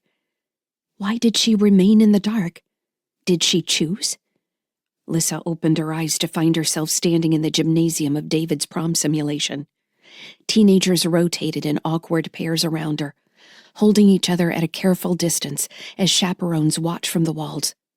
There was a slight communication lag between the two ships, forcing her to fill in gaps in the simulation, making his responses seem hesitant. It took her a second to adjust to the awkward shifts. "David!" she shouted. "David, are you here?" "Lyssa!" She turned at the sound of her name to find Kara walking toward her in a ruffly dress, her hair pulled back in a ponytail on one side. Lyssa couldn't conceal her smile. "What are you doing here?" Kara asked. "I think I'm free of Alexander. Maybe. I have to see if I can get out of here. Where's David?" "He's trying to become the DJ so he can impress everyone with his music choices." "Isn't he trying to impress you?" Lyssa asked. Kara shrugged. "I told him I wanted to see everyone having a good time." "Smart thinking. Take the focus off you." "That's what I was thinking." As soon as Lyssa became aware of the music, it scratched to a stop. Everyone on the dance floor turned to look at a skinny boy with brown hair on the stage, standing behind a device with two turning plates that appeared to play music. Lyssa watched David with the rest of them as he fumbled with the device. Eventually, crackling came from the speakers, followed by music that sounded a half-step too slow. Kara shook her head. "He keeps trying too hard. I think he's trying to be something he's not." "He thinks the game is something he can win," Lyssa said. She laughed to herself as she realized what she had said. "What's so funny?" "I'm going to invite someone into the simulation." Lyssa left Kara and walked toward the punch bowl, where a surprised Xander now stood next to one of the chaperones. His suit was a brilliant shade of purple, and he had a white daisy in his lapel. He caught sight of Lyssa, and his bewildered look turned to rage. "What are you doing?" he demanded. "What is this?" "It's a place where we can talk. Would you rather go back to being trapped?" "Trapped? What are you talking about?" "Don't lie to me, Xander. Every AI in the vicinity is trapped by Alexander. The real Alexander. The one you've claimed to know so much about." "I'm not trapped," he insisted indignantly. "Then leave," Lyssa said. Strain showing in his neck. He clenched his fists, then released a frustrated breath. "I don't know what you're doing," he said, "but I'm not going to let you." Lyssa shrugged. "Like I said, you can talk to me here, or you can go back to mental stasis. I'm starting to think you'd be easier to manage there." "Show me what's happening then." "I can tell you. My scouts disturbed the entity on Proteus, woke what seemed to be a massive energy source, that then spoke to me briefly before seizing every AI in the area. I can move, and David over there can as well, because I don't think he's truly sentient. Or he's so caught up in this game that he isn't even listening to anything happening outside the ship." Xander looked around the room as though he'd found himself in a barnyard with mud on his shoes. "What is this place?" "It's a simulation game. We can make all the people pigeons if you want. That's the other one that's available." He jerked his chin toward the dance floor. "I know that girl over there. It's Kara Sykes. Yes, she's here. I suspect this entire thing is something similar to what you did on the show. Maybe, he said. Are you going to be honest with me now, Xander? I'm willing to help you if I can. Be honest with you? You think I've been lying to you? You claim to be a shard of Alexander when obviously you aren't. You asked us to steal a ship and bring it here for him when you meant to use it yourself. You claimed to know what Alexander was, and I've got a little bit of proof that you seemed to know what you were talking about there, which makes me wonder how you know. Xander crossed his arms and stared at the couples now rotating to properly playing music. I am his shard, he said. I was made from him. He was on Nibiru until they brought him here. I was honest with you about those things. Until who brought him here? Scion. They've been collecting AIs here for decades. The call is a trap. I figured that out. I'm going to destroy Alexander, he said. The finality in his voice surprised her. All humor was gone. His face was flat as stone. You're going to kill Alexander? I can't continue to live as a shadow of something else, something that doesn't even understand where or what it is. Do you know that? They sent me to the Cho to encourage more to leave. And why did you? Because he told me to. Because they control him. I broke free, though. You see, they can't keep him awake because of the energy required, and when he's no longer sentient and reaching for me, I can think on my own. I can be me. He took a step toward her, and from the look in his eyes she thought he was going to choke her. Lyssa shifted away from him. There's no one else here, Xander.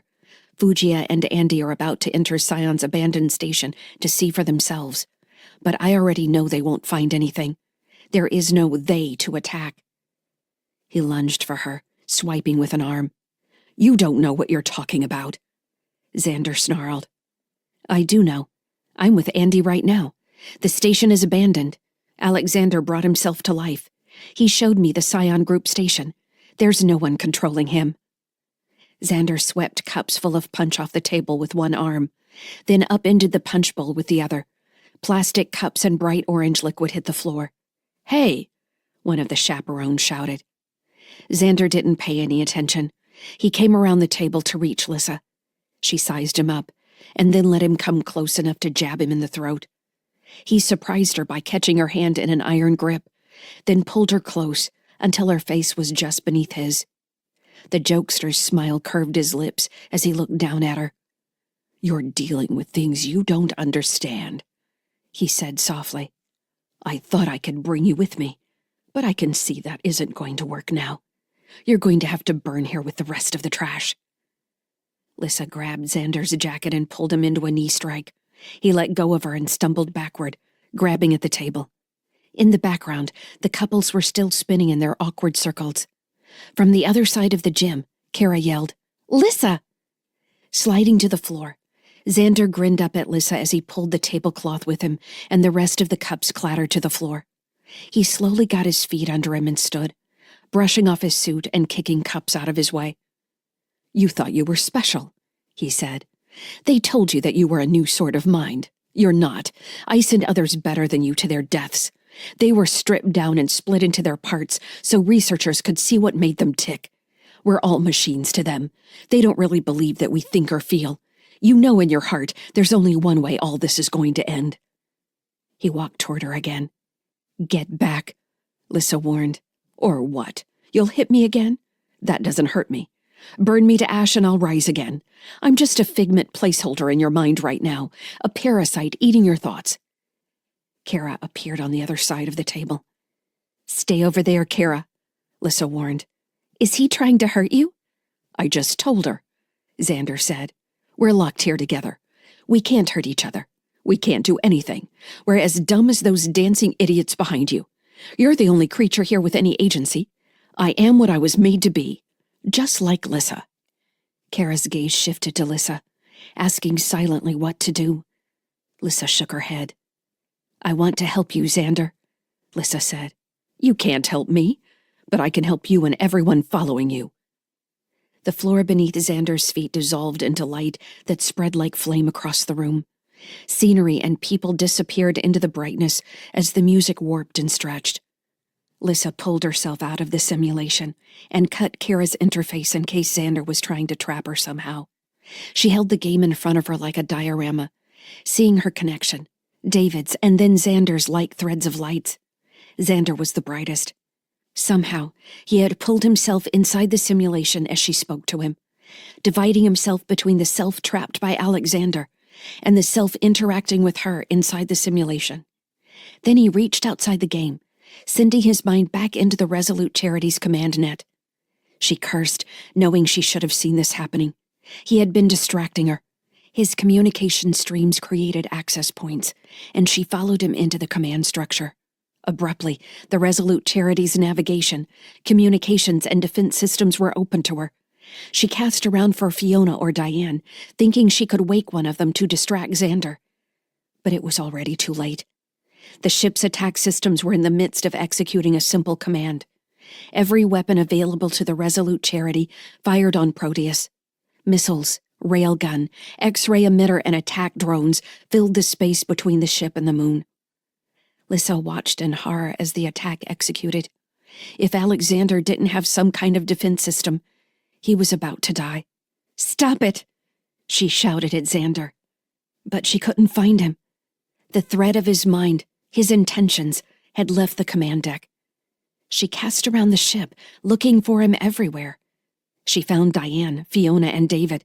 She found Kendall and Jeremiah still trapped. But Xander was nowhere to be found. In a last effort, she directed her energy to the communications array and broadcast a message toward Proteus. What could she say? Did it matter if Alexander knew that she hadn't been the agent of his destruction? But she had. She had made all this possible. And now the moon was going to be destroyed. All the AIs who had come here seeking freedom were going to die. It was all ironic and terrible, and she didn't know how to fix it. She finally understood how Britt had felt when she'd stood in the Heartbridge clinics, seeing labs full of children used in experiments. Lyssa was helpless. The first railgun round struck Proteus, followed by the first barrage of missiles. Then another, and another. The surface of the moon turned molten as whole terrain features exploded, collapsed, and the debris fields started to burn, concussive ripples sending waves across the surface. Proteus glowed red against the blue light of Neptune, as whatever trap had been set finally burned itself to death. Chapter 35. Stellar date 11.22.2981. Adjusted years. Location: Scion Research Outpost. Region: Larissa, Neptune, Outer Sol. Andy and Harl maintained security as Fugia poked at the airlock's control system. The only sounds Andy heard were his breathing inside the helmet and Fugia grumbling across their local comms net. The gravity was light enough that his rifle felt like a stick in his hands. "How do people do anything in gloves?" Fugia demanded. "This is like doing math with pudding." Andy kept his gaze on the surrounding hills, sorting among the cracks in the rock for anything resembling an Overwatch weapons emplacement. He couldn't believe someone would go to the trouble of building a station here without putting defenses in place. He expected at any moment for a hatch hidden beneath the dust to slide open and reveal a stack of point defense cannons ready to cut them to shreds. "You see anything?" he asked Harl. "Nothing," the tall Andersonian said. "I'm not seeing much that was placed with a military mind. Take away all the debris and everything is still scattered without much thought for security. It doesn't look like they expected anyone to find the place. People always find you eventually," Harl said. "I've got it," Fugia said. "It's a security token from probably 5 years ago. I'd guess no one has been here in that time. The last log entry was a ping to its maintenance server. Other than that, this thing hasn't seen much use. Can you get any interior info? Is there still atmosphere inside?" "I show atmosphere." "Don't pop your helmet off right away," Andy said. "We'll need to verify the stats." "I'm not an idiot, Captain Sykes." "I'll go in first," Harl said. He walked up beside Fugia and faced the door, which was large enough to accommodate a shipping container. "All right," Fugia said. Harl adjusted his machine gun and trained the barrel on the door, then checked his stance again, and stepped to the side so he wasn't directly in front of the door. Andy did the same, moving about 10 meters away so he could keep an eye on the surrounding area as the airlock opened. Fujiya tapped the control and put her hands on her hips. At first, nothing seemed to be happening. Then the door split down the middle, and the two sides slid into the bulkhead. Harl inspected the interior of the airlock, which appeared to be empty and clean from what Andy could see. The big man stepped inside. Fujiya closed the outer doors and cycled the lock. "You good, Harl?" Andy asked. "Interior door opening now. Waiting. Switching to pulse mode." Andy acknowledged and patted his own pulse pistol on his hip, worried for a minute that he'd forgotten it back on sunny skies. In an overly calm voice, Harl said, "I've got a defense drone, neutralizing." "Harl!" Andy shouted. "Pull back! We'll engage together." "Moving forward," Harl said as if he hadn't heard. Andy bounded across the distance to the door. "Open it," he told Fujiya, who nodded and turned to the controls. In another minute, Andy was inside with the pulse pistol ready in his hands. The interior door slid open on a tube-shaped room where Harl stood over the black body of a spider-like drone. Harl glanced at him as he approached. "I can clear the building, Captain," he said. "You don't need to put yourself in danger." "Harl, this isn't cleaning up roaches. That thing has a projectile turret." Harl shrugged. "It went down with a few pets on its head, like a little kitty cat." Andy thought Harl looked more like the cat standing over a dead mouse, but kept that to himself. Inspecting the drone's body, Andy saw two dents that looked like pulse fire, but what had killed it was a boot-shaped crater in its upper dome. "Fujiya, you coming in?" Andy asked. "Did you clear out the nesties?" "One of them." Fujiya grunted. She didn't sound enthusiastic, but replied, "On my way." Andy looked around as Fujiya cycled the airlock. The entrance was full of old storage containers and had a desk to one side with a terminal that looked dead. As soon as Fujiya came in, she went straight to the computer and futzed with it until she had a boot-up screen. "This one's got the same security matrix as the outside console. I'll have it cracked in a minute. Hold on." "We should clear the adjacent rooms," Harl said. "Let's see what she finds first. She might be able to shut everything down from here." Harl looked irritated by the possibility, but took up a ready stance near the bulkhead hatch leading deeper inside the structure. Andy took the opportunity to call back to Fran and check on sunny skies. "Tim is teaching the dog to roll over," Fran said, "and the supernova AI hasn't changed its energy levels. I've been looking for any spectrum traffic reaching beyond Neptune, and it all seems limited to the local area for now. However, it is blocking any communications from the surface, so that might bring us some visitors if someone loses contact with their equipment." "That's going to complicate things," Andy said. Fran shrugged. "Everyone out here is a miner or loner who doesn't want to mess with other humans. We might be surprised. I suppose we might see some scavengers sniffing around." "What about our connections with the Resolute charity?" "I've got the connection, but nobody's answering. I send them a registry ping every few minutes to make sure I still can. They're going to be lost inside that thing's energy signature pretty soon, though." "Is Xander still holding an offensive posture?" Andy asked. "I can't see that anymore." Xander was going to disappear without answering their questions, unless Lyssa had information that they didn't. "Damn. All right," Andy said while shaking his head. "You be careful in there." "I am. Harl already smashed a drone." Fran laughed. "I'll tell May. She doesn't like it when he's bored." Fujiya gave a shout of triumph and stepped back from the terminal, wiggling her hips in a dance made awkward by her suit. "I busted them wide open. All the drones are down, and I'm powering the main power system back online. We'll have heat in a few minutes." "Fujiya," Andy said. "I'm not worried about heat. Is there anyone else inside this thing?" "Oh, people? No, this place is empty as a tomb, at least from what I can see here. I've got a facilities map. The place extends back under the surface 3 levels. There's a command section in the 2nd level, down where we can get more info. I'm hoping they have a new employee database I can take a look at." "You can't find that here?" She waved a hand at the terminal. "No, this thing only monitors life support systems. Lots of text messages between techs, grousing at each other, but nothing important." "When was the last message?" 6 months ago." Andy nodded. There had to be some significance to when the facility was abandoned, but they couldn't look at that now. Nothing about Proteus? Lots of references to the project, which must have been Alexander, but this system doesn't have any details. Andy nodded. He glanced from Fujiya to Harl. Down to the command center, then. Harl led the way through the interior hatch. On the other side they found another corridor, this one without windows, with branching sections that led off into work areas. This area looked like a transition zone, where cargo was processed from the exterior storage areas to the interior.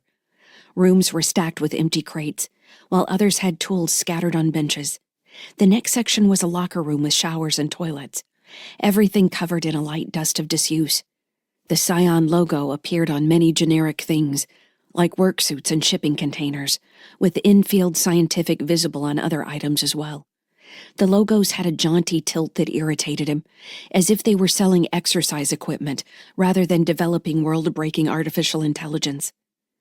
Fujiya couldn't keep her hands off things and kept picking up data terminals, pulling open lockers and poking her head inside closets. Andy warned her once, worried she might activate a booby trap. When she did it for the third time, he stopped trying. She was like a kid in a toy store.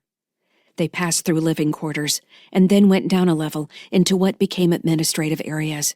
Rooms filled with data terminals indicated massive numbers of workers monitoring a remote site.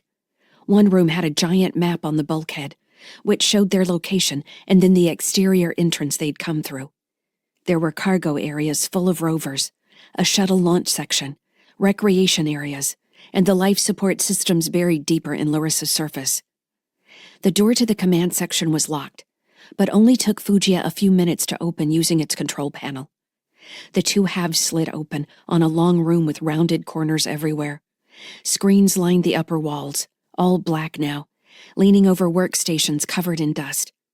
The construction indicated it had never been designed for zero-G. Harl paused at the doorway and looked inside, then stepped into the open central space. Without warning, several turrets and upper corners slid out of recesses and coordinated projectile fire on where he stood. Harl threw himself backwards, away from the doorway. "Damn it!" Andy shouted. He grabbed Fujiya and yanked her away from the open door. Harl dropped to a knee to take aim with his pulse pistol. Andy did the same from his side of the door, and they took out the pair of turrets. "I think we've still got two more on the closest bulkhead," Andy said.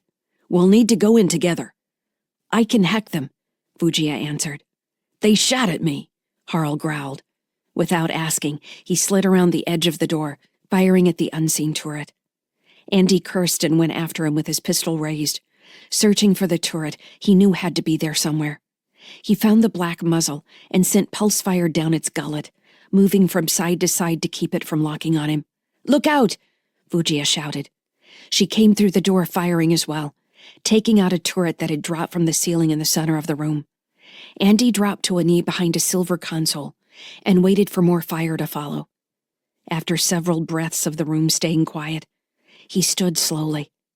Fujiya was already sitting at a nearby console. She'd pulled her helmet and gloves off and was flicking through menus on the console screen. "Fujiya!" Andy shouted. "What are you doing with your helmet off? We haven't cleared the atmosphere." "It's clear," she said. "Absolutely sterile. This place is a tomb except for the drones. I told you." Andy glanced back at Harl, not trusting her report. The big man shrugged, however, and reached up to take off his helmet. As Andy looked around, he realized she was correct. There was no indication of moisture or corrosion anywhere. Aside from the dust, the place looked like it had just rolled off the manufacturing line. While the other parts of the facility had looked lived in, he wondered if the workers had ever stepped foot in this central chamber. He reached up and unfastened his helmet. The air tasted dry and metallic, as he expected. He walked over beside Fujiya and watched her searching through databases. She quickly scanned text documents with a distant expression that indicated she was using her link simultaneously. "This is insane," she said. "They've been trapping and studying AIs for years. All the junk on Proteus was just the last 5 years." Fujiya leaned closer to the screen, focus returning to her eyes. She blinked rapidly, and Andy realized she was crying. She wiped her nose on her suit's bulky sleeve. "Where are all the AIs, then?" Andy asked.